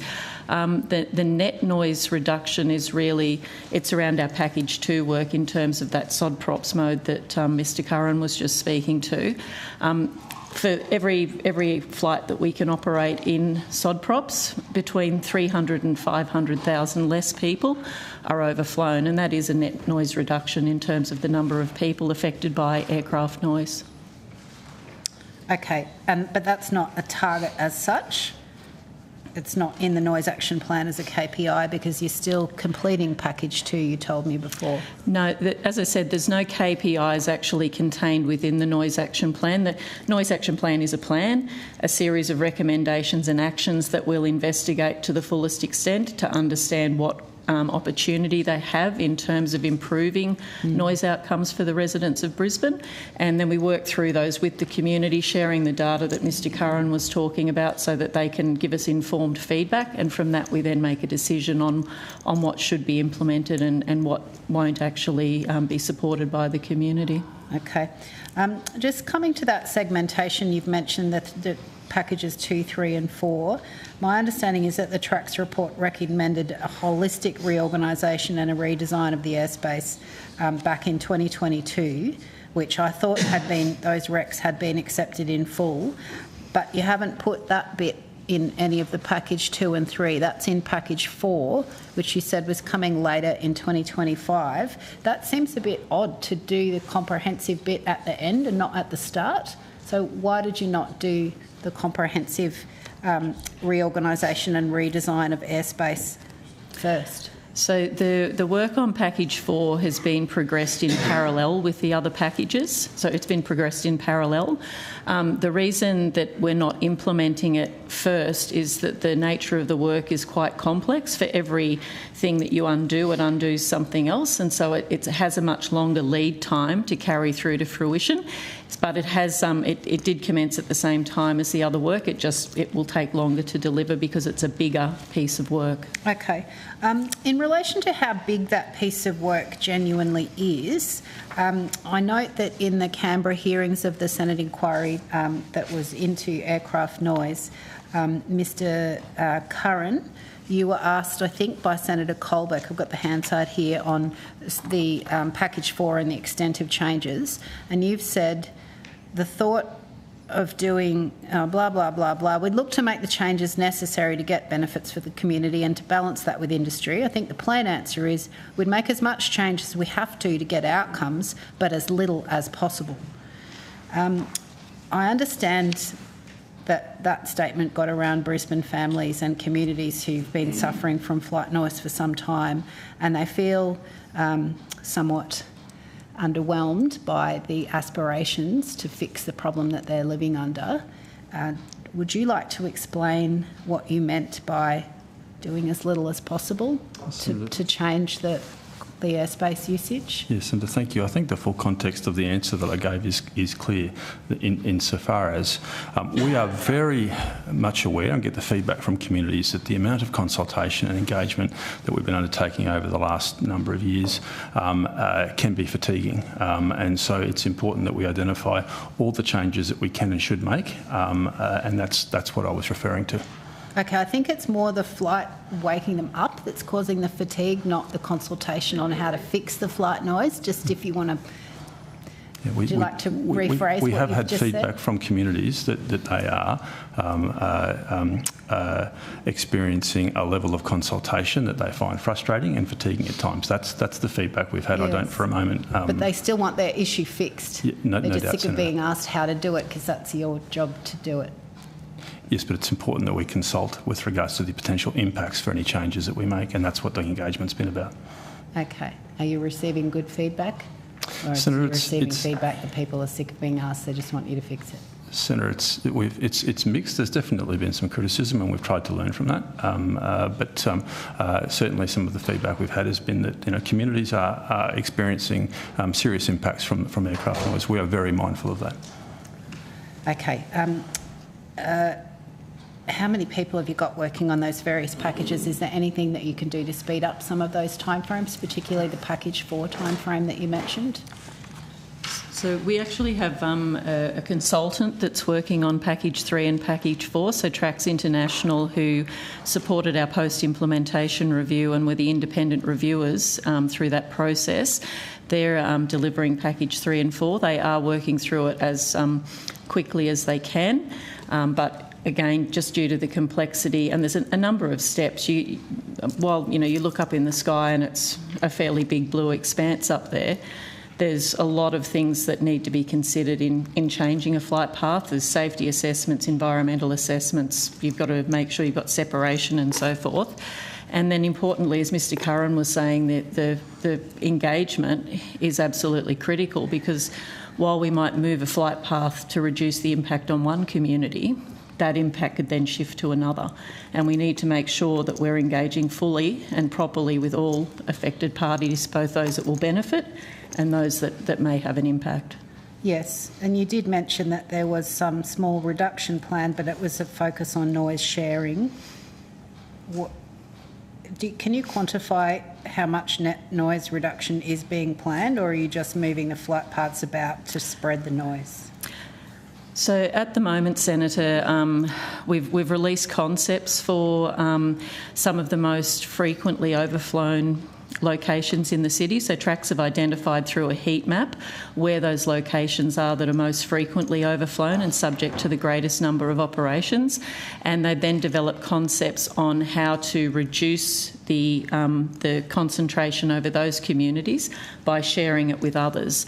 Again, there are no KPIs at this stage because they're at concept stage. They're in the process of reviewing the feedback, some 2,000 submissions that we got to that process.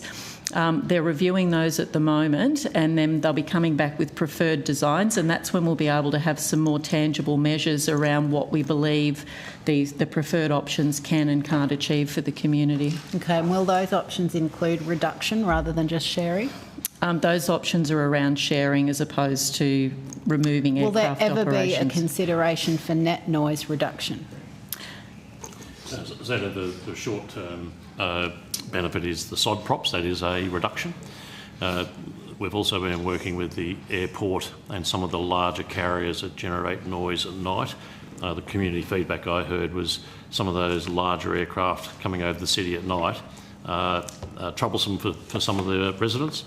And so there has been a move by some of those airlines in the last month to actually go over the ocean more with a higher tailwind. So those pilots are selecting to do that because they're able to with their safety measures, and that's been a demonstrable shift. So there's about 2/3 of those flights are now going over the bay. So there are some short-term benefits that will reduce noise. However, clearly there's been an EIS signed off, there's runways being built, and there's been capacity that's been approved for that airport. What we're doing is managing the actual flow of that traffic. So that flow of traffic's been approved back in 2007, I think was the date for the EIS, many, many years ago. That noise is now coming through, the city's built up. To actually reduce that flying is actually a reduction of capacity to the airport, which is a decision we can't make. What we can do is move flight paths to mitigate as much as we can, or spread, but the sod props and the larger aircraft flying over the bay is a reduction. The other reduction that would occur is the tailwind. So at the moment the EIS was based on a 10-knot tailwind assumption. That wasn't approved, and so we're working with the industry as well as with Brisbane Airport to look at a 7-knot tailwind, and it actually will allow a lot more operations to go over the bay. That will reduce noise. So that's in play at the moment, and we'll be looking at some trials and presenting a pack to CASA to get a safety sign-off. Okay, and when will that go to CASA? Do you know what's the timeline? It's being worked on at the moment, Senator. I think we were targeting either late this year or early next year, subject to the safety work being completed. We've also got Brisbane Airport Corporation have got some consultants involved in supporting that as well, to get an external consultant to pull that together. But we probably need to take the specific timing on notice if you wanted an exact thank timing. you. That would be good. I appreciate that. Just in relation, sticking with airspace, in 2022 it was reported that Air Services asked Defence to free up some airspace for noise abatement. The military airspace above Amberley, as I understand it, restricts the ability of flight path planning. Have you had any further discussions with the RAF base in Amberley in relation to airspace for commercial flights? Yeah, we've been engaging with Defence on an ongoing basis throughout the Noise Action Plan for Brisbane. We have had several meetings with them about it, and they're certainly amenable to those discussions, but we haven't yet been able to reach any resolution on that. Okay, why is that? Amberley requires the airspace for their operations as well, so for them to relinquish any of that airspace, it would have a flow-on effect to the training and other activities that they do within their airspace. So it's something that it's just taking a little bit of time to work through with them. So have they said no, or have they said we'll try to find a way? They've said that they're happy to continue discussions with us. To the end of finding a solution, or just dragging out saying no? I believe they're looking to find a solution, but what that is, we don't know at this time. Do you have a time frame on when you hope those conversations to conclude and hopefully resolve positively? No firm time frame at this stage, Senator. Okay. Senator, if I could just add to that, we've got a large program called One Sky, which is a joint military-civil system.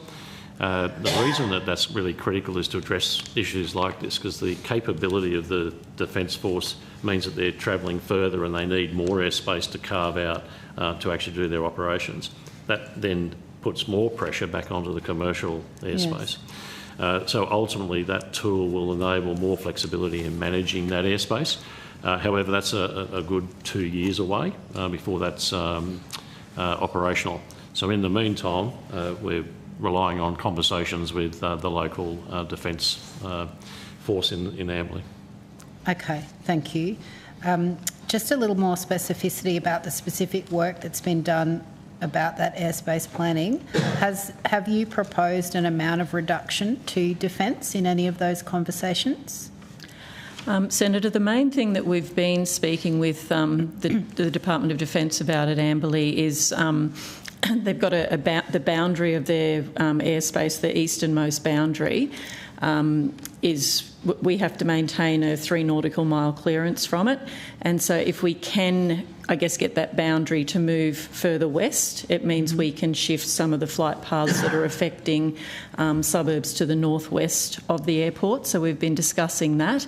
And also there's a flight path that routes through Amberley airspace that we use when we're in that sod props mode. And so we've been working with the Department of Defence around how we can use that during daytime hours when Amberley airspace is active. Okay. And so what are the barriers, if any, to them allowing a bit of flexibility on that 3 nautical mile boundary in the west? I think that would be a question that would need to be put to the Department of Defence, Senator. I'm not aware of what they're telling you. No. Okay. If Amberley were to release airspace for commercial flights, either of those 2 examples that you've just taken me through, or any other possible change or release of airspace, what would be the expected impact on noise reduction for the local community? So, Senator, if we were able to secure daytime access to the flight path that runs through Amberley that we use when we're in that sod props mode, it would make it easier for us to transition into that mode when other conditions allow in daytime hours, when we've got appropriate traffic levels and weather conditions. It would just make the airspace less complicated. And the other thing it would do is that if we could get that easternmost section of their airspace, we could shift some of the flight paths that are quite concentrated over those communities to the northwest of the airport and put those flight paths more over green space, noting we would still need to engage with people in those locations as well, but it would just give us more space to work with in terms of the final design of those flight paths. Okay, so are you able to quantify your hoped for reduction, noise reduction? Not at this stage, Senator, because we don't yet know what it is we'll be able to get access to. Okay, great. And just last question from me, and this one is might involve the departmental bods. What data has been or will be provided to the Department of Infrastructure as part of the department's ongoing performance reporting and monitoring of air services? And as a follow-on, how will the department assess the impact of the noise action plan? I don't know who to direct that one to, I'm sorry. Sure, the department's here. Oh, they're not even here. Senator, that would be a matter for the department. Yeah. Oh, well, could somebody take that on notice on my behalf for the We'll department, take that on please? notice. Thank you. Perhaps, Minister, that might be your job. Thank you. Thanks very much. Thank you, Chair. Thanks for your time. No worries. Are there any further questions? Senator McKenzie. Thank you so much. Hi, Air Services Australia.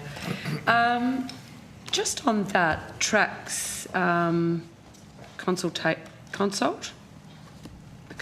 that you've got? Yep.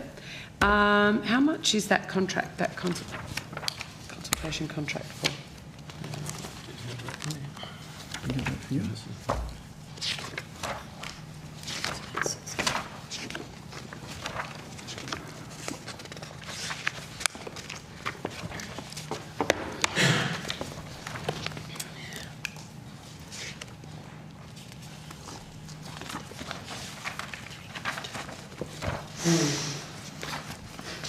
Senator, I'm advised that the contract for the TRACS consultancy is 3.2 million. 3.2, and is that... that covers package 3 and 4. Package 3 and 4. Yeah. And the 3.2 is only for 3 and 4, or is it for 1, 2, 3 and 4? No, they're not doing 1 and 2, they're doing package 3 and 4. Okay, and that's 3.2, right. Just before we start, I've got a whole series of questions of some information out of your annual report, but I just wanted to understand, as part of your executive team, Mr Sharp, and I've got a little org chart here, how many have Qantas Chairman Lounge memberships? None. None. And how many of your board members? I don't know. We'd have to ask the question for the board, but I presume they would have the membership. Okay. But I can take that on notice. How do you manage, how does Air Services Australia manage the potential conflict of interest of board members who hold Chairman Lounge memberships? I would grapple with what the conflict would be. The contract that we have with our customers, being the airlines, is actually basically signed off by the ACCC. Mm-hmm. So there's a negotiation process. It's fully transparent. The airlines put submissions in, and then the ACCC provides a balanced outcome, and that can be no objection, or it could be an objection, and then there's further consultation. But it is signed off through and negotiated through a very opaque or transparent process, I should say, signed off by the ACCC. Okay, so from your perspective, you don't know if any of your board members have... No, Chairman? I don't. I would have to ask the question of the board. Yes, but you assume that. Mr Curran, do you know? You've been around a while. Senator, it's not our first rodeo at this question. Senator, whilst I don't know definitively, I believe that is the case. I can recall declarations in our board packs that deal with such matters, both for Virgin... Okay, so with the declarations... Both Virgin and Qantas, yeah. Yep. So Virgin, and is that the Beyond Lounge? I don't know the name of it, Senator. But it's the fancy one? I believe so, yes.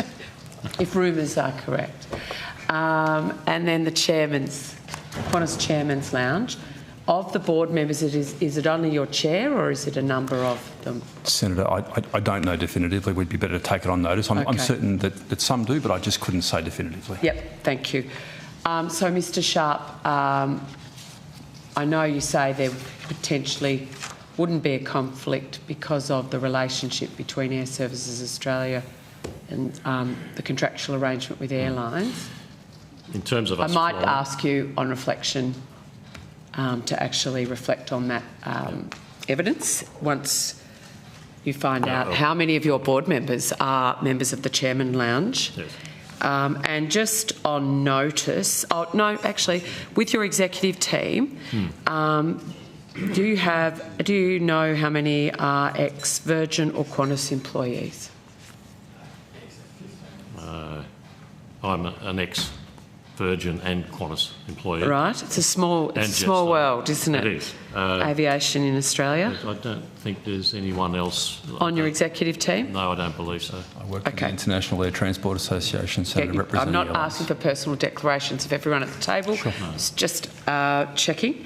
Right.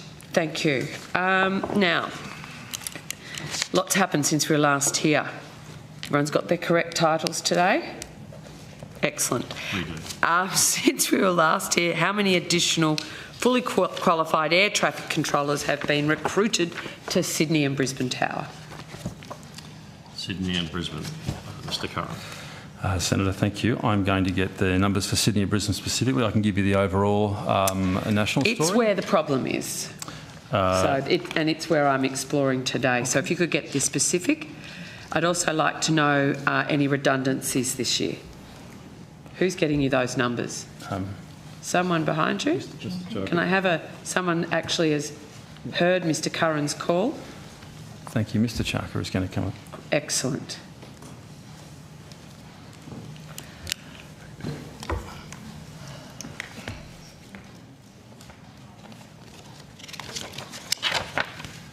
Senator, Craig Charker, Acting Airspace and Network Officer. I don't have to hand the number of people recruited to. I can walk through the actual numbers.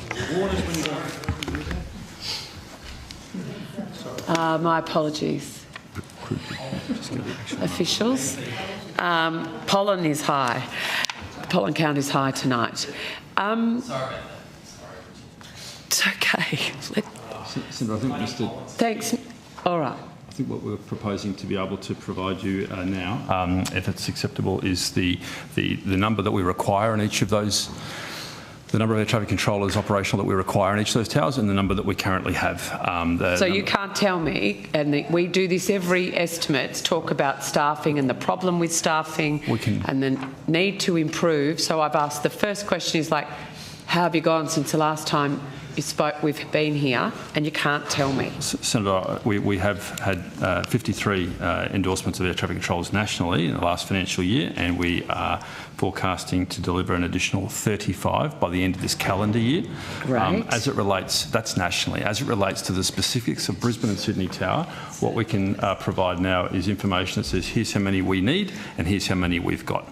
Okay, why don't we do it that way? So, Senator, Sydney Tower requires 39 people in its requirement, and we have a total supply of people of 41 and 38 people available to work on the roster. So the 38 is less people on long service leave, people on extended absences. So sorry, was that Brisbane or Sydney? So that was for Sydney Tower. And what about Brisbane? Brisbane requires 33. We have a total supply of 37 and 29 available.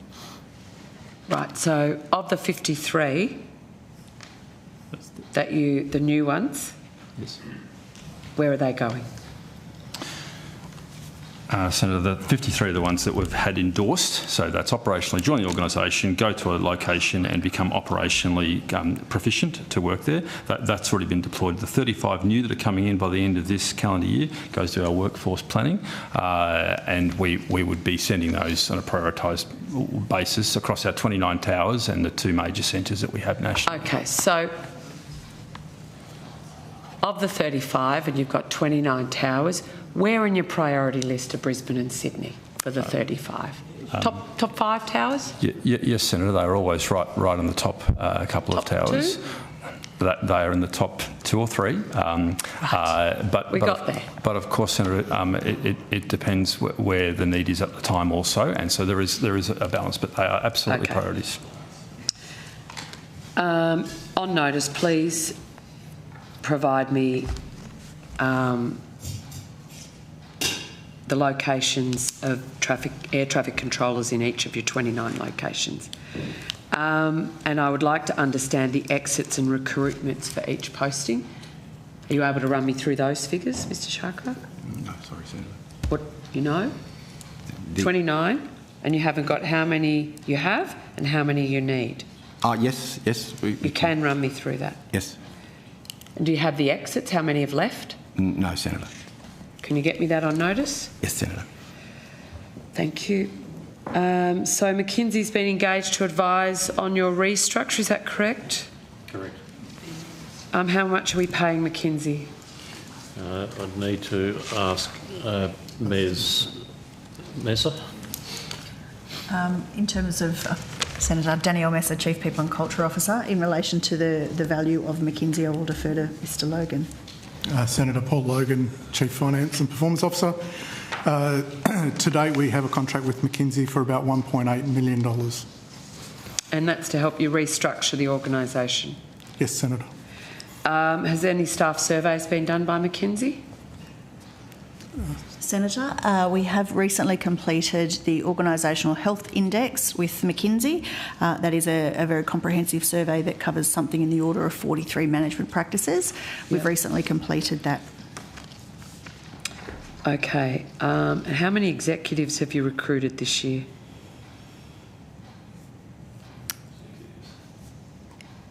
We'd have to take that on notice. Are you talking the leadership team? The definition of the executive can be quite broad, so we have heads of... So if I go to your annual report on page 140, your executive is table 2. You've obviously got highly paid staff, etc. But as I understand it, is your executive team. So how many executives have you employed this year? What page was that again, Senator? 140. 140. And then when I look at your org chart, in your executive structure, you've got 1, 2, 3, 4, 5, 6, 7, 8, 9, 10, 11, 12. 12. So that sounds like the executive leadership team. Okay, so what would your executive look like then? The structure remains the same as when I came in 12 weeks ago. Any change to the executive leadership team would take place once the role is permanently appointed. So senior, just table on notice how many executives you've recruited this year, specifically around your leadership team. Are there any other vacancies in the leadership team other than CEO?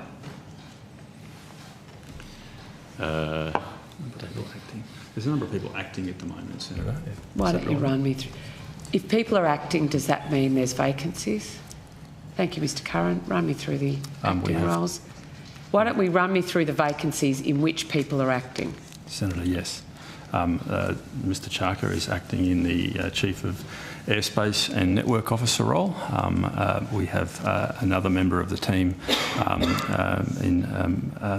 Ms Peterson, who's acting in the Chief of Aerodromes Officer role. Yep. And that's it. That's it. So 2. You've got the CEO and 2 others. And Senator, they are 2 new roles that were created recently to add more management capability into the frontline service delivery. So you've added 2 executive roles to your structure? It's a net increase of 1. Right, okay. Maybe I'll notice a full org chart, just so we can understand who's who in the zoo. Now, Mr Curran, you were appointed Deputy CEO in July, is that correct? That's correct, Senator. So, by my count, there were 9 executives at the end of last year, and the year before that there was 8. Is that correct? But by the end of this year, there'll be 12. So we've got 8, 9, 12. But you're saying it's only an increase of 1. Senator, I was making the observation of the increase of the 2 acting roles were previously undertaken in part by 1 role, and so we've separated that out, and that's now 2 roles. I wasn't making the comment with reference to the previous years. Okay.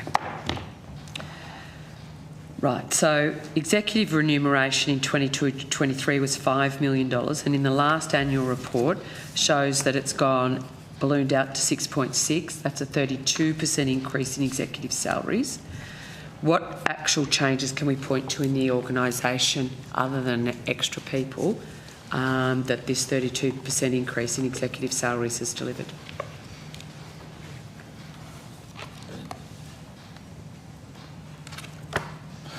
Senator, while Mr Sharp is just referencing the annual report, I think the most important piece we would point to, or one of the most important pieces we'd point to, is the improvement in service performance over the last 6 to 8 months.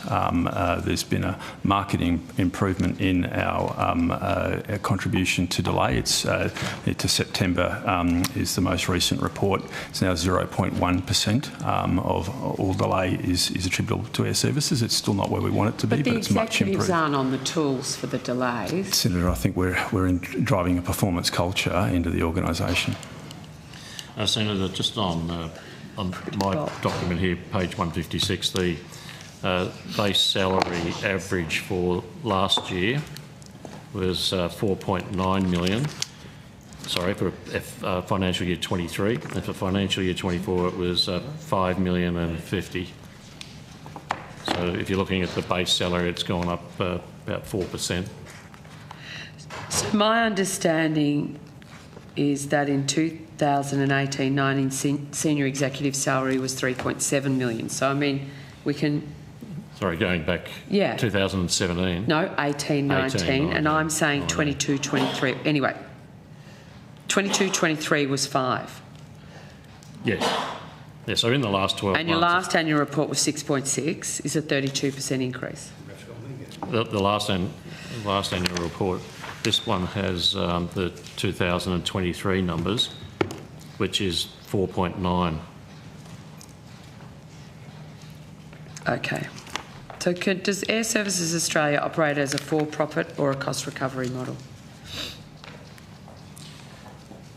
There's a base of assets that are utilised to provide the services to the airlines. That includes the air traffic control assets as well as the fire brigade assets. That is has a capital return that's included on it. That's negotiated with the airports and reviewed by the ACCC.